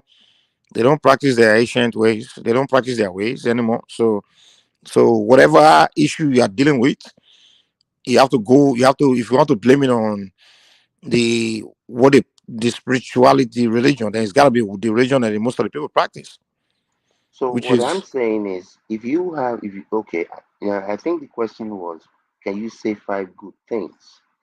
If you calling agriculture or the fertile land that Nigeria has, to now be able to extrapolate and say that's a good thing, you have to be able to show what that the result that good thing has produced.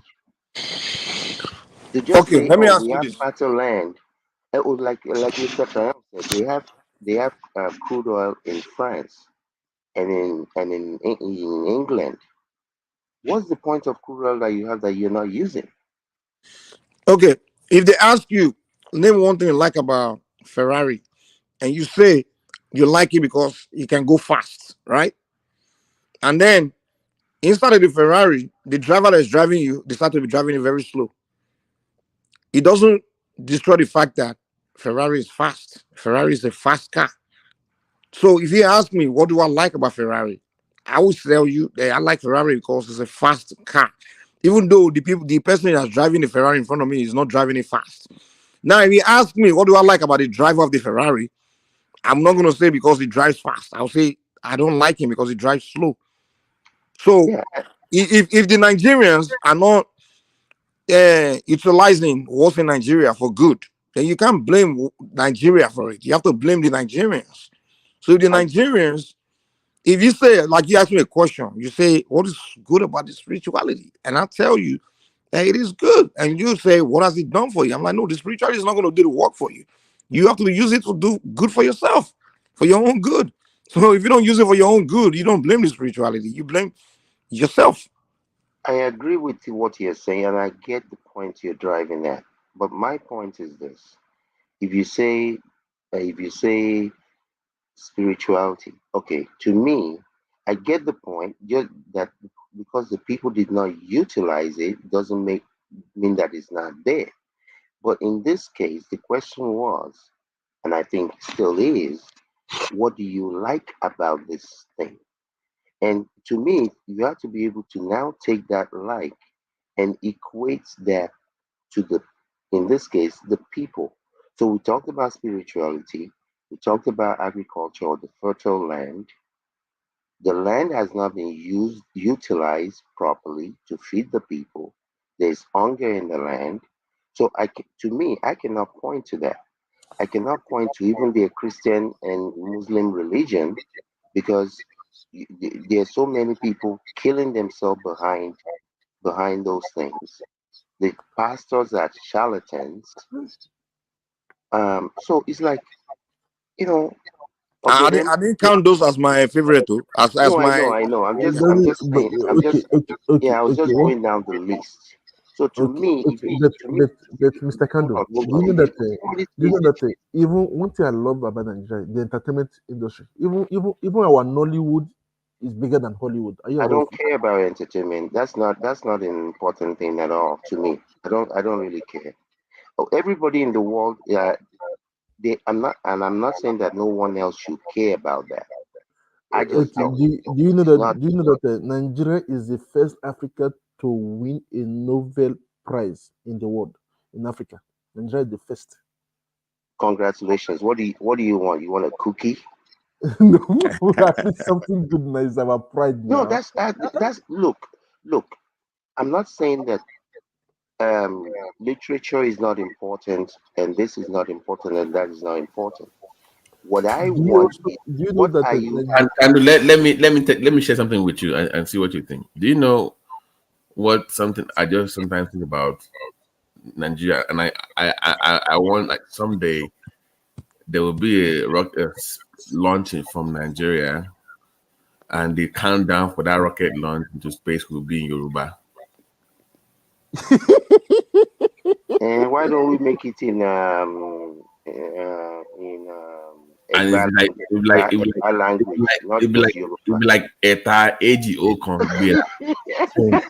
I know it sounds crazy. Like it will be No, like it doesn't sound crazy. But I what about the Edo? What about Edo people? What about Nupe, Waziri, all these other people? You do it in where Egba. you're able to go to School of Engineering and Sciences and everything is written in Yoruba language, calculations and everything. And That what about the other languages and my mind will just be going too far sometimes. I've been thinking about crazy stuff about No, there's nothing wrong with that. But what I'm saying is, we have so many other dialects. Why are they going to agree on Nupe language and not Yoruba or? No, you mean no But that if the person that built the rocket is Yoruba, so why does he have to care yeah about other But languages? it cannot be Yoruba because you Why have can to. it not be? If I build a rocket to go to space and I choose No, to count in Yoruba, you tell me not to count in Yoruba because I'm saying if the country, if Elon no. Musk decides to launch his rocket, since Uh-huh. it's private enterprise, you can say he wants it in Zulu. He Exactly. wants It's up yeah, to but him. that's private. He said Nigeria, not But the private. Nigerian is going to do it will be a company. There's never been like every technological breakthrough has been done by private entities. It's not. I mean, it's usually not politicians that built it. It's usually a private entity now. But to even put it in context, it was about that Yoruba nation. But that was really my time in the Yoruba nation struggle thing. That was my, like, because I feel like we've been held back by being in Nigeria. We've been completely held back, man. We can't do something. Mr. Kadu, please, just 30 seconds. What are both of you talking? Mike and BT, head back again. You people are head of other ethnic groups now. We still held back, my friend. How come? You know, you can't do some things in Nigeria for your, if you No, go. even the fact that we are learning everything in a foreign language. Our language of instruction is English. That alone already pull us back a little bit. Imagine if our language of instruction is in Yoruba, we would have gone further than where we are. Okay, let me use my best, Mr. Triumph. Ejo. Let me use my best, Mr. Triumph. Ejo. If you're talking about you being held back, what should the people of the Biafra state, the Aba or the In your coming, no, Kando, in your coming, they should fight for themselves. This is my thing. Kando, we're not the one holding them back, are we? Kando left with me. Kando, wait, please. If you hold in my own, if I had the power, this is what I'm telling you. If I had the power, anybody that holds any electoral office in Yoruba land or in government office, you must be able to read and write Yoruba fluently. That's what I believe too. The language of communication, language instruction in Yoruba land should be Yoruba. And we would have gone further, very far. At least twice in the week, you must conduct everything official in that state in Yoruba language. In the House of Rep, everything has to be done in Yoruba language, or maybe I'm fighting for one Nigeria. That is the way it's supposed. One united Nigeria. But it doesn't stop us from being Nigerians. Yeah, we're still Nigerians now, but yeah, we're still Nigerians. We're just talking about our space, our land. We have to do. How can you abandon who you have been for thousands of years to start something new? Don't you guys think that back in school, you must pass Yoruba and have a sum. For now, they think you can do economics and you don't even need to take language anymore. Yeah, but don't you all think that ship has sailed? What do you mean? What sense? Bring that shit back. The average. Well, I don't know about. I mean, I don't know about Ibadan, Ogun, and all these other places. But where I come from, most people they can barely even speak Yoruba in Lagos. It's unfortunate, and they've been held back. That's why I said, don't you think that ship has sailed? That's not. Okay.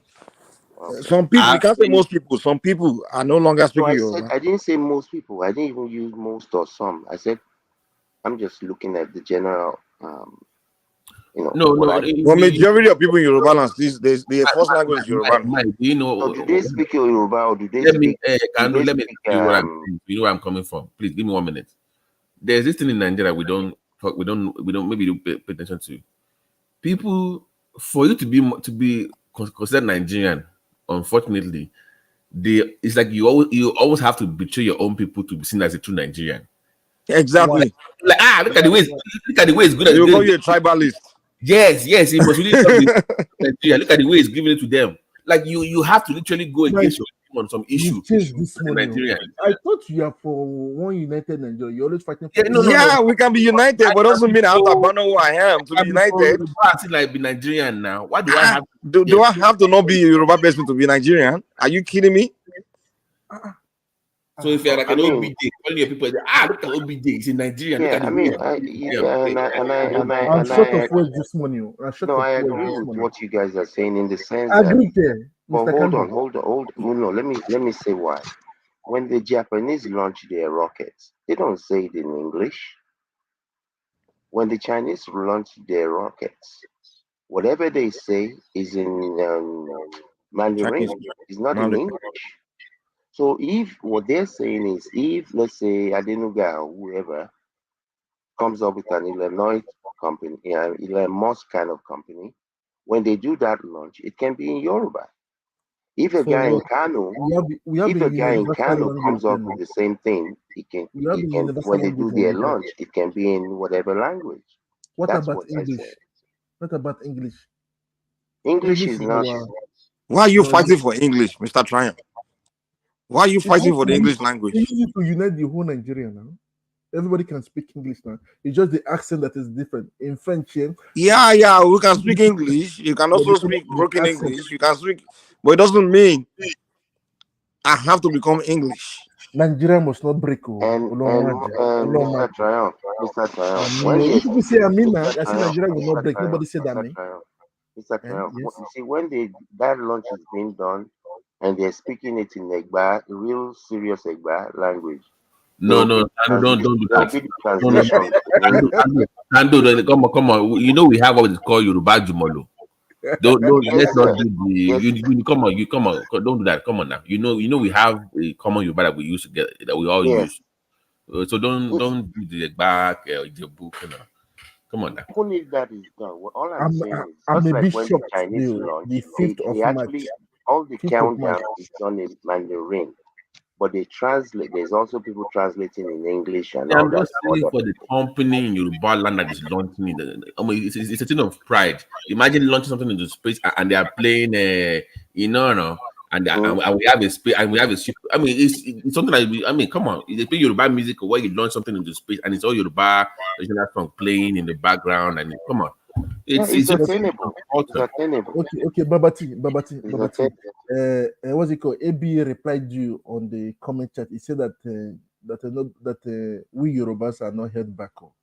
That we are far ahead of. I am talking about I held back in Afawofa. That's the context of Afawofa. We are not saying we are being held back by another tribe. That's not what we are saying. We are the one. We are saying we are being held back by the Nigerian system of the ideology of Nigerian system. But it doesn't mean another tribe forced us. We did it ourselves. We accept it. So it's not someone else that's holding us back. We are not doing that. Oh, Fulani is holding me back. Oh, that's not what we are saying here. Ejo. When did Mr. Trump become we Yoruba? Mr. Trump, look at me now. Look at me now.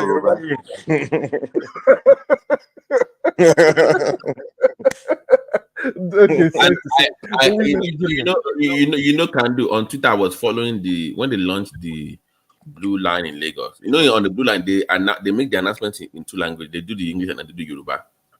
God bless Only for that. Tinubu. Yeah, absolutely. People get angry, like you can see their face, like why is the Yoruba? I'm like, this is Lagos. Yes, you make the announcements in English and Yoruba. Even when you have an alien come to Lagos, it's supposed to be in English and Yoruba. That's the way it's supposed to be. Yeah, that's the way it's supposed to be. Yeah. So I don't. This idea of I have to abandon my own to feel like I'm part of something. I'm losing myself now. Do you guys know that? Do you guys know that my Yoruba name, even my passport, even one of it's written there, Jimon Balogun. It's what? Not the one. I am stop right there. You can't even pronounce your name well. That's your name. No, Jimon Balogun. Because I was born. Triumph. Nobody has been in that country and had this much in their accent. I've never seen a Nigerian leave the country and had this much in their accent.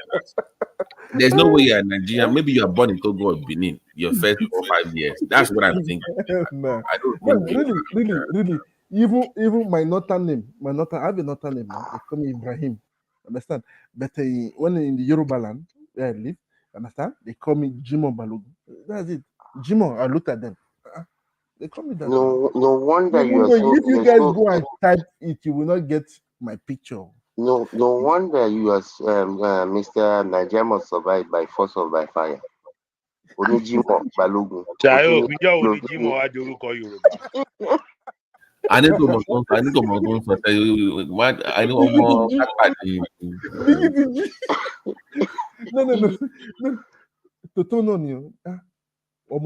They call me Jimona. It's one of my. They say one of my names. Understand?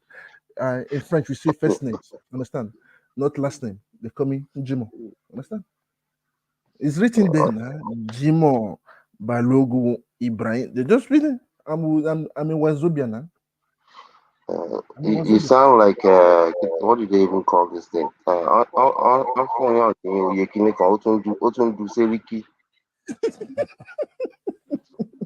Biggie. Offering Yeah, nearly more because they get back to me on Friday, so they were calling me Jimo. I know where I came from. But Jimo itself is not Yoruba. Balogun is not Yoruba. Jimo. I'm not talking about Jimo, they call me Balogun. Jimo, Balogun. Ojo Jimo. Jimo is not Friday Yoruba. night. Just like they are calling you Friday night. Ojo Jimo. Mr. Triumph, you can't just be a Balogun. It's just like me saying calling myself Oriade. From where? Balogun of Paris. Balogun Balogun is Arabian. Kí ló ń sọ bẹ́ẹ̀? Bàbá olójúlé kan tó sọmọ ẹ̀ ládùúlé yan níbo ló ń yan sí? Bẹ̀rẹ̀ ti tún sọmọ lákọ́lá wọlé tó bá kó jáde akókò ẹ̀ lọ́nà.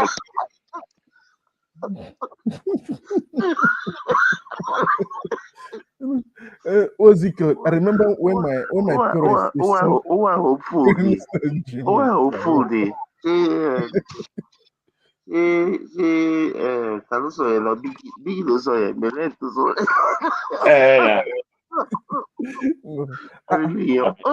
Bàtí mẹ̀rẹ́ ti sọmọ ẹ̀ lákọ́lá wọlé. Ìjọ tó bá ń kó lọ lọ́dẹ̀ bó bá kó kọ ẹ̀ dání. Ó kọ́lá bọ́ta nìyẹn.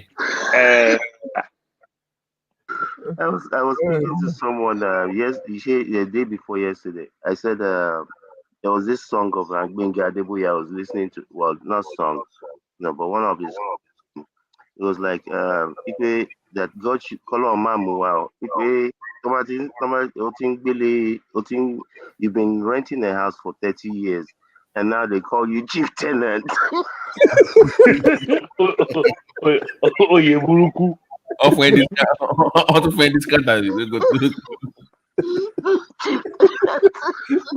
People actually fight for that when you go to some areas. You see, I've been here for the past 25 years, and they claim it as a right.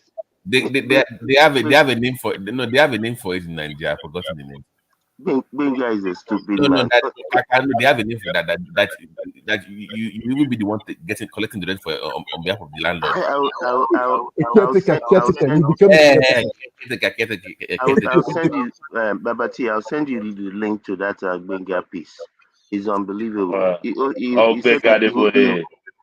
said you'll be like, Momojo tí madam bẹ̀rẹ̀ sí kọ́lé kejì. Èmi kan mo mú lọ sí lọ́tún ara block. Ìbẹ̀rẹ̀ orí burúkú nìyẹn. But sincerely, Gbenga Adeboye, I've never seen a talent like that. I should love his. You hear the story of Itu Babata. Annie, we went to London padà dé. Uncle Tokumba. I was there in 1975 when they built that bridge.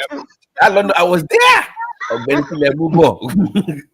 So it was a very. You hear the story of Itu Babata and Laisi Abeshukule. I had to follow this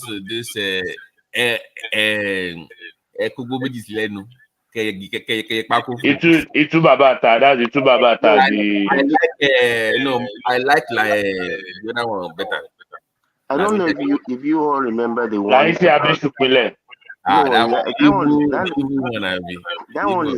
one is more recent. Way back in the day, every Saturday there was a thing you used to do on one of the radio stations, and one of the earliest one was he said he wanted to toast a girl, so somehow he got a B2, and I had to go and put ice block. Ijapato Seri. I remember those days, even Ijapa, and that's the one that Ijapato Seri. I don't know what happened to that. I remember those days. B2 was in the 80s, early 80s. B2 was the car of the season. Everybody likes B2. Now if you don't have B2, then later it's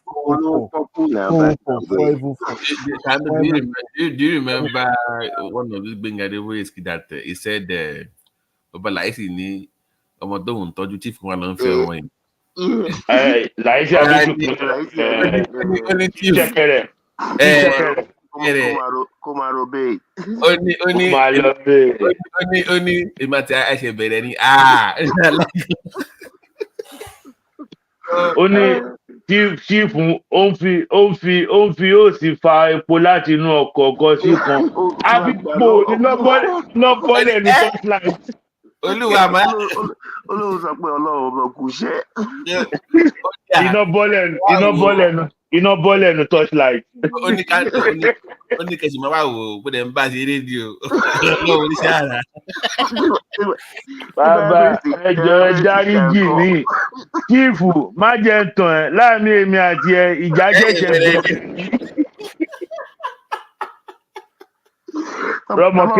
Rọ́mọkẹ́ ló dá wà lálẹ́ Rọ́mọkẹ́. Ó ní Rọ́mọkẹ́ tí mò ń tọ́ ìdí ẹ̀rí gbẹ̀mùgbẹ̀mù bí ẹ̀fọ́ ẹ ti dùn.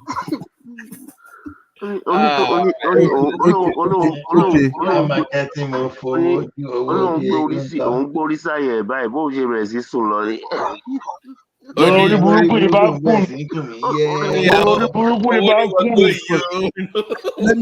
Let me ask you guys a question. You want to tell me that Jimo is not a Yoruba language? It's a Yoruba language now. Try and bless Okay.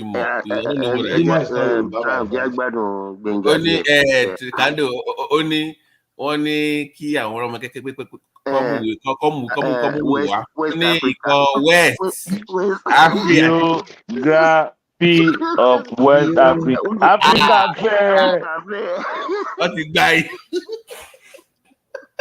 Africa fẹ́. Ó ní nígbà dàtà ní sẹ́nu ní sí akínyànjọ́gbọ́n ní ṣàwọn lóde Ẹ̀gbá oníyèé o máa wà ní lálùdé ta lọ́rọ́ tàn fún. Ó ní chief kolokolo tó mú lọ́tọ̀ lọ pé láìsí ó ní láìsí o láti fún ọmọ kan tó bí orí kolokolo. Ó ní kábíyèsí tó ní pé kí ọjọ́ ẹ̀fọ́ wọ́n ń ṣẹlẹ̀ ní kábíyèsí tó kúkú ni that guy was something else, and it was these backup guys that used to laugh in the background. They used to work for Ogun Radio back then, Ogun State Broadcasting Corporation. I've forgotten their name. Ìtúbà bàtà tó rẹ́ǹtì ilé lọ́wọ́ tenant tó san. Who are you trying to remember, Babati? They used to be his friends in Ogun Radio. The guy just did 60th birthday or 70th birthday of recent. I don't know. This guy. That one's also there. I don't know if you guys remember this one. He said Boye Galawa too. I think we're one of his friends too. I don't know if you guys remember. But Boye is very spiritual guy. This one that he said ìyàwó bọ̀dá òun ọ̀njà sílẹ̀. Màmá yìí ní kẹ̀dẹ̀kẹ̀ ó máa dẹ̀ jìnnà sí mi kẹ̀dẹ̀dẹ̀. This one he said pé ìyàwó bọ̀dá òun ó ti ń jà ọdún mẹ́ta wọ́n ti lè kú nílé. Ọ̀sẹ̀ẹ̀sẹ̀ ló lọ́ máa ń bẹ̀bẹ̀ so wọ́n wá pé kóun lọ bá wọn parí ìjà. Ó ní ìgbà tóun débẹ̀ òun sọ pé ẹ̀gbọ́n ẹ má bínú kinní kan. So ìgbà okay no problem. Since ẹ pé Danfo lẹ gbé wá ẹ lọ bá ń gbẹ́rù ẹ̀ wá. Ó ní báwọn ṣe wọnú mọ́tò táwọn lọ láti lọ gbé ẹrù máì. Òun bá rí àwọn ọ̀rẹ́ òun bíi mẹ́sàn-án òun bá gbé wọn. So báwọn ti ń lọ ní woman yẹn bá sọ wọ́n lọ lùgà sí ẹnu yíyan. Ó ní bọ̀dà ẹ má bínú ṣe rọrọ̀ tẹ́ sọ yẹn kì í ṣe bẹ́ẹ̀ tó ṣe rí ṣẹ́rí ẹ̀gbọ́n yín ọmọgbó ẹ̀jẹ̀ mọ̀ ipa lọ́ta ọ̀tá wa pọ̀ abẹ́ gàrí la máa ń dì í sí. Obìnrin olórí burúkú yìí ọjọ́ wẹ́wẹ́ tó fi lé e jáde òun náà ló bẹ̀rẹ̀ sí ká gbogbo àwọn èèyàn tó wà ní mọ́tò ìṣọmọbí tó ti ó ní àṣebọ́rẹ̀ yìí ni wọ́n.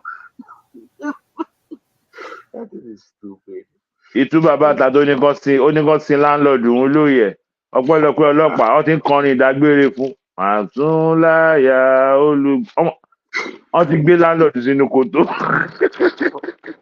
Truly unbelievable talent.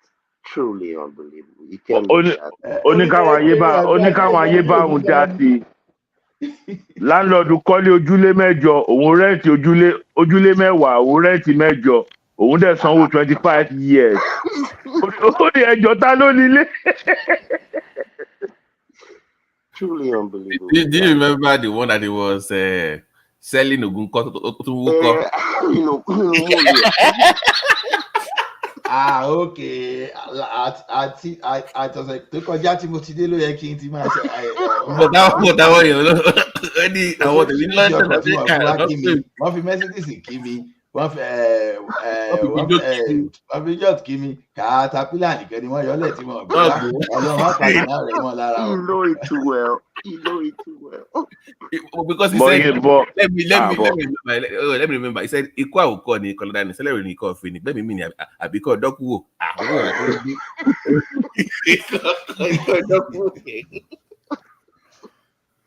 Oh my God. Who listened to that Yegba? Oh, the testimonial. Yeah. Only ẹ bàbá mi la jọ ẹ ká máa na ọmọ wa ẹ ká máa kó ẹni kókó. Unbelievable talent.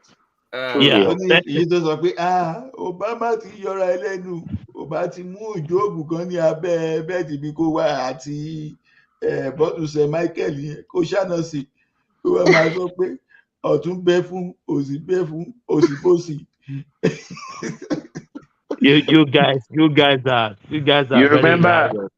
You remember the one he said about during the first scarcity.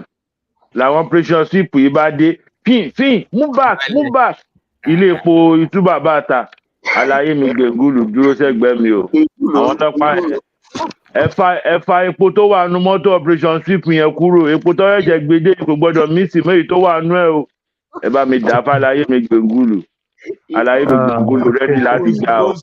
Àdìgbà fún Ọ̀rúnmìlà nígbà lọ sódì ọ̀tẹ̀ wọ́n ní Ọ̀rúnmìlà àódì ẹ̀ ó ní ìrọ̀lẹ́ pa. That guy, man, I can't. Man. Guys, Ileya, let's go home. Put us in the background. This is the one that put it in the background. Let's go. You've changed the section to a comedy section now. The section is now comedy section. Yeah. Thank you, everyone.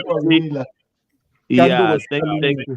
If I may, when I say we Yorubas, you say everybody's claiming Yorubas. Sorry. By the way, let me confirm to let's even see if times it's actually Yoruba man. Do you know Gbingadiboye is Triumph? No. Wow, no way. Triumph is not Yoruba. Triumph was not born in Nigeria. There is no way. It has been confirmed. No way. If you don't know, someone throw us in the background. Thank you, guys. Yeah. Oh, thank you, everyone. You've been very amazing. To the comment section, to our listeners, to our haters, to our one that love us. Yeah. God bless you. Thank you, everyone. See you guys. Catch you on the other side. Carry the conversation in the comment section. I said, peace. My convoy is 5 vehicles, and you cannot buy fuel unless I'm inside the car. So I will pay them. No more. I know. The governor was paying for petrol himself for his convoy. When they get to a gas station, he will come out and bring out money and pay. In fact, at Oka government house, then when he was governor, forget about drinking champagne, what they are now doing there. Then he gave out old newspapers as substitute for toilet roll. If you are going to the toilet, he will just to save money. Yeah.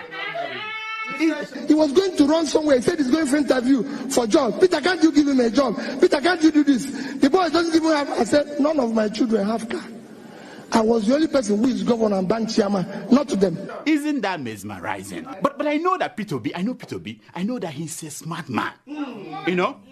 But the governor, that Obi, did he say anything about that 200 million from security vote that he was caught? His convoy was trying to smuggle out of the country. Did he say anything about that? No, he didn't. No, but he talked about that 72 billion he left behind for his handpicked successor.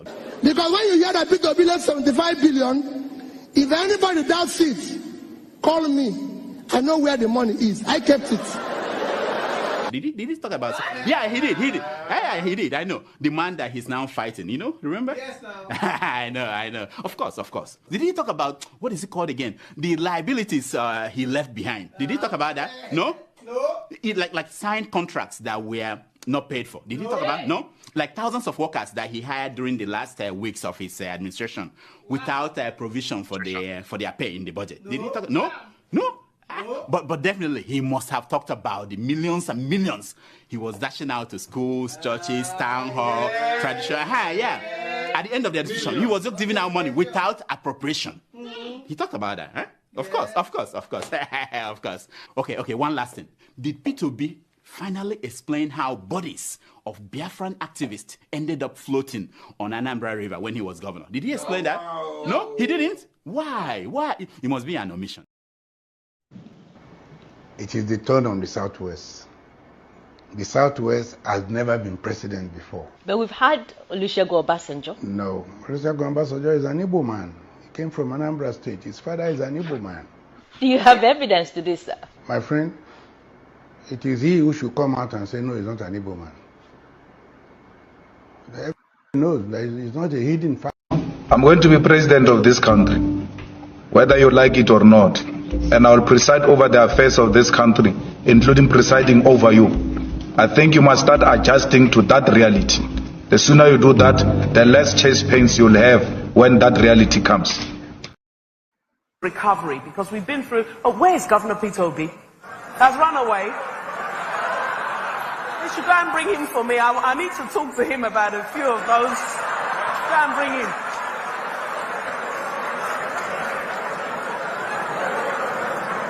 I don't want to join issues with Governor Obi. He's an excellent governor and a patriotic Nigerian. But a few of those things he was reading are not quite accurate.